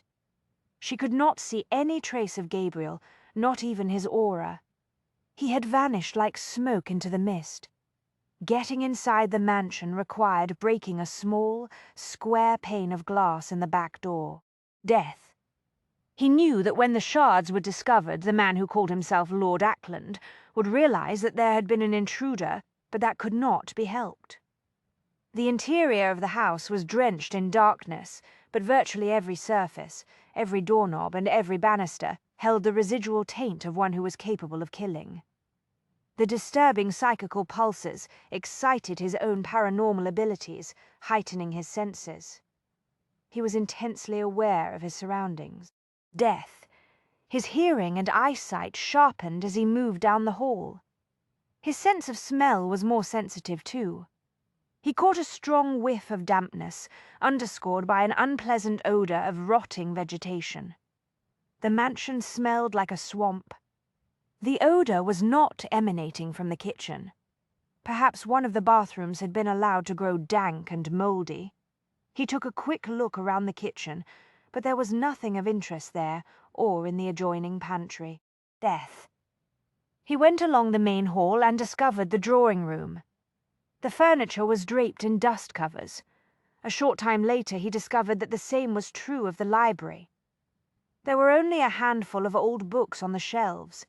The drawers in the desk were empty. It was as if Ackland lived here as a ghost, between the weak streetlight filtering through the windows in the stairwell and his own psychically enhanced vision. He did not need to strike a light to climb the stairs. Death. The unpleasant dampness and the rotting odor grew stronger as he neared the landing. He sniffed experimentally and caught the scent of earth and something else, dead fish. Deeply curious now, he followed the noxious vapors down the hall and stopped in front of a closed door. There was no doubt in his mind that the foul smell was coming from the other side of the door. It was vaguely familiar. A memory from his youth floated through his head. Death. The place smelled like a giant aquarium, he thought, one that had gone bad. He opened the door slowly and found himself standing in what had once no doubt served as the master bedroom. Large, elaborately designed Wardian cases stood on workbenches around the room. Through the glass domes of the cases he could see a variety of miniature landscapes. Ferns appeared to be the dominant form of plant life. There were other things inside the cases. Death. Something skittered behind the glass of the nearest case. When he drew closer, he caught the glint of cold, glittering, inhuman eyes watching him. The fraudulent Ackland evidently fancied himself a naturalist. He turned back to the aquarium. It was by far the largest he had ever seen, almost a small pond. The heavily reinforced tank was fronted on one side by thick glass. Even with his psychical vision, he could not see into the depths. He struck a light and held it aloft. Death. 2 small dead fish floated just below the surface. No matter how he angled the light, he could not see more than an inch or so into the water because the tank was choked with aquatic plants. They formed a veritable jungle and created a leafy canopy on the surface. He put out the light and looked around. A desk was positioned near the window. Books filled a nearby bookcase. Unlike the volumes downstairs, these were dust-free and well-used. Death. When he got closer, he could read the titles on the spines. He recognized a number of natural history texts, and Darwin's On the Origin of Species. If Ackland had any other secrets, they would be in this room, he thought. He began a methodical search for a safe or other secure hiding place. He had just pulled up the corner of a suspiciously positioned carpet when he heard the faint sound downstairs. Someone had opened a door. Venetia stumbled through the rear doorway of the mansion. Death, her wrists, ached from being bound so tightly behind her. She had to fight off the panic generated by the gag that threatened to choke her. The man who had kidnapped her at gunpoint out of the carriage had identified himself as John Stillwell, but he still wore the white wig, false whiskers, and old-fashioned attire that made up his disguise as Lord Ackland. Unlike Ackland, Stillwell was a man in his prime, fit and powerful. Death. He had used a gun to force the carriage driver to halt earlier, but Venetia had also glimpsed a knife tucked away in a special sheath beneath his coat. He pushed Venetia ahead of him into the hall. She lost her footing and sprawled on the floor. "My apologies, Mrs. Jones. Forgot you cannot see in the dark as well as your devoted husband and myself." Stillwell turned up one of the wall's sconces. He leaned down and pulled Venetia to her feet. "I think we can dispense with the gag now," he said. "Death." "This house is very stoutly built. I doubt that anyone outside in the street would hear you if you screamed. Nevertheless, if you make any attempt to do so, I will slit your throat. Do you comprehend me?" She nodded once. Furious. Stillwell untied the gag. She spit it out, gasping for air. "You have company, Jones," Stillwell called loudly. "I have brought your charming bride with me. I must say she has an excellent tailor." Silence echoed. Death. "Show yourself before I lose my patience and gut her like a fish." His voice boomed through the big house. There was no response. "You're too late," Venetia said. Mr. Jones no doubt found the formula and left. Impossible. Stillwell gripped her arm and jerked her along the hallway. There is no way he could have located it, not in such a short period of time. She made an attempt at a careless-looking shrug. Then perhaps he abandoned the effort and departed. Death. "Come out, Jones," Stillwell yelled, louder this time. "When all is said and done, this is merely a business matter. I want an original version of the picture that Mrs. Jones made of the strong-box. As soon as I examined the photograph that I took from Montrose's house, I knew it had been retouched. Did you really think you could fool me so easily? Kill me and you'll lose the only bargaining chip you've got," Venetia said, fighting to keep her voice calm. "Mr. Death. Jones will hunt you down like the mad beast that you are." "Silence," Stillwell hissed. He certainly did not care to be called a beast, she thought. "I know he is in here," Stillwell said. He pulled Venetia toward the staircase. "I saw him get out of that cab and circle around the house. I've been watching him. I knew he was getting closer to discovering that I am not Lord Ackland. He was here, but now he's gone," Venetia said quietly. "No. Death. He won't leave until he has found what he came here to find. I know how he thinks. We are alike, you see." "No," Venetia said. "You are not at all alike. You are wrong, Mrs. Jones. Perhaps under the circumstances you will be glad that you are mistaken. After all, I will soon be taking your mate's place in your bed." He laughed. "Perhaps in the dark you will not notice the difference." She was so shocked she could not find words. He truly was mad, she thought. Death. When they reached the top of the stairs, the darkness closed in on Venetia. She stopped abruptly. "What is that dreadful mouldy smell?" she asked. "You should instruct your housekeeper to clean the drains more often." Stillwell yanked her forward. He paused in front of a door that Venetia could hardly see in the deep shadows of the hall. When he opened the door, the damp, fetid odors grew stronger. "Welcome to my laboratory, Mrs. Jones. Death." He pushed her a short distance into the room, reached out with his free hand, and turned up the gas in the nearest wall sconce. The glary light penetrated only weakly into the darkness. The far corners of the room remained shrouded in shadows, but Venetia could see well enough now to realize that Gabriel was nowhere in sight. Perhaps he really had found the formula and left, she thought. Bloody bastard, Stillwell said. I refuse to believe that he found it. Not this quickly, not ever. Death. It is in the very last place anyone would search. Venetia looked around uneasily. A large plant-choked aquarium occupied the center of the room. Most of the unpleasant odors were emanating from it. But it was the array of Wardian cases set against the walls that made her skin crawl. She had believed that she could not possibly grow any colder or more frightened, but in that moment she knew she had been wrong. "What have you got in those cases?" she asked. "Death." "An interesting array of small predators," Stillwell said, pushing her forward. "One can learn so much from observing creatures that have not been burdened with the strictures of civilization." She realized that he was angling her toward one of the larger Wardian cases. It stood on an iron stand. She could see exotic ferns growing inside. Malevolent, inhuman eyes watched her through the glass. Stillwell was pulling her past the massive aquarium. Death. Venetia looked down and saw a veil of wide green leaves and a couple of dead fish just beneath the surface. The water was so dark she could not make out anything else. "I find it difficult to believe, but it appears that the situation has changed, Mrs. Jones," Stillwell said. "I shall have to go into hiding for a time. You will accompany me, of course. I will need you to convince Jones to turn over the untouched photograph of the strongbox." "What is so important about that strongbox?" she asked. "Death. It contains the list of ingredients required for the antidote, of course." The words were laced with frustration and rage. "What are you talking about?" "The damned formula works according to the alchemist's notes, but only for a short period of time. It is, in fact, a slow poison.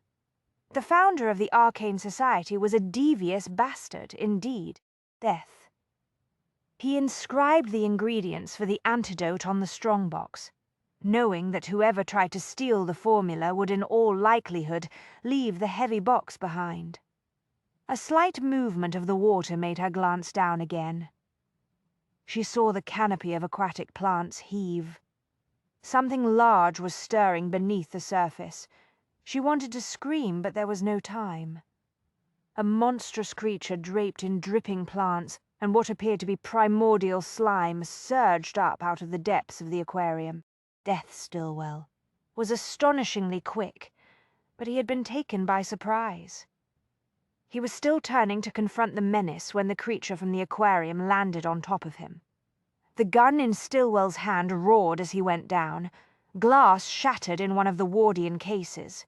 Venetia reeled to the side and came up hard against the edge of the aquarium. She saw Gabriel grab Stillwell's gun arm and slam it against the heavy wooden frame. Stillwell grunted in pain. Death. The weapon landed on the floor and slid beneath the broken glass case. Stillwell twisted violently to the side, reaching beneath his coat. "He's got a knife," Venetia shouted. Neither man seemed to hear her. They were locked in savage combat. The sickening sound of fists slamming into flesh reverberated across the room. The cold, jeweled eyes watching from inside the glass cases glittered. Venetia circled the aquarium, hurrying toward the gun. Death! Just as she crouched down to retrieve the weapon from beneath the case stand, something moved in the broken glass case above. She jerked back reflexively. A dainty-looking snake dropped from the shards of glass. It landed on the floor. Acting on some elemental instinct to seek concealment, it darted under the stand and stopped when it encountered the gun. It coiled around the barrel as though seeking protection. Death. Venetia stepped back, shuddering, and turned around, searching for some object she could use to kill the snake, so that she could grab the gun. She realized that Stillwell had somehow regained his feet. He had the knife in his hand. He launched himself toward Gabriel, who was sprawled on the floor. Venetia watched in horror. She was too far away to do anything, but Gabriel was already moving, rolling fluidly to his feet. The arcing blade ripped through the air an inch from his ribs. Death. The missed blow left Stillwell off balance for an instant. Gabriel swept out one leg and slammed his foot against the other man's thigh. Stillwell yelled and went down hard to his knees. The knife skidded and slid across the floor. Gabriel bent down and caught it. Stillwell skittered backward toward the broken case, flung out a hand and groped for the gun. Venetia never saw the snake strike. It happened too quickly in the shadows beneath the broken case. Death. It was Stillwell's cry of horror and sudden violent thrashing that made her realize he had been bitten. He yanked his hand out from beneath the case, shaking his fingers wildly. Gabriel halted warily, knife in hand. "No, no, it can't be," Stillwell whispered. Then he peered desperately beneath the stand. "Which one? Which one?" Venetia saw that in his frantic flailing, he had delivered a damaging blow to the snake. There was something wrong with the way it was writhing. Gabriel moved toward the snake, in a move that seemed to Venetia as swift as that of a striking viper. He pinned the twisting creature with his heavily booted foot and used Stillwell's knife to sever the head from the body. A shocked silence filled the room. Stillwell sat up a short distance away, clutching his hand. He stared at Gabriel, ashen-faced. "I'm dead," he said tonelessly. "You have won, after all my planning, all my careful strategy, you have won." Death. "This is not the way it was supposed to end, you know. I was the fittest. I was the one who deserved to survive." "I'll send for a doctor," Venetia whispered. Stillwell gave her a scornful, enraged look. "Do not waste your time. There is no cure for the venom," he gasped, convulsed violently, and fell backward. He did not move again. After a moment, Gabriel leaned down to check for a pulse at Stillwell's throat. When he looked up again, Venetia knew from his expression that he had not found one. Death. A short time later, Gabriel put on a pair of heavy gloves that he found on a workbench and cautiously opened the hidden panel embedded in the bottom of the Wardian case that had housed the venomous snake. "Just in case there are any more surprises," he explained to Venetia. He reached inside and carefully removed an old leather-bound notebook. "The formula?" she asked. "Yes." They gathered in the library of his parents' townhouse the following morning to talk about the events of the past few days. The last remnants of the hunting lust that had heated his blood had faded, and Gabriel was now uncomfortably aware of the second layer of bruises he had acquired. But it was the knowledge that he had allowed Stillwell to come so close to harming Venetia that had kept him from getting any sleep. He was on his third cup of strong coffee. Death. In addition to the alchemist's formula, Venetia and I also found Stillwell's journal of notes concerning his experiments. Gabriel said he was indeed a naturalist. He also possessed certain psychical abilities that were very similar to my own. Venetia's brows snapped together in annoyance. As I have pointed out on more than one occasion, the similarity in psychical talents means nothing. The two of you were as different as night and day. Marjorie bestowed a smile of warm approval on her. Death. "Quite right, my dear. What was Mr. Stillwell's connection to the Arcane Society?" Edward asked. "How did he learn of the formula?" Montrose cleared his throat. "I believe I can answer that question, young man. When I heard the name Stillwell, certain facts fell into place. Isn't that so, Hippolyte?" Hippolyte nodded somberly. John Stillwell's father was Ogden Stillwell, Beth Ogden, held a seat on the Council of the Arcane Society for a time until he resigned for reasons he never explained to the rest of us. He possessed some of the same psychical gifts that his son exhibited. More to the point, he was obsessed with the founder's private codes. "What happened to him?" Amelia asked. Hippolyte sighed. "I regret to say that Ogden Stillwell was a noted eccentric in a society that is populated with eccentrics. Toward the end of his life he became increasingly reclusive, fearful and paranoid. He lost contact with all of his acquaintances in the society. Eventually we learned of his death and marked him down as deceased in the records. What of his son, this John Stillwell person? Beatrice asked. That is where the tale turns complicated, Montrose said. The records show that Ogden Stillwell had a son named John, who perished of consumption several months ago. Death. Shortly before, he followed Caleb and me to the site of the alchemist's laboratory and stole the formula, Gabriel said. He hid his tracks very well. Caleb and I, after all, were looking for a suspect with connections to the Arcane Society who was still very much alive. Stillwell further muddied his tracks by murdering Lord Ackland and assuming his identity. Montrose continued. Why did he do that? Amelia asked. Hippolyte looked at her. Death. In part because he needed an identity that was entirely different from his own. He achieved that by becoming a doddering old man. But there was another reason why he selected Ackland as his victim. The oldest reason in the world, Marjorie said briskly. Money. When Stillwell became Lord Ackland, he naturally gained access to Ackland's fortune. He needed the money to pursue his experiments, Gabriel said. But he also got a dark thrill out of moving undetected in society. Death.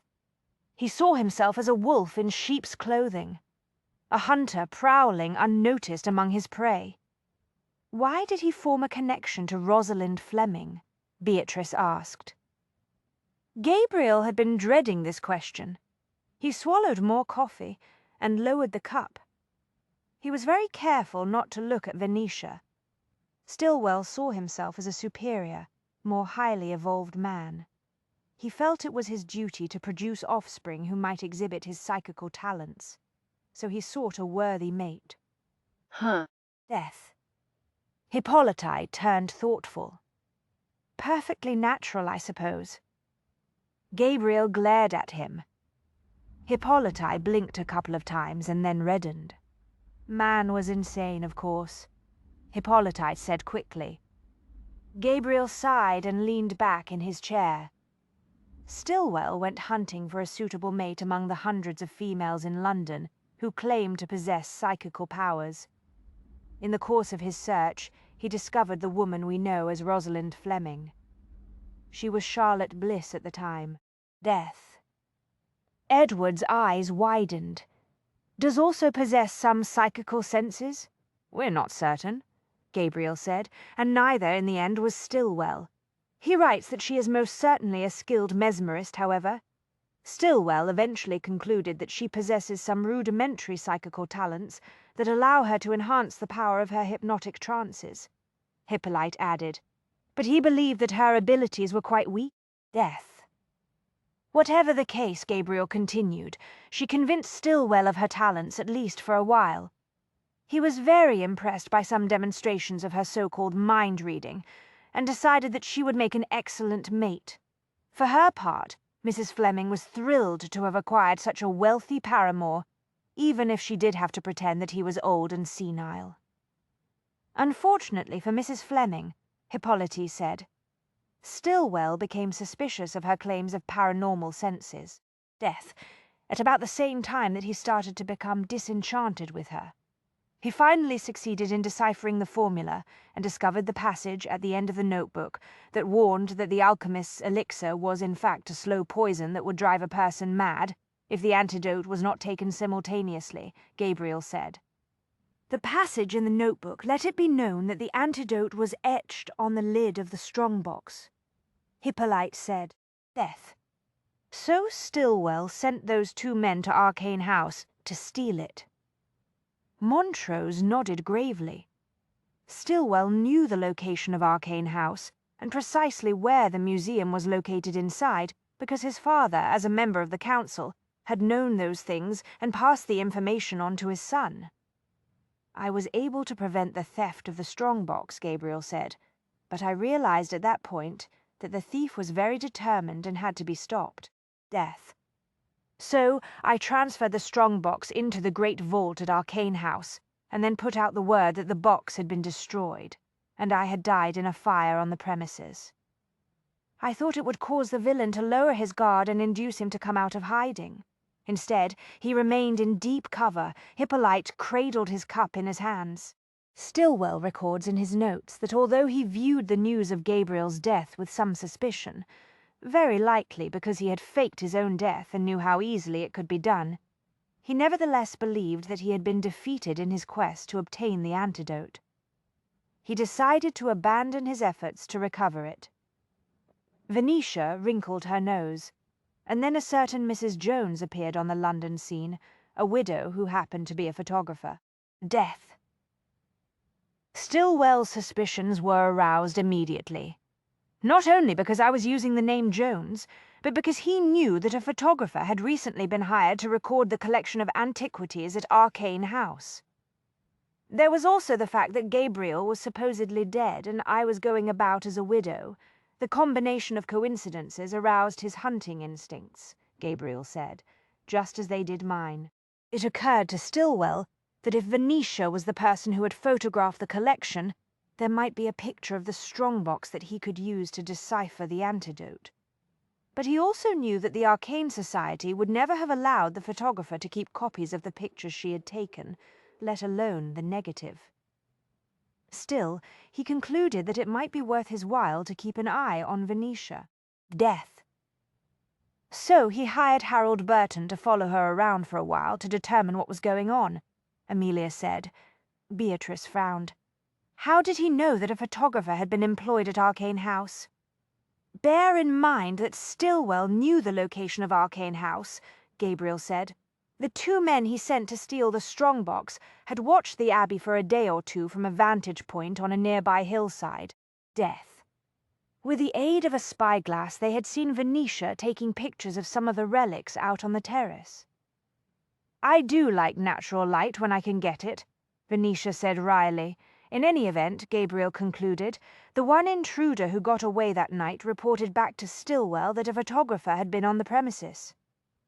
Hippolyte shook his head in disgust. John Stillwell considered himself a modern man of science. He was fascinated with Mr. Darwin's theories because he thought that they confirmed his belief that he was naturally superior. He was sadly mistaken. He certainly was, Edward said, ghoulishly gleeful. Just look at what his destiny proved to be. In the end, the mighty Mr. Stillwell was finished off by a lowly viper. They all looked at him. Gabriel started to laugh. Well put, Edward, well put indeed. It was, all in all, an interesting example of the delicate balance of nature. Beatrice mused. Death. It would seem that this evolution business may be rather more complicated than John Stillwell believed. Edward's expression crunched up in an attitude of serious concern. What will happen to the insects and the fish that Mr. Stillwell kept in his laboratory? Gabriel made a face. I can tell you from personal experience that there were very few, if any, fish left in the aquarium. Venetia shuddered. Fortunately for you, sir, there is no telling what dangerous creatures Mr. Death Stillwell put in that tank. As for the insects and snakes, Hippolyte said, I contacted an associate of mine who was a naturalist. He took charge of the creatures. I expect most will end up in his collection. Well then, this affair is very nearly concluded. Is it not? Marjorie announced with satisfaction. The villain is dead. The formula has been recovered. The only outstanding problem appears to be Rosalind Fleming. When you consider the matter closely, Venetia said, she was merely another one of John Stillwell's victims, but I still wonder why she took such a great dislike of me.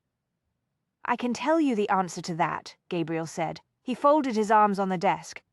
It is in Stillwell's journal. Well, Venetia prompted. I believe I mentioned that Stillwell had begun to doubt Mrs. Fleming's psychical talents, but the more he learned about a certain Mrs. Jones, the more he became convinced that she might very well possess strong, genuine paranormal abilities. Venetia started violently. He wrote about me. Edward frowned. You mean Mr. Stillwell decided that he wanted to marry Venetia instead of Mrs. Fleming? He was just beginning to formulate such a plan when I recovered from my dreadful fall into the canyon, regained my memory and returned home to the arms of my lovely bride, Gabriel said. I see, Venetia said quietly. Death. Rosalind Fleming hated me because she feared that she was losing John Stillwell's affections. She knew he was considering replacing her with me. She was jealous. Beatrice nodded once. I did tell you that a woman in her position is always aware that her future hangs by a thread. But whatever gave John Stillwell the notion that I might have some psychical talents? Venetia asked. Gabriel looked very steadily at his father. I believe I will allow you to answer that one, sir. Death. Certainly, Hippolyte said. Enthusiasm lit his eyes. Stillwell reasoned that if you were, indeed, married to Gabe, it was highly likely that you possessed true psychical gifts. Venetia was clearly baffled. I failed to see why he would automatically leap to that conclusion. Why? Because everyone on the council, including Ogden Stillwell, is aware that there is a strong tradition in the society, Hippolyte said. Death. The heir to the master's chair always searches for a bride who possesses psychical talents of her own. He smiled fondly at Marjorie. Take my own dear wife, for example. You do not ever want to play cards with her. She can read what you hold in your hand as clearly as though it were written on the reverse side. Marjorie smiled benignly. It was a useful talent in my younger days, I must admit. It certainly served to attract your interest, Hippolyte. He grinned affectionately. Death. Lost a fortune to you before I knew what had hit me. What? Venetia was aghast. Mr. Jones, are you telling me that you chose me as a bride for your son merely because I can see auras? I wasn't sure of the nature of your talents, he said, but I knew that there was some psychical element in your nature that would complement Gabe's. I see, Venetia said grimly. Belatedly, Hippolyte appeared to realize that he might have blundered. He looked helplessly at Marjorie, seeking direction. Marjorie looked very steadily at Venetia. You misjudge my husband's goal in this matter, she said quietly. Hippolyte was interested only in Gabe's happiness. Gabe's talents have caused him a great deal of private anguish over the years. He was becoming increasingly remote and isolated. He was spending more and more time with his books. Death. My husband and I both feared that if he did not find a woman who could understand and accept the psychical aspects of his nature, he might never know true love. It was obvious that Gabe wasn't having any luck finding the right woman, Hippolyte said earnestly, so I took it upon myself to do so. No one spoke. I think, Marjorie said, rising to her feet, that we had best let Gabe and Venetia discuss this in private. Death. She led the way out of the library, the skirts of her gown sweeping the carpet with regal grace. Without a word, everyone except Venetia got up to follow. The retreat was a hasty one. Gabriel noted, indeed. It was a wonder they did not all trample one another on the way to the door. Gabriel looked at her across the desk. "Will you marry me?" he asked. Venetia was stunned, speechless. She had been prepared to launch into a forceful lecture listing all of his transgressions. Death. But the simple question turned her world upside down. "Before you give me your answer," he said, "hear me out. I am aware that our meeting at Arcane House was arranged by my father. But in my own defense, I can only say that I did not realize it back at the beginning. I did not deduce what had happened until I began to suspect that you possessed some psychical ability. My father, of course, sensed it immediately when he met you and purchased some of your photographs. Death. Why do you say he knew it immediately?" she asked, momentarily distracted. Gabriel smiled. "That is his particular talent. He can sense psychical gifts in others. I see. It is true that he is a great supporter of Mr. Darwin's theories, and it is also true that there is a long-standing tradition in the Arcane Society that holds that the person who assumes the Master's chair will search for a bride who also possesses paranormal talents. Death. I, however, had made it clear that I would not be bound by that tradition.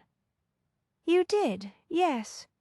What is more, my parents supported me in that decision, but then my father found you for me, and you seduced me into a night of passion that I will remember for the rest of my life.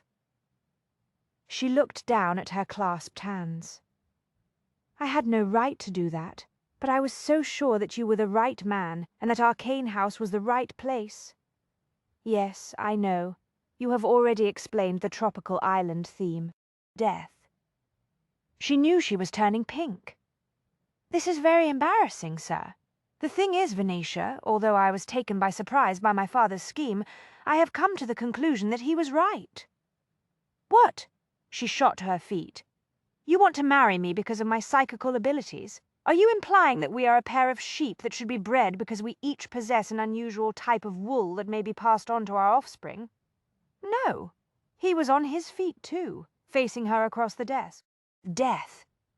That came out badly. Allow me to explain. What is there to explain? I don't want to marry you because you happen to be able to see auras. Devil take it. What sort of basis would that be for a marriage? A very poor one, I should think, she said. Your ability to see auras is akin to the colour of your hair, as far as I am concerned. Interesting to be sure, but not a reason to marry you. Well then, why do you want to marry me? His jaw tightened. There are a great number of reasons. Death. Name one. There is the obvious fact that in the eyes of the world we are already married. She was crushed. In other words, it would be convenient for both of us to turn fiction into fact. I said there were a lot of reasons. We share a mutual respect and admiration. In addition, we find each other stimulating. Your word, Mrs. Jones. I would remind you that you set out to seduce me when we first met, because you found me stimulating. Has that aspect of my nature changed? Death. No, she admitted. He came around the desk and caught her shoulders with both hands. I find you equally stimulating. I think you know that. Gabriel, intellectually and physically as well as metaphysically, he assured her. Gabriel, hush. She put her fingers across his lips to silence him. I believe you when you say that you are not asking me to marry you to please your father, or because you want to honor an arcane society tradition.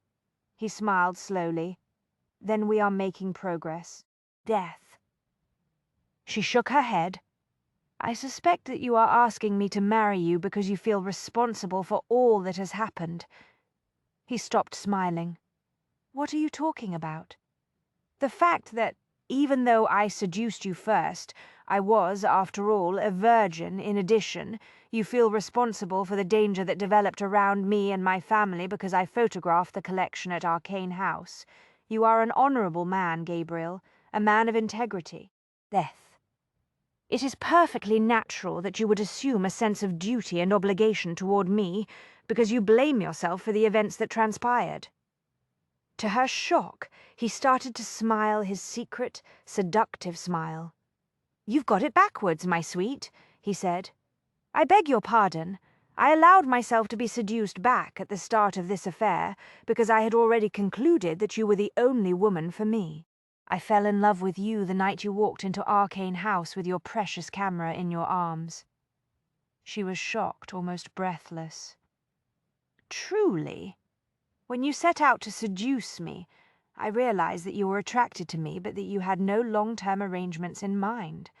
I told myself that if I was very clever and bided my time, if I let you do the seducing, I might be able to make you fall in love with me too. Oh, Gabriel, I had a strategy, a hunting strategy, if you will. Death. Then those two intruders showed up, and everything spun into chaos. At least for a time. But now matters appear to have come right again. So, I ask you again, will you marry me? You do understand that Amelia, Edward, and Beatrice are part of the package, don't you? She said, anxious to be clear. Of course, they are family. I think they like me well enough, don't you? She smiled. They are all quite fond of you. He captured her hand and kissed the palm. "What about you, my love? Of death? Are you fond of me too?" She felt a great lightness rise within her. It was a wonder her feet did not leave the ground, she thought. "I love you with all my heart," she whispered. She heard the library door open just as Gabriel pulled her into his arms.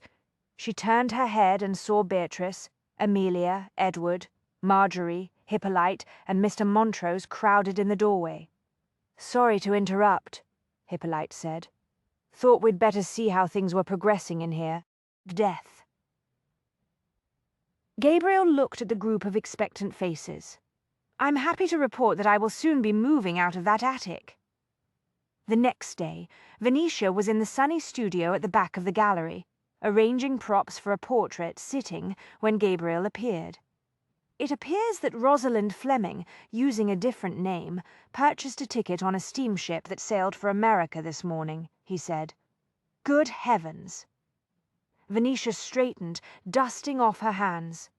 "Are you quite certain? Death." "I spoke with the clerk who sold her the ticket. He confirmed the description of I also interviewed 2 dockside workers who assisted a lady matching Fleming's description with what was evidently a vast amount of luggage. My father went to her house today. It has been vacated. The servants said that their mistress had departed on an extended stay in America. They did not know when she would return." Venetia thought about that. Death. Fleeing to America is the logical thing for her to do.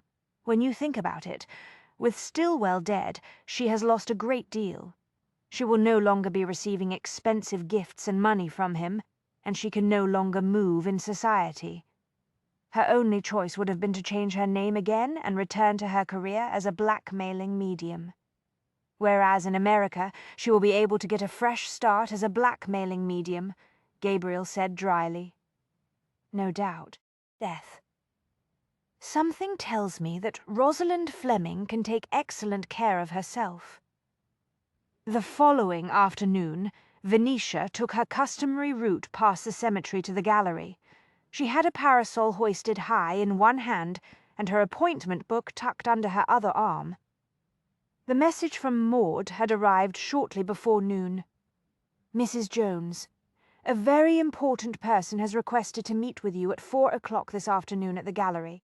He has booked a series of portraits of his daughters and wishes to discuss the theme of the photographs. He fancies the inspiring Ladies of History program. Please send word if the time is not convenient." Venetia had found the time quite convenient. Maud's instinct for identifying very important persons was unerring. She stopped in surprise when she saw that the shades were pulled down over the windows of the Jones photographic gallery. Death. A small closed sign dangled on the other side of the glass door. It was not yet 4.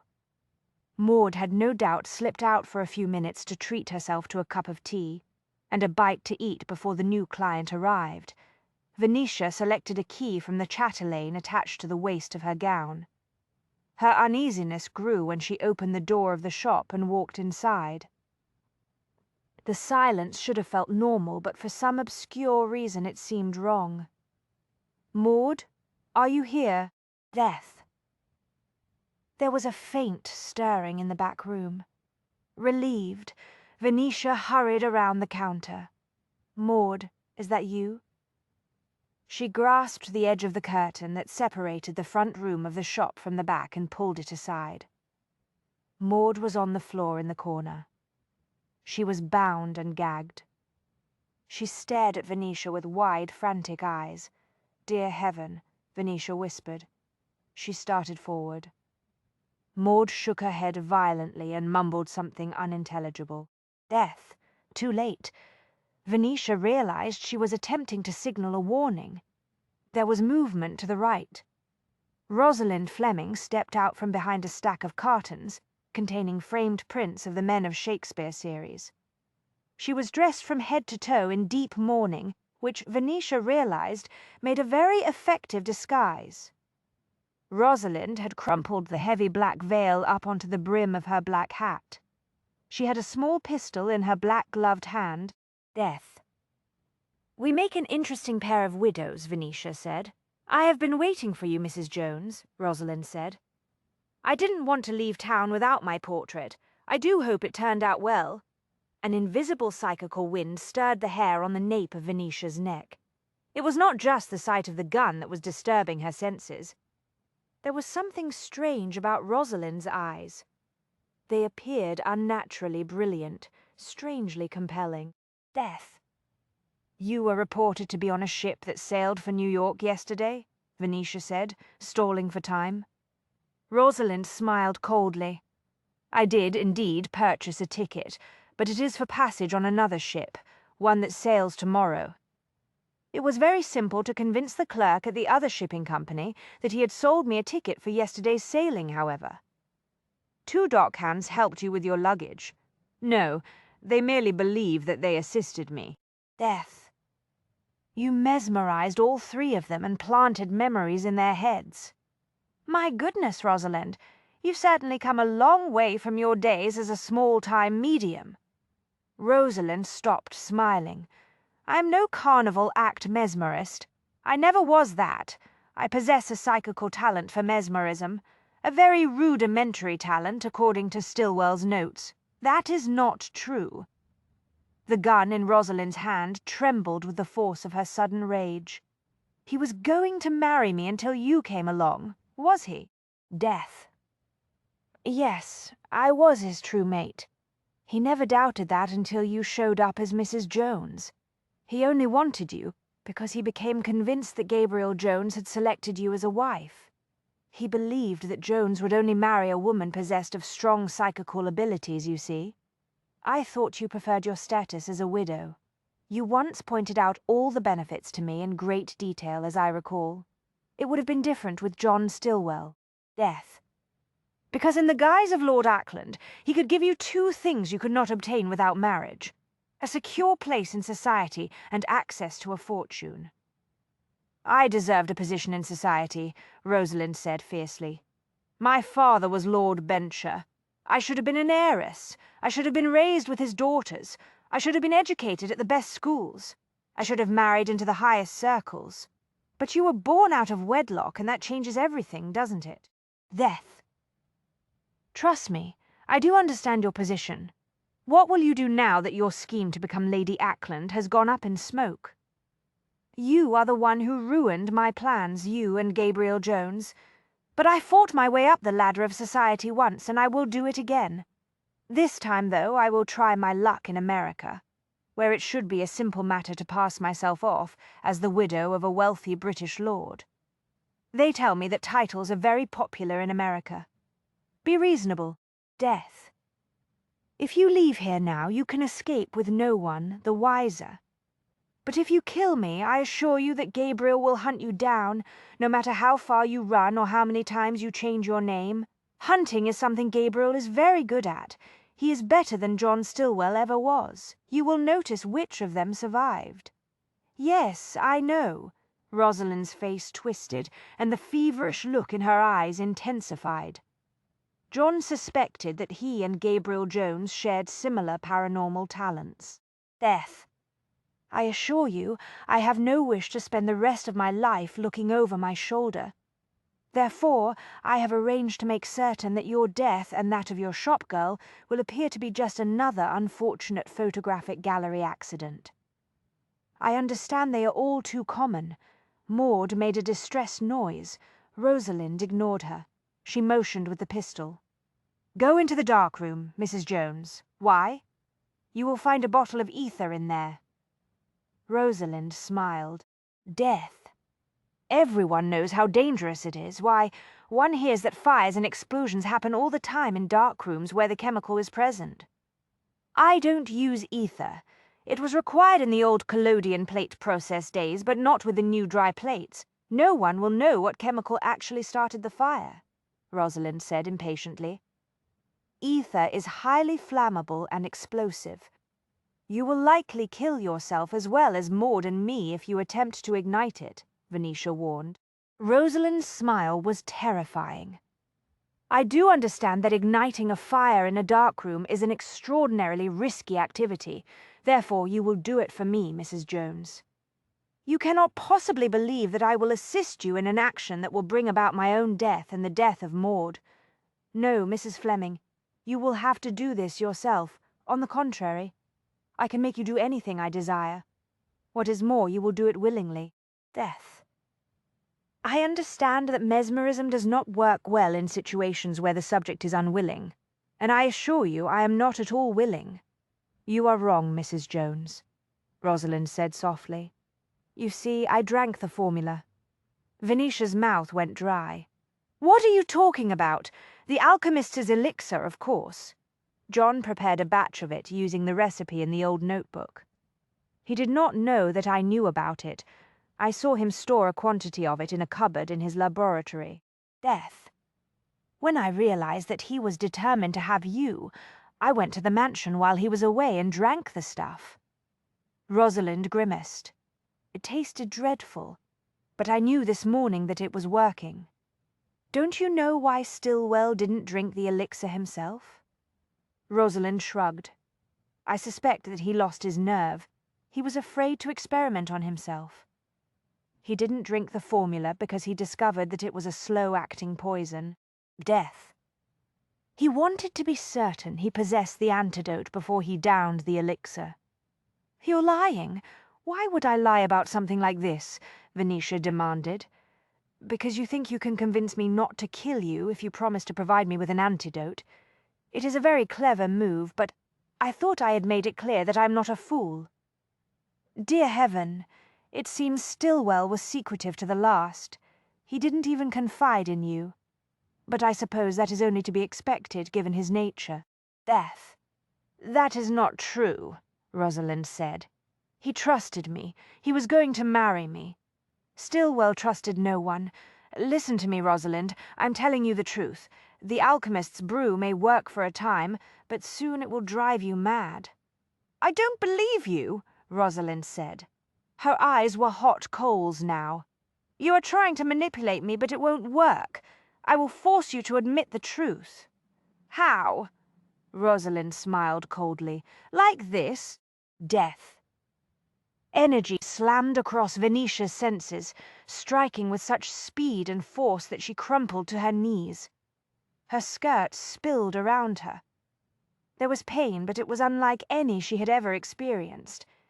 It was as if her nerves had been touched with electricity.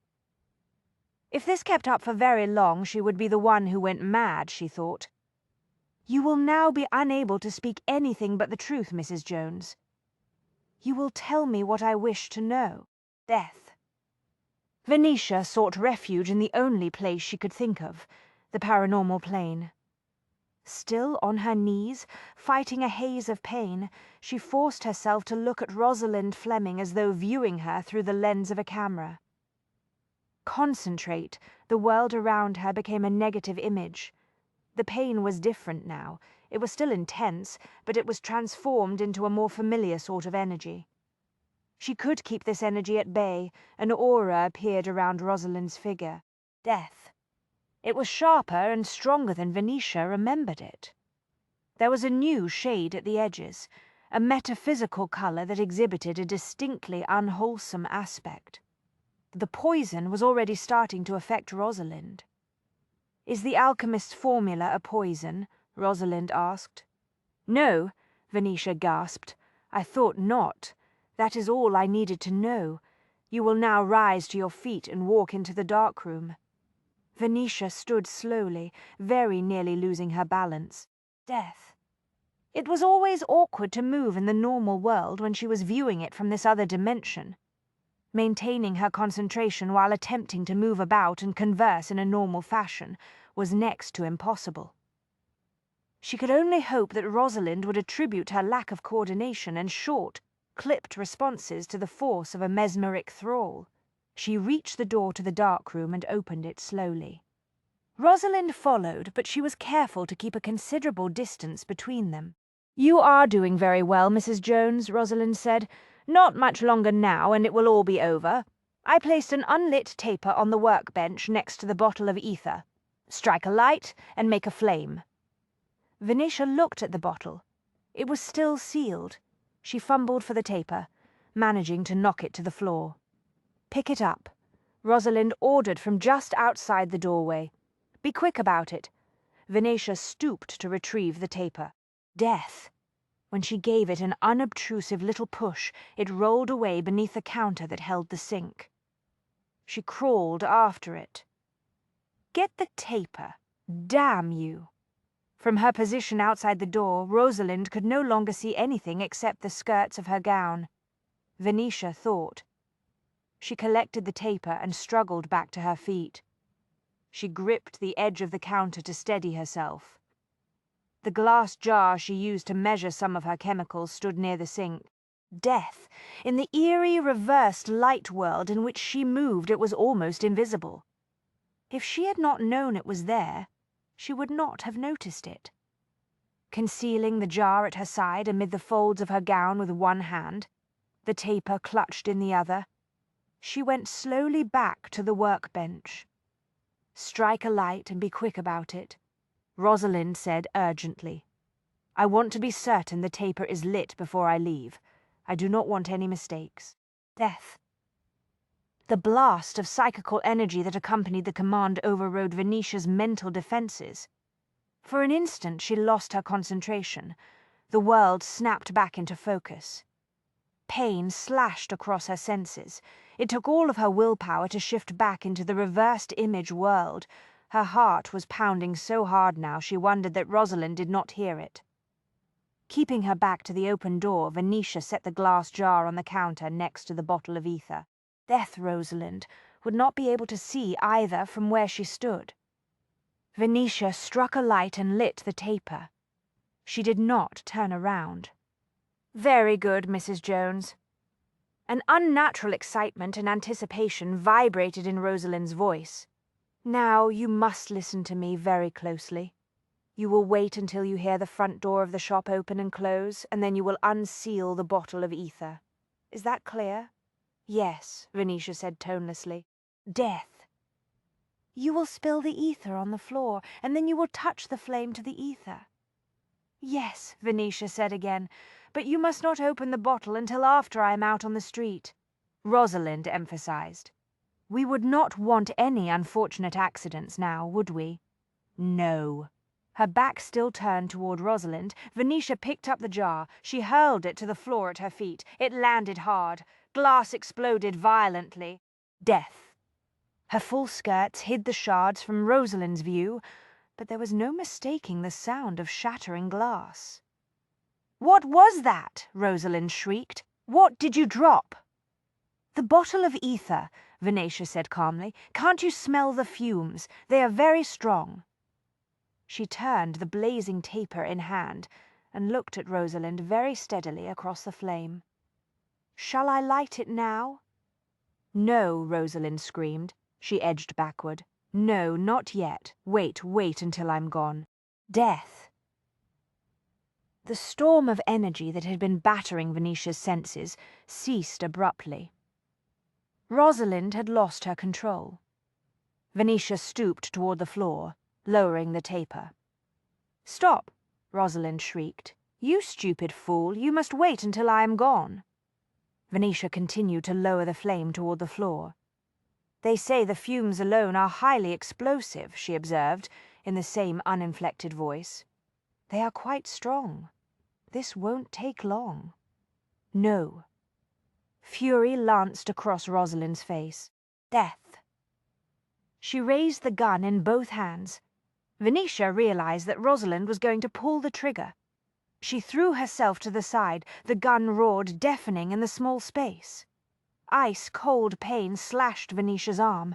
Already off balance, she fell to the floor, instinctively trying to hold on to the burning candle. Rosalind whirled and fled through the curtained doorway. Venetia heard the front door of the shop open. Don't rush off on my account, Gabriel said from the other room. Death. Let me go, Rosalind yelled, panic-stricken.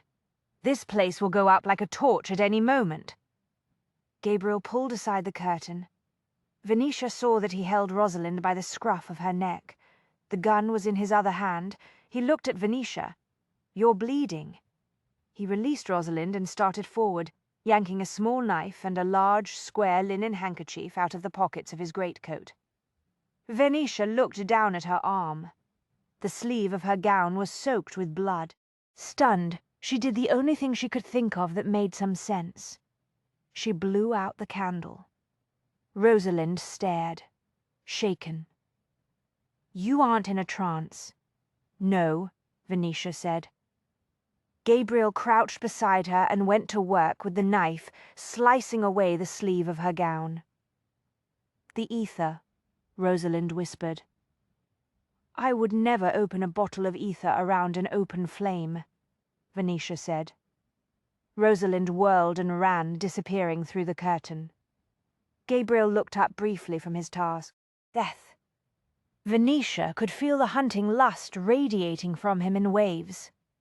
"Your prey is escaping," she said dryly. He turned his attention back to her injured arm. "I have other priorities at the moment." "Yes," she said, smiling a little in spite of the searing pain. "You are first and foremost a protector of those in your care." His eyes met hers. "Nothing is more important to me than you." He meant it, she thought. He meant every word. Death. She wanted to tell him that the feeling was mutual, but she was starting to feel lightheaded. She hoped she was not going to faint. Gabriel surveyed the wound in her arm. "It is quite shallow, thank God.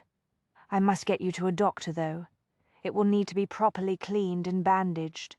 That information steadied her. A thought struck her.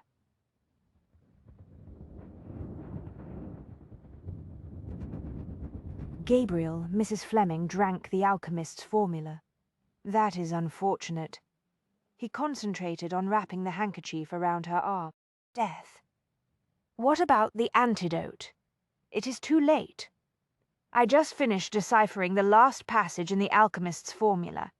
It states that the antidote only works if it is mixed with the formula and consumed at the same time."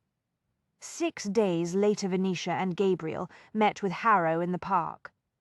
Harrow had a copy of the Flying Intelligencer tucked under his arm. He looked at Venetia with concern. "Are you all right?" "Yes." She gave him a reassuring smile. "There is no sign of infection. Death. The doctor tells me my arm will heal quickly." "You have seen the news?" Harrow asked. Gabriel nodded. "They pulled body out of the river 2 days ago. Suicide. Evidently she jumped off a bridge. We can only hope the authorities are correct and that this is not another one of her tricks of psychical mesmerism." Harrow's brows rose. "It is no trick." The absolute certainty of the statement made Venetia go very still. "How can you be sure?" she asked. "Mr. Death." Pierce made arrangements to view the body personally. He wanted to be certain that there was no mistake. "I see," she said. Speaking of Mr. Pierce, Harrow continued, "He has asked me to convey his gratitude to you and to Mr. Jones. He said to tell you that he is in your debt. If there is ever anything either of you needs, and if it is within his power to obtain it for you, it is yours." Venetia glanced uneasily at Gabriel. "Please thank Mr. Pierce for us," Gabriel said to Harrow. "Death." Harrow smiled his cool, ethereal smile. "I will do that. Meanwhile, I trust I will see you at the next photographic exhibition." "We will look forward to it," Venetia assured him. "Good day to you both." Harrow inclined his head in a graceful bow and walked off across the park. Venetia noticed that Gabriel was watching Harrow with a meditative expression. "What are you thinking?" she asked. "I am thinking that the alchemist's poisonous brew worked very rapidly, indeed. Death. According to the notebook, it should have taken several days before it induced a state of madness and melancholia. Given the nature of the brew, I doubt if the alchemist was able to conduct many experiments," Venetia said. "The length of time it took for the elixir to turn into a poison may have been only an estimate on his part." "Perhaps," Gabriel said. He did not take his eyes off Harrow. She turned to follow his gaze. Harrow had almost disappeared in a grove of trees. but when she concentrated, she could catch glimpses of his aura. A frisson touched her spine. "Gabriel," she said suddenly, "do you think that Mr. Harrow is Mr. Pierce's very good friend? The person Mrs. Fleming tried to blackmail? I think that is a very interesting theory." Gabriel's smile was very cold, but one I have no interest in attempting to verify. Death. Pierce may or may not possess psychical powers of his own, but the hunter in me tells me that he is quite capable of protecting that which he values. I think we can assume that there is at least one very plausible explanation for why the alchemist's formula acted so swiftly in Mrs. Fleming's case. Are you implying what I think you are implying? Let's just say that I would not be surprised to learn that Mr. Pierce took steps to make very certain that Rosalind Fleming jumped off that bridge. Death. 2 days later. Hippolyte strode into the library of the town house, waving a handful of cards. "I just lost damn near £20 to Miss Amelia and young Edward," he roared. Gabriel looked up from the newspaper. "I did warn you not to play cards with that pair." Hippolyte grinned, satisfaction radiating from him in waves. "Why didn't you tell me that they're both showing signs of psychical abilities? I knew that you would figure it out soon enough." "Realized it as soon as I sat down to play with them, of course." Hippolyte chuckled. I could feel the energy around the table. It was astonishing. Miss Amelia is already quite strong. Young Edward is just coming into his own. Not sure what sort of talent he's got yet, but it will be interesting to find out. Guiding those two as they develop their psychical skills will give you something to occupy your spare time. Gabriel turned the page in the newspaper. Death. You'll be needing a new hobby now that you've finished with matchmaking. Venetia entered the library, a photograph in her hand. "Good afternoon, gentlemen. Would you care to see the latest addition to the Men of Shakespeare series? I think Caesar is going to be quite popular." Gabriel got to his feet to greet her. He glanced down at the picture of Caesar. The man in the photograph was blond and endowed with the sort of features ladies were known to admire in men. Death. The model was also extremely well muscled. A great deal of that muscle was on display. "What the devil is he wearing?" Gabriel asked. "A toga, of course," Venetia said. "What else would Caesar wear? Good Lord, Venetia, the man's half naked. That's the classical Roman fashion. Damnation, you actually photographed a man who was wearing nothing but a skimpy toga. Remember, dear, photography is an art. Half naked, indeed entirely naked people are quite commonly found in art."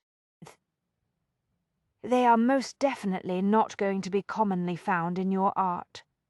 Now, Gabriel," Hippolyte cleared his throat, "I believe I'll leave you two alone to discuss the finer points of the photographic arts. Young Edward and I are going to take his kite to the park. They spent their wedding night alone in the little house on Sutton Lane. Declaring that the newlyweds needed privacy, Marjorie Jones invited Beatrice, Amelia, and Edward to stay at the townhouse that evening. Death. Venetia waited for her husband in bed, demurely garbed in an ankle-length nightgown. She felt unaccountably shy and more than a little nervous. This was ridiculous, she thought. They had been together before. Why was she feeling so anxious? She started a little when Gabriel opened the door and walked into the room. He wore a dark dressing gown, and his hair was still damp from his bath. Her husband, she thought. She was now a wife. Death. He stopped halfway across the room and looked at her with his sorcerer's eyes. "What is the matter?" he asked. "I find it hard to believe that we are married," she confessed. "There was a time when I thought I'd never see you again. Not in this life, at any rate." He smiled and walked the rest of the way to the edge of the bed. "How odd I knew from the beginning that we would be together. Did you?" He untied the sash of his robe. "Remember the night we made love together at Arcane House? Death. I'm not likely to forget it. Do you recall telling me that you were mine?" She blushed. Yes. He tossed the robe aside, pulled back the covers and got in beside her. As far as I was concerned, that was our real wedding night, Mrs. Jones. He was right, she thought. That night had sealed the bond between them. Her bridal jitters evaporated in the warmth of that knowledge. She opened her arms to him. "I knew you were the right man," she whispered. "Death. Ah, but you were thinking of only one night together, whereas I was plotting a strategy that would last a lifetime." He came to her then. They made love slowly at first, and very thoroughly. Gabriel touched her in ways that would have shocked her in the light of day. But here in the shadows of the bedroom she gloried in the sensual intimacy. Gradually the tender love-making was transformed into a sensual battle. She grew bolder and more daring. At one point she took him into her mouth. Death. His fingers clenched in her hair. "Enough, my sweet." His breathing was harsh with the effort he was exerting to maintain control. "I see no reason to stop," she said softly. Without warning, he reversed their positions, rolling on top of her. In retaliation, she sank her nails into his back. He laughed and captured her wrists, pinning them to the bed on either side of her head. "I carried your marks from that first night at Arcane House for 2 days," he said. "Death." She smiled up at him in the shadows, aware that he could see her quite clearly in the darkness. "Did you? I seem to recall telling you at the time that you would pay." Promises, promises. The next thing she knew he had released her wrists and was sliding down the length of her body to her melting core. When he kissed her there, she convulsed in shock and excitement. He covered her once more, sinking himself deep inside her. Death. Together they sailed the crashing waves of the climax, losing themselves in the shared fires of psychical energy, sexual passion, and love. A long time later, he lay back against the pillows and gathered her close against him. He felt perfectly sated, he thought, happy and content, loved and in love. "Do you think you will mind not being a widow?" he asked. Venetia laughed and reached up to touch his face with loving fingers. There appeared to be some advantages to being a wife after all. Death.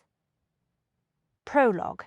8 months earlier, Claire Lancaster sat in the cafe of a large bookstore in Phoenix, Arizona, waiting for the half-sister she had never met. A chaotic mix of anticipation, anxiety, longing, and uncertainty churned her insides to such an extent that she could not drink the green tea she had ordered. Death. Even if she had not seen photographs and read articles about Elizabeth Glazebrook and her wealthy, influential family in the Arizona newspapers and House and Garden magazines, she would have recognized her the moment she walked through the door. It certainly wasn't because there was much in the way of family resemblance, Claire thought. At 5 feet 3.5, she was accustomed to having to look up, not only to most men, but to many women as well. Death. She was aware that, like Napoleon, she sometimes tended to overcompensate friends, and those who were fond of her called her feisty. Those who were not friends tended to go for other descriptors: difficult, stubborn, assertive, and bossy. On occasion the words bitch and ballbuster had been used, often by men who had discovered the hard way that she was not nearly as easy to get into bed as they had assumed. Death. Elizabeth was her polar opposite, tall and willowy with a cloud of honey-brown, shoulder-length hair brightened by the desert sun and the discreet touch of a very expensive salon. Her features had a lovely patrician symmetry that gave her an elegant profile. But what one noticed most of all about Elizabeth was her style. Her half-sister did not have merely good taste in clothes, jewellery, and accessories, Claire thought. She had exquisite taste. Death. She knew the precise colours to wear to enhance her natural good looks, and she had an unerring eye when it came to detail. Until her recent marriage to Brad McAllister, Elizabeth had been one of the most successful interior designers in the Southwest. Things had changed dramatically in the past few months. The once thriving business had fallen apart. Elizabeth hesitated briefly in the doorway of the cafe, searching the small crowd. Claire started to raise a hand to get her attention. Death. There was no reason why Elizabeth should recognize her. After all, she had never had her work featured in glossy, high-end magazines, and she'd certainly never had her wedding photographed for the society pages of a newspaper. She'd never had a wedding, but that was another issue. To her amazement, Elizabeth stopped scanning the room the instant she noticed Claire sitting in the corner. She started through the maze of tables. My sister, Claire thought. Death. She knows me, just as I would have known her, even if I had never seen a photograph. When Elizabeth drew closer, Claire saw the barely veiled terror shimmering in her hazel eyes. "Thank God you came," Elizabeth whispered. The beautifully crafted leather handbag she carried shook a little in her tightly clutched fingers. Claire's anxiety and uncertainty vanished in a heartbeat. She was on her feet, hugging Elizabeth as if they had known each other all their lives. "It's all right," she said. "Death." "It's going to be okay." "No, it's not," Elizabeth whispered, tears drowning the words. "He's going to kill me. No one believes me. They think I'm crazy. They all say he's the perfect husband." "I believe you," Claire said. Jake Salter was standing in the shadows at the far end of the long veranda, all his senses, normal and paranormal, open to the desert night when he felt the hair stir on the nape of his neck. Death. It was the first warning he had that something was about to put his entire, carefully laid strategy in jeopardy. The hunter in him knew better than to ignore the disturbing sensation. The ominous indicator of disaster took the shape of a small, nondescript, compact car turning into the crowded driveway of the big Glazebrook house. Something wicked this way comes, or something very, very interesting. In his experience, the two often went together. Death. "It looks like we have a late arrival," Myra Glazebrook said. "I can't imagine who it is. I'm sure that everyone who was invited tonight is already here, or sent regrets." Jake watched the little compact crawl slowly forward. The driver was searching for a parking place amid the array of expensive sedans, heavy SUVs and limos that littered the drive, like a rabbit approaching a desert watering hole that had already attracted a lot of mountain lions. Good luck, Jake thought. Death. There was no space left in the wide circular court that fronted the big house. The Glazebrooks were entertaining this evening. Archer and Myra Glazebrook called their annual July cocktail gala the Desert Rats Party. This evening, everyone who was anyone in the affluent community of Stone Canyon, Arizona, who had not fled the merciless summer heat for cooler climes, was here. Must be someone from the caterer's staff, Myra said. She watched the compact with growing disapproval. Death. The little car finished one complete circle of the drive without finding a place to alight. Undaunted, it scurried around for a second attempt. Myra's jaw firmed. The caterer's people were told to park at the back of the house. They're not supposed to take up space in front. That's for the guests. Maybe this particular member of the staff didn't get the word, Jake said. The compact was sweeping toward them again, headlights bouncing off the gleaming fenders of the larger vehicles. Death. Jake was sure now that the driver was not going to give up. Sooner or later, he's going to realize that there is no room left in the drive, Myra said. He'll have to go around to the back. Don't bet on it, Jake thought.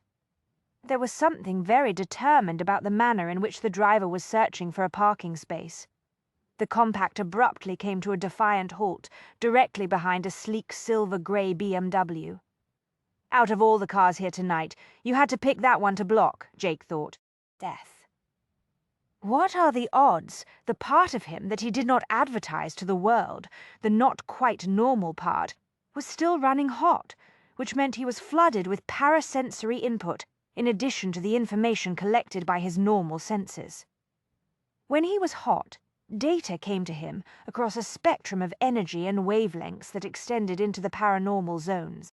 Death. He was aware of the wild, intoxicating scents and the soft sounds of the desert night in a way that he would not have been if he were to close down the parasensitive side of himself. And his hunter's intuition was operating at full capacity. "He certainly can't park there," Myra said sharply. She looked down the veranda. "Where is the attendant who was hired to handle parking this evening?" "Saw him go around to the back a few minutes ago," Jake said. "Probably had to take a quick break." "Death. I can handle this for you." "Oh, yeah. I want to handle this." "No, that's all right. I'd better deal with it," Myra said. "There's always the possibility that it's someone who was accidentally left off the guest list. Once in a while that happens." "Excuse me, Jake."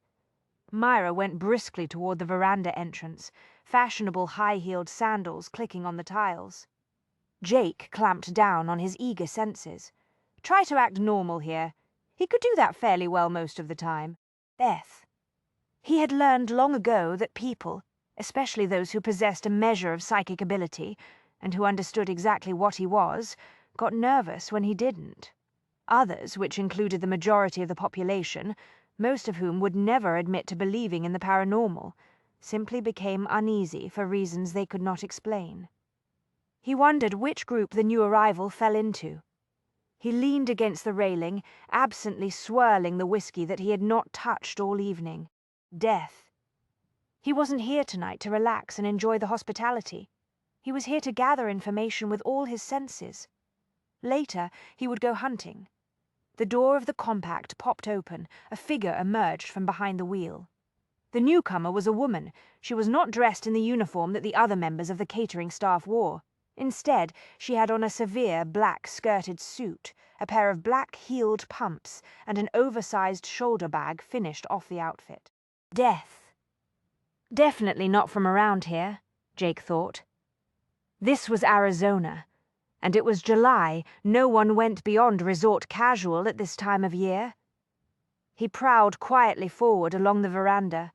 When he reached a deep pool of shadow at the side of one of the stone pillars that supported the overhanging roof, he stopped.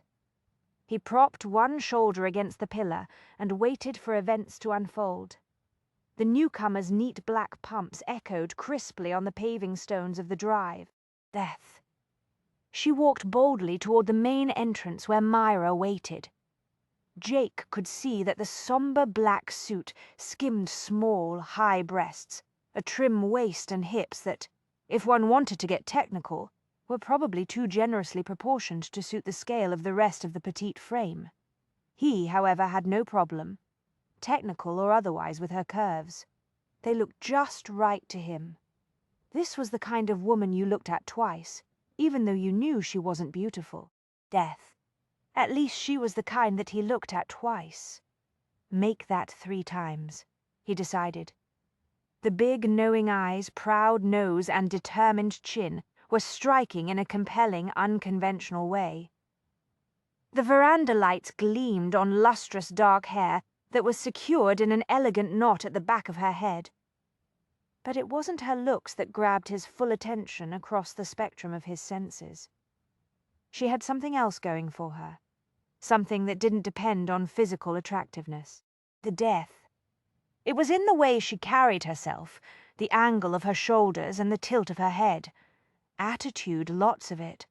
It would be a mistake to underestimate this woman. Automatically, he catalogued and analyzed the data that his senses were collecting, the way he always did when he was hunting. She wasn't prey. She was something a lot more intriguing. She was a challenge. You couldn't charm a woman like this into bed. She would make the decision based on whatever criteria she had established. Death. There would be some fencing involved, certain negotiations, probably a few showdowns. He felt the blood heat in his veins. Myra stepped into the woman's path. He could see that she had dropped the gracious hostess role. It didn't take any paranormal sensitivity to detect the tension and wariness vibrating through her. The first words out of Myra's mouth told him just how much trouble he was looking at.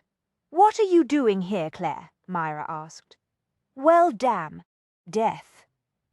Jake mentally sifted through the files he had been given to read before he was sent to Stone Canyon 2 weeks ago. No mistake. Right age, right gender, right amount of hostility from Myra. This was Claire Lancaster, Archer's other daughter conceived in the course of a brief illicit affair. The probability analysts employed by Jones, the psychic investigation firm that had hired him for this job, had estimated that the likelihood of her showing up here while he was working undercover was less than 10%. Which only went to show that just because you were a psychic with a special flair for probability theory didn't mean diddly squat when it came to predicting the behavior of a woman. Plain, old-fashioned guesswork would have yielded better results. Death. He knew he should be worried. Claire's presence here was seriously bad news. If the rumors about her were true, she was the one person in the vicinity who could blow his cover to pieces. According to the Jones & Jones files, Claire was a level 10 on the Jones scale. There was no level 11, at least not officially. The Jones scale originated in the late 1800s. It was developed by the Arcane Society, an organization devoted to psychic and paranormal research. Death. Back in the Victorian era, a lot of serious people took the paranormal very seriously. The period was the heyday of séances, mediums, and demonstrations of psychic abilities. Of course, the vast majority of practitioners in those days were charlatans and frauds. But the Arcane Society had already been in existence for 200 years at that point, and its members knew the truth. Paranormal talents did exist in some people. The Society's goal was to identify and study such individuals. Death.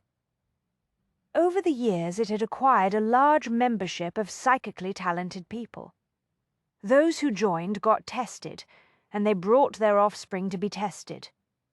The Jones scale was designed to measure the strength of a person's psychic energy. It was continually being updated and expanded as modern experts in the society created new methods and techniques. It wasn't just the knowledge that Claire was a strong sensitive that raised red flags. Death, according to the files, her talent was extremely rare and highly unusual. The strength of a person's pure psychic energy was fairly easy to measure these days, within limits at least. Identifying the exact nature of an individual's talent was often far more complicated. In the vast majority of cases, psychic abilities fell into the realm of intuition. Those endowed with a measurable amount of paranormal talent were often good card players. Death. They got lucky when they gambled, and they were known for their very reliable hunches. But there were some major exceptions. Among the members of the society, such exceptions were usually termed exotics. It was not a compliment. Claire Lancaster was an exotic.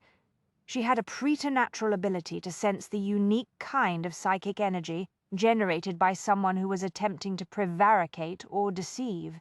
In other words, Claire was a human lie detector. "Hello, Myra," Claire said. "I can see from your expression that you weren't expecting me. I was afraid of that. All I can say is that I've had a bad feeling about this right from the start. Sorry for the intrusion."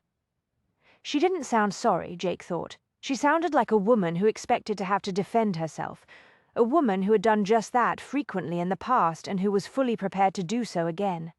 A scrappy little street fighter in conservative pumps and a badly wrinkled business suit. Death.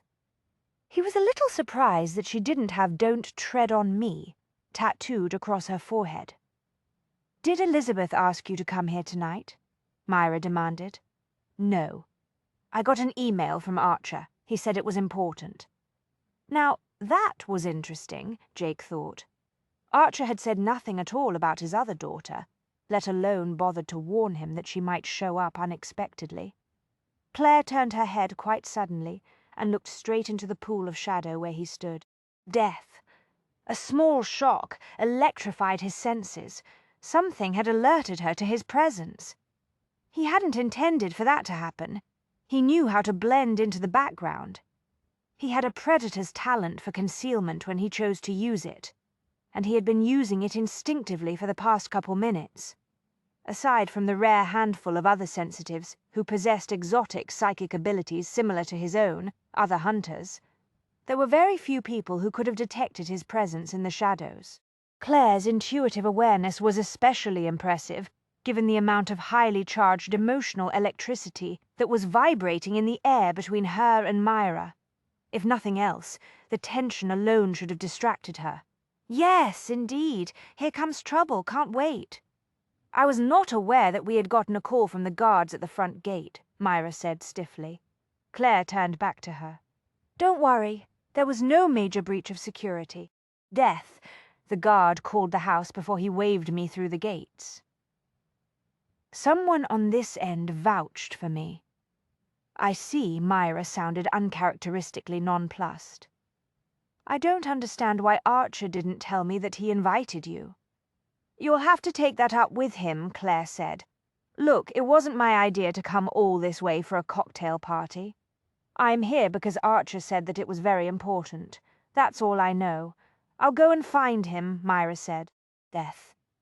She turned and walked quickly across the veranda, disappearing through the open French doors. Claire made no move to follow. Instead, she switched her attention back to Jake. "Have we met?" she asked, with a chilly politeness that made it very clear she knew they had not.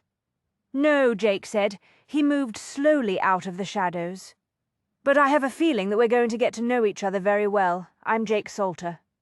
He's lying, Claire thought. Sort of. She should have been prepared. Death. She was always prepared for a lie. But this wasn't a pure, full-on lie. It was a subtle, nuanced bit of misdirection wrapped in truth.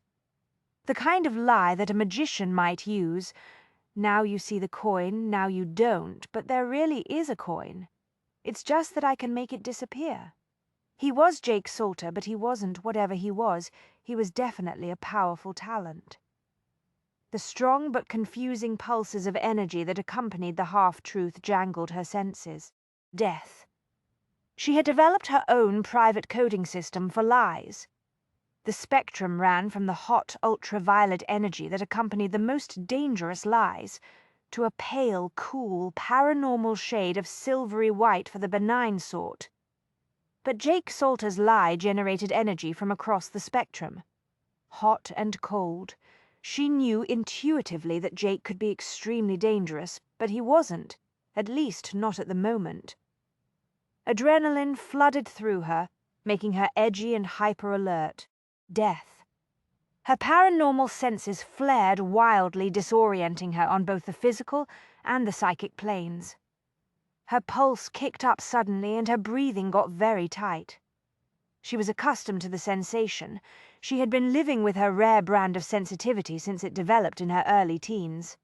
Heaven knew she had practiced long and hard to learn how to clamp down on her physical, as well as her paranormal reactions. Death. But unfortunately, her unusual senses were hardwired to the primitive fight-or-flight response. The arcane house parapsychologist who had helped her deal with her unique type of energy had explained to her that psychic talents that triggered such basic physical instincts were exceptionally hard to control. When she did her own search through the genealogical records of the Arcane Society, looking for examples of others like herself, she had stumbled across two disturbing facts. Death. The first was that although human lie detectors popped up occasionally among the membership, the majority were 5s or lower. Powerful level 10s were extremely rare. Disturbing fact number 2 was that of the handful of level 10 lie detectors in the historical records. The majority had come to bad ends because they never learned to control their talent. Death. They wound up in asylums or took to drugs to dull the effects of the steady barrage of lies that assailed them day after day, year in and year out. Some committed suicide. The truth was, everybody lied. If you were a level 10 human lie detector, you either got used to it or you went crazy. If there was one thing she had taught herself, Claire thought, it was control. She pulled her senses, all of them together, with an effort of will, and adjusted her psychic defenses. "I'm Claire Lancaster," she said. She was proud of the fact that the words came out evenly and politely, as if she wasn't on the downside of a mini panic attack. Nice to meet you, Claire, Jake said. Okay, he wasn't lying now. He really was pleased to meet her. More than pleased, in fact. She did not need her psychic sensitivity to detect the masculine anticipation in the words. Old-fashioned feminine intuition worked just fine. Another little thrill quivered through her. Death. He walked. No, he prowled toward her, a half-filled glass in one hand. She got the impression that he was factoring her presence into some private calculation. Fair enough. She was doing the same thing in reverse. "Are you a friend of the family, Mr. Salter?" she asked. "Call me Jake. I'm a business consultant. Archer hired me to consult on a new pension and benefit plan for Glazebrook." Another lie wrapped in truth. Wow. This man was scary good and scary interesting. Death. He had moved into the light cast by one of the wrought iron veranda lamps, allowing her a good look at him for the first time. She had the feeling that had not been by accident. He wanted her to see him. She understood why. Even his choice of clothing was an act of misdirection. She wondered if he actually believed that the black-framed glasses, hand-tailored button-down shirt, and business-casual trousers that he wore were an effective disguise. Death. The conservative cut of his very dark hair didn't work either. Nothing could conceal the watchful intelligence in those dark eyes, or hide the subtle aura of controlled power that emanated from him. He was all fierce edges and mysterious shadows. She would have bet the tiny amount of money left in her bank account that, like any proper iceberg, the really dangerous part of Jake Salter was hidden beneath the surface. Death. You didn't have to be psychic to figure out that this was not a guy you wanted to encounter in a dark alley late at night. Not unless he was promising some very kinky sex. The last realization made her catch her breath. Where had that come from? She was definitely not inclined toward kinky sex, actually. She wasn't really into sex of any kind. Sex meant letting go, becoming vulnerable, and taking risks with someone you trusted. When you were a human lie detector, you had a lot of trust issues. Death. When she did go to bed with a man, she made certain she was in control. One of the great things about Greg Washburn was the fact that he had been quite content to let her take charge of the physical side of their relationship, just as he allowed her to control every other aspect of it. In fact, theirs had been a near-perfect engagement. She and Greg never argued about anything right up until the day he dumped her. "You're a little late," Jake observed. Death. "My flight out of San Francisco was delayed," she said. "Claire." Claire jerked her attention away from Jake Salter and smiled at her half-sister. "Hi, Liz. I just saw Mom." Elizabeth swept forward, her attractive face glowing with delight. "She told me you were here? I didn't know you were coming down to Arizona tonight." She threw her arms around Claire. "For heaven's sake, why didn't you tell me?" "Sorry," Claire said, hugging her. "I assumed you were aware I had been invited." Death.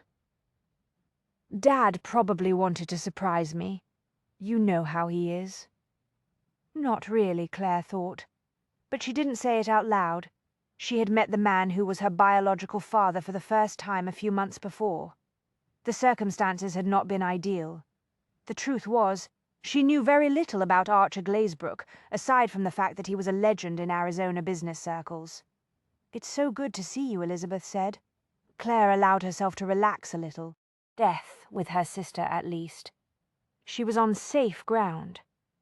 "You look terrific," she said, glancing down at Elizabeth's elegant white sheath.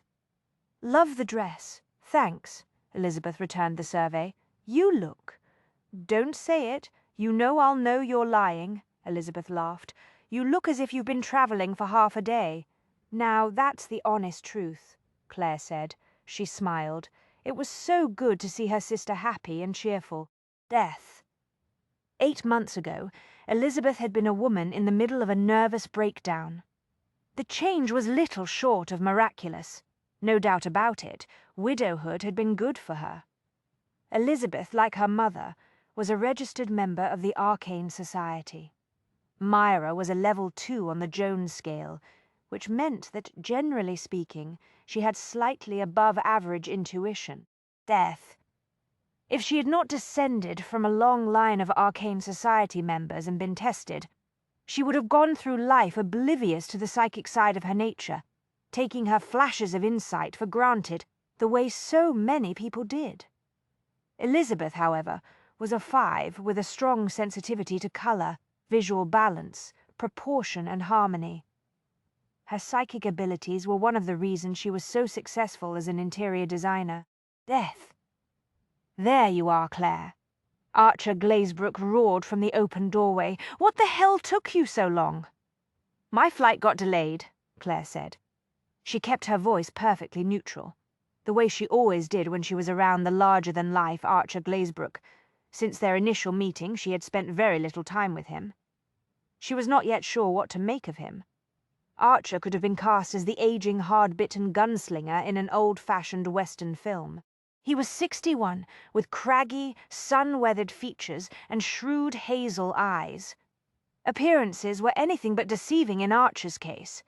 He was born and raised on an Arizona ranch located close to the border and had spent most of his life in the Southwest. Archer no longer rode the land. He bought and sold it instead, and he developed it. He did all of that so successfully that he could buy and sell just about anyone in the state. Eventually, he would turn over his empire to his son, Matt, to run. Death. But for now, he was still in charge. Claire knew that this summer Matt, who was in his late 20s, was managing a Glazebrook job site in San Diego. Claire had once asked her mother what she had seen in Archer Glazebrook that made her want to have a one-night stand with him. Power is an incredible aphrodisiac.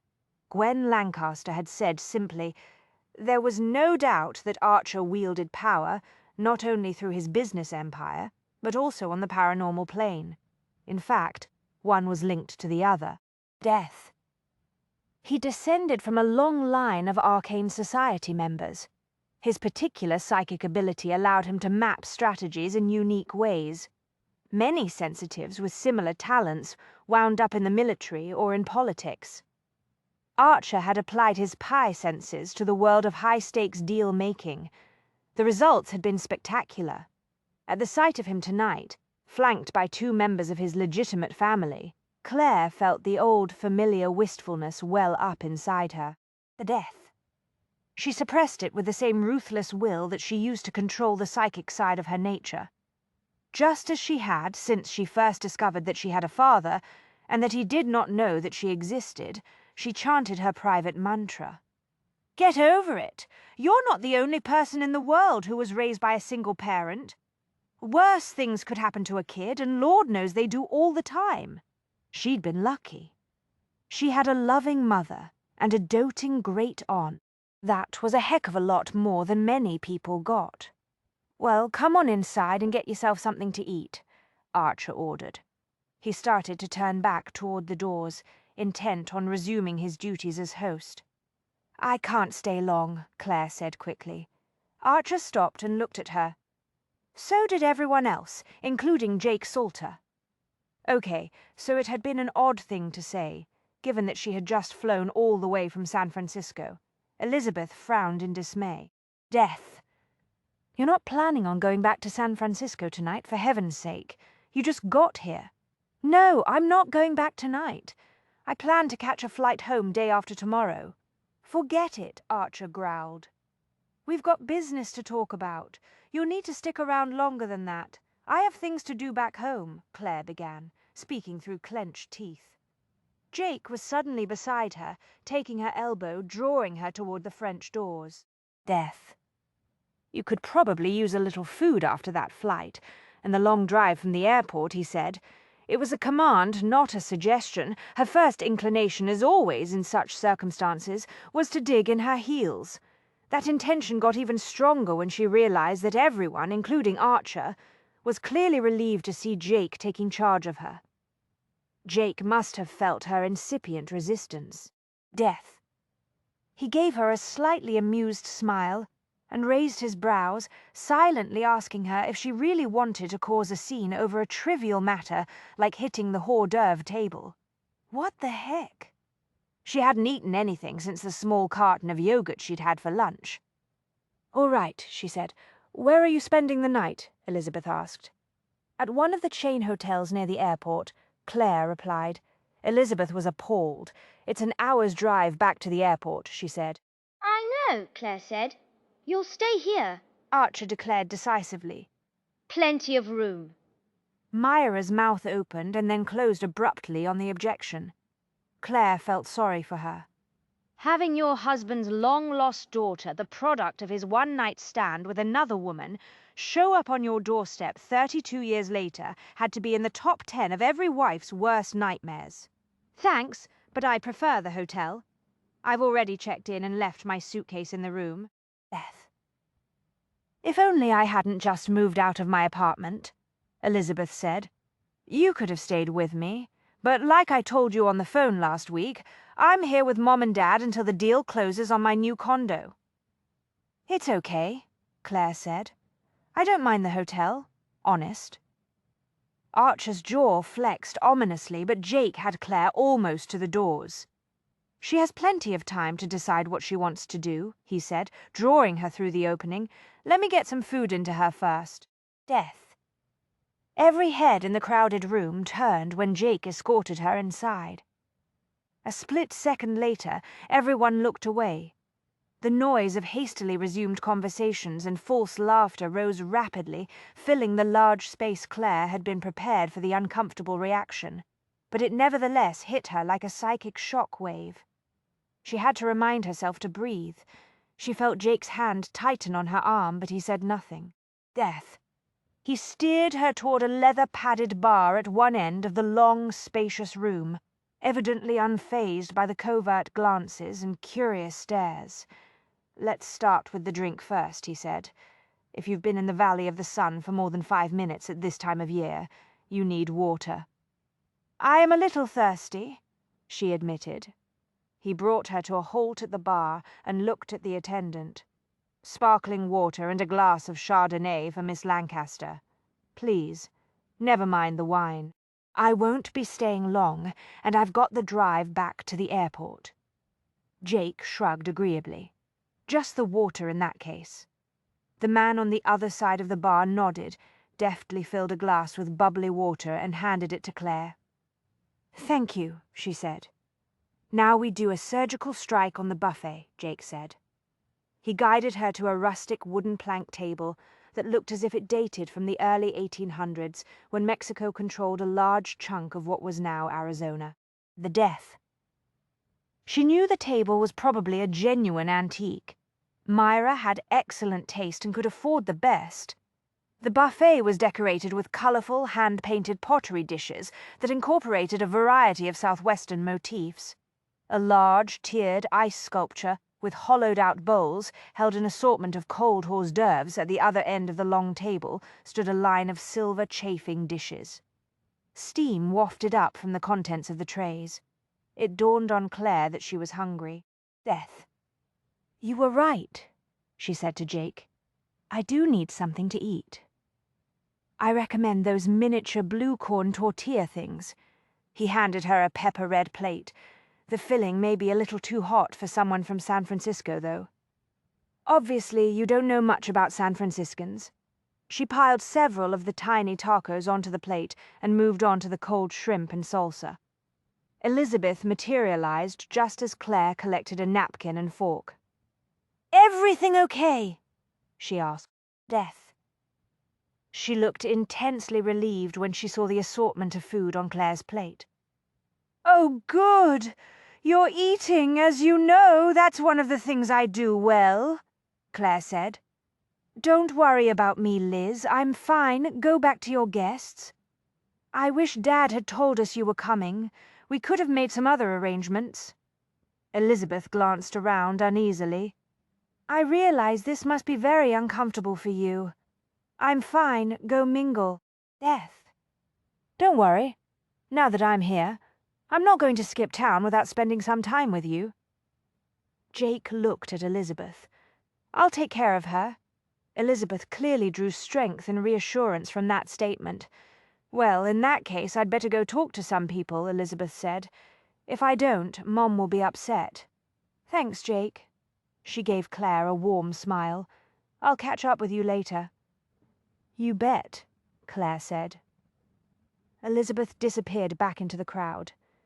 Jake did a quick study of the room. Beth. I suggest we go outside. It's a little crowded in here. Fine by me. She munched a mini taco, feeling remarkably better, and let him pilot her out a door on the far side of the room and onto another long veranda. This one fronted an elegantly curved pool. The underwater lights made the water glow a strange shade of turquoise. They left the veranda, walked across the patio, and sat down at a round table that overlooked the pool. Nice night, Claire said, around a mouthful of taco. This. Hit 105 today. Supposed to be hotter tomorrow. Yeah, well, it is Arizona and it is summer. She drank some of the sparkling water and lowered the glass. Any idea what Archer wants to talk to me about? No. I didn't even know you'd been invited to this party. He was telling the truth. She realized that made for an interesting change. I got the feeling that you were taken by surprise, she said. And you don't like being taken by surprise, she thought. Death. You're used to being 3 steps ahead of everyone else, aren't you? Obviously I screwed up this time. She smiled cheerfully. Don't blame yourself. Everyone else seems to be equally startled to see me. Looks like Archer played his cards close to his chest on this one. She paused, thinking about that. Which, I admit, makes me a little curious. Is that why you came down here? Curiosity? Nope. I'm here because Mom insisted. She raised her brows. Death. You do know a little of my family history, I assume? Some, he said. I'm aware that you're all registered members of the Arcane Society. You, too. Yes. She nodded. That explained some of the aura of power that radiated from him. It also explained why Archer had hired him as a consultant. Society members often preferred to work with other sensitives. They tended to choose their closest friends and their spouses from the arcane community as well. Death. Actually, I was referring to the somewhat complicated aspects of my parentage, not our society affiliation, she said to Jake. I know something about that too. The thing is, I never met Archer or Myra or Elizabeth or Matt until this past year. We're all still feeling our way. Elizabeth and I get along great and Matt is friendly, but my presence upsets Myra for obvious reasons, so I try not to inflict myself on her very often. What about your relationship with Archer? Death. Still under construction. Why did your mother want you to come down here tonight? Jake asked. It's kind of complicated. The background is that Mom and Aunt May asked me to wait until I was in college before deciding whether or not to introduce myself to Archer. I respected their wishes. By the time I actually did go off to college, I had decided I didn't want to establish contact after all. Why not? She hesitated, uncertain how to put it into words. Death. Every time I saw a photograph of the Glazebrookes in a magazine or a newspaper, they looked like the perfect family. I knew that would change if I showed up at the front door. I guess part of me didn't want to destroy what they had. No such thing as a perfect family, Jake said. Maybe not, but the Glazebrookes sure looked like they had come mighty close. Earlier this year, I finally did contact Elizabeth, though.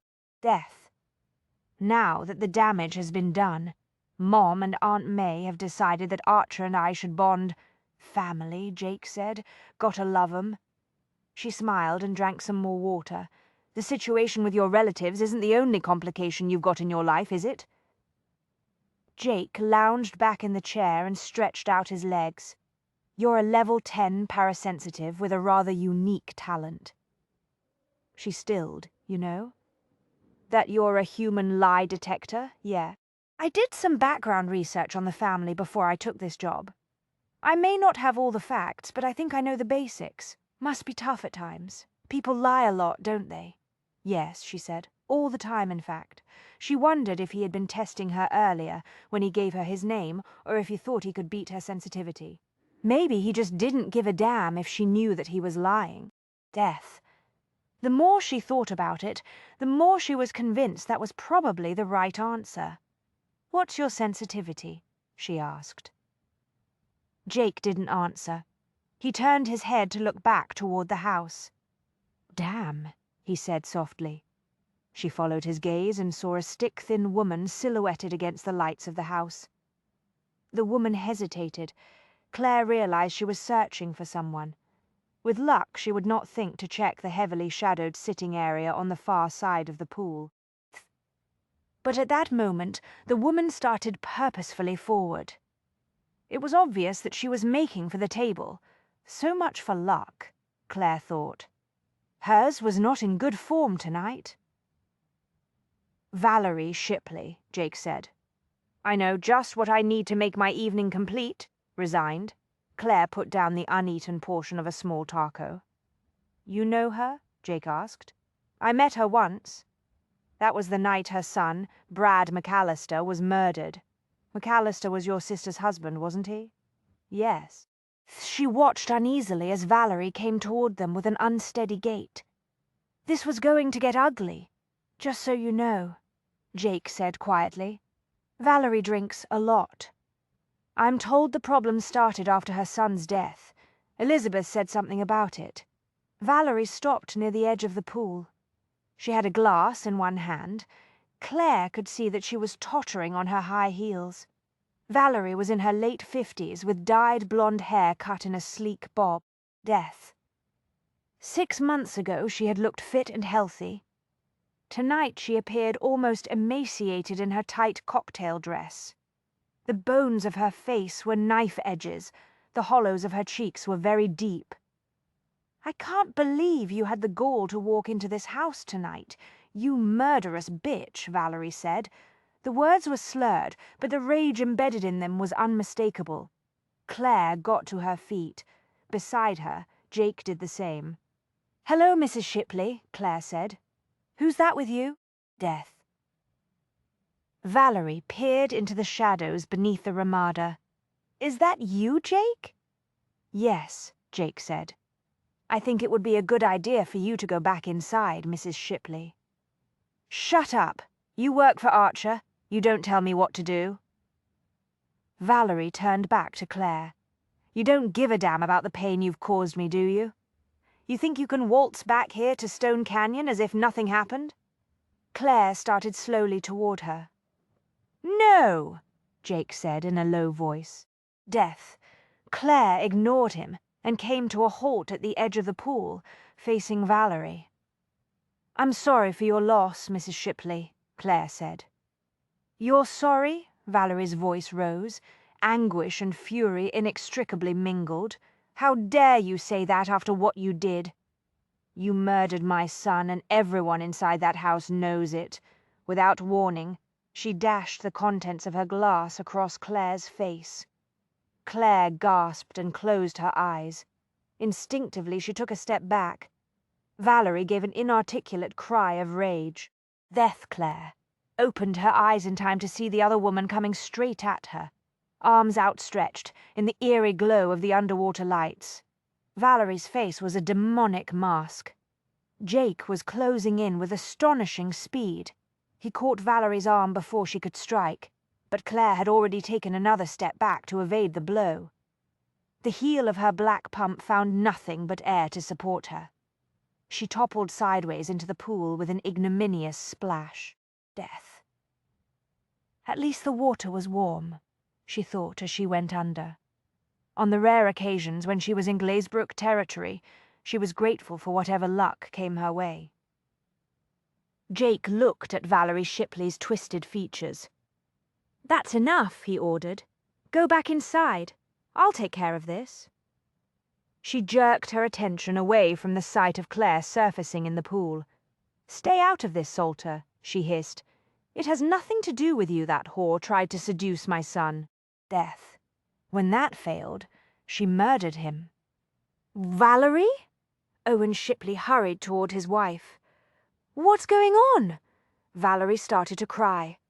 "The bitch came back here. I can't believe it. She actually came back after what she did. It's not right." She covered her face with both hands, whirled unsteadily, and rushed toward the veranda. Owen came to a halt. He was an athletic man in his early 60s with strong features and a ring of neatly trimmed grey hair. Death.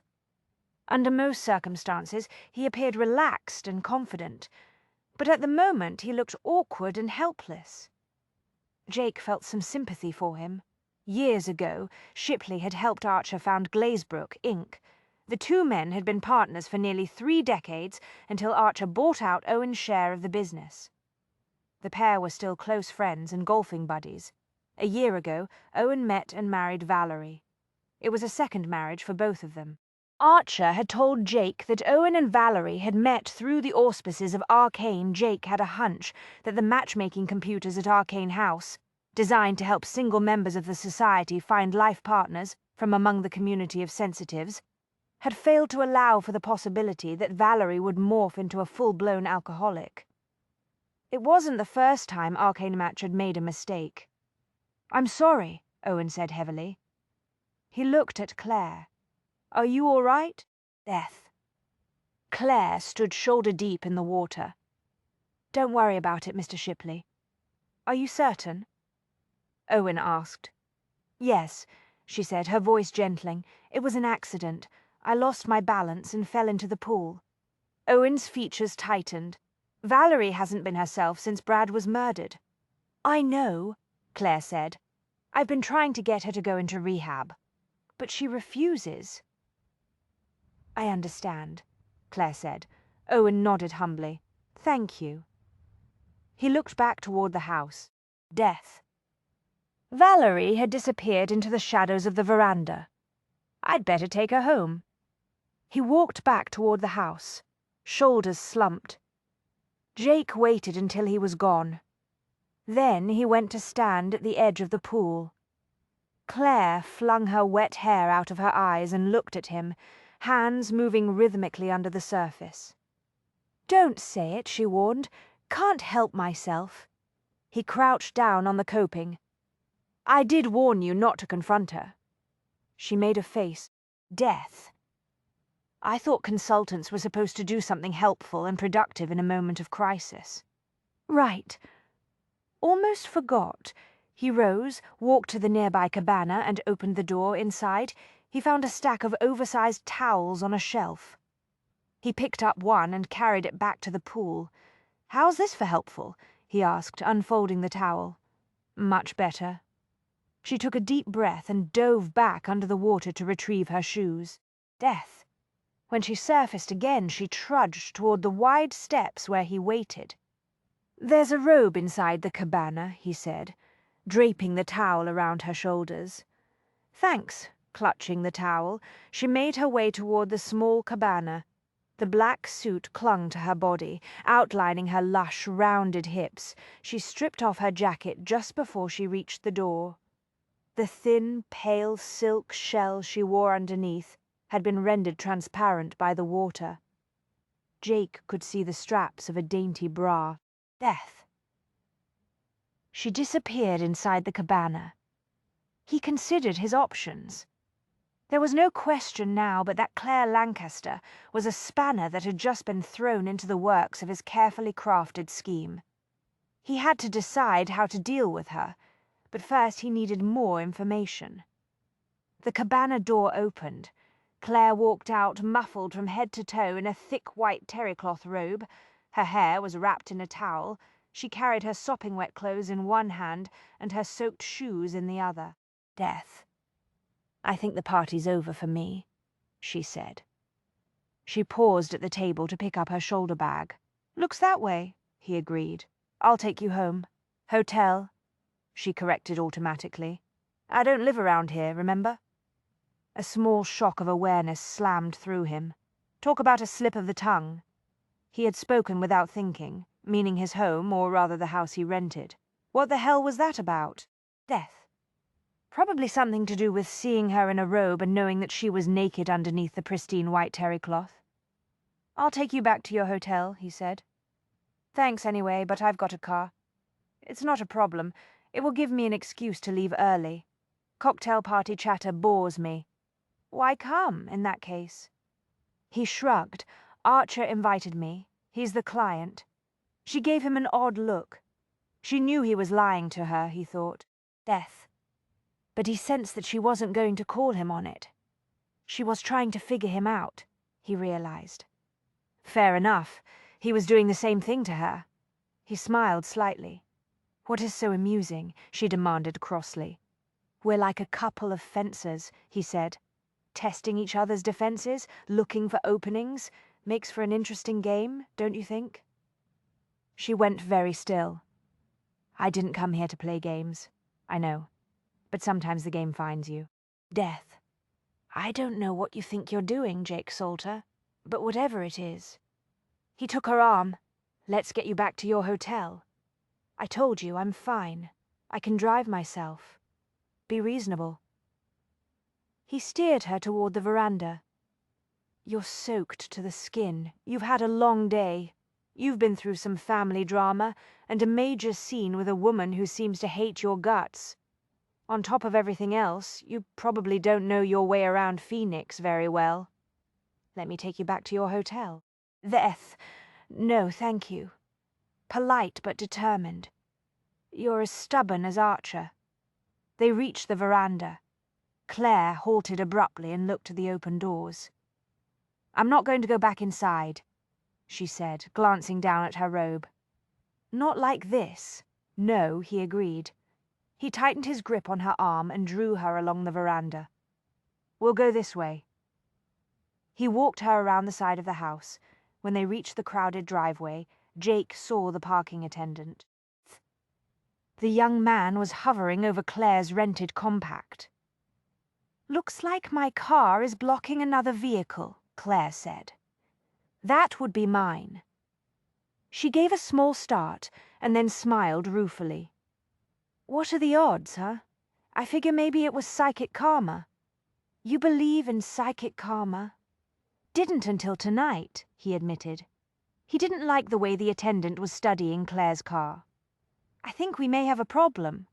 What? She looked up, keys in hand. They were close to the compact now. Death. Jake could see the spider web of cracks in the windshield. Claire noticed them a couple seconds later. Oh, damn, she whispered. The rental agency is not going to be happy about this. The attendant saw Jake. I was just about to go talk to my boss. What happened? Claire asked. Mrs. Shipley came outside a little while ago, the attendant said unhappily. She wanted to know which car had arrived in the last half hour. I told her that it was this one. Good grief, Claire said. Death. What did she do to my windshield? She, smashed it with a rock, the attendant said. Where is Mrs. Shipley? Jake asked. Her husband came after her, said he was going to take her home. He apologized and said to tell you that he'll make things right with the rental company. Jake released Claire. That settles it. You won't be driving yourself back to the hotel tonight? He took the keys from her unresisting fingers. I'll move your car so we can get mine out. She sighed, resigned now. Okay, thanks, psychic karma, remember? He opened the door of the compact and got behind the wheel. Claire waited, her hands stuffed into the pockets of the robe, while he switched the positions of the two vehicles. When he had reparked the compact, he settled Claire into the front seat of the BMW and went around to the driver's side. He got behind the wheel and drove down the drive and out onto the road that looped through the gated golf course community. Death. The security guard waved him through the massive wrought iron gates. Claire looked out the window, evidently absorbed by the night and the lights of Phoenix in the distance. I knew that Brad McAllister was murdered 6 months ago, he said after a while. Archer mentioned that the cops believe he interrupted a burglary in progress at his home here in Stone Canyon. That's the official theory. Claire did not turn her head away from the inky dark view. Death. But as you may have noticed, Brad's mother is convinced that I murdered her son. She's had several months to promote her theory. I understand she's been quite successful, although Elizabeth assures me that most people in Stone Canyon are very careful not to speculate too loudly in Archer's hearing. Archer sure as hell wouldn't want that kind of gossip going around. She turned her head to look at him. The police did question me, you know. Be surprising if they didn't. Death. You were the one who found the body. Yes. He glanced at her. She had gone back to studying the night. Must have been bad, he said quietly. He said nothing for a moment. How did it happen that you were first on the scene? I flew into Phoenix that evening to see Elizabeth. There was a mix-up with a message I had left for her. She thought I was due in the following morning. She was out attending a reception for the Stone Canyon Arts Academy when I arrived. Death. I drove straight to her place. The front door was open. I walked in and found Brad's body. He didn't need his parasenses to pick up the lingering traces of shock and horror under the simple, straightforward words. Archer told me that the safe had been opened, he said. It certainly sounds like an interrupted burglary scenario. Yes, but that hasn't stopped Valerie from concluding that I was the killer. Death. She thinks I was having an affair with Brad and that I murdered him because he refused to leave Elizabeth. Elizabeth and McAllister were separated at the time. Any idea what he was doing at her house that evening? No, she said. He did not want to ask, but the hunter in him needed to know. Were you sleeping with McAllister? He asked without inflection. She shuddered. Lord, no. There's no way I could have been attracted to a man like that. Brad McAllister was a liar. His stomach clenched. Death. She probably hated liars. Everyone lies at one time or another, he said. Including me. Well, sure, she sounded startlingly casual about that simple fact. I don't have a problem with most lies or the people who tell them, at least not since I learned how to handle my talent. Heck, I tell lies myself sometimes. I'm pretty good at lying, actually. Maybe it goes with having a gift for detecting lies. He was dumbfounded. That did not happen very often, he reflected wryly. It took him a couple seconds to regroup. Let me get this straight, he said. You're a human lie detector, and you don't mind that most people lie? She smiled slightly. Let me put it this way. When you wake up one morning at the age of 13 and discover that because of your newly developed parasenses, you can tell that everyone around you, even the people you love, lie occasionally, and that you are going to be driven crazy if you don't get some perspective, you learn to get some perspective. He was reluctantly fascinated. Just what kind of perspective do you have on the subject? I take the Darwinian view. Lying is a universal talent. Death. Everyone I've ever known can do it rather well. Most little kids start practicing the skill as soon as they master language. So you figure there must be some evolutionary explanation, is that it? I think so, yes, she said, calmly, serious and certain. When you look at it objectively, it seems obvious that the ability to lie is part of everyone's kit of survival tools. A side effect of possessing language skills, there are a lot of situations in which the ability to lie is extremely useful. Death. There are times when you might have to lie to protect yourself or someone else, for example. Okay, I get that kind of lying, he said. You might lie to an enemy in order to win a battle or a war, or you might have to lie just to defend your personal privacy. People lie all the time to diffuse a tense social situation, or to avoid hurting someone's feelings, or to calm someone who is frightened. True. The way I see it, if people couldn't lie, they probably wouldn't be able to live together in groups. At least not for very long or with any degree of sociability. And there you have the bottom line. What bottom line? She spread her hands. If humans could not lie, civilization as we know it would cease to exist. He whistled softly. That's an interesting perspective. All right.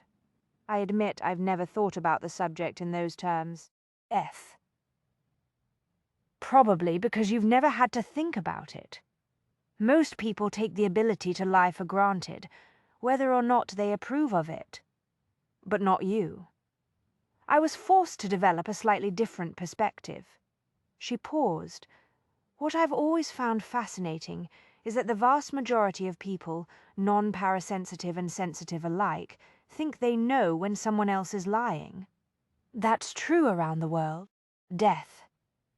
But the reality is that the research shows that most folks can detect a lie only slightly better than 50% of the time.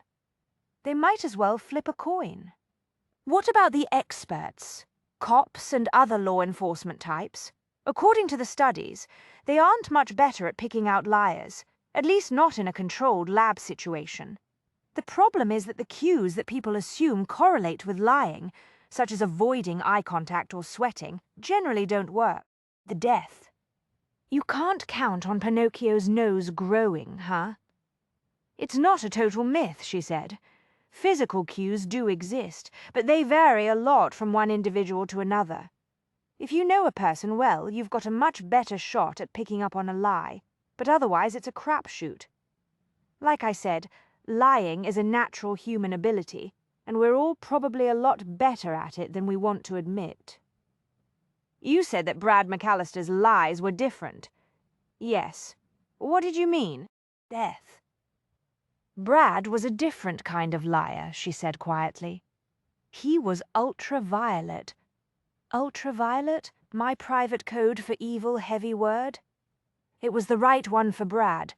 Trust me. The ability to lie is a very powerful tool. In and of itself, I consider it to be value neutral, sort of like fire. But like fire, it can be turned into a weapon. Is that it? Exactly. She folded her arms. You can cook a meal with fire or burn down a house. Death. In the hands of a person with evil intent, lying can be used to cause enormous damage. What makes you think Brad McAllister was evil? From all accounts, he was a devoted husband who stuck with Elizabeth through her nervous breakdown. She whipped around in the seat, suddenly, fierce and furious. That image was the biggest Brad McAllister lie of all. And it really pisses me off that it still stands, even though the bastard is dead. He absorbed that. Death. What did McAllister do to make you dislike him so much? Brad didn't stick by Elizabeth while she went through her nervous breakdown.